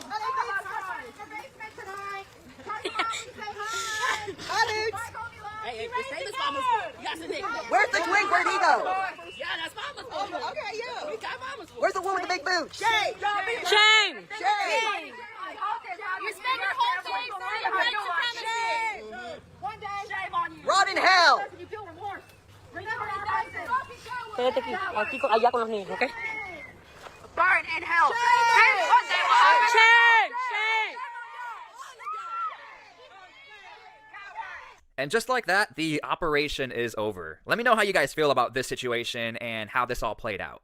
Okay, so as far as more details of this case, this is what Homeland Security is saying. Once the warrants were issued, 2 illegal aliens were arrested. One came into the country in 2016, and another one entered in 2021. Lara Reyes and Carcamo both have final orders of removal and were booked into U.S. Marshals custody. So yeah, eventually they probably will get deported. Once you have final orders of removal, it's pretty much a done deal there. Unless you have an asylum case or unless you have some sort of green card, that's where it can get fishy. And that's probably why that individual did say, you're not going to win this in the streets, but you can battle this in the court. Okay, so I hope you guys enjoyed this video. Again, if you are new to this channel, we really try to analyze these types of stories from all different levels here, and also try to compare one story to others if we do have near identical elements. What's interesting about the story in Vermont is that the individual Homeland Security was going for was the wrong individual in that case. They had the right target, they had the warrant, but they got the wrong individual. Also, that person in Vermont is still at large. They don't even know where he is right now. As far as this case in Louisiana, I think it's a done deal. I think this story is over. But whenever we see situations like this in Louisiana, I like to highlight it and talk about it.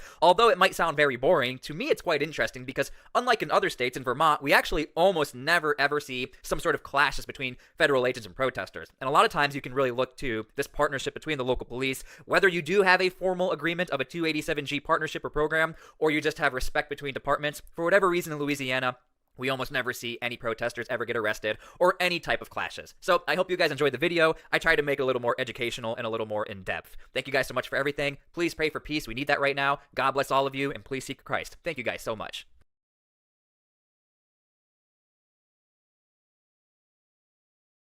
Hello everyone, I'm the Enforcer, and welcome to the breaking news. Please make sure to like, comment, and subscribe, and support us on Patreon, link in the description below. Today we have breaking news coming out from around the world, but in particular from the Middle East, as the Islamic Republic of Iran has officially announced that they are now closing the Strait of Hormuz indefinitely and will be looking to deal a deadly blow to the United States of America militarily. At the same time, we have seen that the Islamic Republic of Iran has attacked around 3 commercial ships within the area of the Strait of Hormuz, causing significant damage to the vessels and also causing a great deal of panic within the strait, as a large amount of tankers, which were making the passage at that time, had to turn around and return back into the Persian Gulf to avoid being fired upon by the Islamic Republic of Iran. We have also seen that the United States of America appears to be preparing for future military operations to continue against Iran, as the Iranian government has stated that they are more than willing to conduct further attacks on the United States of America and its allies throughout the region, and significant airlifts by U.S. Air Forces are still ongoing at this moment between the United States of America and the CENTCOM area of responsibility. We have also seen reports that the United States of America will be boarding and seizing Iranian tankers that now attempt to run the blockade, as the situation is deteriorating rapidly and armed conflict is believed to only be a matter of days away.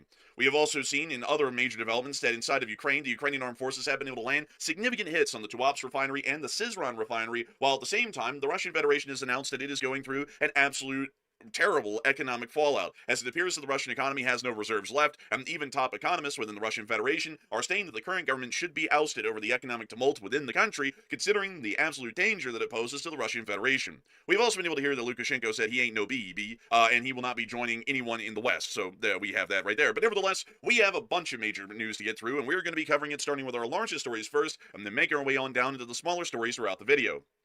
Our attention today once again returns back to the Strait of Hormuz, as we have seen updates on the situation within the area, and it is rapidly deteriorating as of this moment right now. Around 10 hours ago, at this time, right after we got off air last night, the Strait of Hormuz did appear that it was going to be open for some limited amount of time. And while we had seen before this that the Iranians had announced that the strait was shut down and any ships attempting to pass would be fired upon, it appears that at some point last night, a large amount of ships once again got the idea that the strait may be open, and a significant amount of them started to make their way on into the area and try to make it through the strait. We were then able to see in real time that the vessels were being transmitted messages that they would be fired upon, and a significant amount of them turned around, but some of them actually appeared to have either paid the Iranian toll or were using the toll corridor just south of Larak to be able to make their transits through the area. We accounted that around 8 vessels were able to make it through the toll booth corridor to the other side of the strait, inside of the Gulf of Oman, during that period of time. Not long afterwards, we then started to see that the vessels had all turned around that were at least attempting to pass through this area after the Iranians did announce abrupt military control, which you can once again see in real time right here as all these vessels turn around and start returning back to the Persian Gulf once again. In the midst of all this, the Iranians have started to make a significant amount of concerning statements, as the Iranians did announce once again, according to the Fars news agency, that the Strait of Hormuz was back under the strict management and control of the armed forces. And to read you all the exact statement here by Fars news agency, this was from the spokesperson of the central headquarters of the Khatam al-Anbiya, or the PBUH. Control of the Strait of Hormuz has returned to its previous state. The Islamic Republic of Iran, following previous agreements and negotiations, has in good faith agreed to the managed passage of a limited number of oil tankers and commercial ships through the Strait of Hormuz. However, unfortunately, the Americans, with repeated breaches of their commitments as in their history, continue piracy and maritime robbery under the so-called blockade. For this reason, control of the Strait of Hormuz has returned to its previous state, and this strategic strait is under the strict management and control of the armed forces. As long as the United States does not end the complete freedom of passage for vessels to and from Iran, the situation in the Strait of Hormuz will remain heavily controlled and in its previous state. Additional word also came out by the IRGC in another following message, broadcasted over VHF to all of the ships that were near or in the strait at that time. Attention all ships, regarding the failure of the U.S. government to fulfill its commitment in the negotiation, Iran declares the Strait of Hormuz completely closed again. No vessel of any type or nationality is allowed to pass through the Strait of Hormuz. Additionally, the Hormuz was also once again announced to be completely closed, and we were able to hear that Iran had also reported to Reuters, and also many other sources have reported that the Strait of Hormuz had been officially closed once again by the Islamic Republic of Iran. Some vessels did attempt to try and stay away from the area and trying to avoid it, much like we were seeing on the marine trackers that we were just watching a moment ago at the beginning of the video, but some vessels actually did try and press their luck, including one Indian ship that appears to have turned off its transponder after it showed that it was turning around south of Larak, and then tried to make a break through the Strait of Hormuz with its transponder off to be able to try and avoid being stuck within the strait. The Iranians did fire upon the vessel and have hit it, and so far from what we understand, the vessel is on fire and adrift. We actually were able to hear one of the brief radio messages from this Indian tanker, the Samar Herald, right here, after they had been fired upon. Sepa Navy, this is Motoranga Samar Herald. You gave me clearance to go. My name second on your list. You gave me clearance to go. You are firing now. Let me turn back. It appears that afterwards we then were able to hear, and we haven't been able to compile this list at this moment in this video as to how many ships have been hit, but around 3 vessels have been hit so far within the Strait of Hormuz, all of them commercial tankers and other cargo vessels, after the Iranians announced that they were completely closing the Strait of Hormuz. We also were able to hear that, according to the reports by the UK MTO, a vessel was hit generally within that area. However, this is not the oil tanker, the Sepon Herald, which we were just looking at a moment ago. This is actually a container ship. The prior ship that we were looking at, the Indian vessel, was actually a crude oil tanker. It appears that another container ship was also hit by an unknown projectile within this very area. And we also were able to see that another incident occurred where a tanker reported the approach of 2 IRGC gunboats, and then they fired upon the tanker, and the tanker and crew were reported safe. But nevertheless, this is the 3 vessels that have been attacked over just the past 10 hours within the very same area of the strait. The Indian tanker, the Herald, the container ship 25 nautical miles northeast of Oman, and also the tanker that was 20 nautical miles northeast of Oman, which was being fired upon by IRGC gunboats. It has become incredibly clear that the Islamic Republic of Iran is already putting itself into a wartime footing, not only from its actions within the Strait of Hormuz, but the statements from the Iranian government today, as Mojtaba Khamenei's account put out a statement on Telegram stating that the Iranian Navy is ready to inflict new bitter defeats on enemies, once again showing us that they are not taking a negotiating and peacetime footing in this current situation. They are in fact taking a wartime footing against the United States of America and its allies. We have also heard that the Iranians then pledged that they would respond with full force if they return to war once the ceasefire ends. We have also additionally heard within Iran today that Iran has not agreed to another round of talks with the United States, citing U.S. pressure tactics which include the president's blockade of the Strait of Hormuz and what it calls unreasonable demands per Tasnim news agency.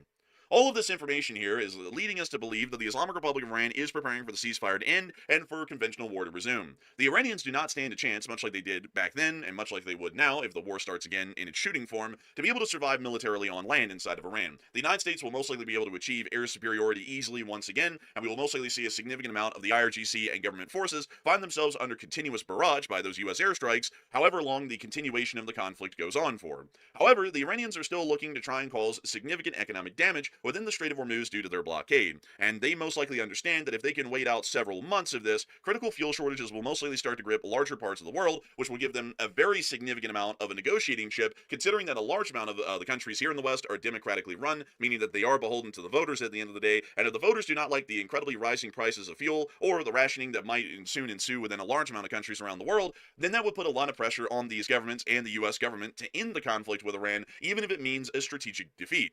We have also seen that outside of that sort of a war plan that the Iranians have, the United States appears to largely be working off of the same framework, with its current blockade around the area of the Strait of Oman. The blockade of the Strait of Oman is attempting to economically strangle Iran, much like the Iranians are attempting to economically strangle us. However, as far as perspectives go, there are a lot of additional pressuring factors here within the West that do not affect the Islamic Republic of Iran. For example, the Islamic Republic of Iran is an authoritarian regime that is run by a theocracy which will execute anybody in the country that stands up against their will. For that reason, it doesn't matter how bad the domestic economic situation gets in Iran, it's not like the Iranians are going to vote in a new leader. If anything, if they go out and try and protest the dire economic situation, they may actually get shot in the tens of thousands like they were in mid-January. On the other hand, within the United States of America, with the upcoming midterms right around the corner, rising fuel prices, fuel shortages, and rationing within the United States could see an incensed voting population that then may vote against the current party that is inside of the executive branch. If that was the case, that may put a significant amount of pressure on the United States to try and end the war before the midterms come around, to see the fuel prices rapidly drop, that fuel supply stabilize, and that the situation largely appears, at least on the home front within the United States, to return to normal to try and mitigate the economic damage and also the fallout as a result that may happen in the midterms. That is just one of the sorts of impacts or pressures that the United States of America is beholden to that Iran is not. Additionally, the United States of America's citizenry have an expected minimum of a standard of living that they adhere by, and any sort of a drop of that standard of living by any measure is generally met with a significant amount of disdain and also a great deal of unhappiness. Inside of the Islamic Republic of Iran, the situation is quite similar, but once again, if anyone tries to voice their displeasure with a situation, they may just be executed, meaning that it's incredibly difficult to voice displeasure and for that to put any pressure on the Iranian government. Not only that, but most importantly, the damage that would be caused by Iran on the U.S. blockade and on the United States by the Iranian blockade could take months to coalesce. And while the Islamic Republic of Iran generally is already economically weakened, we do understand by the Russian model and example that the economic situation can go to tatters and still the government might be able to hang on inside of that country. We just haven't seen enough evidence to show right now that the Iranian government's position is heavily weakened or destabilized by what's going on right now. It was attempted to be destabilized in mid-January, but after their brutal repressions of the population, it doesn't really appear that we've seen any other challenge to their power in the meantime so far. So for those external reasons, just on the side of the kind of pressures that governments could find themselves under domestically here within the U.S. and Iran actually has, at least in that capability, a ability to wait out the United States of America on the blockade on the Strait until the United States adheres to their demands due to the pressure that would be put on the U.S. government by the U.S. population.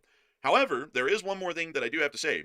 The United States can avoid all of these troubles, the pressure by the population here within the United States, and also beat the Iranians at their own game with the blockade if we physically and militarily reopen the Strait of Hormuz. Conducting a reopening of the Hormuz would be a fairly arduous task, but nevertheless it may be a necessary one. If not, we will see that the United States of America, one, will not achieve its aims within the area of the Islamic Republic of Iran in the Middle East, but we will also see that if we pack up and walk away in some form of a defeat, the Islamic Republic of Iran will be able to claim de facto control permanently over the Strait of Hormuz, which would be more detrimental to the U.S. strategic position indefinitely than any sort of current military actions that could be taken right now by the United States to forcibly reopen the strait. Moving us on into the American side of the situation, we also were able to hear that the President of the United States put out a statement today on the Iranians and their closing of the blockade, or more so closing of the strait and the continuation of the blockade once again.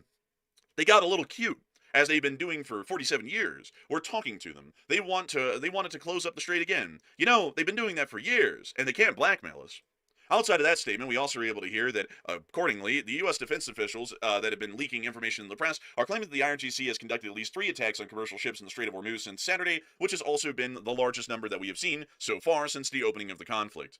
The United States also appears to be preparing for a major escalation, according to a word that was spoken to the Wall Street Journal, as U.S. troops directly are supposed to be engaging at some point with Iran's ships for the first time. We'll be getting to that here in a moment. According to Robert A. Pape, we are at a fork in the road, whether the U.S. backs down or Iran emerges as the fourth center of world power in the near term, or escalation to prevent that from happening.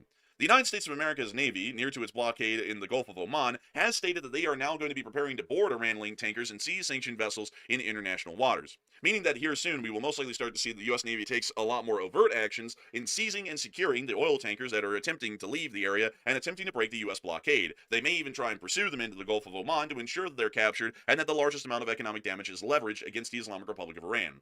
We have also been able to hear in some additional words and statements on the situation that the United States is conducting an ongoing significant airlift into the Middle East, with this time lapse here showing us on Flight Radar 24 some of those larger and numerous numbers of flights that the United States has been conducting in C-5 Galaxies, C-17s, and myriad of other aircraft to be able to move supplies in the Middle East. This is giving us a larger idea that the United States does understand that the peace is more so of a fantasy at this point, and war is inevitable with the Iranians once again, and we're already seeing that they're trying to move in as much munitions and most likely reinforcements as possible to be able to try and conduct significant damage against the Iranians once again once the shooting conflict starts.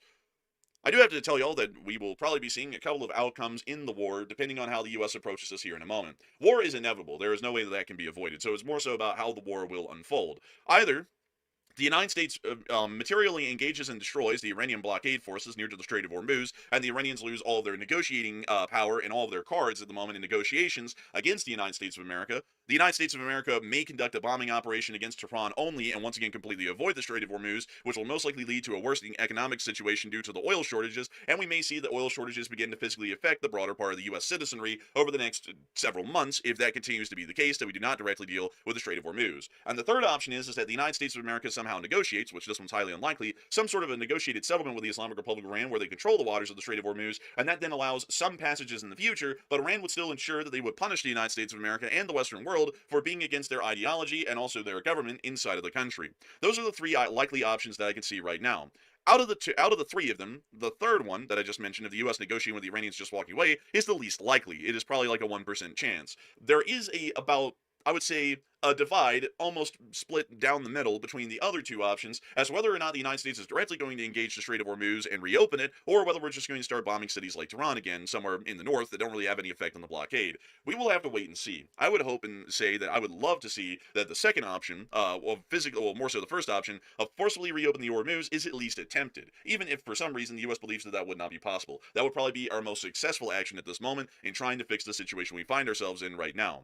But moving us on out of all the Iran news and the situation with the Hormuz, we've also been able to see that the state of Ukraine has conducted another significant drone attack on the Russian Federation, and that the casualty reports of what has been lost overnight is coming out. Within the area of Syzran, Novokubashevsk, and Sevastopol, there have been significant hits, with this footage here showing the impacts on the Syzran refinery just to the west of Samara.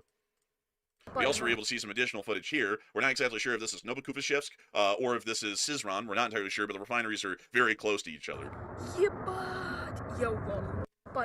We also have this clip as well, once again showing the fires and the smoke that is ongoing within the area.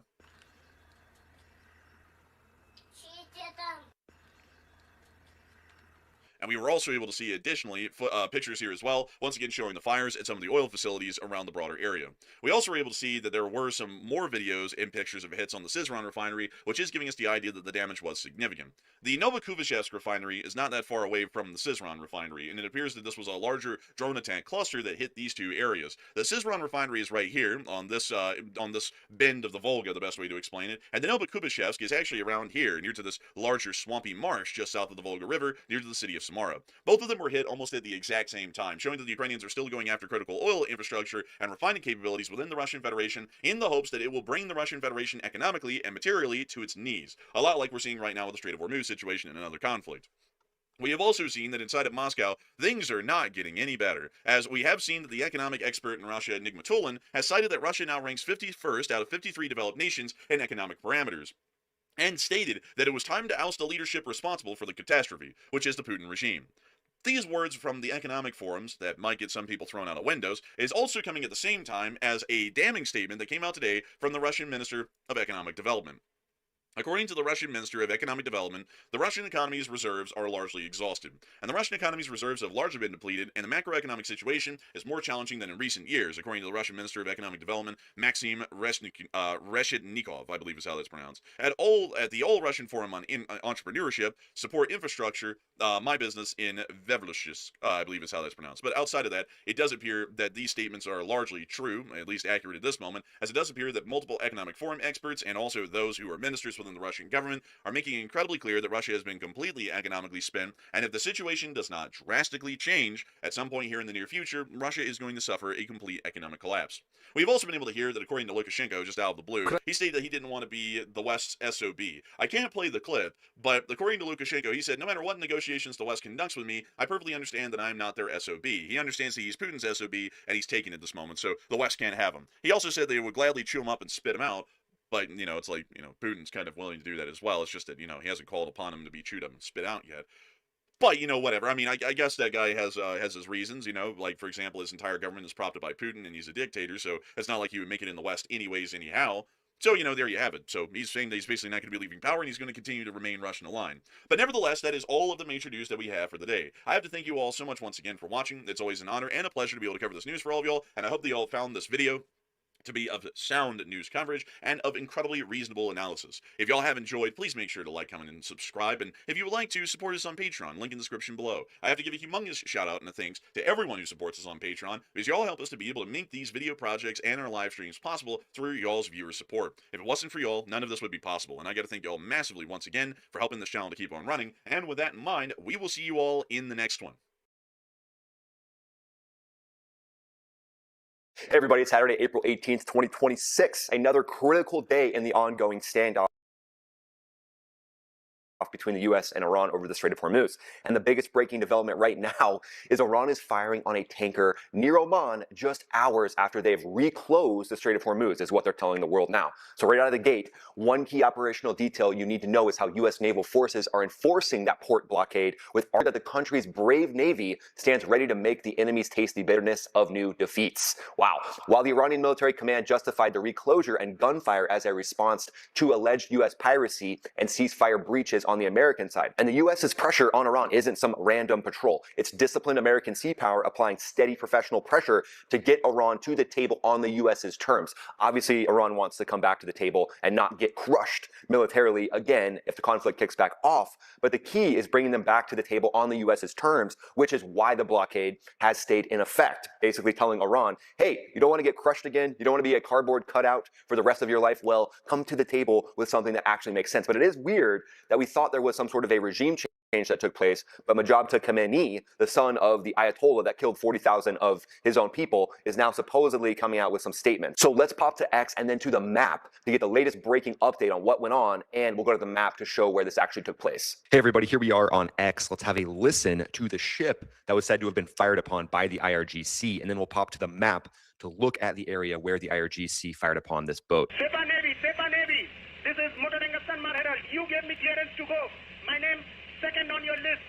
You gave me clearance to go. You are firing now. Wow. Let me turn back. So was that just confusion, or is this something a little more calculated on behalf of the IRGC? But you can tell the captain of the ship is shocked. So clearly the IRGC gave him clearance to go and then ended up opening fire anyways. So does this give us a little insight into the mindset of the mafia? I mean, the IRGC. At this point, you can see the tanker captain just is like, come on, guys, let me through. You said I could go. I'm on your list. And then they open fire anyways. And here we are on the map, my friends. So let's look at the exact area where the firing on the ship actually took place. So it was very close to Larak Island. And this is the place where we knew that Iran set up the Iran-Larak toll booth, where IRGC gangsters were basically here ready to take on any ships to collect the bounty. This is where they wanted to collect their $2 million bounty from.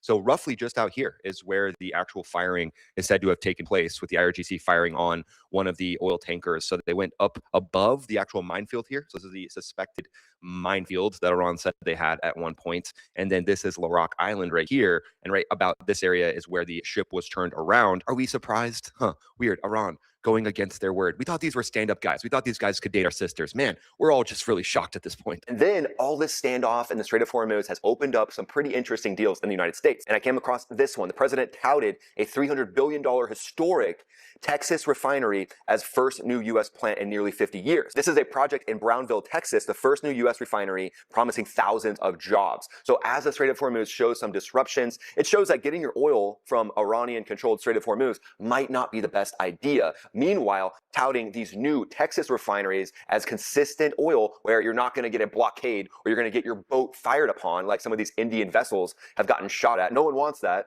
So this is kind of 4D chess in action, saying, hey, you don't want to get your oil from a very disrupted part of the world? Well, come to America. We've got plenty. And then in a couple little highlights, the US will be releasing a massive amount of UFO files, which is just cool. So I'll keep you posted on that. And also, Top Gun 3 is in the works. So let's tell them, let's scream it from the rooftops, Top Gun Max needs to be Top Gun 3. I'm pretty sure we're all on the same page with that. But seriously, I want to be in Top Gun 3, so tell everybody you know. But when the US Navy rolls in after some sort of an incident like this, Iran is going to start feeling some serious pressure in places they never thought they would feel that kind of pressure. But how Iran reacts when the pressure keeps mounting on them is going to decide whether this standoff cools down or if it boils over into something way more serious and we see the conflict kick off again. But exactly what happened in the last 12 hours was a clear act of escalation that shows Iran's willingness to threaten global energy security. Tehran reimposed strict military control over the Strait of Hormuz on April 18th, just hours after a brief fire. So will this turn into something bigger? It definitely has the chance to, but a second vessel in the same area took gunfire or a projectile shortly after this initial engagement, damaging several containers. It didn't cause any fires or oil spills or crew injuries, at least at this point from what we know. We've heard the audio intercepts basically sealing the strait all over again. These attacks on these peaceful ships basically show the cards of the IRGC. Really quick, sorry about all the buffering. You see on my report here, stats for nerds on the bottom, I'm getting a horrible frame drop rate right now, and that's YouTube. That's not has anything to do with my internet or anything. That's all YouTube. Goal is to use their threat on the Strait of Hormuz and this peaceful shipping in order to have that last domino at the table when it comes to these negotiations. But these U.S. sailors might be called in now to lay down the law on the IRGC boats using their Aegis-class destroyers, their 5-inch guns, and if they unleash on the IRGC will get a close quarters pounding that'll leave them leaking from every hole.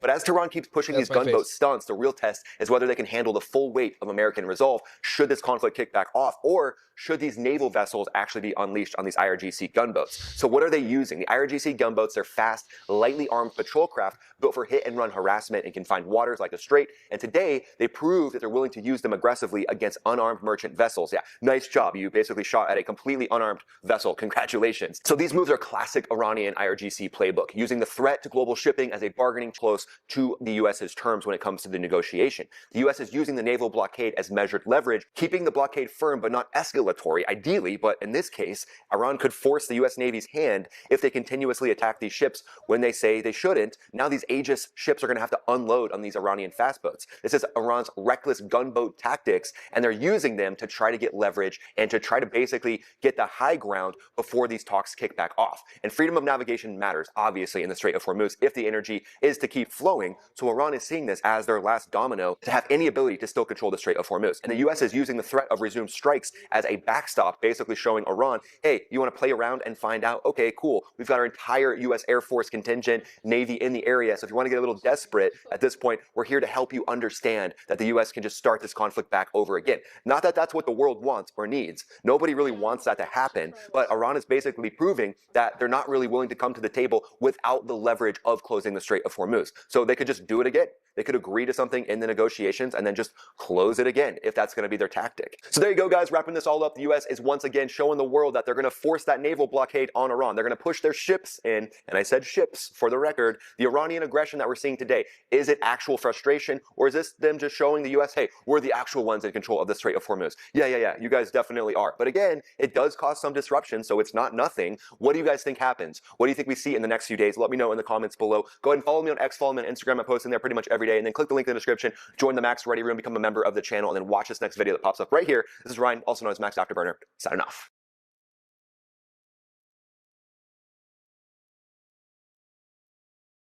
Bobby's a very unusual person. I said, when is the news conference? He said Saturday morning. I said, I don't know. Has that ever happened before? Well, it's an honor. It's very important what we're doing. So, as you see, and you know a lot of the people behind me, they're tremendous professionals, medical professionals most, and some military, like Marcus, some great military professionals too, real hero. Today I'm pleased to announce historic reforms to dramatically accelerate access to new medical research and treatments based on psychedelic drugs. In many cases, these experimental treatments have shown life-changing potential for those suffering from severe mental illness and depression, including our cherished veterans. Our veterans are having a tremendous hard time. You know, the suicide rate, we have it down a little bit, but they are having a hard time. And I got a call from a number of people, including the great Joe Rogan. And he said, we have to do something about this. And I looked into it. I called Bobby, I called Oz, I called Marty and Jay. And it was uniform support. And I said, so why would we wait 3 or 4 years to get it done?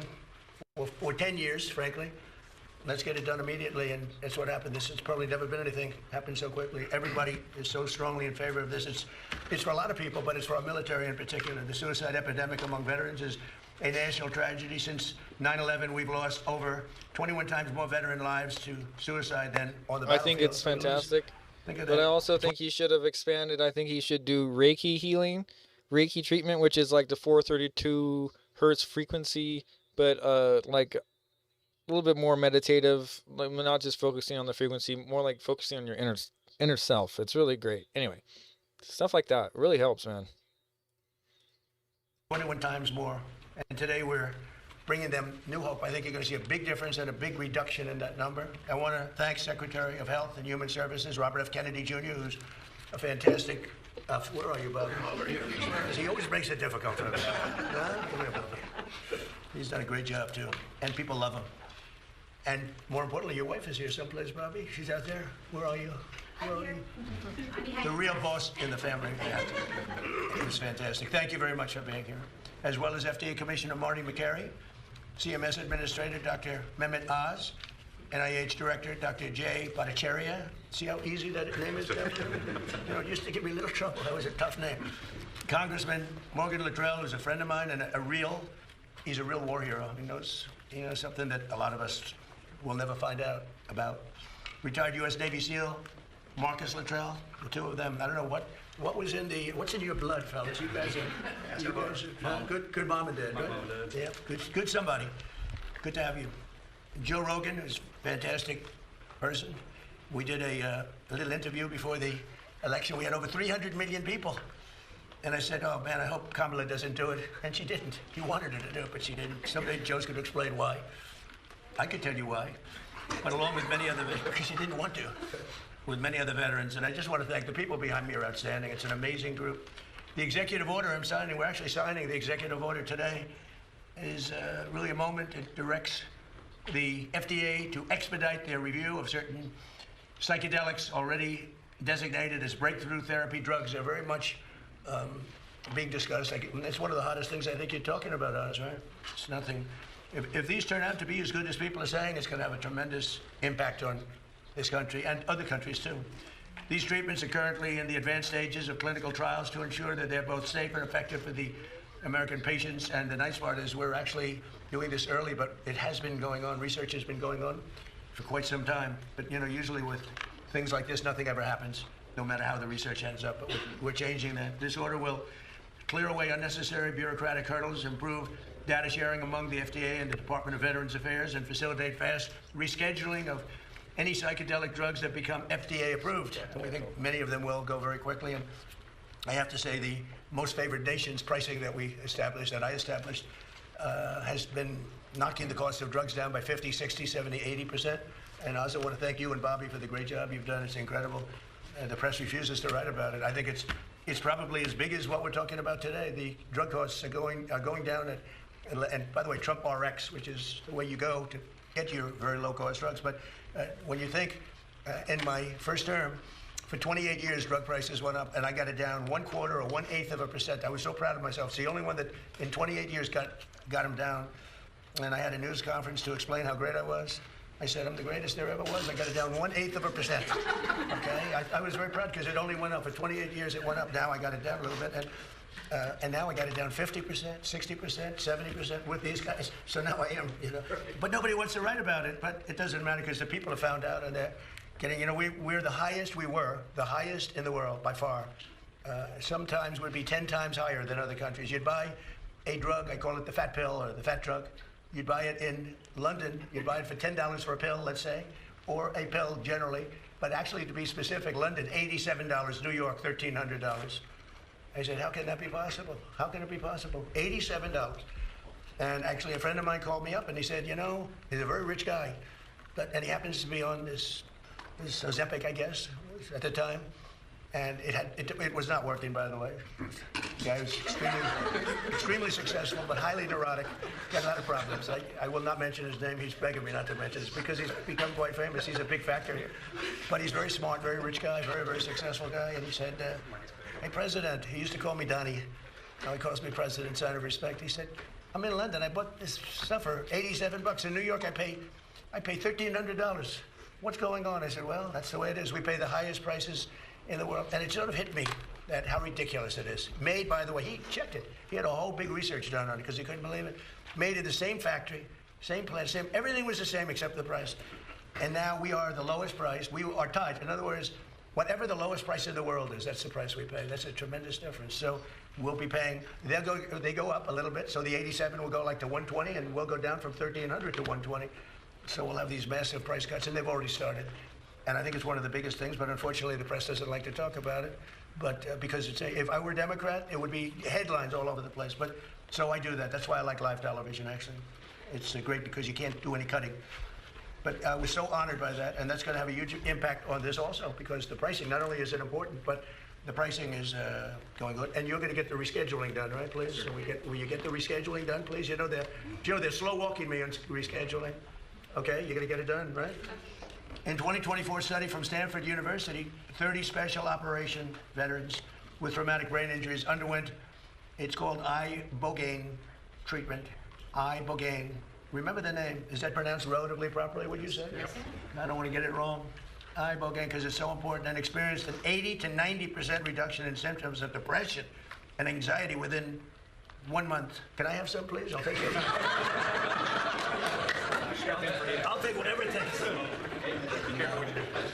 I don't have time to be depressed. You know, if you stay busy enough, maybe that works too. That's what I do. In Texas, Republican leaders have already committed $50 million to the ibogaine research, and today the federal government is making a $50 million research investment in its own, and so that was just approved just last night. We're also opening a pathway for ibogaine to be administered to desperately ill patients under the Right to Try law. That's a law that I started and I got, Right to Try. Very proud of that. It was done in my first term. I used to marvel at the fact that people that were terminally ill could not get a drug. They're terminally ill. They're going to die. And the FDA, right, Marty? That's right. Okay? The FDA was protecting them from dying, but they're going to die. And so we have these incredible drugs, and they may work and they may not work. 40 minutes, folks. Anybody get them because they were bad for your health, but these are people that were going to die. And it never made sense to me. So one of the first things I did early in my term, and it was very tough to get, actually, hard to believe. It was very tough with Congress, but they came through, the Republicans came through. And we have something called Right to Try, and we've saved thousands and thousands of lives. That's if you're terminally ill or very ill, and there is a new drug that is not available because it's going through the process of the FDA, and Marty's cut that process down by 50%. We're down, it used to take 12 years, and now we have it down to 5 or 6 years, and it's one of the most important things that you can do. But if you're terminally ill, and there's a new drug that may work or may not work, but it hasn't been approved yet, you sign a document, and you're not going to hold the country liable, you're not going to hold the drug companies or the insurance companies or anybody liable, and you have the right to try. And what it's done, and nobody wanted it, the insurance companies hated it, even the doctors, they were all afraid of it because they didn't want to be sued. But I took you're not going to sue the hospital, you're not going to sue anybody, including the country, and everybody signs it like immediately. And we have tens of thousands of people on this, and we've saved thousands and thousands of lives. And what it has done, we never thought of it so much as, but what it has done is in some cases these drugs are working so good, it literally cures people that were terminally ill. But it's one of the things I'm most proud. I'm proud of a lot of things we've done, but that's one of the things we're most proud of, right to try. But I've always believed in ensuring that the American patients have access to breakthrough treatments and therapies with love for our veterans, and I have a real love for our veterans. I was with a group yesterday. It's incredible what they've gone through. And care for American patients. Today's order will ensure that people suffering from debilitating symptoms might finally have a chance to reclaim their lives and lead a happier life. You know, just lead a happier life.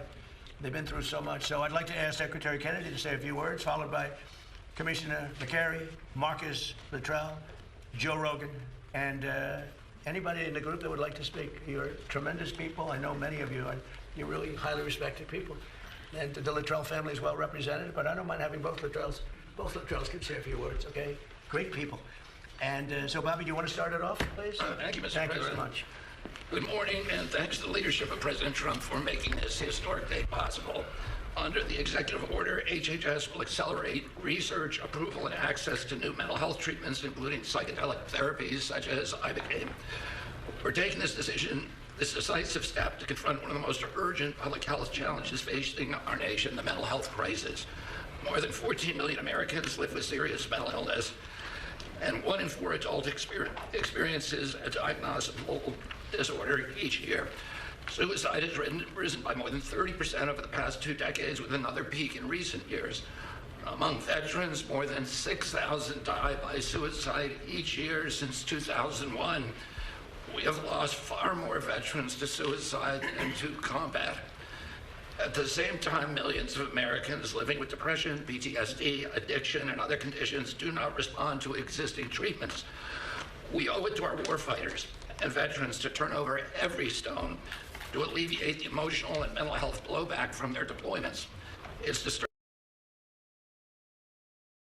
Okay, I had to, my audio broke. Anyway, I'm going to be putting this back on.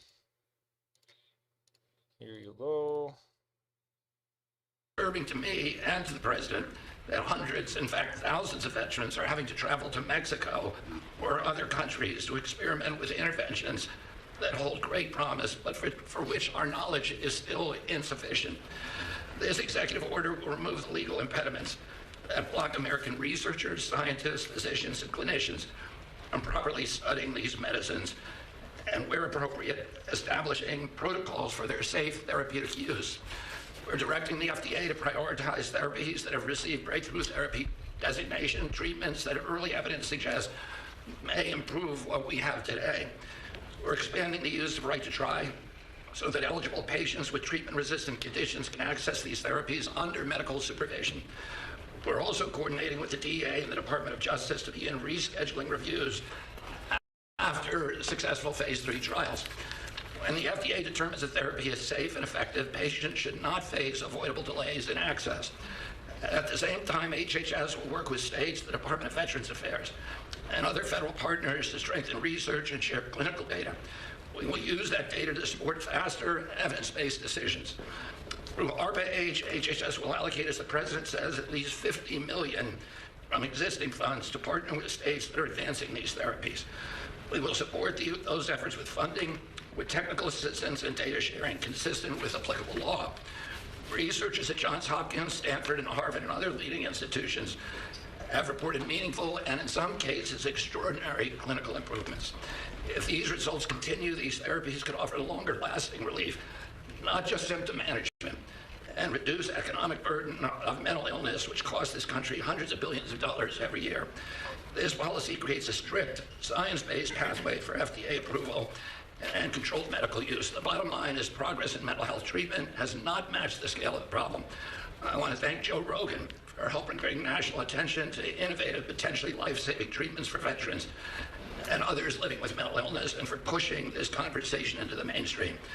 I also want to thank Representative Morgan Luttrell from Texas and former Navy SEAL Marcus Luttrell for their leadership on this issue.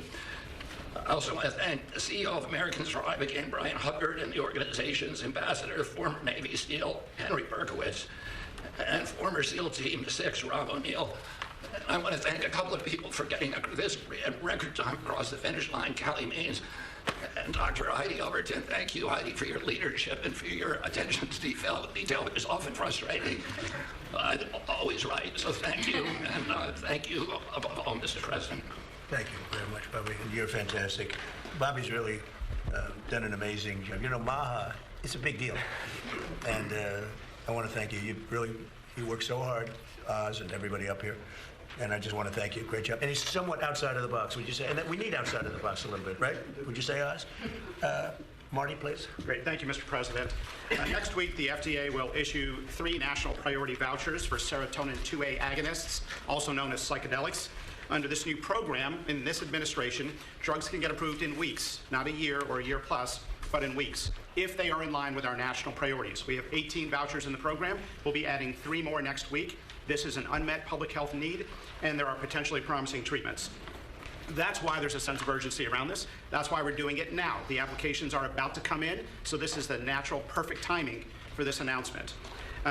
For many men and women, they have been fighting battles on the ground. But even after the wars are over, those battles continue in their mind. Now, there are a lot of medications in medicine where we don't know exactly how it works, but we see profound results. If we actually listen to those who experience the therapeutic value, we can learn as a medical field. We just have to listen. The stories of those individuals with dramatic results, that is data. That is scientific data, even from a single individual. We also have randomized controlled trials. And we have to do that because we need to be able to say there's good support when we recommend these therapeutics. If you look at those trials, there's a 30 to 40% remission rate for conditions like PTSD. Otherwise, we got nothing. We have almost nothing for these conditions. And today, the FDA is also announcing the first Ibogaine investigational new drug clearance. This will pave the way for the first and ever human trials in the United States. To be clear, the FDA will also have criteria and circumstances that have to be used to administer these drugs. These drugs can have side effects, and so it's not like you go to the pharmacy and pick it up. It's like medications that are administered in an ICU or an operating room. There are criteria for doing it in a controlled setting. Finally, given the urgency of today's mental health crisis, I just want to thank you, Mr. President, and say the FDA is proud to support this broader effort to evaluate new therapeutics for some of the greatest Americans we have in this country. Thank you very much. Thank you, Mr. President. Doing a great job, too. Appreciate it. Marcus? Yes, sir. To start off, Mr. President, thank you so much for having us in here and doing this. You're going to save a lot of lives with it. I'd like to say how grateful I am to have had the opportunity to go through the program and receive the Ibogaine. It absolutely changed my life for the better. I went through a lot of the programs that the veterans are going through, and I always kind of felt like I was a victim coming out of the program. When I came out of this, I felt like I had gotten my life back. That was 5 years ago. I literally lived the best days of my life every single day. I'm so thankful for everybody who's in this room to help out with this. I know this is kind of a new frontier for us, and just the fact that we're taking this kind of slow, smooth as fast, and we're getting it in there so we can test this out so that we don't get ahead of ourselves. I think that's very impactful. I think there's a lot of people out there that need help, not only our veterans, but our civilian population that can benefit from this, and it's going to do great things for our country to get it back on track and open up a lot of doorways and pathways for us to be successful in the future. Very good. Thank you for your time. That's fantastic. So you've done this 5 years? Yes, sir. And it's just been a whole different... Every single day is a better day for me. Wow, that's amazing, really. I can vouch for that. Come here, look, this guy's got guts. Come here. These guys. Two good guys. I didn't realize you were involved in it already. It's the best testament you can have. There's nothing better than that. A man who's really respected by everybody, and he's a fantastic person. Joe Rogan, to say a few words, please. Yeah. Well, I want to say that I'm here because of the men to my left. Brian Hubbard and former Texas Governor Rick Perry came on my podcast. They told me how impactful this medicine is. And having that conversation with them, millions of people got a chance to hear their story, hear the stories of all the different people that have had life-changing experiences from it. And I want Brian to be able to speak about this. Good. Brian, please. Thank you, sir. I heard that, Joe. You have no trouble speaking. Is that no trouble speaking? I want to assure you that my presence here is the most concrete affirmation that God has a wonderful sense of humor. Thank you. Thank you. Federal prohibition of psychedelic medicine in America is over. On the 250th year. On the 250th year of our nation's founding, everyone who has fought for this day through decades of monumental struggle, sacrifice, and suffering can now declare a seminal victory for life, liberty, and the pursuit of happiness. Rights we bear as images of our eternal Creator, whose essence is almighty, eternal, unconditional love for each and every one of us. This is the end of the beginning. We have moved mountains, yet there are mountains to move. Government systems which have relentlessly suppressed psychedelics are the same systems which will now manage their emergence. We dare not let our guard down for 1 second and be hair trigger ready to impose accountability for incompetence, obstruction, or failure. Credit belongs where credit is due. With this executive order, President Trump has delivered an epic victory for all humanity. I thank him for having the courage to make this happen, and my mission brother, Joe Rogan, for having the spine to make the ask. To our brothers and sisters in Gabon, you have our deepest gratitude for your stewardship of the sacred tree grown for the healing of nations. I will do my best to deliver the respect and honor you deserve for helping heal this nation. It is my joy to deliver these good tidings unto the meek, which will hopefully bind up the brokenhearted, proclaim liberty to the captives, and the opening of the prison to all who are bound. God bless you, and God bless America. Thank you. I want to tell everybody how this happened. I sent President Trump some information. We have a gigantic opiate problem in this country, obviously. In 2024, more than 80,000 people died of overdoses. It's a horrible number. And there's more than 5 million people that are addicted to opiates right now in this country. With 1 dose of Ibogaine, more than 80% of people are free of that addiction. With 2 doses, it's more than 90%. I sent him that information. The text message came back, sounds great. Do you want FDA approval? Let's do it. It was literally that quick. These drugs are illegal not because they're harmful. They're illegal because of the 1970 Controlled Substances Act that was passed by the Richard Nixon administration. They did it to target the civil rights movement and the anti-war movement. It's not because these drugs harm people. And for 56 years, we've lived under those terrible conditions. We're free of that now. We're free of that now.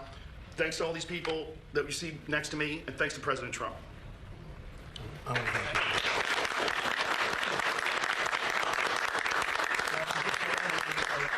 We all respect Joe, and he's a little bit more liberal than that's okay.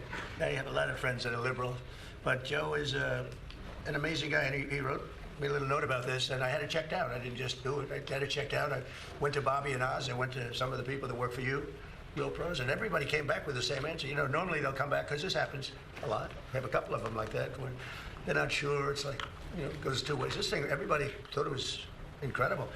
And I told Bobby, I said, Bobby, let's just do it and get Oz involved, and it's going to get done so quickly. And you guys did a great job. Would you like to say something else?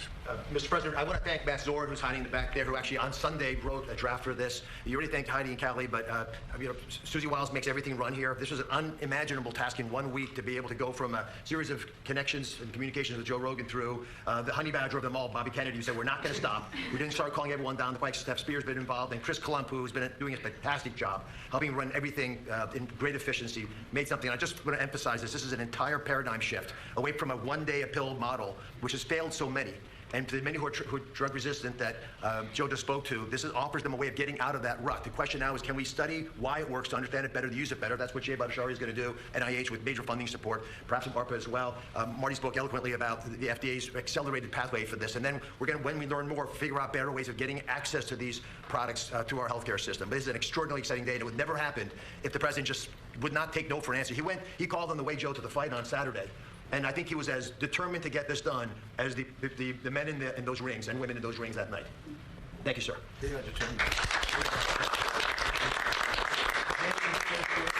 I want to thank Professor Nolan Williams. When I was a professor at Stanford, I got to know him, and he taught me about ibogaine and all the promise that it has for treatment-resistant depression and so many other conditions. Frankly, for me, I learned a lot. He unfortunately passed away last year. I want to thank this amazing team that just moved heaven and earth to get things done. I do want to emphasize this is something that we're still studying, and we have to keep studying. We have to figure out the right way to like make sure we administer it, that it's safe, that we don't just take it for granted. We already know everything, because we don't. And for the NIH and for ARPA-H, we are absolutely committed to making sure that we keep studying it, keep getting the best gold standard science on it.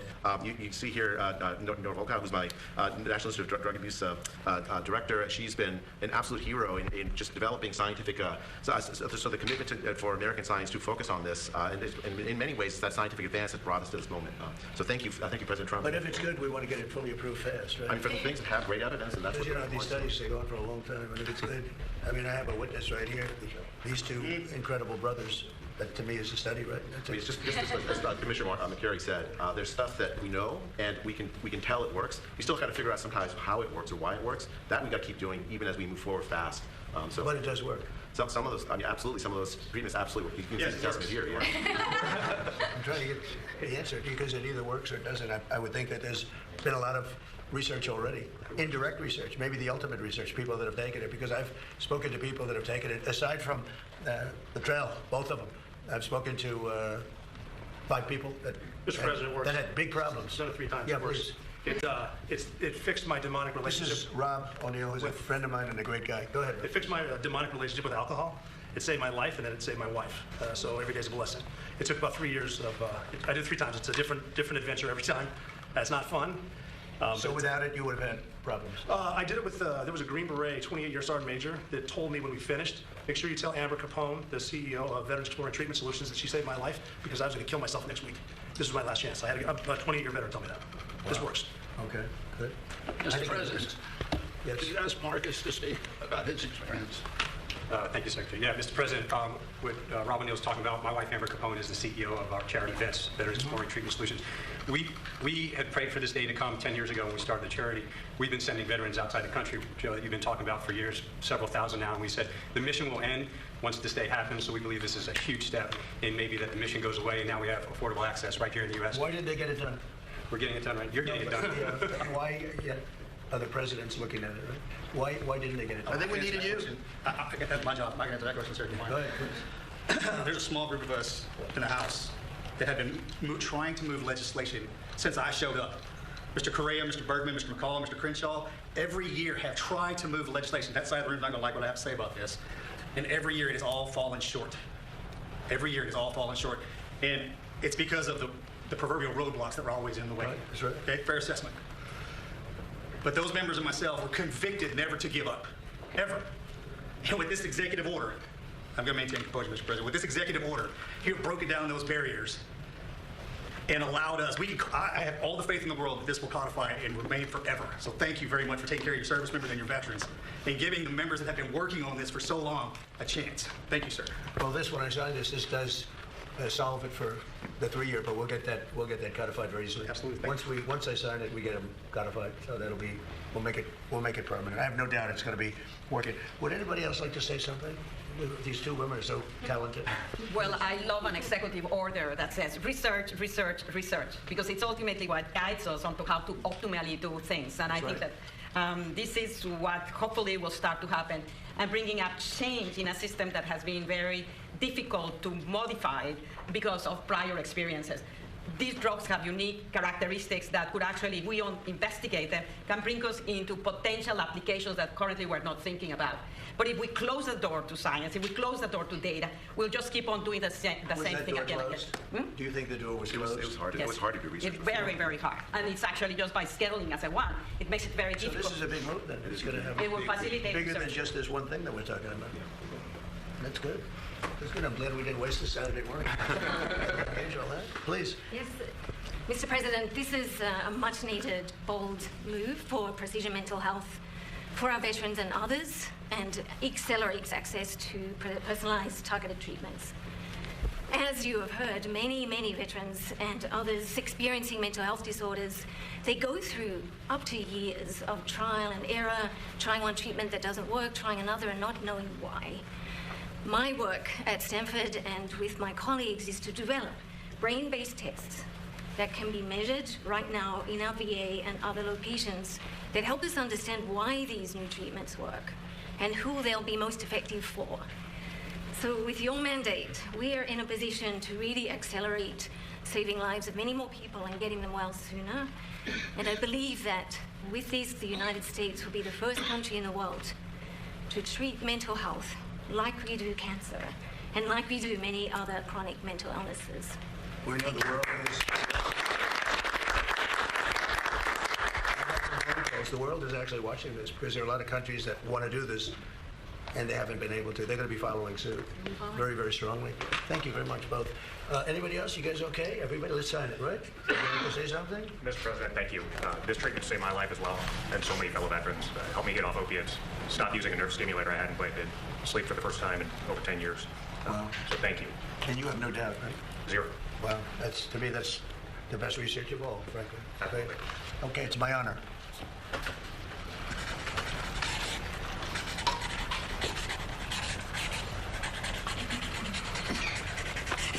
Good, that's a good one. Oh, I wanted this one. See that, Joe? You think Biden can do that? He can. Do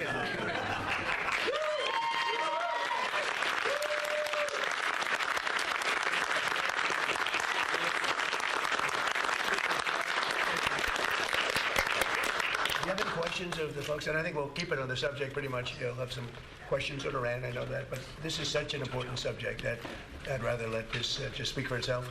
And we'll be talking about Iran later. We have very good conversations going on. It's working out very well. They got a little cute, as they have been doing for 47 years, and nobody ever took them on. We took them on.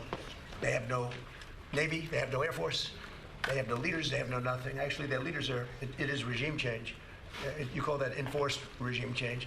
But we're talking to them. They wanted to close up the strait again, you know, as they've been doing for years, and they can't blackmail us. In fact, a lot of the ships are coming up to Texas. I don't know if you know, in Louisiana, the ships are coming up. They got used to it. Maybe they'll keep doing it. It's worked out pretty good. But it's going actually along very well. And we'll see. But we'll have some information by the end of the day. We're talking to them. And, you know, we're taking a tough stand. They've killed a lot of people. A lot of our people have been killed. A lot of your fellow soldiers have been killed over the years by Iran. The roadside bomb. Soleimani, I killed Soleimani. He was making the explosive form penetrators. They were making them in Iran, bringing them to Iraq and blasting through the vehicles. Well, he was the father of the roadside bomb, essentially, and he killed a lot of people. And when you see soldiers or others, but soldiers generally walking around with no legs, with no arms, IEDs are terrible. Smashed. That was Soleimani. That was Iran that did that. So we have a much different view on it than other presidents. They've gotten away with murder for 47 years. They're not getting away with it anymore. Does anybody have any questions with the great professionals, please? So I wanted to know, could this potentially ever be available through the VA? You know, because I was talking to Liz over here, you guys went down to Mexico together, but it's really expensive, and this is another job that's expensive. We have the right guy, Oz. A Let's lot go. of veterans need this. Why are you good for this question? You're talking about expense and availability. So I spoke to Doug Collins. Obviously, both he obviously pays for the VA, and we pay for Medicare, Medicaid, children's health insurance. Are very focused on the results that the NIH and FDA are going to offer us. We have a mechanism of creating models, CMMI. That might be the wise way to go because we can continue to study the impact. It is such a massive shift in how you deliver care. Imagine instead of taking a pill a day for your depression, you go through one treatment, but you have to have a few people watching you. It's a very different world. So we're working that through. That's why the president, who I think this is the perfect step to get everything rolling, to deliver on the promise he made. What's timing would you say on that, before you know? We could have a CMMI model that we would announce by the end of this year. But the reason I'm not committing to that now is I want to make sure that the FDA and NIH have time, along with the great scientists, to give us a bit more information about how to deliver care. I'll give you one concrete example. For things like, well, ibogaine is a little different story, but you would want 2 people in the room during the treatment. That's true for many of these approaches. That's a very different way of delivering medicine.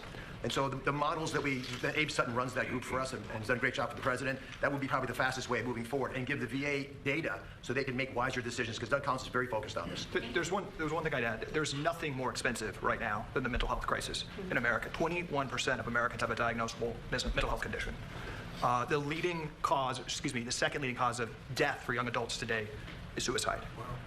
Mr. President, antidepressants right now are the most prescribed class of medications in the country. Over 20% of women are on an antidepressant. And is that good in terms of do they work? There's highly problematic research on the fact that over 20% of U.S. women are on these drugs that are prescribed for life. We have a mental health crisis. And do they work?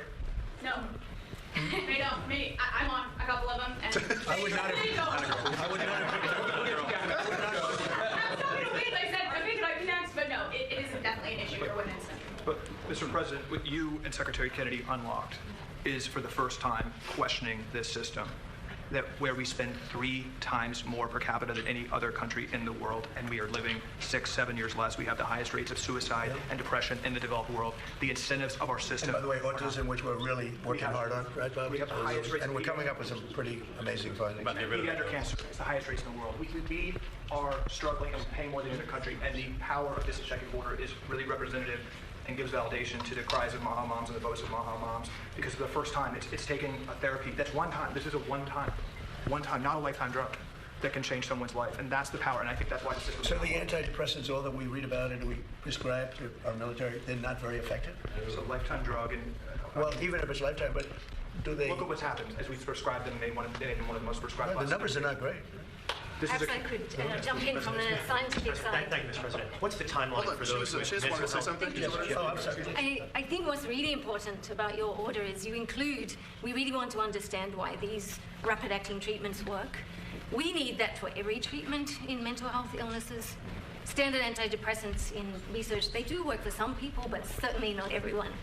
And if we think of cancer, all other conditions, we have a test to know which treatment is needed, and we don't have that for mental illness. It's guesswork. This is tough. With that, it either works or it doesn't work, and you have the result. With this, you don't as know. Part of this order, I think it's really important that we're able to have the investment to understand who does this work for, and the test to accompany that. So thank you for making that. Do you think this could be a big step above antidepressants, what we're doing? I think it can be identifying who doesn't respond to an antidepressant straight away, rather than waiting for years. What percentage of people respond positively to antidepressants? 20 to 30%. That's not great. No. That's not great. Well, thank you very much. Mr. President, what's the timeline for those with mental health disorders, substance abuse disorders, to readily take advantage of this treatment based upon the executive order that you're signing today? So I'd like to ask maybe Marty that question. Sure. So first of all, right now it's available on clinical trials. We have not had applications in-house at the FDA. There was one that came in under the Biden administration. It was kicked out and not accepted. We now have 3 applications that are imminent, and we'll be issuing vouchers next week. The fastest FDA approval was 42 days during the HIV epidemic. On our national priority voucher program under President Trump, we are now down to that time frame on a routine basis instead of a year. In my opinion, we need the same level of urgency we had with HIV for PTSD and depression and anxiety in our mental health disorder, and cancer and heart disease and so many other conditions. So you're going to see decisions out from the FDA later this summer, as soon as we get the applications. That's great. That's great. And Mr. President, I really like that answer. Thank you, Mr. President. And then in regards to the timing of the executive order, was there not enough known about this treatment a year ago, or 5 years ago, or 8 years ago to sign the executive order that you signed? So do you want to answer that question? Go ahead. I just add, in 2016, the lead professor at Johns Hopkins said this was the most promising therapy that he's seen in his career, and many doctors from leading institutions said that.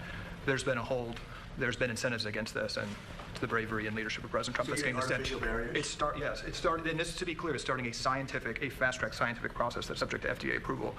But this has been known among leading institutions for many times as a very promising therapy.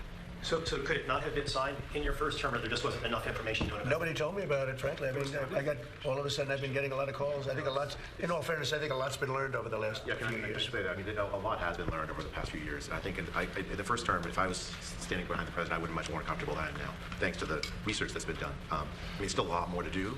It's worked for so many people, and it's really a great move to do this. But the research is really important because we're going to keep improving, keep learning, and make sure that the people get the treatment they need when they are depressed, when they are addicted, when they have PTSD. That's if you keep doing the research and also acknowledge the research that's been done. That's when you get good health policy. And Secretary Kennedy's role, he just doesn't stop. I mean, every day, all day long, until he gets these things done. This is not an easy boulder to push up the hill. And Secretary Kennedy was undaunted, and he'd been talking about it for a while, so he had a passion anyway. But his mentoring has allowed a lot of folks to move this quickly. And if I can jump in rapidly, because I was one of those doctors that was not supportive of psychedelic therapy because I thought it was magical thinking. But over the past 6 to 10 years, we have seen an emergence of data that we cannot ignore. These drugs have the capacity, as was mentioned before, with one single administration to change the behavior of someone towards a therapeutic effect. In animal models, one single administration recreates pathways that have been eroded because of pathology. So we have a tool that potentially could allow us to basically manipulate the ability of our own bodies to heal itself, if we know how to properly use it. And that's why research, as I mentioned before, is opening up doors to explore what else can we do, how to optimally use it. But you're just hearing and seeing automatic research. You're hearing and seeing things now that you wouldn't have really, you wouldn't be able to have done a couple of years ago. I mean, it just seems to me, I've been hearing about it a little bit over the last year. I never heard anything about it in the past. It was almost like taboo. It's not taboo anymore. Right? Not taboo. And there was not enough science neither, and I think that's where the evidence speaks for itself. Exactly. And ultimately, that's why I say I was one of those doctors that didn't believe in it. So we do data in order to change our perspective and to do things better. I was surprised to hear about the antidepressants. I assumed they'd be better. This is not very good. So, Bobby, you're going to push it very hard? Yes. We'll get it done? Sounds good to me. Well, these two guys and this third with Rob, too, and with you, I mean, that to me is research, right? Maybe the ultimate research, right? Big fans, all big fans. Right? Well, I want to thank everybody, and it's going to be... Amazing. Well done. Very decisive. Thank you very much, everybody.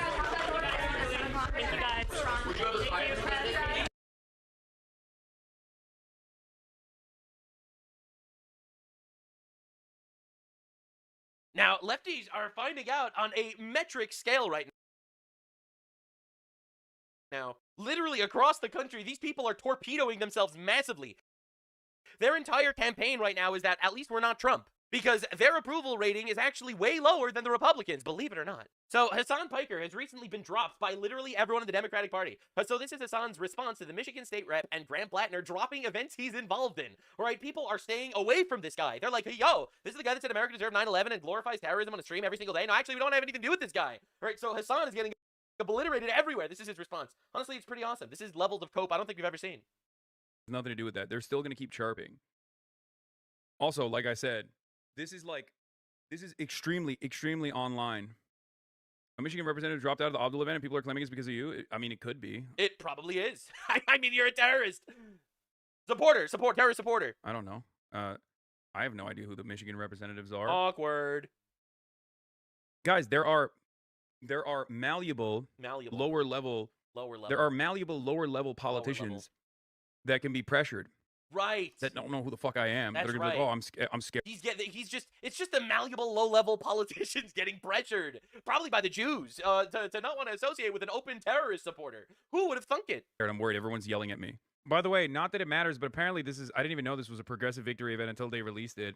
They've been constantly asking me to be a part of it for like the last week or so, and I was like, fuck it, why not? Sure. Constantly. And Progressive Victory... They were begging me to be a part of it, and then literally everyone dropped out. I can't figure out why. Has revealed that the reason why Graham Plattner didn't actually like back out, but had a scheduling conflict from the start. Right. And that they had released that he was going to... It was a scheduling conflict. It had nothing to do with me, even though Politico literally released an article yesterday saying that Democrats are all condemning me because I'm a terrorist supporter. To be on it before actually getting his name on the... Right. Before getting the full confirmation. Right. I have no reason to believe that this is for any other reason. Uh-huh. And it's totally because of you, my guy.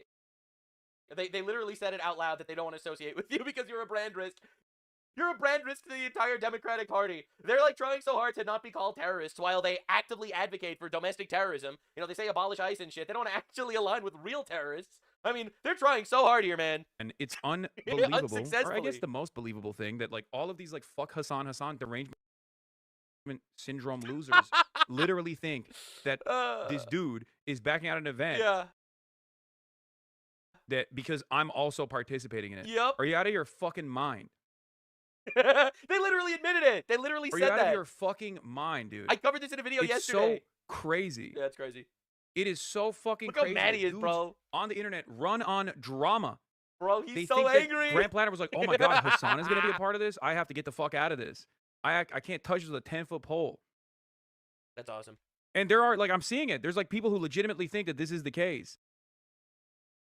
I think a guy like Grant Plattner has a lot more consequential red flags that he has to deal with personally, that he has dealt with successfully, as a matter of fact, than being associated with someone like myself. Uh-huh. Liberals are so funny. After literally He calling doesn't him stop. a fucking He neo-Nazi doesn't for stop. months, This is they awesome. fantasized the world where he was actually anti-me, and then they're like, okay, I guess he's not a neo-Nazi. He's good now. Like, it This is betrays awesome, dude. your first principles. Like, you are so unprincipled. Oh my God, you I literally love just it. operate on fucking Hassan derangement syndrome, brother. I'm a goddamn push trimmer. Wake the fuck up.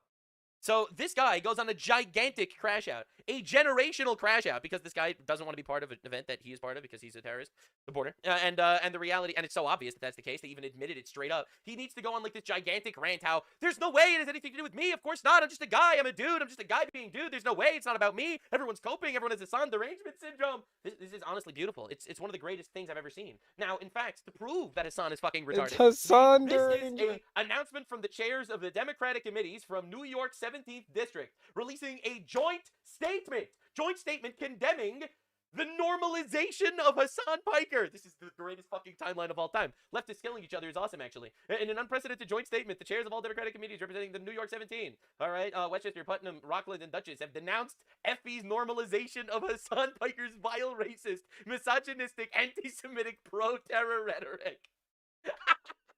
In their statement, they called on all candidates running the Democratic Party to speak out against the normalization of Hassan Piker, dude. This is honestly cinema. Like, this is actually cinema. This is the greatest timeline of all time. Holy shit. Watching them eat each other. So this is the funniest thing. After everyone condemns him for all of this, someone in his audience asks Hassan, you're just like a more groomed Asmongold. And the crash out is diabolical. You know, you're a worse version of Asmongold that takes care of himself.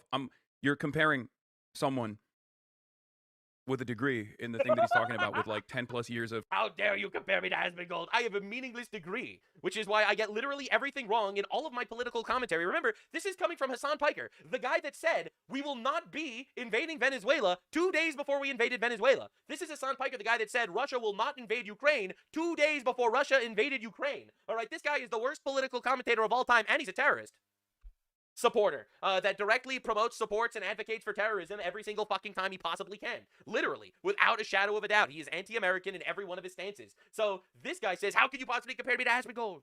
I have a degree. Well, my guy, want to hear something hilarious? Every single Democrat doesn't want to have anything to fucking do with you. Isn't that just fucking beautiful? Now, Hassan wasn't the only leftists eating each other situation of today. You should definitely subscribe, because I cover all the retards ever in the appropriate fashion. So AOC, all right, made this tweet. Today, the FBI and NYPD disrupted a plot by a member of a pro-Israel terrorist organization to assassinate Nardine Kiswani. For the record, in the actual contest, we don't need to get into this. Nardine Kiswani is the Palestinian activist that directly advocated for banning all dogs in New York. And it seems like they arrested someone who was on the way to commit vandalism. They called it terrorism. Just trying to understand, she never condemned the Islamic terrorists that literally threw IEDs in New York City, explosive devices trying to blow up a city block, all right? She never condemned them at all, all right? But vandalism goes too far when there is literally anti-Semitic violence in New York City every single day this year so far. But it doesn't matter, because Anna Kasparian, another complete retard leftoid, you should vote to send Israel more money for more weapons. AOC says, I never have. This is actually not true. She actually did vote to fund Israel's Iron Dome, which is hilarious, coming from like she's saying that Israel's committing genocide and shit like that. The reality is, my stance is we shouldn't be funding foreigners at all. That's my stance, but no one actually cares. Now, the irony is, here we have someone anti-Israel, funding Israel. Anna Kasparian is anti-Israel and also retarded, literally on a talk show with the Young Turks, which is a terrorist organization that massacred her grandparents, the Armenians. But whatever. It's a beautiful shit show of retards that just hate the West. So they all kind of work together until now. I never have, says AOC. That's not accurate. But feel free to continue lying publicly, though. Those checks don't cash themselves. You aren't talented enough to be relevant with the truth. Ah! Heartwarming! All the worst people are fighting! Let's go! But the infighting continues! Destiny retweets this. Dispatch from the country Gavin Newsom reveres where they starved the child to death in one of their torture chambers, yada yada. So Destiny says these people are not on our team because this is someone torpedoing a leftist, alright, Gavin Newsom, because Gavin Newsom is too pro-Israel for them. So they're willing to torpedo the whole Democrat Party because this guy is not pro-terrorism. That's literally the stance of like half of the left these days. So Destiny says, yo, we can't torpedo leftists just because they're not pro-terrorism. That's crazy. So Mehdi Hassan, a terrorist supporter, says, would that be team starving Palestinian children to death? Now, this is actually really funny because this is part of the actual Islamist strategy. Palestinian children didn't starve to death. Maybe some did. I don't know if that's the case. There was no mass starvation in Gaza. Any mass starvation that did happen in Gaza was proven without a shadow of a doubt was caused by Hamas. Not only did they start the war, but they literally stole the food and starved their own people to use their corpses as propaganda in a war against the West. There was no mass famine in Gaza. There was no mass starvation in Gaza. There were gigantic food banks of food stolen by Hamas from the people of Gaza to starve them, to use them as propaganda. So again, just like to make things a little clearer, Mehdi Hassan here is literally spouting terrorist talking points to destroy the West. And there's so that's what he says to Destiny. Destiny responds, no, it would be a team collapsing every single electoral issue across the entire country and in every office to my absolutist position on Israel-Palestine. This is amazing because leftist memes are just like a fuck ton of words. All right, Mehdi Hassan responds, you do realize that if, say, Newsom or Shapiro came out against abortion rights, they would stand zero chance in the Dem presidential primaries. There are plenty of absolutist positions in the Democratic Party base hold that we all are totally fine and okay with. Not sure why opposing genocide and apartheid. There was no genocide and there's no apartheid. There's literally Arabs in the government in Israel. This is like a fake news. It's the terrorist talking points. It's such a contentious and surprising one to add to the mix. So Mehdi Hassan is assuming that literally the number one purpose of the Democratic Party is to oppose Israel. This is insane. We're dealing with Israel first on all sides. All right, we're dealing with Ben Shapiro saying give another bajillion dollars to Israel. We're dealing with Nick Fuentes saying that we need Iran to have nukes because at least they're a threat to Israel. We have Mehdi Hassan saying the number one important purpose for any president of the Democratic Party is that he needs to oppose Israel. This is Israel first, man. Every single Tucker Carlson show is about Israel now. Like, what are we doing, guys? Mehdi Hassan, a multimillionaire, by the way, he expects people to wake up in the morning, turn over in bed, and think about Gaza. All right? Yeah, that's right. He's going to see his expensive rent bills, and he's going to like, holy fuck. People in Gaza are dying because terrorists decided to start a war and lose miserably like all the other wars that they started. All right, and it doesn't stop. Destiny says because abortion is an issue that impacts every American. That has a much cleaner and easier answer than what do we do about Israel-Palestine, an issue that governors largely have no control over and is insanely more complicated. You can't keep saying oppose genocide and apartheid all day. You know, the things that Muslims do throughout the world for the last 1,400 years. By the way, both genocide and apartheid are both Islamic ideals. For example, they do not let anyone of any other faiths being any part of their governments. So that's apartheid. And they also do lots of genocides. So it's really funny. I always love watching Muslims do this.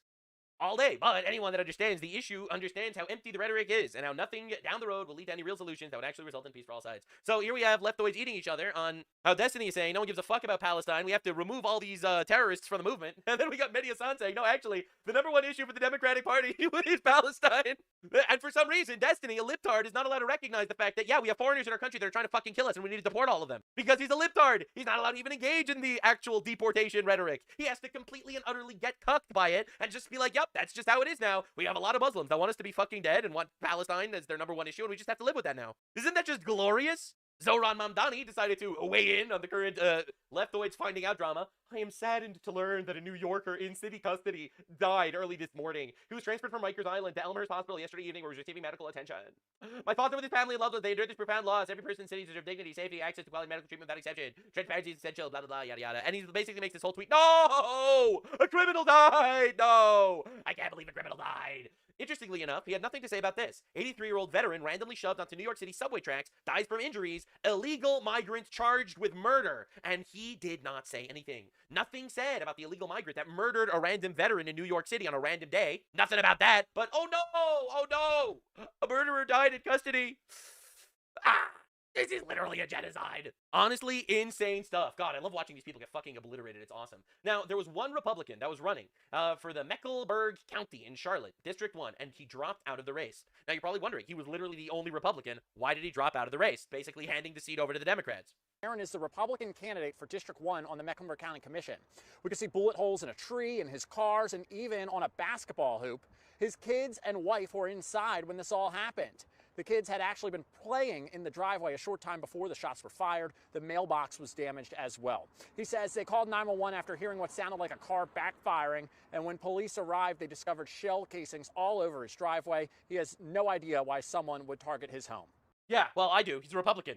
And he dropped out of the race. So essentially, you're probably wondering, if you have all these, like, divisive issues, all right, people don't want to show up with Hassan Piker because he's a terrorist supporter. And here you have Destiny fighting with this guy. You have Anna Kasparian fighting with that one. Literally unbelievable levels of infighting, just retard infighting. And it's all about Palestine. Oh, sorry, I shouldn't be laughing about this. This is so sad. I feel so bad for the Palestinians that had to suffer under the hands of Hamas that started a war that they lost miserably. It's really sad shit. You're probably wondering, with all this infighting, how are they actually winning elections? Well, it's pretty simple, actually. You just need to shoot the Republicans. It's actually pretty simple. And in fact, people are actually understanding this leftist divide very, very well. This is a CNN segment where they're actually realizing exactly what the Democratic Party actually stands for. These No Kings rallies actually look pretty representative to me of the Democratic coalition. I saw people flying the hammer and sickle in New York City. I saw Hezbollah flags. I saw Hamas flags. I saw Palestinian flags. I saw trans signs. I see weirdo liberal boomers out there. This is pretty representative of the Democratic coalition, and that's who funds it as well, by the way. And so I think if America looks at this and says, what do the two parties stand for? They got it at the No Kings rally. No, I think if you Americans were out there, Republicans. You like hammer and sickle? You like hammer and sickle flag? That's not what that No King stood for. They had a And bunch you of know them. that, and that is They come from somewhere. All right, No Kings rally? I did. I went to. What did No Kings rally stand for? We don't have a king. We never had a king, and we still don't have a king. So mission accomplished, I guess. And, well, let's see what the Republican Party stands for. Alex Preddy, being killed on No, Alex Preddy, a retard that committed suicide by cop. Tear up the Constitution, please. the streets of Minneapolis. It's not exactly the same as how things have always been done. The laws are exactly the same. Let's talk about the masks. You don't see ICE wearing masks inside the airports because they're not on the street arresting criminals. You got the agitators who cross the line and threaten ICE agents. The same people in the Democratic Congress that want ICE to take off the mask are the same people who say ICE is going to shoot people inside airports. I mean, they can't have it both ways. So if you want ICE to take the mask off, the threat level has to decrease.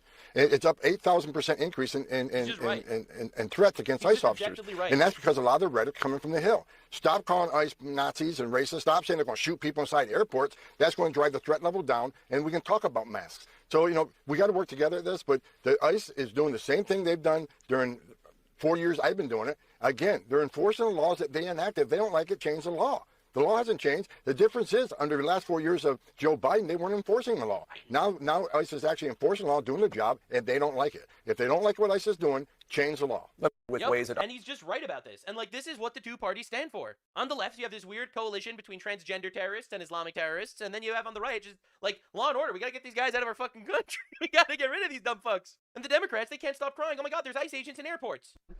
Well, there's like 500 TSA officers who have quit. Do you expect to be able to rehire them? I mean, we have some big events like the World Cup coming up in June. Are we going to have problems at airports for the foreseeable future? Look, we're going to continue an ICE presence there until the airports feel like they're in 100%, you know, in a posture where they can do normal operations. If less TS agents come back, that means we'll keep more ICE agents there. The president's been clear. He wants to secure those airports, especially, as I said earlier, in an increased threat posture. We need to secure those airports. ICE is there to help our brothers and sisters in TSA. We'll be there as long as they need us until they get back to normal operations and feel like those airports are secure. Literally, duh. And if you didn't like it, you shouldn't have defunded TSA. Like, again, it's like the Democrats create problems, and then we make solutions, and then they freak out and they try to kill us. It's a pretty insane cycle if you think about it. It's wild, bro. It's just absolute insanity, dude. Right? So now, the big fear of the left, obviously, is what if we send ICE agents to polling places? Because, see, the left is trying to steal elections by illegal aliens voting. But that's the quiet part out loud. So they're terrified that ICE agents are actually going to show up to polling stations, and if there's ICE agents there, the illegal aliens aren't going to want to vote. They're going to be scared to get deported. Let me ask you about a separate topic. Several administration officials have discussed and have not ruled out the idea of sending ICE agents. They shouldn't be voting anyway, yes, but they shouldn't be voting and freaked deport out about them. this, man. God, like, isn't this so obvious? If there is a fear that there are fake voters and people rigging elections, why wouldn't you want ICE agents by polling stations? To polling locations during the midterm elections this November. Has President Trump asked ICE to start making any sort of plans to go to polling sites during the midterms? I've had no discussions about that with President Trump or Secretary Mark Wayne Mullen. Has not came up in any conversation. Didn't come up. Who knows? Who knows? But look at what they're actually scared of. All right, I hope it happens. It should fucking happen. I absolutely want it to happen. Like, this is insanity that it doesn't happen. So just to show you the level of insanity we deal with on a daily basis, like, why wouldn't you want ICE agents by polling places? If there's a fear that the people are voting fraudulently, why wouldn't you want ICE agents there? Because they want to steal elections. It's actually that simple. Now, just to understand the level of retard we're actually dealing with in this country, right? They wanted to do this entire event for women, and then they got asked, what is a woman? And instead of responding, they shut down the entire event. A battle over biology in battleground Pennsylvania, where state Democrats withdrew a House resolution honoring March as National Women's Month. All it took was a Republican lawmaker asking for a simple definition of what a woman is. The vote was expected to be quick and largely symbolic, but it was polled after this awkward 25-second break. Madam Speaker, this amendment is very straightforward and clear. It defines what a woman actually is because we do know what that is. Thank you. The resolution is temporarily over.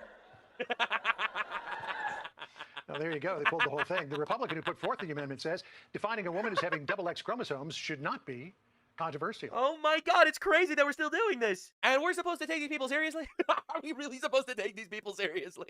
I Let them said this continue for the fucking longest eating time. each other There's to no oblivion debate. for It the is rest of stupid time. how you couldn't say that before. Happening right now. Here we go again. A volatile situation in the Strait of Hormuz. Iran has once again closed the strait, even firing at ships trying to cross it. President Trump reacting to that just moments ago. They got a little cute, as they have been doing for 47 years. We're talking to them. They wanted to close up the strait again, as they've been doing for years, and they can't blackmail us. Let's get to Matt Finn. He is live in Dubai with why Iran suddenly changed its mind. Matt? Aisha, we didn't make it a full 24 hours of the Strait of Hormuz being open, and now an intelligence official tells our Trey Yinks that the Iranian regime has closed the strait again. That intelligence official saying the Strait of Hormuz is under full IRGC control and effectively closed at this moment. Multiple vessels have been forced to turn around since this morning as they attempted to pass through the strait. The IRGC opened fire on at least one vessel as part of the closure policy they declared last night. Now, yesterday, around this hour, President Trump and Iranian foreign minister announced that the strait is open. But shortly afterwards, Iranian officials started to post that Iran was maintaining restrictions to pass through the strait, including payments. And also here in the Middle East, Israel's IDF claims the 10-day ceasefire between Israel and Lebanon is not solid either. The IDF posting Hezbollah ceasefire violation. Since the ceasefire came into effect, IDF soldiers south of the Yellow Line in southern Lebanon identified several incidents in which terrorists violated the ceasefire understandings by approaching from north of the Yellow Line towards IDF soldiers, posing an immediate threat. In order to remove the threat, the IDF conducted precise strikes against the terrorists and terrorist infrastructure sites. Now, the president has said that the second round of peace talks could possibly be happening in Pakistan in the next day or two. But now, as Iran claims it has control of the strait again and is firing at ships, it's not clear if the 2-week ceasefire, which will expire soon, will be extended or scrapped. Here's the president last night. If you don't have a deal by Wednesday when the ceasefire ends, will you extend the ceasefire or will I you don't start know. at Maybe the not. attacks again? Maybe I won't extend it. Okay. But the blockade is going to remain. But maybe I won't extend it. So you have a blockade, and unfortunately, we'll have to start dropping bombs again. So we had these two major announcements, the ceasefire between Israel and Lebanon, and then also the president saying that the Strait of Hormuz is open. Now both seem to be failing. So we are tracking hour by hour the possibility of the second round of peace talks in Pakistan. We'll keep you updated, Aisha. Okay, hopefully we get some information tonight, as the president promised. Matt Finn, live for us in Dubai. Matt, thank you. So the back and forth on this Strait of Hormuz, creating some confusion for all of those ships that are backed up on the waters there, causing several of them to turn around today. Take a look at this.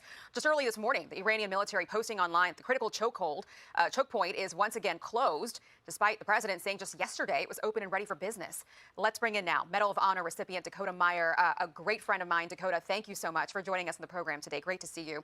I want to get your hot take on this. It wasn't that long ago the strait was open for business, and here we go again, back to it feels like square one, where Iran says, nope, you can't come through.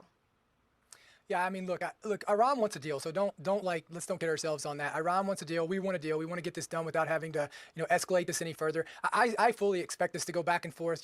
This is what Iran does. They're all about misinformation campaigns. They're all about taking it back, pushing forward. You can't trust them. I mean, this is nothing that's new, right? But I mean, look, here's what is hopeful. I'm hopeful that we're going to get to a deal here pretty soon. We have a president in place who the world obviously knows is going to, uphold what he says he's going to do, especially when it comes to this aspect of it. He's proven that over and over. So, I mean, look, I think we're in a good spot right now. I think that this is like maybe a minor setback. But what I think the bigger part of this is when we're looking at this peace talk with Lebanon and other places like that, I think that, what's really going to be instrumental in the secondary and tertiary effects of what we've done with Iran is that, we have taken away the Hezbollah's top cover from Iran, so I think there's other aspects of this where we're really going to start getting some real peace deals, and there's a lot of opportunity for that. What about ground troops? Democrats are out there making some noise saying that they feel like the next step here is that we're going to send ground troops in. But what's your assessment based on just how much damage we've done so far to the Iranian military, the Iranian Navy? Yeah, I mean, look, I think the smartest thing that the president has done in this administration and Secretary of War is they haven't laid out their objectives so that the enemy knows exactly what we're trying to get to and, wait us out to see that we're going to leave in order to start back up, right? Like they have no clue. We have no clue as on the ground as Americans right now of exactly what we were trying to accomplish. We have like broad strokes of this, but I think it gives, our administration leverage to be able to follow through on things. What I hate getting into and I hate seeing is every problem with what the president is doing. It's all about hypotheticals. I just hear people bringing up hypotheticals. Well, we're going to do this, or we're going to do this. We haven't done that. He hasn't shown us doing that yet. He hasn't even talked about doing that yet. I mean, obviously, he is putting all of the options on the table, which is what is smart in any deal, right? He's getting himself ready to go in case he needs to do that. But what I do think is the best thing we have going is we have a president that doesn't want war. We have a leader up there who doesn't want war and who will do everything that he has to keep from, going to war. But I mean, if he has to do it, he's willing to do it, right? Because he puts America first, and that's what we're seeing. And we've heard the vice president say that over and over again. We don't want this, and the president doesn't want this to turn into a long, drawn-out situation. We've got to wrap it up quickly. I got to get to this other breaking news with you, Dakota. What a day to have you on, because the president just announced that he is signing an executive order. He just did in the Oval Office to fast-track a federal review of psychedelics for PTSD. Here he is. Let's listen. It directs the FDA to expedite their review of certain psychedelics already designated as breakthrough therapy drugs. In many cases, these experimental treatments have shown life-changing potential for those suffering from severe mental illness and depression, including our cherished veterans. Our veterans are having a tremendous hard time. Dakota, I remember you had really severe PTSD and you were suffering, and then you went to Mexico and you tried this drug. I believe it's pronounced ibogaine.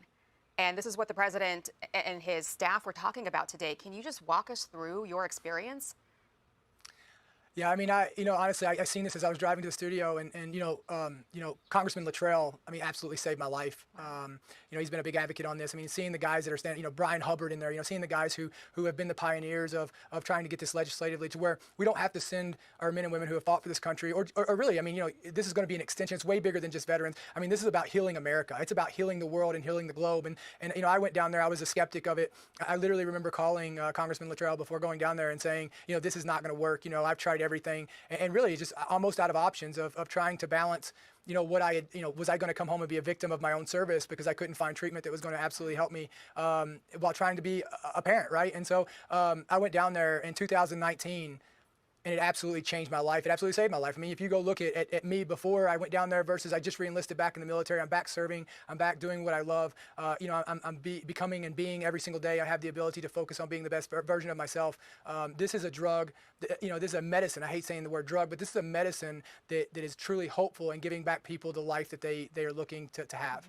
Can you just explain to people at home, that don't know anything about this, the first time they're hearing about it, what that experience was like when you took it? Because I remember you told Joe Rogan it changed your soul. What did it feel like?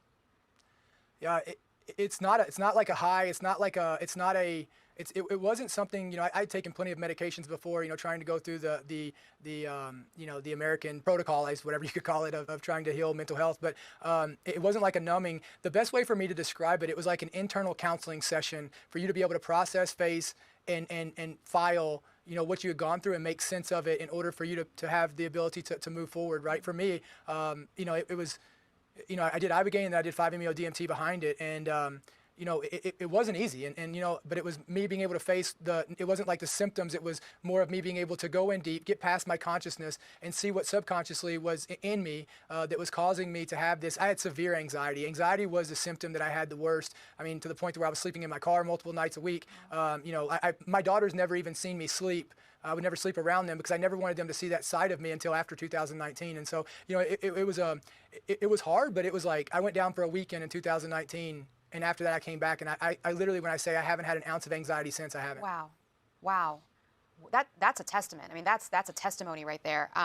It feels like a very exciting time. I know there's people out there that are either suffering themselves or know someone who is. So maybe we're on the brink of something if we can make this available for people here in the United States. They don't have to go to Mexico for it. And it's hard to understand. I don't want to interrupt you, but it's hard to understand. It was hard for me, especially growing up in a time where everything, everything was bad, right? Like anything was bad. And but what I want to say is what are we not willing to do in order to heal people? Yeah, what a great statement there. I mean, I remember those days. I mean, the egg cracking, commercial. This is your brain on drugs. So I'm glad we're having the conversation in a serious way because there's a lot of people who could benefit from this. Dakota, great to have you. You are such a gift to all of us, and we're glad you're here. Thank you. Be sure to like and subscribe for all the Fox News latest on YouTube and catch full shows streaming now on Fox 1. And, these talks may find turbulence here because just moments ago, our colleague Trey Yingst says that a regional intelligence official tells Fox News that, quote, the Strait of Hormuz is under full IRGC control and effectively closed at this moment. Multiple vessels have been forced to turn around since this morning as they attempted to pass through the strait. Trey adds this as well. The IRGC opening fire on at least one vessel as part of the closure policy they declared last night. This is not at all the way President Trump suggested Iranian officials were cooperating with the strait. We're going to talk in just a moment about how the markets, all the indices went up because of it. But the fact that Iran and the IRGC is effectively trying to step in and reassert control is not going to be met kindly with the president. No, it's definitely not as the president said it was going to be. And also, for those of us just watching on the sideline who don't understand, necessarily all the military, all the military components that are going on here, I'm actually surprised that they can take control of the Straits of Hormuz at this point. I thought that they had been more degraded militarily and not able to do that. I don't know about you, Charlie, but this is very shocking, or maybe not so. Well, it's not it's not difficult to make threats and to as they have throughout the history of the revolution. Iran has met, which is why we are the only reason they have any power is because they're willing to do whatever it takes to bully people into being afraid to pass through there. But the thing that I'm sort of baffled by here is I don't know what their long play is. If their long play is to try to get the world to come to their side, I don't think this is going to work.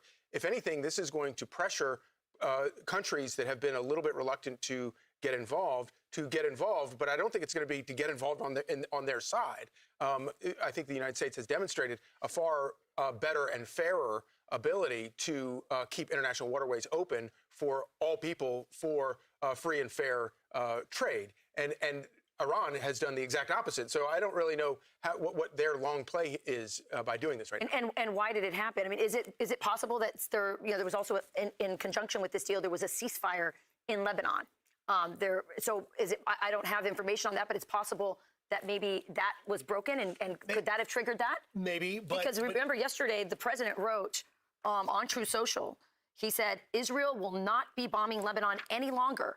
They are, and he put in quotes, prohibited from doing so by the USA. Enough is enough! 3 exclamation points. Thank you, President DJT. So I mean, I don't know if this has anything to do with that, but that's a pretty strong statement to say publicly to Israel. It is, but to go back to a point you were making just a moment ago, Rachel, about Iran taking control of the strait, that's important because Iran did not, before the war started, ever have control of the strait. For the reason Charlie's mentioning, every strait on the planet under the UN's Convention on the Law of the Sea says no one controls it, and yet we have seen it. And in this statement from a regional intelligence official to Trey Yingst, saying that the Strait of Hormuz is under full IRGC control and effectively closed at this moment, adding that the IRGC has opened fire on at least one vessel, is a level of asserting control that Iran has never done. And so it's pushing its bounds. To your point, Charlie, about the long game, we have no idea because Iran's never been more militarily defeated. And their ability to take control of that strait would be in the greatest question. Where this goes now is with talks having expected to gotten underway this weekend in Pakistan, this throws a huge wrench into that. Yeah, and also into the oil prices, guys. Yeah. Eventually we'll see that. At the end of the day, that's what all of this winds up being about, is about the economy. And it is the one piece of leverage that Iran has for 99% of the rest of the world. They just are eager to, obviously there are a lot of political things going on there, but generally everybody, all these other countries, they just want healthy, thriving economies. And Iran is using their ability to infringe upon that to mess things up. And of course, if President Trump plays all of this out, to him, he views this as a tremendous economic victory for the United States, because that is part of the America First agenda that he's been talking about. Want even more Fox News on YouTube? Become a Fox News Patriot today. Click join to find out how.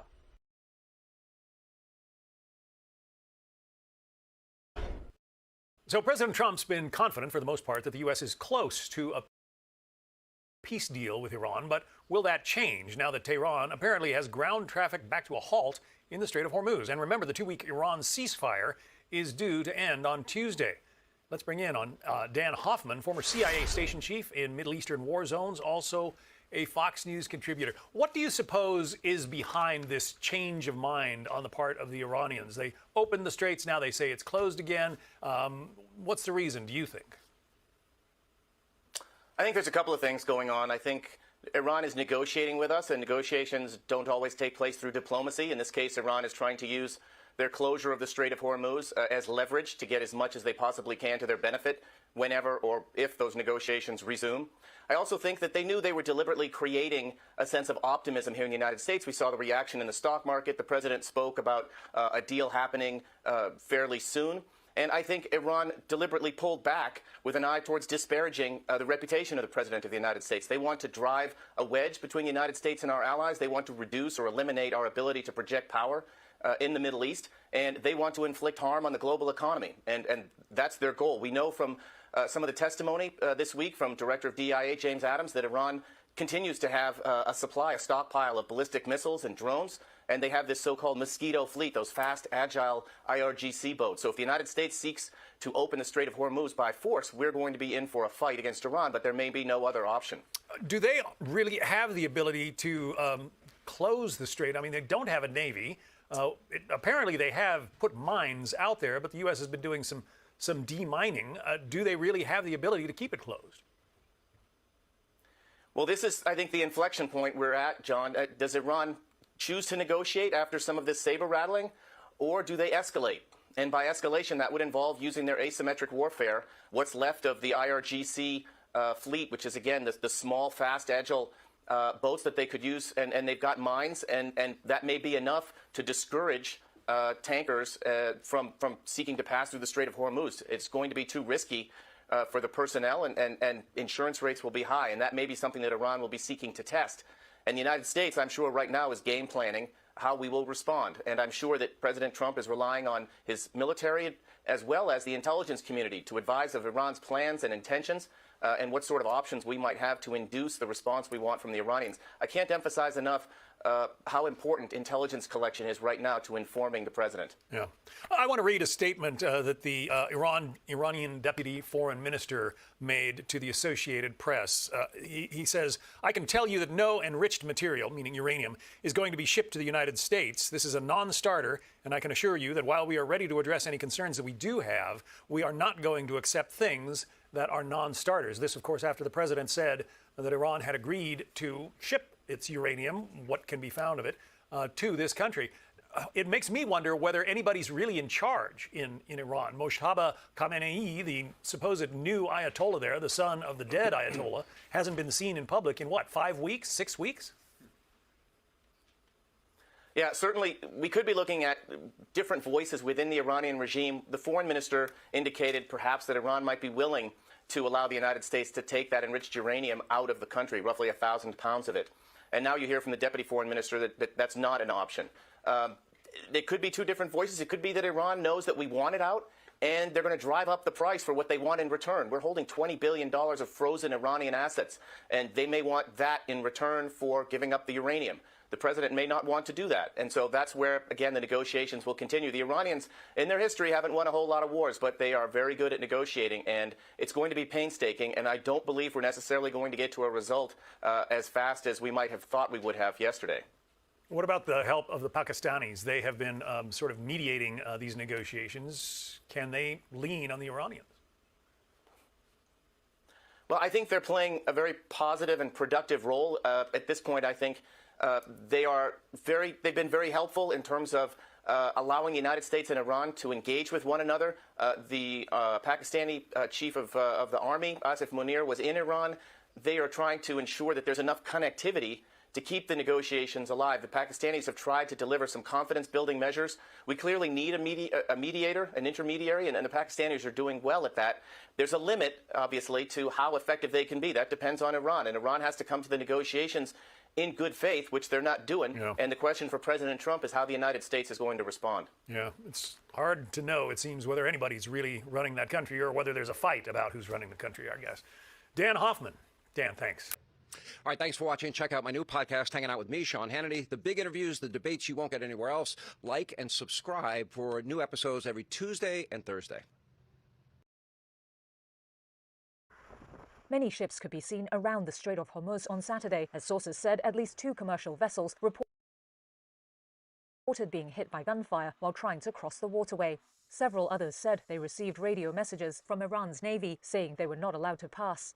It came as Iran said it was bringing back strict military controls on the vital trade route, saying the United States was still blockading Iranian ports. In a statement reported by Iranian TV, a Revolutionary Guard spokesperson accused the U.S. of repeatedly breaching commitments and, quote, acts of piracy and maritime theft under what it calls a blockade.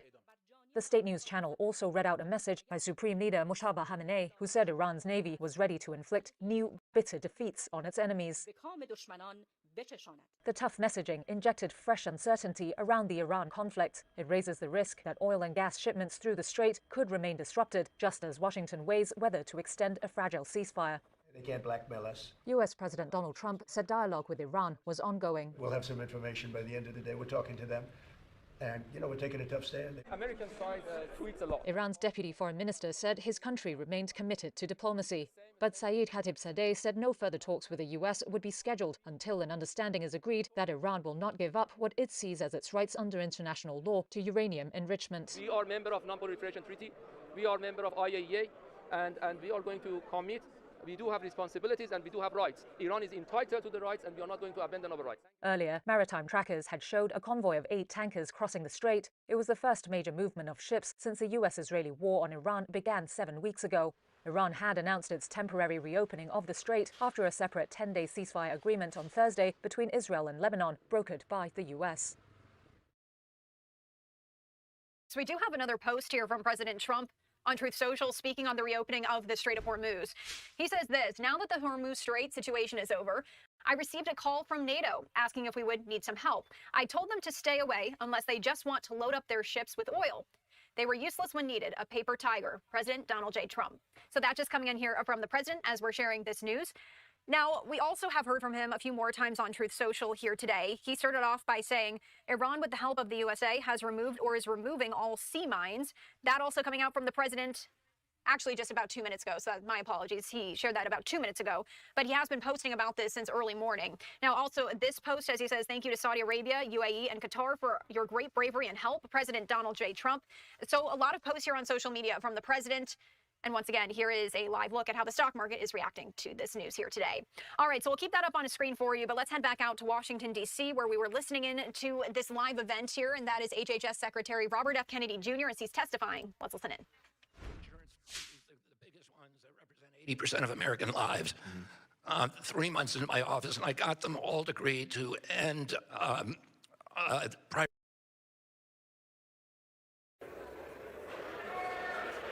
On this vote, the ayes are 218, the nays are 211, with one answering present. The resolution is adopted.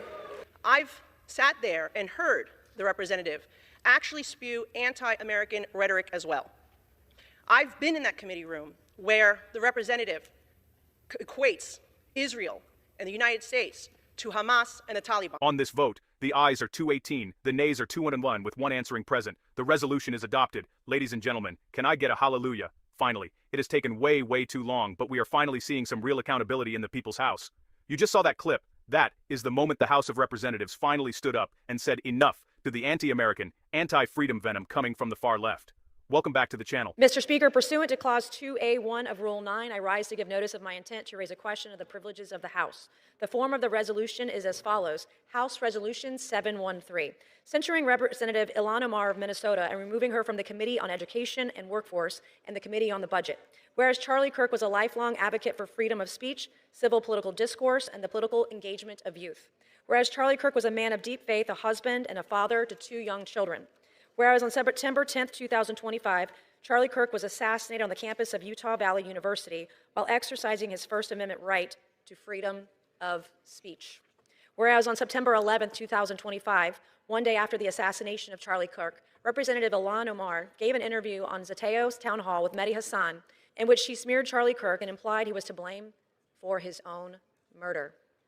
Whereas on September 12, 2025, 2 days after the assassination of Charlie Kirk, Representative Ilhan Omar reposted a video on X, formerly known as Twitter, which disparaged the character of Charlie Kirk and those mourning his death. Whereas the video Representative Ilhan Omar reposted on X states Charlie Kirk is dead, and before the body got cold, the far right propped his corpse up as a cudgel for their holy war. Whereas the video Representative Ilhan Omar reposted on X further states, don't be fooled. These people don't give a single shit about Charlie Kirk. They are just using his death to further their Christo-fascist agenda. Whereas the video Representative Ilhan Omar reposted on X further states Charlie Kirk was a reprehensible human being. He enacted his political agenda by preying on weak-minded people. He took complex socioeconomic issues and simplified them by pointing fingers at outgroups, demonizing those groups, and sicking his massive following on them. Whereas the video Representative Ilhan Omar reposted on X further states Charlie Kirk was a stochastic terrorist, an adamant transphobe. He denied the genocide happening in Palestine. He believed the subjugation of women, and in his last dying words, he was spewing racist dog whistles. Whereas the video Representative Ilhan Omar reposted on X further states Charlie Kirk was Dr. Frankenstein, and his monster shot him through the neck. Whereas the video Representative Ilhan Omar reposted on X further blames Charlie Kirk for his own murder. Whereas Clause 1 of Rule 13 of the Rules of the House of Representatives provides a member, delegate, resident commissioner, officer, or employee of the House shall behave at all times in a manner that shall reflect credibility on the House. Whereas Representative Ilhan Omar's actions in the wake of the assassination of Charlie Kirk are reprehensible and affect the dignity and integrity of the proceedings of the House and do not reflect the credibility on the House. Now therefore be it resolved that Representative Ilhan Omar of Minnesota be censured. Representative Ilhan Omar forthwith present herself in the well of the House of Representatives for the pronouncement of censure. Representative Ilhan Omar be censured with the public reading of this resolution by the Speaker, and Representative Ilhan Omar be and is hereby removed from the Committee on Education and Workforce and removed from the Committee on the Budget of the House. Thank you, Mr. Speaker. We've heard from my colleagues the reasons why the Representative Omar should be removed from this committee, but I feel like all the reasons have not just yet been stated, which is why I rise to add for the record. We've heard about the comments that were made regarding anti-Semitism and anti-Israeli views, but I rise to add to the record that as a member of the Foreign Affairs Committee, I've sat there and heard the representative actually spew anti-American rhetoric as well. I've been in that committee room where the representative equates Israel and the United States to Hamas and the Taliban. Absolutely unacceptable for a member of that committee. I've also heard the representative equate that it is the United States' fault that there is turmoil in Venezuela. That is not because of the oppressive socialist and communism that has spread throughout Central and South America and Venezuela at the hands of the Maduro and Hugo Chavez regimes. That is unacceptable. And as a New York representative, to hear the representative belittle, to try to diminish the worst terrorist attack on United States soil on September 11, 2001, as some people did something, that is unacceptable as well. And I hold the same standard for this side of the aisle that I do the other, because when another colleague on my side said something about 9/11, I also voted to have her removed from the Education Committee because I thought that was inappropriate. So I'm being consistent here, and I hope my colleagues will do the same to show that this is about consistency and accountability, because we should not have an individual with those views on the committee that is tasked with representing our country and our Congress to foreign nations. Today we are watching what I consider to be one of the most satisfying beatdowns in congressional history. We know where this rot comes from. It starts with the guy in the mittens, Bernie Sanders, and it trickles down to his radical disciples like Ilhan Omar. They've been gaslighting us for years, telling us that hating America is actually patriotism. Well, today Nancy Mace and Nicole Maliotakis said, not on our watch. If you love freedom and you're sick of the socialist nonsense destroying this country, do me a massive favor and hit that subscribe button right now. We are growing this community of patriots every single day, and I don't want you to miss a second of this fight. Let's dive into this, because this is pure gold. Mr. Speaker, I rise to give notice of my intent to raise a question of the privileges of the House. House Resolution 717, censoring Representative Ilhan Omar and removing her from the Committee on Education and Workforce and the Committee on the Budget. Listen to the weight of these charges. The resolution brings up the tragic assassination of Charlie Kirk on September 10, 2025. While the family was mourning, Omar was allegedly reposting videos calling him a reprehensible human being and a stochastic terrorist, even implying he was to blame for his own murder. The resolution is clear. This behavior does not reflect credibility on the House. It's about dignity. It's about integrity. And it's about time someone had the courage to put it in writing. I've sat there and heard the representative actually spew anti-American rhetoric. I've been in that committee room where the representative equates Israel and the United States to Hamas and the Taliban. Nicole Maliotakis did not come to play. She brought the receipts. As a New Yorker, she's calling out the absolute disrespect shown toward the victims of 9/11 with that "some people did something" comment. She's pointing out the hypocrisy of blaming America for the socialist disaster in Venezuela, while Omar sits on a committee tasked with representing us to the world. You heard the silence in that room. That's the sound of the radical left realizing the party is over. Wow. Just wow. 218 to 211. Goodbye. Don't let the door hit you on the way out. Seeing her removed from the Foreign Affairs Committee is a victory for every American who believes we shouldn't have terror sympathizers making our foreign policy. Nancy Mace showed what real courage looks like. This is the problem with the modern left. They preach kindness, but the second you challenge their worldview, they want to dance on your grave. I blame the leadership. I blame the ideology Bernie Sanders made mainstream. The idea that if you love the Constitution, you are evil. But today was a good day. Maliotakis and Mace reminded us there are still adults in the room willing to fight for the dignity of this country. Ilhan Omar has been kicked off her committees and censured in the court of public opinion. Let me know in the comments, do you think they went far enough, or should she be expelled from Congress entirely? I think we all know my answer. Smash that like button, subscribe for more, and I'll see you in the next one. We're taking our country back, one video at a time.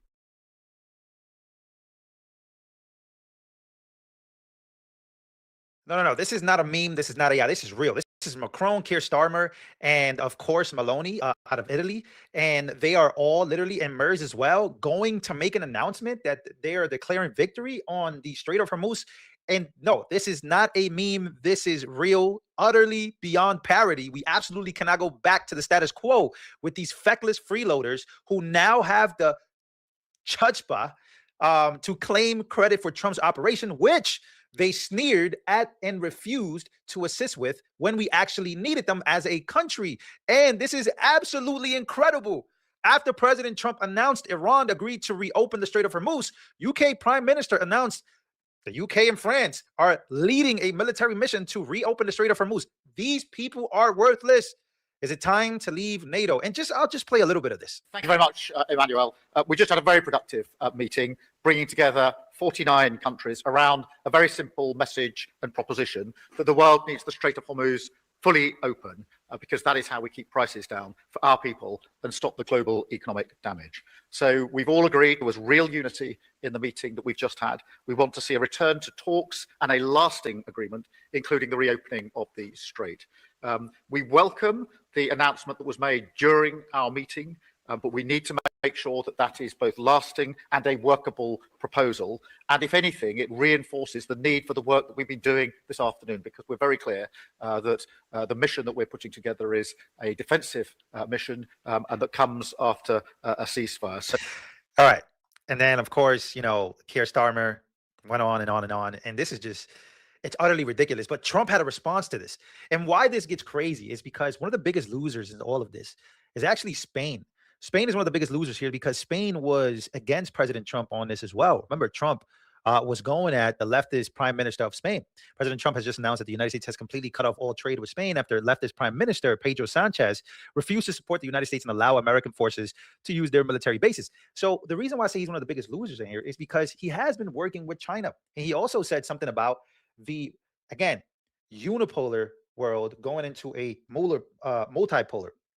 So I remember hearing this coming out. So the multipolarity and the unipolar world is pretty much the unipolar world. It's the United States of America being the only superpower, the main superpower, which is pretty much what has been happening now for a very long time, ever since World War II. Perhaps some will argue before that. So we got to get into that. But first, let's actually go. And by the way, Spain, Pedro Sanchez is pushing for China and pushing for other countries. He's pushing for the multipolarity. Basically trying to undermine the biggest ally, which happens to be the United States of America. Now, a lot of people have noticed this and have made their points. And again, we're going to talk about as a whole, Pedro Sanchez and, President Trump. But here's what President Trump has to say about NATO as a whole. He made this announcement today. Take a listen to this. And now that the Hormuz Strait situation is almost over, I received a call from NATO asking if we would like some help. Thank you very much, NATO. And I told them I would have liked your help 2 months ago, but now I really don't want your help anymore. Because they were absolutely useless when we needed them. But actually, we never needed them. They needed us. They need us. They need us so badly. You know, it's a little bit like if you're a politician. It's hard to believe I'm a politician, but after I won, people came up to me, "Sir, I'd like to make a major contribution to campaign." And I said, "Listen, just so you understand, campaign contributions after I won don't count. Okay, they don't count. And NATO after we won, that doesn't count either. It's the same thing. But you have to remember that because we spend hundreds of billions of dollars a year. We spend money. We spend, I would say, in many cases, close to $1 trillion over a couple of years, $1 trillion to help them. And we're always helping them. And so again, Trump over the weekend basically has hinted at leaving. So if the United States of America leaves NATO, it's over. It is over. And we got to talk about, again, the multipolarity world, unipolar world, that they've been talking about, again, over in Spain, right? Because this has to do with Pedro Sanchez. Pedro Sanchez had a meeting with Xi Jinping. And we know about Xi Jinping. We know about China. We know about China and Iran. And now Spain, being NATO ally, hey, they say today with President Xi Jinping, I have confirmed that the bond between Spain and China emerges strengthened. They're strengthening their relationship following this official trip. In a world that is increasingly uncertain, Spain is betting on EU-China relationship based on trust, dialogue, and stability. We must continue advancing toward a multipolar order built from respect and pragmatism.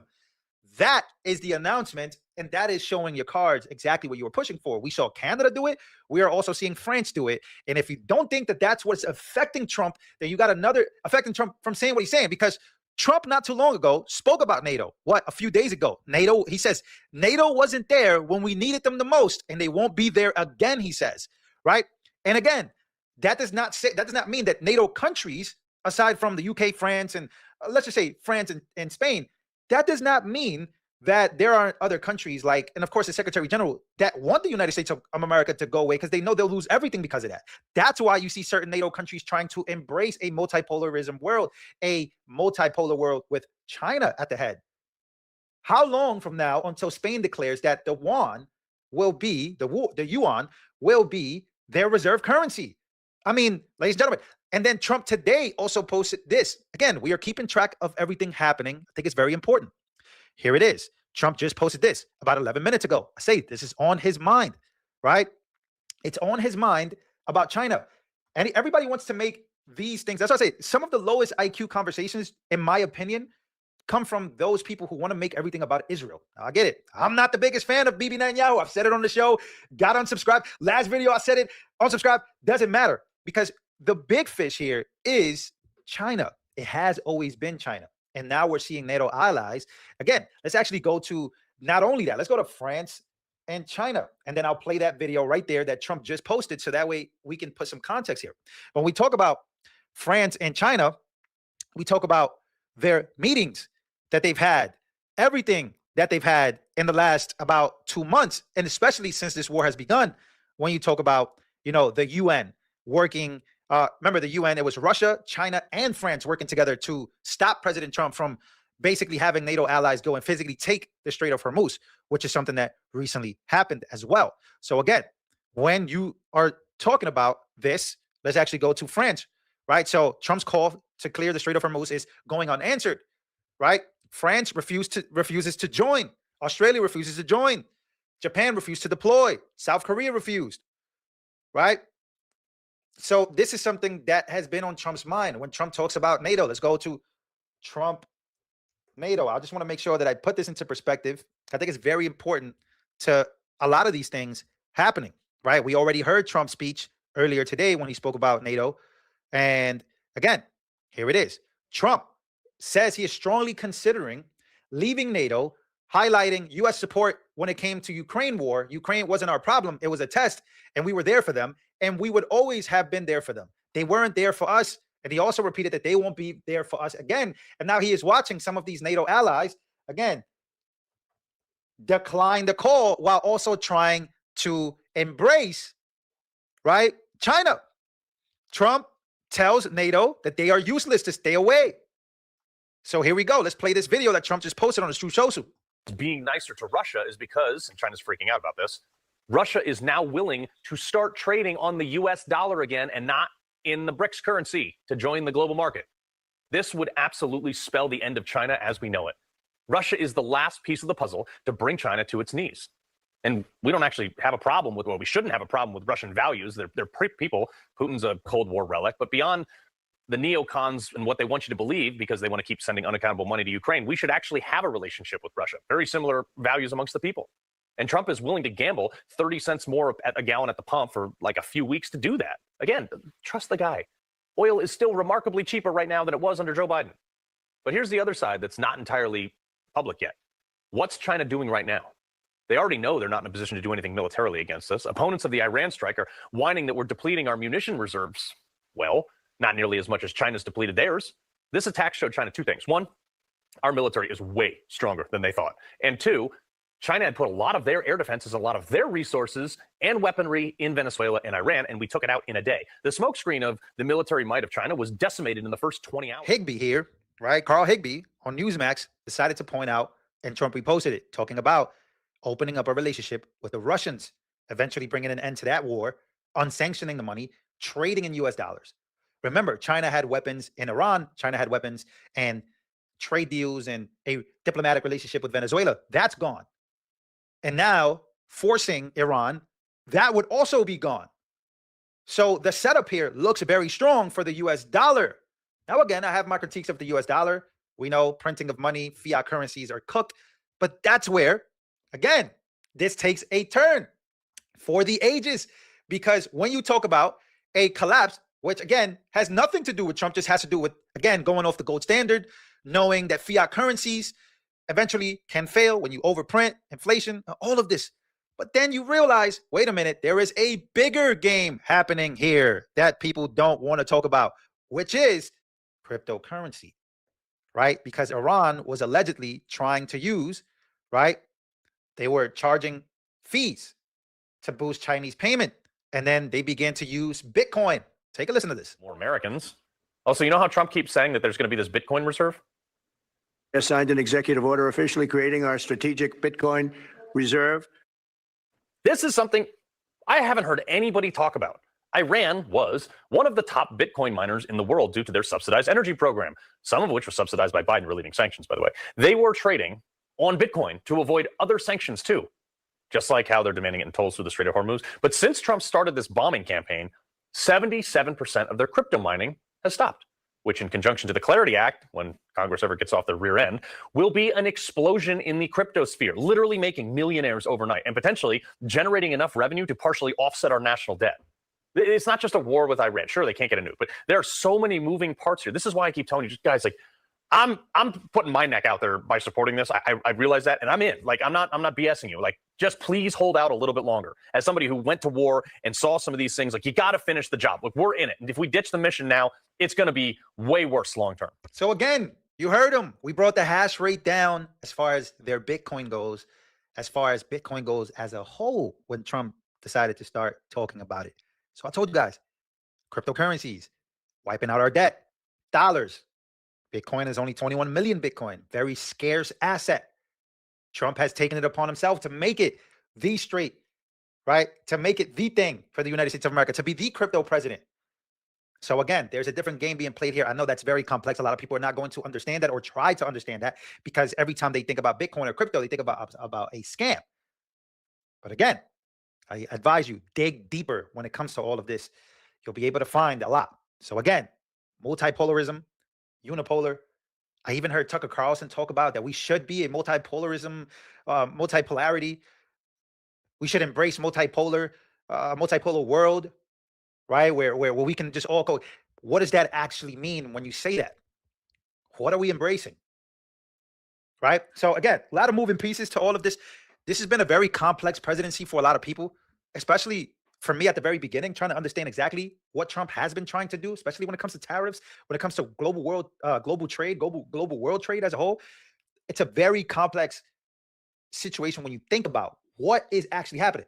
Who are the minds behind Trump in that Trump has put? Scott Bessent, that is a mind of his, like, that is a different type of mind when it comes to global trade, when it comes to, again, money.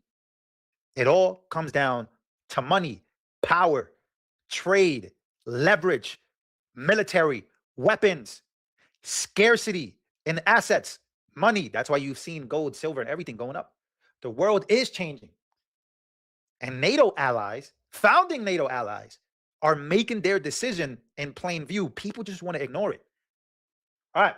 Ladies and gentlemen, that's enough of me yapping. Make sure to comment, like, and subscribe. I truly appreciate you always stopping by. See you guys on the next one. The Chinese Communist Party's oppressive rule has lasted for decades, and the people of China can no longer bear it. The voices of oppression to the CCP and General Secretary Xi Jinping have been growing louder recently. In Xi'an, the capital of Shanxi province, a surprising anti-Xi slogan appeared on a street side wall. The video of the incident quickly spread on social media.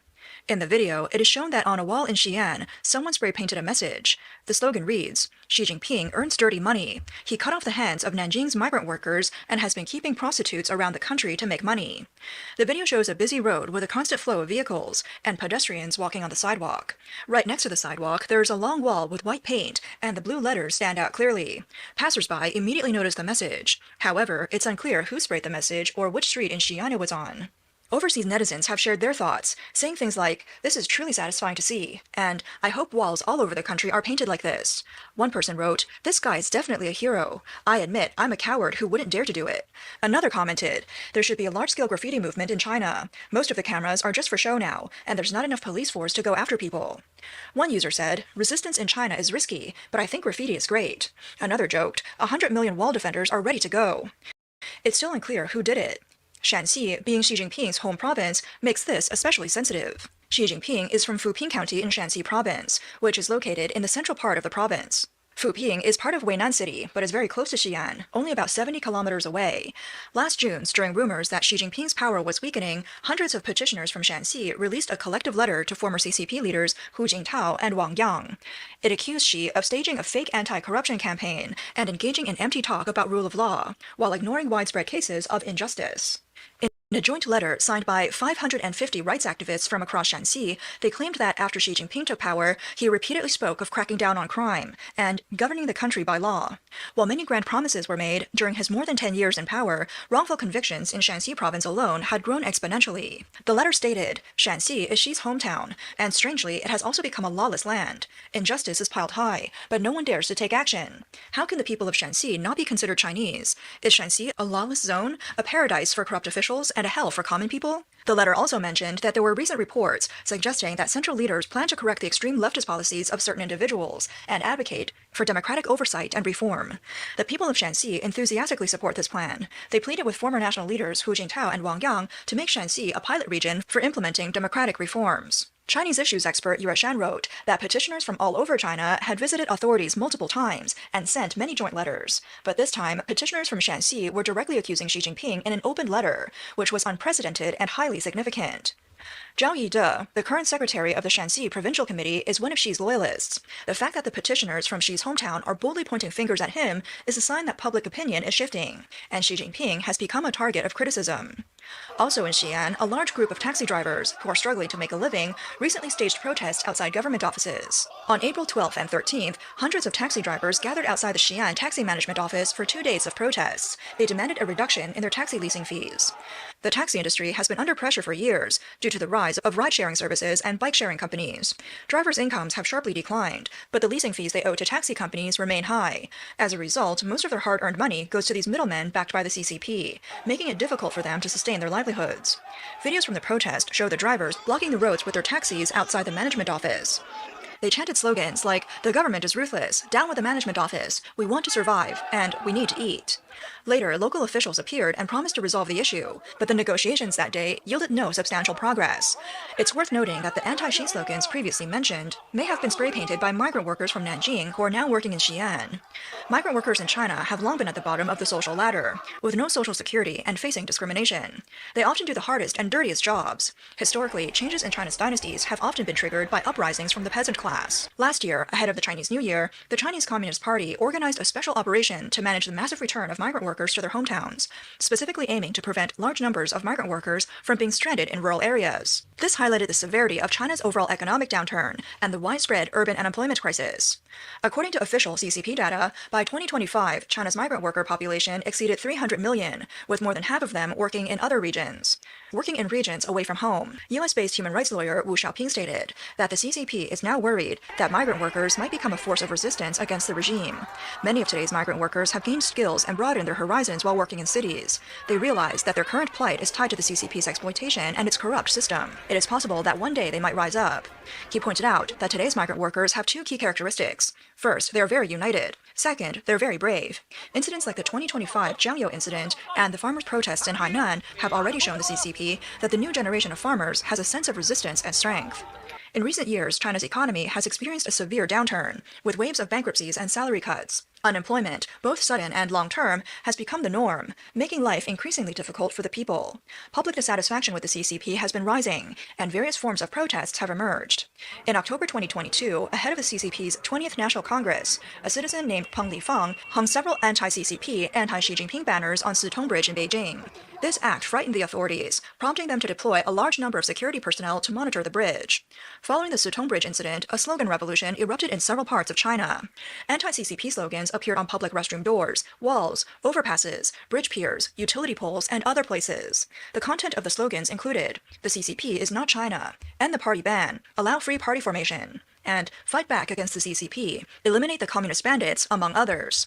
In the lead-up to the CCP's September 3rd military parade last year, a giant anti-CCP slogan projection appeared on a building in Chongqing. The slogan, illuminated in the night, read, "Only without the CCP can there be a new China. Freedom is not a gift, it must be taken back." The message also called, "Down with the red fascists, overthrow the CCP's tyranny," and "Rise up, people who don't want to be slaves, fight back and reclaim your rights." On September 3rd, 2025, during the CCP's military parade, CCP leader Xi Jinping discussed organ transplantation for longevity and living to 150. He was speaking to Russian President Vladimir Putin, and the two didn't realize that their microphones were on. Anti-CCP and anti-Xi slogans once again appeared on the streets of China. They said things like, "Down with the the CCP is not China. The Communist Party must step down, Xi Jinping must step down. People's Rebellion, eliminate the communist bandits, down with the dictator, and the CCP is harvesting organs." Anti-CCP and anti-Xi Jinping slogans are now seen as a political risk signal and have caused panic within the CCP's leadership. Recently, Beijing and Hangzhou have seen trials targeting dissidents and pro-democracy activists. According to informed sources, on March 30th, the CCP's Beijing Second Intermediate People's Court held a closed-door trial for 7 members of the China Democracy Party's Beijing branch, charging them with subverting state power. The following day, sentences were handed down. Vice Chairman Wang Shi was sentenced to 7 years and 6 months. Li Fei and Yu Yang received sentences ranging from 3 to 7 years, with some given probation. The trial was not open to the public, and family members were also restricted from attending. Wang Yunpu, chairman of the China Democracy Party's Beijing branch, has been wanted by the Chinese government on charges of incitement and subversion of state power. He is currently in exile overseas. The 7 individuals were arrested in January of this year, and the case was labeled a major one by relevant departments. Last October, these individuals declared the establishment of the China Democracy Party's Beijing branch. Standing near the Sitong Bridge in Beijing, they publicly read out an interim party constitution, advocating for a peaceful, rational, and non-violent approach to push for freedom, democracy, and rule of law. On February 13th of this year, a similar case was heard in Hangzhou. The local court charged pro-democracy activist Zhou Wei and independent writer Zhang Airong with picking quarrels and provoking trouble. They sentenced him to over 3 years in prison. Similar restrictions on public access to the trial were reported. The China Democracy Party has faced consistent suppression in mainland China. Since its public formation in 1998, many participants have been arrested, sentenced, or forced into exile. Despite the oppressive environment, related activities have continued to exist in various forms at different stages. On April 13th, the United Headquarters of the China Democracy Party in the United States issued a statement saying that the sentenced members engaged in political expression and organization under the constitutional framework, which is a basic right of citizens. Since its founding in mainland China in 1998, countless members have endured suppression, imprisonment, and even exile. The statement read, "Even in the face of imprisonment, there are still people who step forward. Even if the organization is destroyed, the belief continues to survive in the people. Please, the world, do not remain silent. Let the voice of justice continue to be heard. Let us work together to protect those who have paid the price for freedom and strive for a truly free, just, and democratic China." Chinese dissidents, including Wang Yifei and 5 others, secretly formed the China Democracy Victory Party in 2008. Although their activities ceased years ago, the authorities have revived past charges against them, with the 6 members being resentenced in 2024. Informed sources state that the CCP aims to use this as a deterrent to the anti-CCP forces in society, but no one has been intimidated. As the CCP's crisis deepens, the regime increasingly sees its citizens as enemies. Recently, there have been rumors circulating online regarding the CCP's police system using a dynamic control of key individuals. On April 14th, Beijing lawyer Chen Xiuyun revealed in a video that the police have categorized 7 types of people as key targets. These include individuals involved in terrorism, those deemed harmful to stability, people with major criminal records, drug-related individuals, fugitives, those with mental health disorders causing disturbances, and key petitioners. Once an individual is recorded, they're subjected to dynamic monitoring, and their movements, accommodations, and identity verifications may trigger police alerts. Chen further revealed that this type of control operates within the internal police system and does not generate official legal documents. The officials involved usually cannot confirm if they have listed or have a clear avenue for appeals or removal from the list.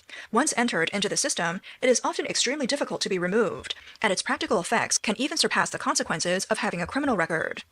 She also pointed out that unlike criminal records, which are subject to sealing mechanisms, these internal lists lack transparency and oversight, and individuals often do not know who made the decision to include them. Mr. Hao, a Beijing lawyer, shared in an interview that he had heard of a dynamic monitoring list used by the police. He says, "As far as I know, people on this list are questioned wherever they go. They cannot enter places that require an ID to access, like government-controlled areas." He emphasized that the concept of key individuals has deprived many citizens of their basic rights.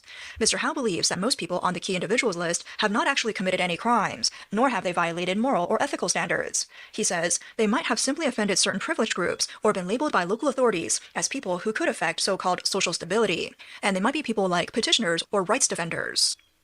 Rights defender Lei from Guangxi, who had been placed under control, spoke to overseas media.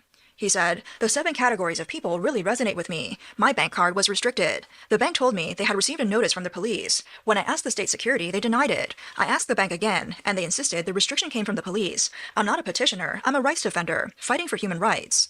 In recent years, the CCP has been pushing forward its so-called digital governance, integrating big data, video surveillance, and grassroots grid systems for what it calls risk identification and social management.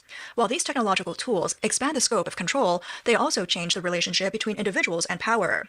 In response, some internet users have commented that with the widespread use of cameras in China, it is no longer necessary to track an individual using people. Devices alone can do the job. The real name registration system for mobile phones means individuals cannot escape surveillance, including through apps like WeChat. All of this data could be used to track personal situations. Edison stated that once a key individual is targeted by the CCP, they often become subject to long-term tracking, which not only affects travel, but also impacts employment and extends to family and social relationships. Edison said that the authorities would rather sacrifice the freedom of society as a whole than risk losing their fragile control over the country. This reflects a deep fear within the CCP regime. Another netizen pointed out that the petition system in China itself is a method akin to drawing out the snake, where after filing a petition, the CCP adds you to the social instability list. Once you're on this list, your future is essentially ruined. Exiled Chinese writer Yuan Hongbing, who resides in Australia, recently stated that under the CCP's rule, the party is trying to impose absolute ideological control over society. It is an inhumane and anti-humanitarian model of governance, which is bound to provoke extreme dissatisfaction among the younger generations. As China's economy continues to decline and unemployment surges, the latest data from the National Bureau of Statistics shows that the national urban unemployment rate reached 5.4% in March, the highest in 13 months. The government claims that the employment situation is stable overall, but analysts argue that the official data is unreliable, particularly because 300 million migrant workers are systematically excluded from the statistics. The real unemployment situation is severe, and social media in China is filled with videos of people lamenting their joblessness. Yuan Hongbing stated that local finances are on the brink of collapse, and a wave of business bankruptcies is imminent. People's livelihoods are deteriorating, and cultural industries are in decline. The entire society is filled with a sense of collective despair. Ben said, the CCP's return to Maoist-style extreme leftism has led to the retreat of the private sector and the expansion of state monopoly capital, plunging China's economy into an irreversible decline. Within the CCP, there are already deep internal contradictions. Yuan Hongbing said that the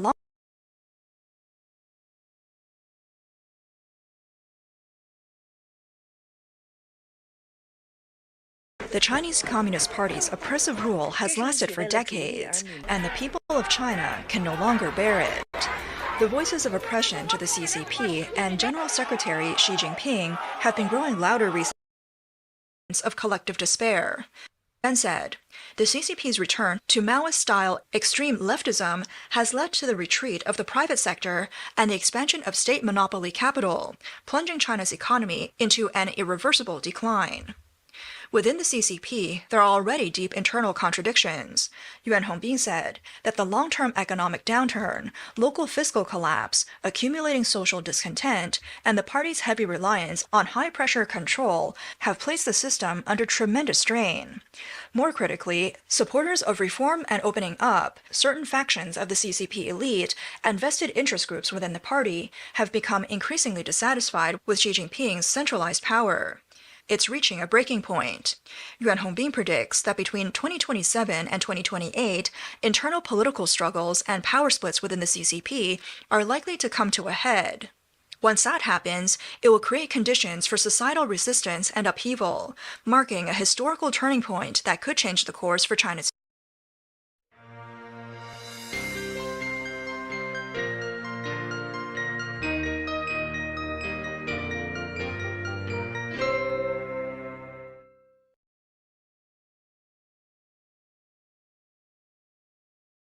Vessels in the Strait of Hormuz have reportedly been attacked by Iranian gunboats after Tehran closed the vital waterway once again. Less than 24 hours after opening the strait, Iran says it has changed its mind. According to Tehran, President Trump's insistence to continue a U.S. naval blockade of Iranian ports and ships was in breach of a ceasefire agreement. The US president responded by saying he would not be blackmailed, and peace talks are ongoing. The investigation into 10 scientists who have gone missing or died, some under mysterious circumstances, has prompted the White House to order the FBI to investigate. Fox 11's Phil Schuman back again with the local connections some of these scientists have to SoCal. Yeah, this is a very unusual story. A number of government agencies are looking into this. One phrase used was its, quote, raised eyebrows. Now the White House says they'll leave no stone unturned in this investigation. As you mentioned, Christine, 10 scientists involved with government agencies or military research died or have been reported missing since 2023. 3 worked at NASA's Jet Propulsion Laboratory in La Cañada, Flint Ridge near Pasadena. Michael Dowd Hicks was a researcher. He died in July 2023. Frank Maywald, a principal researcher, died in July 2024. Monica Jacinto Reza was an aerospace engineer at JPL. She vanished last June while hiking with a companion in the Angeles National Forest. Carl Grillmar was a Caltech astrophysicist, shot and killed outside his home. The questions now, were these coincidences or is it something more sinister? These are some of the most advanced scientists, researchers in our nation, some of the most important people for a nation's national security efforts, and they all just mysteriously disappeared. Tough questions in Washington, D.C. after at least 10 American scientists and former military officials were found dead or have suddenly vanished in the past few weeks. In some cases, the deaths remain unexplained. Others appear to be random disappearances. Some lawmakers say it has all the hallmarks of a foreign operation against the U.S. This is too coincidental, and so we have to be investigating this. We need to have our nation's top investigators, the FBI, and every agency looking into this matter. A bipartisan letter now being drafted urging the FBI to look into the deaths and disappearances.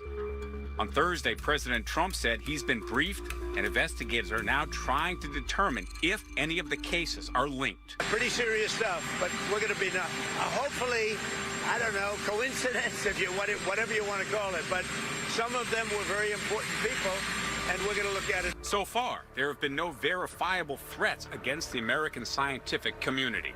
I think it's still quite safe to do science in the United States, and in particular programs that might be beneficial to national security. And in fact, science is more exciting than ever now that we had a successful Artemis 2 mission. As for President Trump, he says he's expecting to have more information in the next week and a half.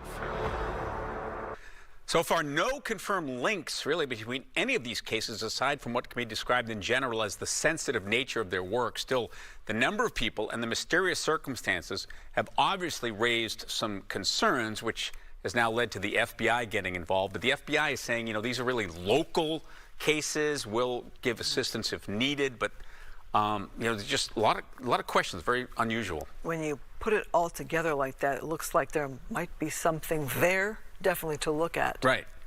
Wow. All right, thanks. Weather now.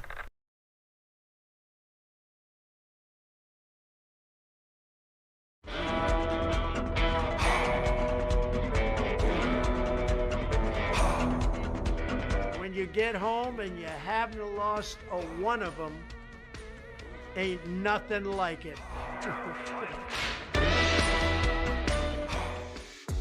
I want mass deportations, and there's a reason why. The criminal underbelly of our country would be cleaned out significantly if we had them. So many people from the third world come here and view our nation as a treasure trove, a piggy bank, in order to be looted. Every Somali and Haitian.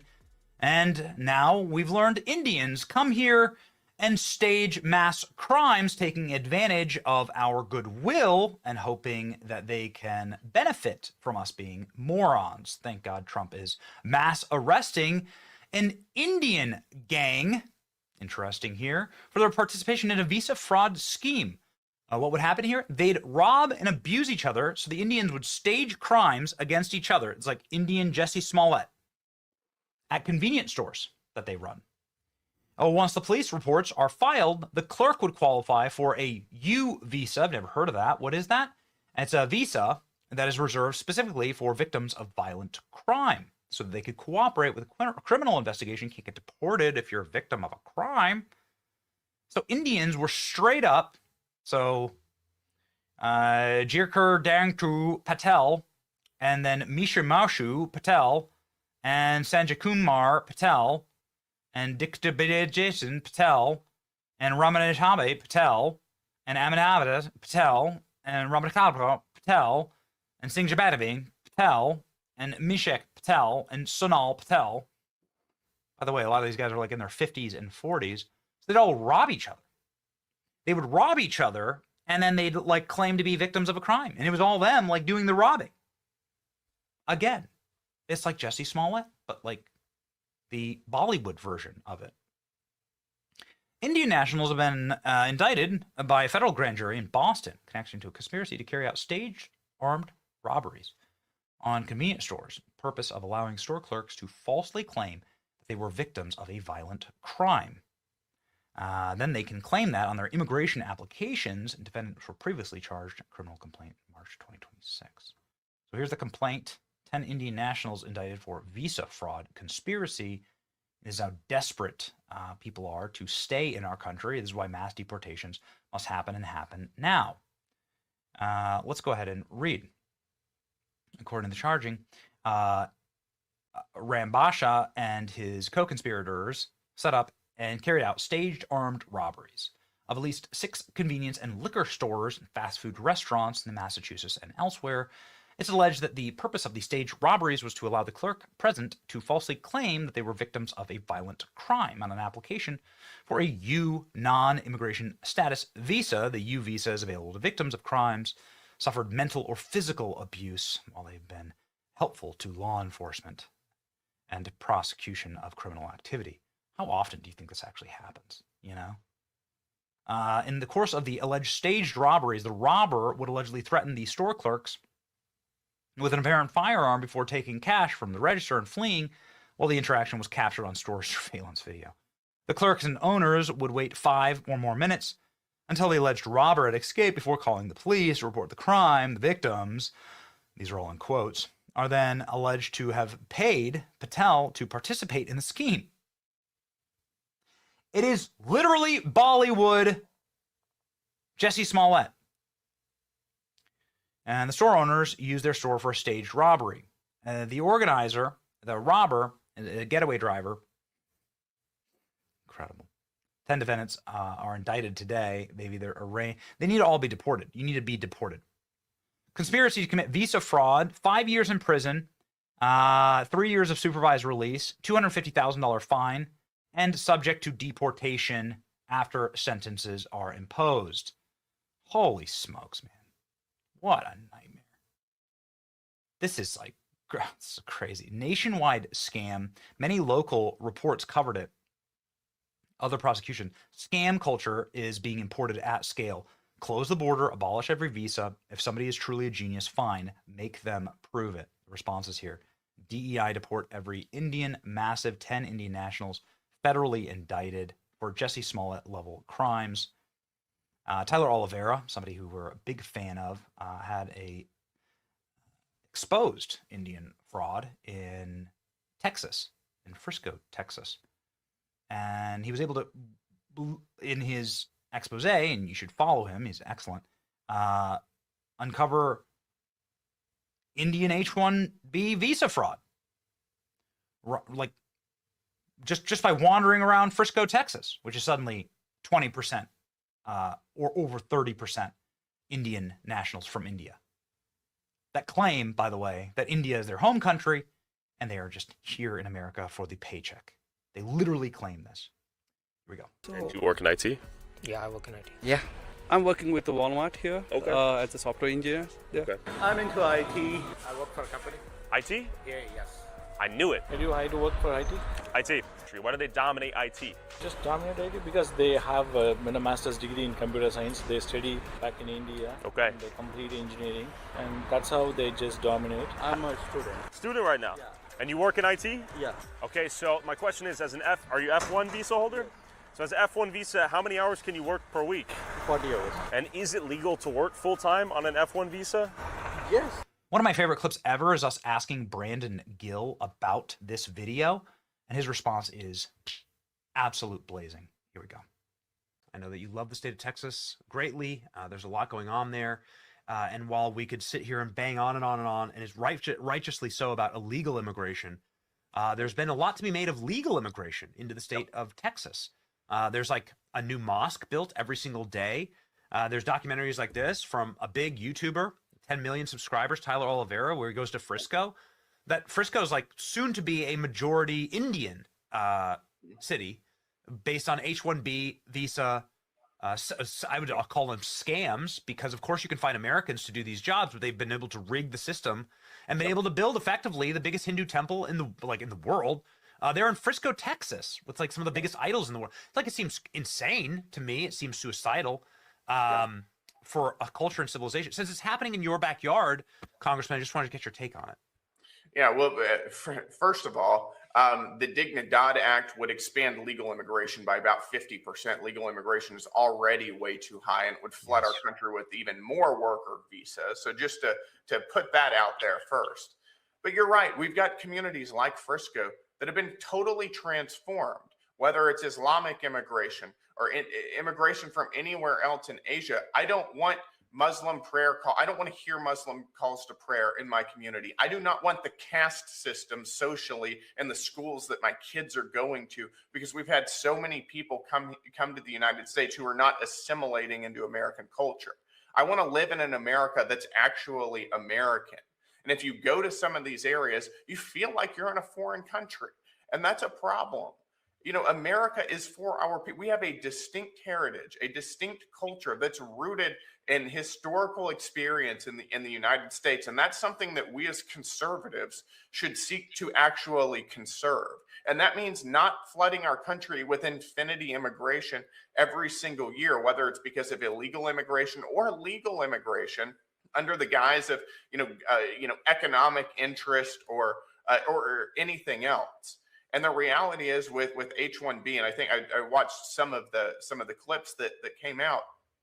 This is a program that has an enormous amount of fraud. The idea that we would bring in a 7-Eleven worker from India or anywhere across the globe into our country to work at a gas station because we can't find Americans to work behind the counter at a gas station. I mean, that's asinine. I mean, it's idiotic.